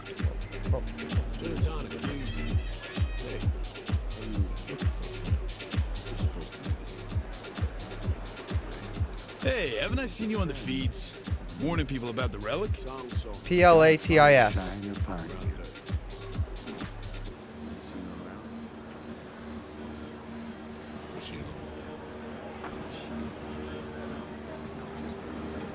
Even the pastor warning peeps about the relic on the feeds made an appearance. Maybe he's here to save Hansen or collect donations for his church. End of the day, blood money's still money.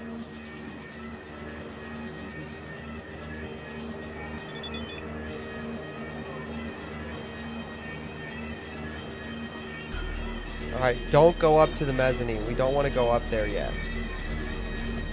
Gee, this guy looks exactly like your room. Unfucking canny. Sure that ain't Takamura? Okay, just one more.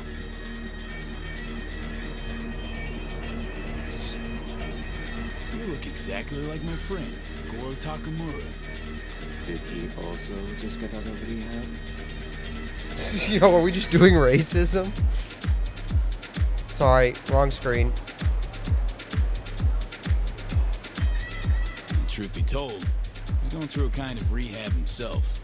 His family turned their backs on him. He lost his home, his implants. Tragic.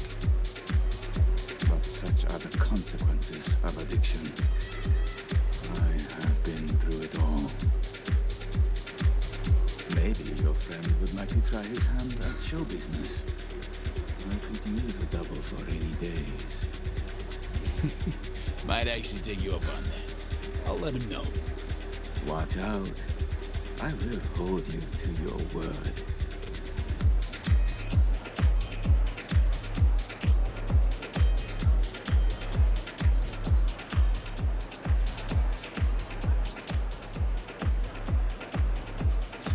is being conducted here. Just overheard an arms deal. Enough gear to outfit a private army. I'm not surprised. Look around. Run your eyes over the faces. Regalia. You got foreign ambassadors, Banana Republic dictators, revolutionaries in waiting, corporate heads. It's precisely those kind of needs Hansen and company are here to fulfill.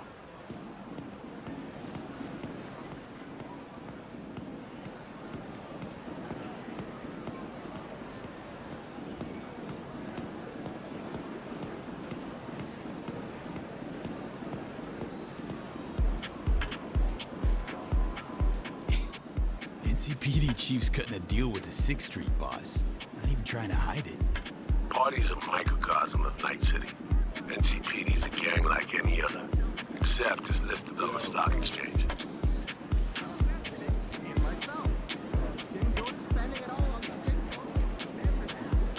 That's the job, as we all know. Fucking reading words off a prompter for the... Yes? What is it? Jillian Jordan and Arif Iqbal. In the flesh and together, no less. Just wanted to say hi. Hey. Where were we? That's the job, as we all know. Fucking reading words off a prompter for the gonk mess. Where is Mr. Hands? I want to say hi to him.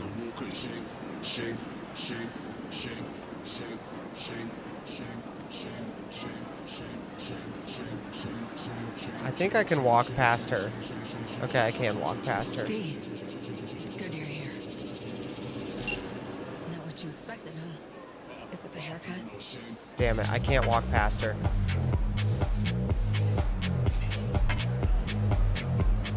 So she's fully...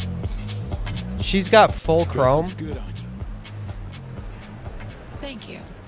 That was the surprising bit, I'm sure. She's fully chromed out, but her, like... It's so good you're here. Don't know what I'd do without you. Her, what's the word I'm thinking of?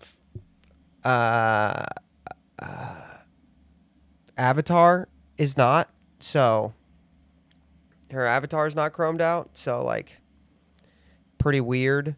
It's a lot... I guess it's probably a thing where she doesn't like that she's, like, turned into a robot by the government, so... Yeah, it's weird. Really? Yeah, that's the point, is that she's, like, less attractive because she's just fully a robot. Didn't exactly give me a choice now, did you? Told me to show up here and just ghosted. She's literally a robot with a human runner, head. Your friend who helped us reconnect last time. Killed him. Fried him, didn't I? Yeah, his debt's on you. Sorry to hear it. Not something I intended. Things She's not supposed to look good in person. She's supposed to look like explain Icarus that flew too close to the sun. everything.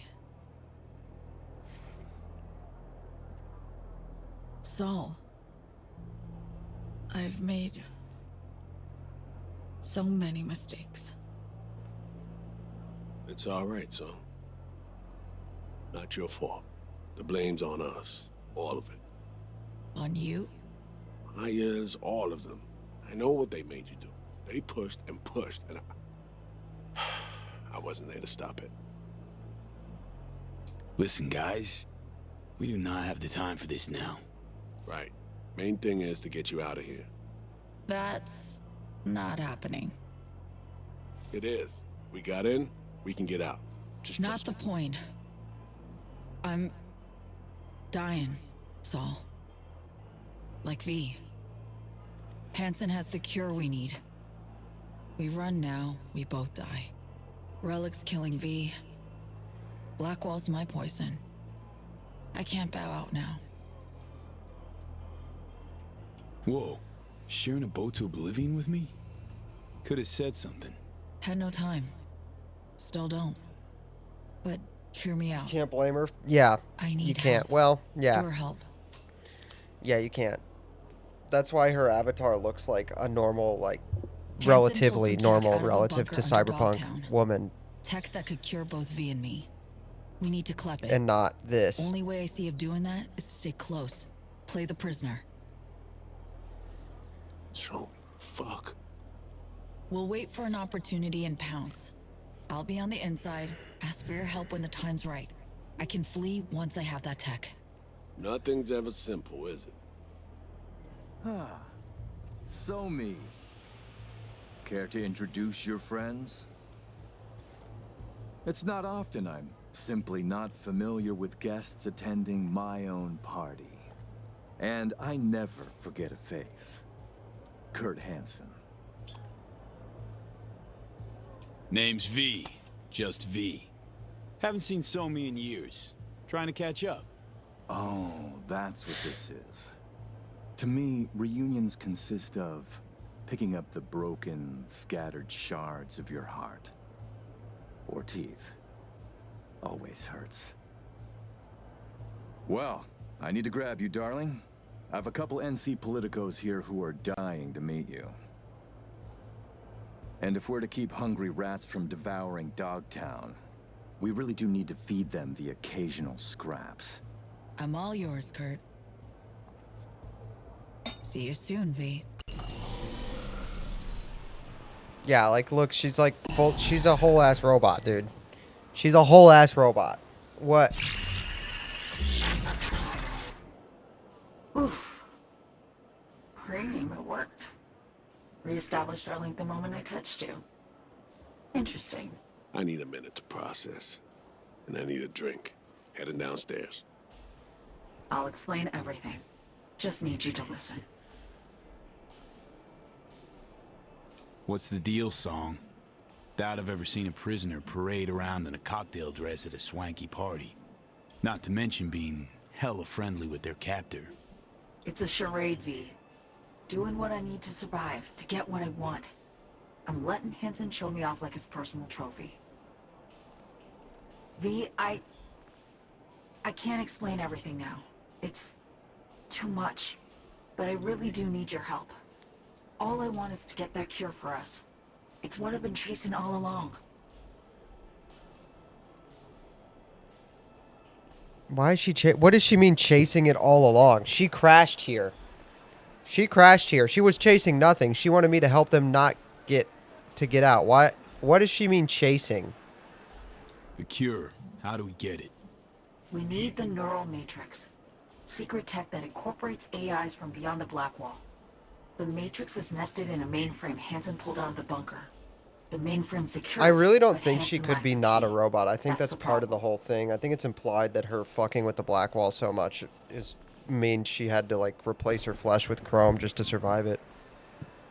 Got a plan, spill it. Hansen needs me and a duo of runners who worked on this tech in the past. They actually grabbed access codes they're willing to unload for a price. Classic black market shit. They're bringing access, I'm bringing know-how about how to pull the matrix and data off the mainframe. We're to work side by side, giving us a chance. You clip the access codes, then get the runners out of the way. You'll then impersonate them for a meet with Hansen. Same meet where we'll swipe the matrix out from under his nose. This job, this whole story about Hansen. Not adding up something fierce. Yeah, what do you mean goal? What do you mean goal? Something still. What do you mean goal? Don't have time to explain the ins and outs. I thought you now. crashed by chance. Hey, please, we need the matrix. Focus on the runners. Find them. They're here. Downstairs. Red-headed twins, walled to the teeth with ice. Grocery scans will show you bunk. You're blowing me off. Champagne glass over there. Prep some intel for you. Get it to read. You'll need it later.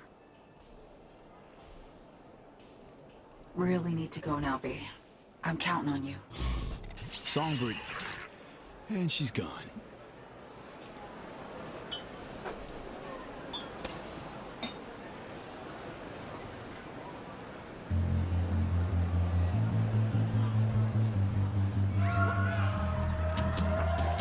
Elon Musk's baby mama plays this pop star.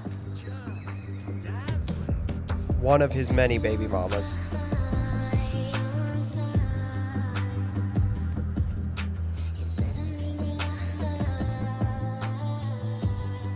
Grimes, dude. Grimes voices this pop star.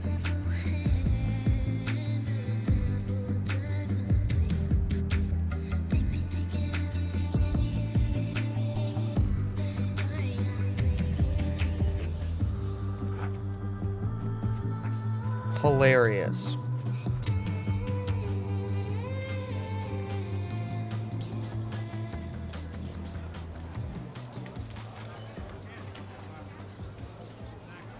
Seems your special agent has special needs. Trying to drown his sins and sorrows.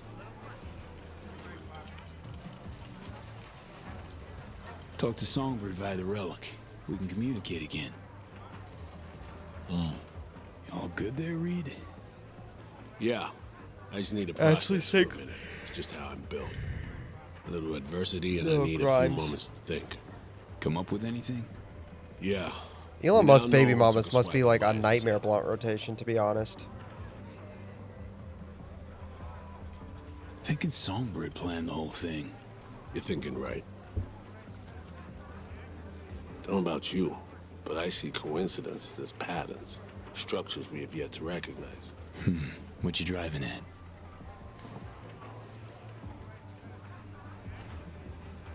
SF-1 crashes. Not anywhere, but over specific turf.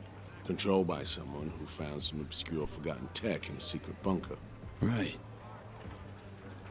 Crash was an inside job. We suspected that from the get-go. Now we know it was. And we know it was Songbird.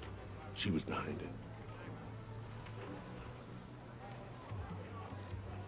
Yeah, that's what I've been thinking too. The minute she mentioned the cure, said Hansen has it. Everything just started sliding into the right boxes. Songbird crashed Space Force 1. Yeah, same here. She made a deal with Hansen earlier.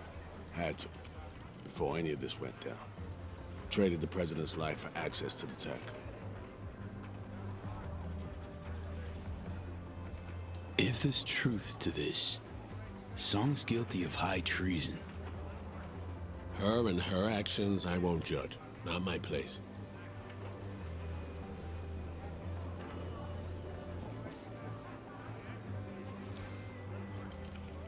As I see it, Somi was playing both sides, simultaneously spinning deals with Hansen and you. She has Hansen set, then you come in. She contacts you via the relic, asks you to rescue the president.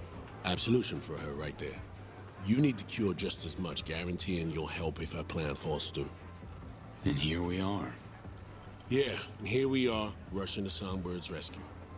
Thinking a few steps ahead was always her strength. But judgment calls and situational assessment... Yeah, he's too chill. As a chess master, she'd be famous for dazzling plays and excruciatingly It's beautiful suspicious. defense.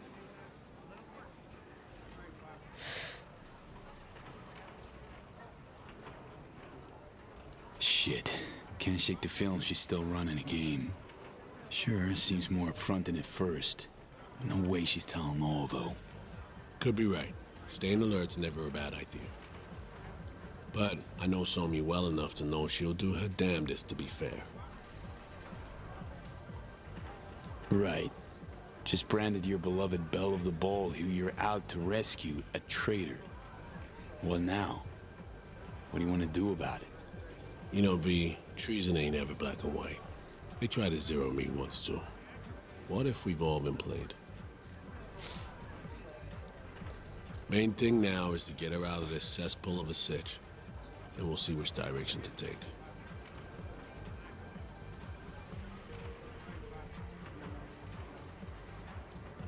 Still can't figure you out, Reed.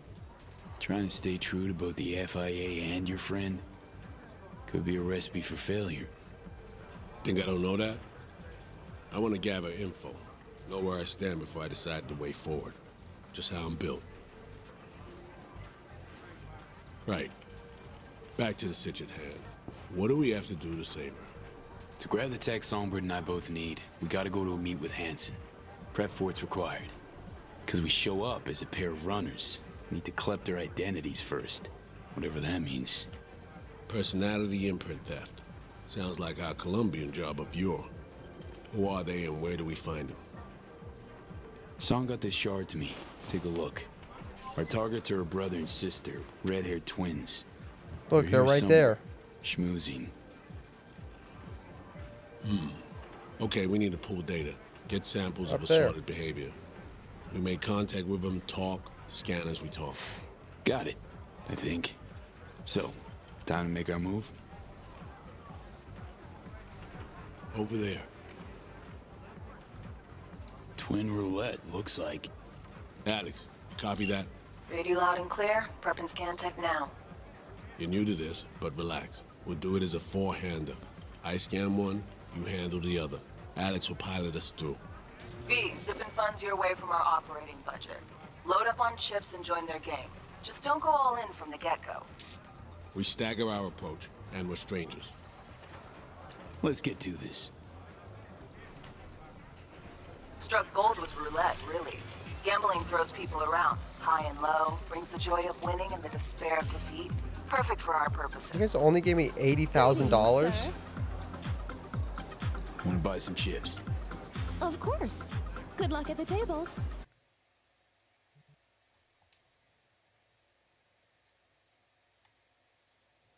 How are you only going to give me $80,000? I can make that in a day, dude. What's your Why is your operating budget less than a small-time merc in Night City, dude? V, important. You're not there to have fun. Simple bets, red or black only.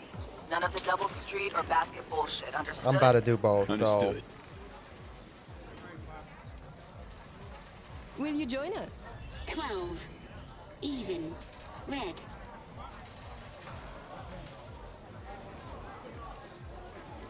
Place your bets, please. Betting's open. By all means. Make it red. Relax. Buy him drinks, break the ice. I'll join you momentarily. All bets are in. Betting is closed. What? No introduction? V. You. Aurore Cassel. And that boy is my brother, Emmerich.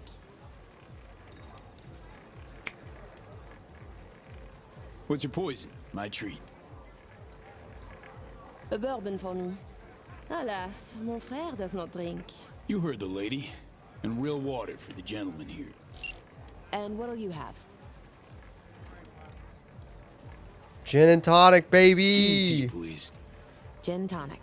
Be right back. Gin New and drinks will be here tonic. shortly. Drink of the gods. 27. Odd. Eh merde! Place your bets, please. Last chance. Let's go. Black, black. V, can't get a hold of Reed. No idea where he is. Stall for time, okay? I just realized. You must have dirt beneath your fingernails too, like all these bastards and bitches. That is, unless you're a tourist, like the no-lifers who must watch others live to feel anything. Provocative, this one. What do you think I am? Oh my. One drink and already flirting? Bold. 25. Odd. Red. No, give me my money back. Fucking done here. Duh. Place your bets, please.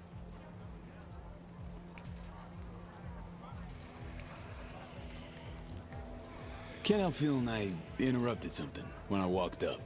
Do not worry yourself about this. Oh, come. V is just being cordial. Dude, we got her. N'est-ce pas, V? You weren't snooping just now, 18. were you? Even. Red. Still no sign from Reed, V. she, feeling about this. Look, dude. Place your bets, please. It's a pity I'm gonna steal her identity. Sure wasn't snooping, no. Just being plain courteous. Oh, don't be such a bore. I simply don't like bores. Of course you were snooping, as we are simply too interesting to ignore. Listen, Reed's MIA for now. Can't wait. Dude, this mission rocks. Both scans on your own. This mission friggin' rocks, dude. We were discussing local politics, specifically our host, Monsieur Kurt Hansen. Big fish selling big guns for big money. Yet here you have celebrities, politicians, even the chief of police. So I was thinking, perhaps Hansen would do better by being a véritable businessman, no? I claim he would. Mon cher frère disagrees. 36. Even. Red. Ugh. Guess it's not my lucky day.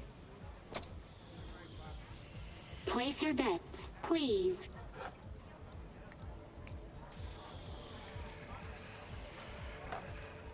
Who is Kurt Hansen really? A crucial question.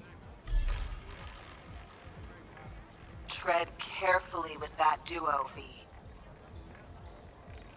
Dude, the subtitle she should be speaking French here, and it should translate auto. It would go so hard. What do you... Hansen's a suit without a suit, if you catch my drift. Oh my fucking god, you Americans. You used to have more imagination. Tossing you around, V. Don't let her. Level the field. Ask a gonk question, get a gonk answer. Deservedly, I'd say. Touché. Empty banter aside, a stupid man the colonel is not. He should diversify revenues and assets. 33. Odd. Black. She should just be speaking French this whole mission. It would go so hard, dude. Place your bets, please. I'm just betting red. Is it still working? pas en train de devenir trop pote avec lui? It's still Fais working. pas ton jaloux, petit frère. C'est pas comme si on allait baiser, lui et moi.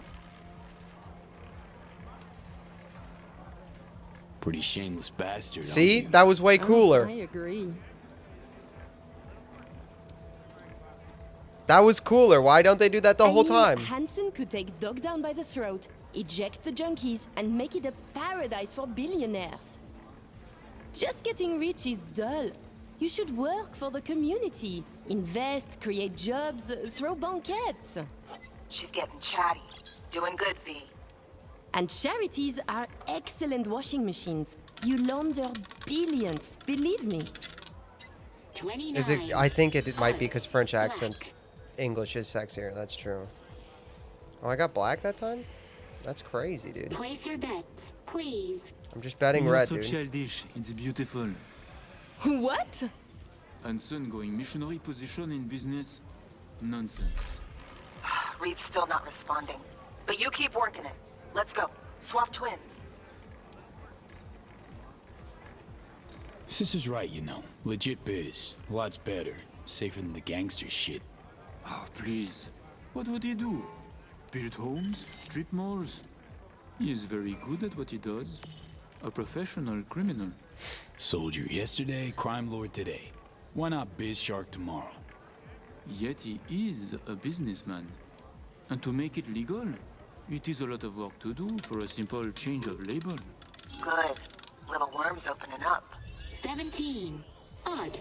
Black. Hey. I'm losing money. Place your bets, please. Don't got much respect for upright, honest peeps, do you? Allow me to say, V. Arms or property, it would make no difference to me what I sell. And to spend 5 years on efforts to change how people see you, call you, to be upstanding in the eyes of others, I could not give a shit. 23. Odd. Red. Ah, Why am I losing all of a I should sudden? have bet on red. Place your bets, please. Getting there. Almost got it. Give me something big now. Make him laugh or cry, I don't care. How about we go all in? Bet everything we won tonight. And we play different colors, yes? You win or we do, and either you or we lose all. My thoughts exactly. A moment. You joined the table. buy drinks, talk and talk. Yeah, I was literally... Mysterion and I are on the same page. It would be so sick if she was, like, flirting with V in French. Like, just the overt, obvious flirting with V in French. And the brother was speaking... Or she was flirting with V in English. The overt, obvious flirting. And the brother was speaking French like, fuck you, I don't care. Dude, yes. Now you wish to risk This mission everything? does go hard, though, dude. It's so sick. They figured out how to let you be James Bond in Casino Royale. Like, that you actually are James Bond sitting across from Sharif in Casino Royale. Perhaps you could now tell us about yourself. Tread lightly. Name's V, Afterlife affiliated. Make what you will of it. Are you happy now? You choose first, then. Going red. I'm seeing red coming. Black for us, then.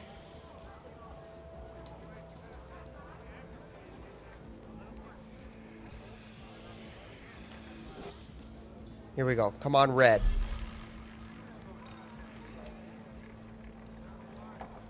Allez, allez, allez, allez.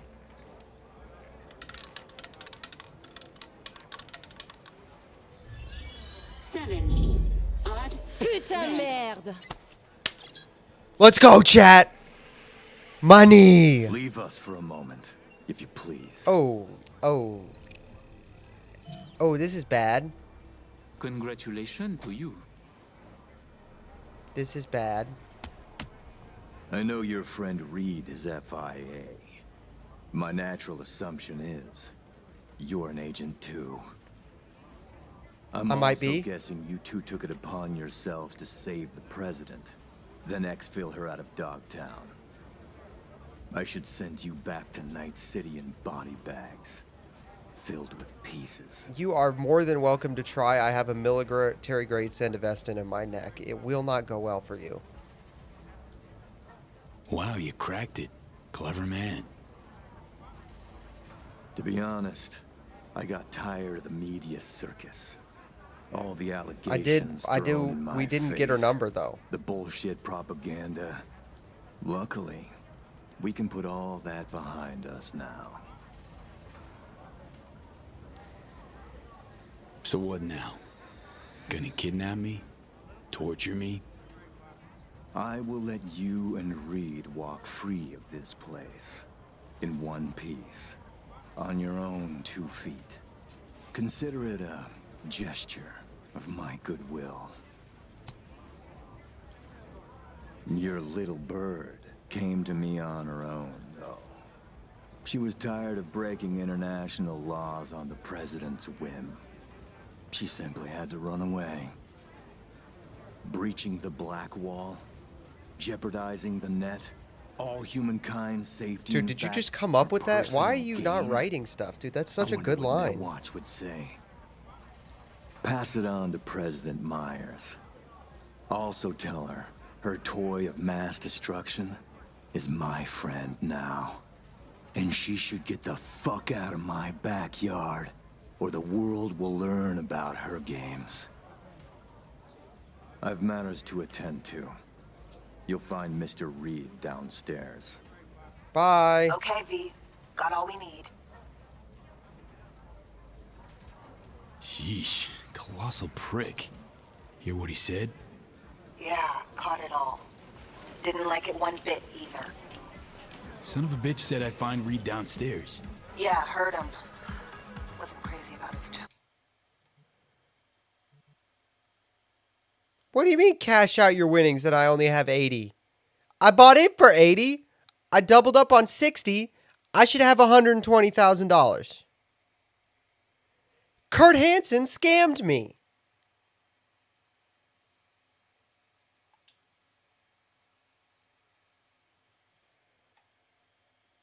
I got scammed at that roulette table, chat.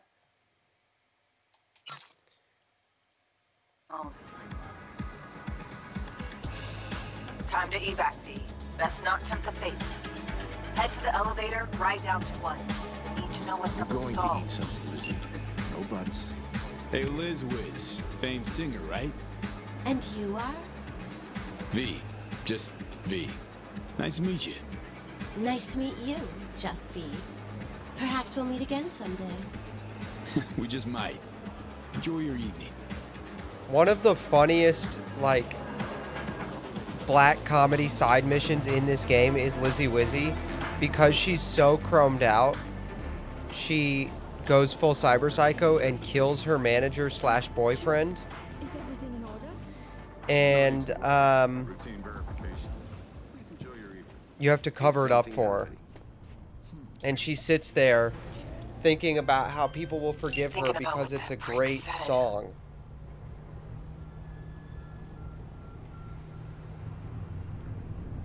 Songbird's a walking, talking WMD. And Hansen's got her on a tight I'm gonna leash. make you watch the anime Mysterion so you can understand cyberpsychosis. Listen, V. Also, so that I can play I Want to Stay at Your House, and it'll make you sad, like it makes me sad when I Got hear some it. dirt on Myers.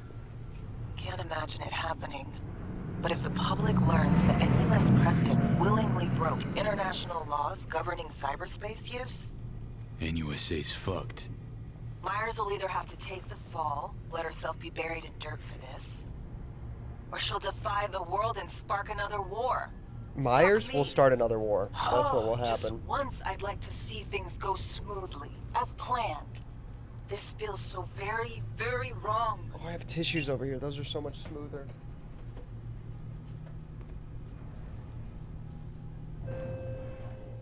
Edge Runners is so good, dude. Fuck out now. Edge Runners is so good, and now that I know you've seen it,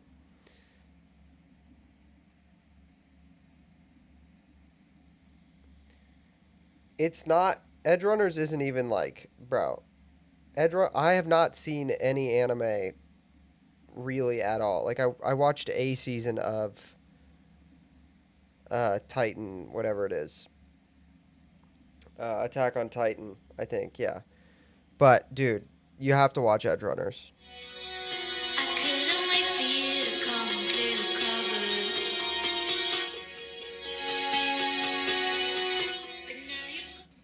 Sorry, Nova, you're sad now.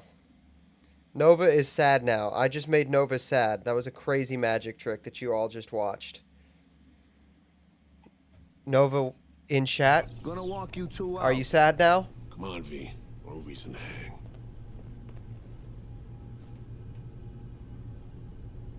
I'm going. Sheesh. That's right, you are. And no funny biz while you're at it. Yep, he's sad now.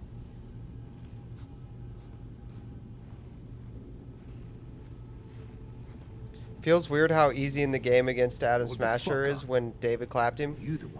What fucking difficulty are you playing on that you had an easy time with Adam fucking Smasher, dude? I played the devil ending on normal, and I played the ending with Pan Am on normal, and I struggled with both of them.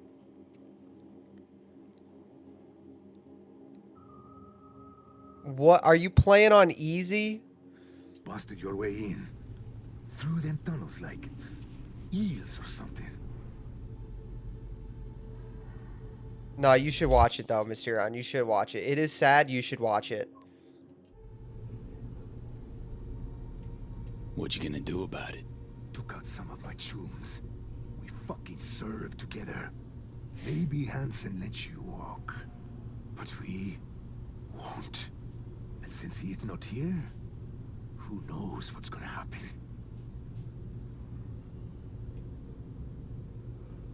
For what it's worth, I'm sorry. Know how you feel. Max difficulty is crazy. Get the fuck out of my face.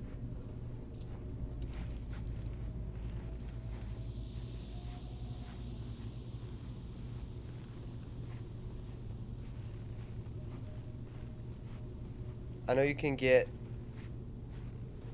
Rebecca's shotgun in game. She is best girl, by the way.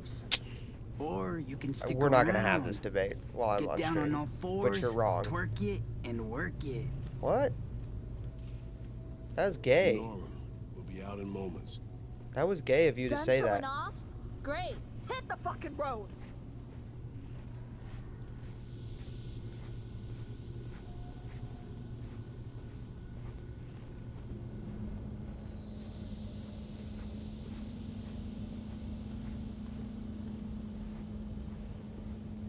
We're not having this debate, but no, Rebecca is not the best. She's insane. She's a walking red flag.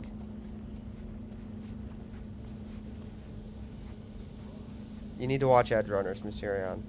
You It's have your to lucky watch day, it. you two-faced shits. Fuck out of here.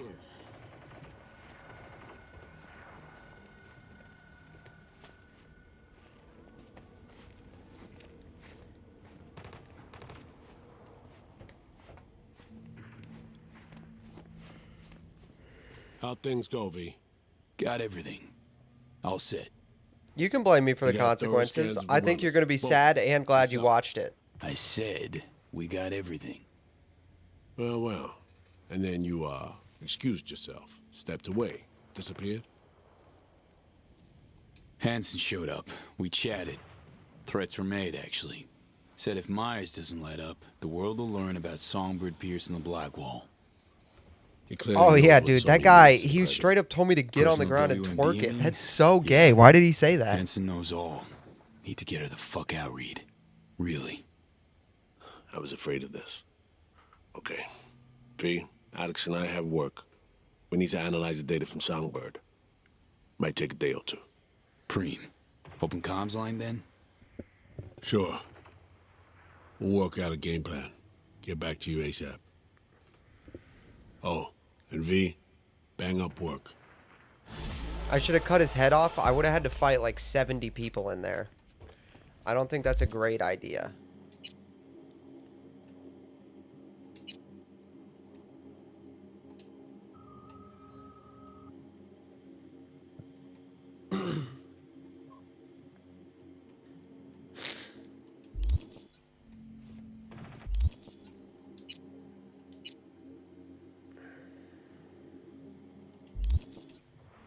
Zach could have done it. I'm not Zach. I'm not good at video games. I play video games when they have good stories.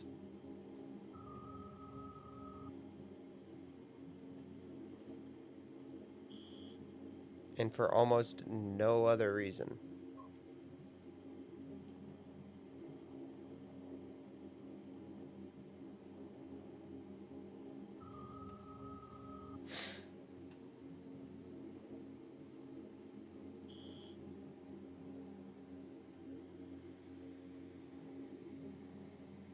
Hitman had a mess story with good mechanics. Okay, yeah.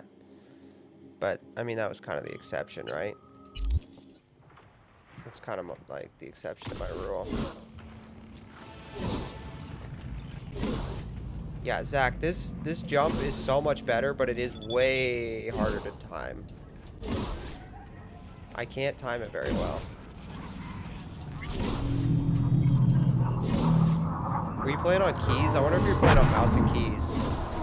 Are you playing on mouse and keys, Zach? Because this dash jump is like... On controller, it's A, B, B, A, and you have to do it all, like...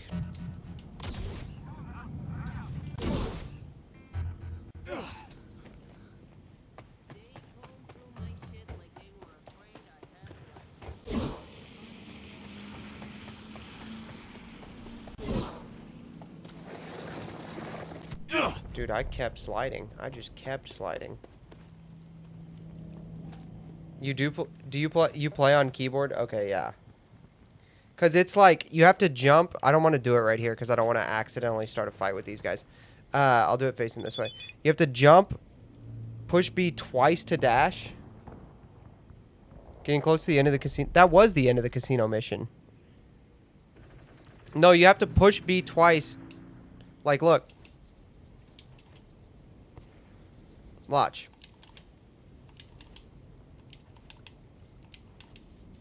It's not, like, it won't let... Sometimes it just doesn't trigger it.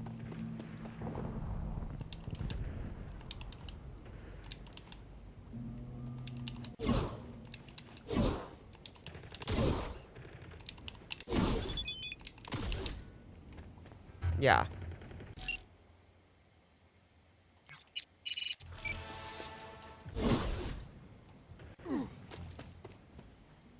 You have to be pushing all the way forward.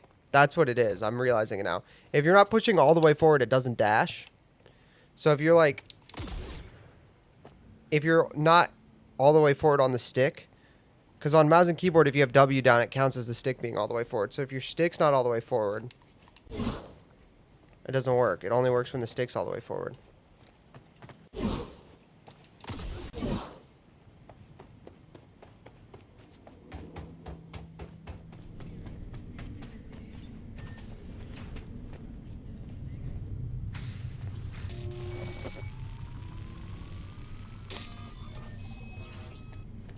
Bye, Dogtown. I'll see you later.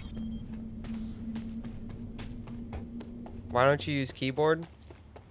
For this playthrough, it was way easier to play the sword.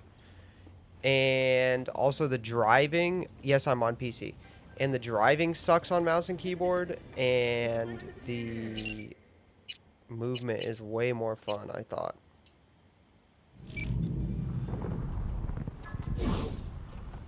Also, I would have to hook up a different mouse to this computer because I use a trackball for work. This is the computer I have work.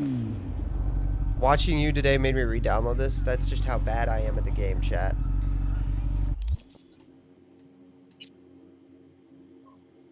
It's 1 in the morning. I've been streaming for 9 hours. Okay. Well, that is the end of that. That's the end of the casino. The mission rocks, chat. We'll play more later. Maybe we'll play tomorrow. I don't know. So, everybody have a good night. Say your prayers and sleep well.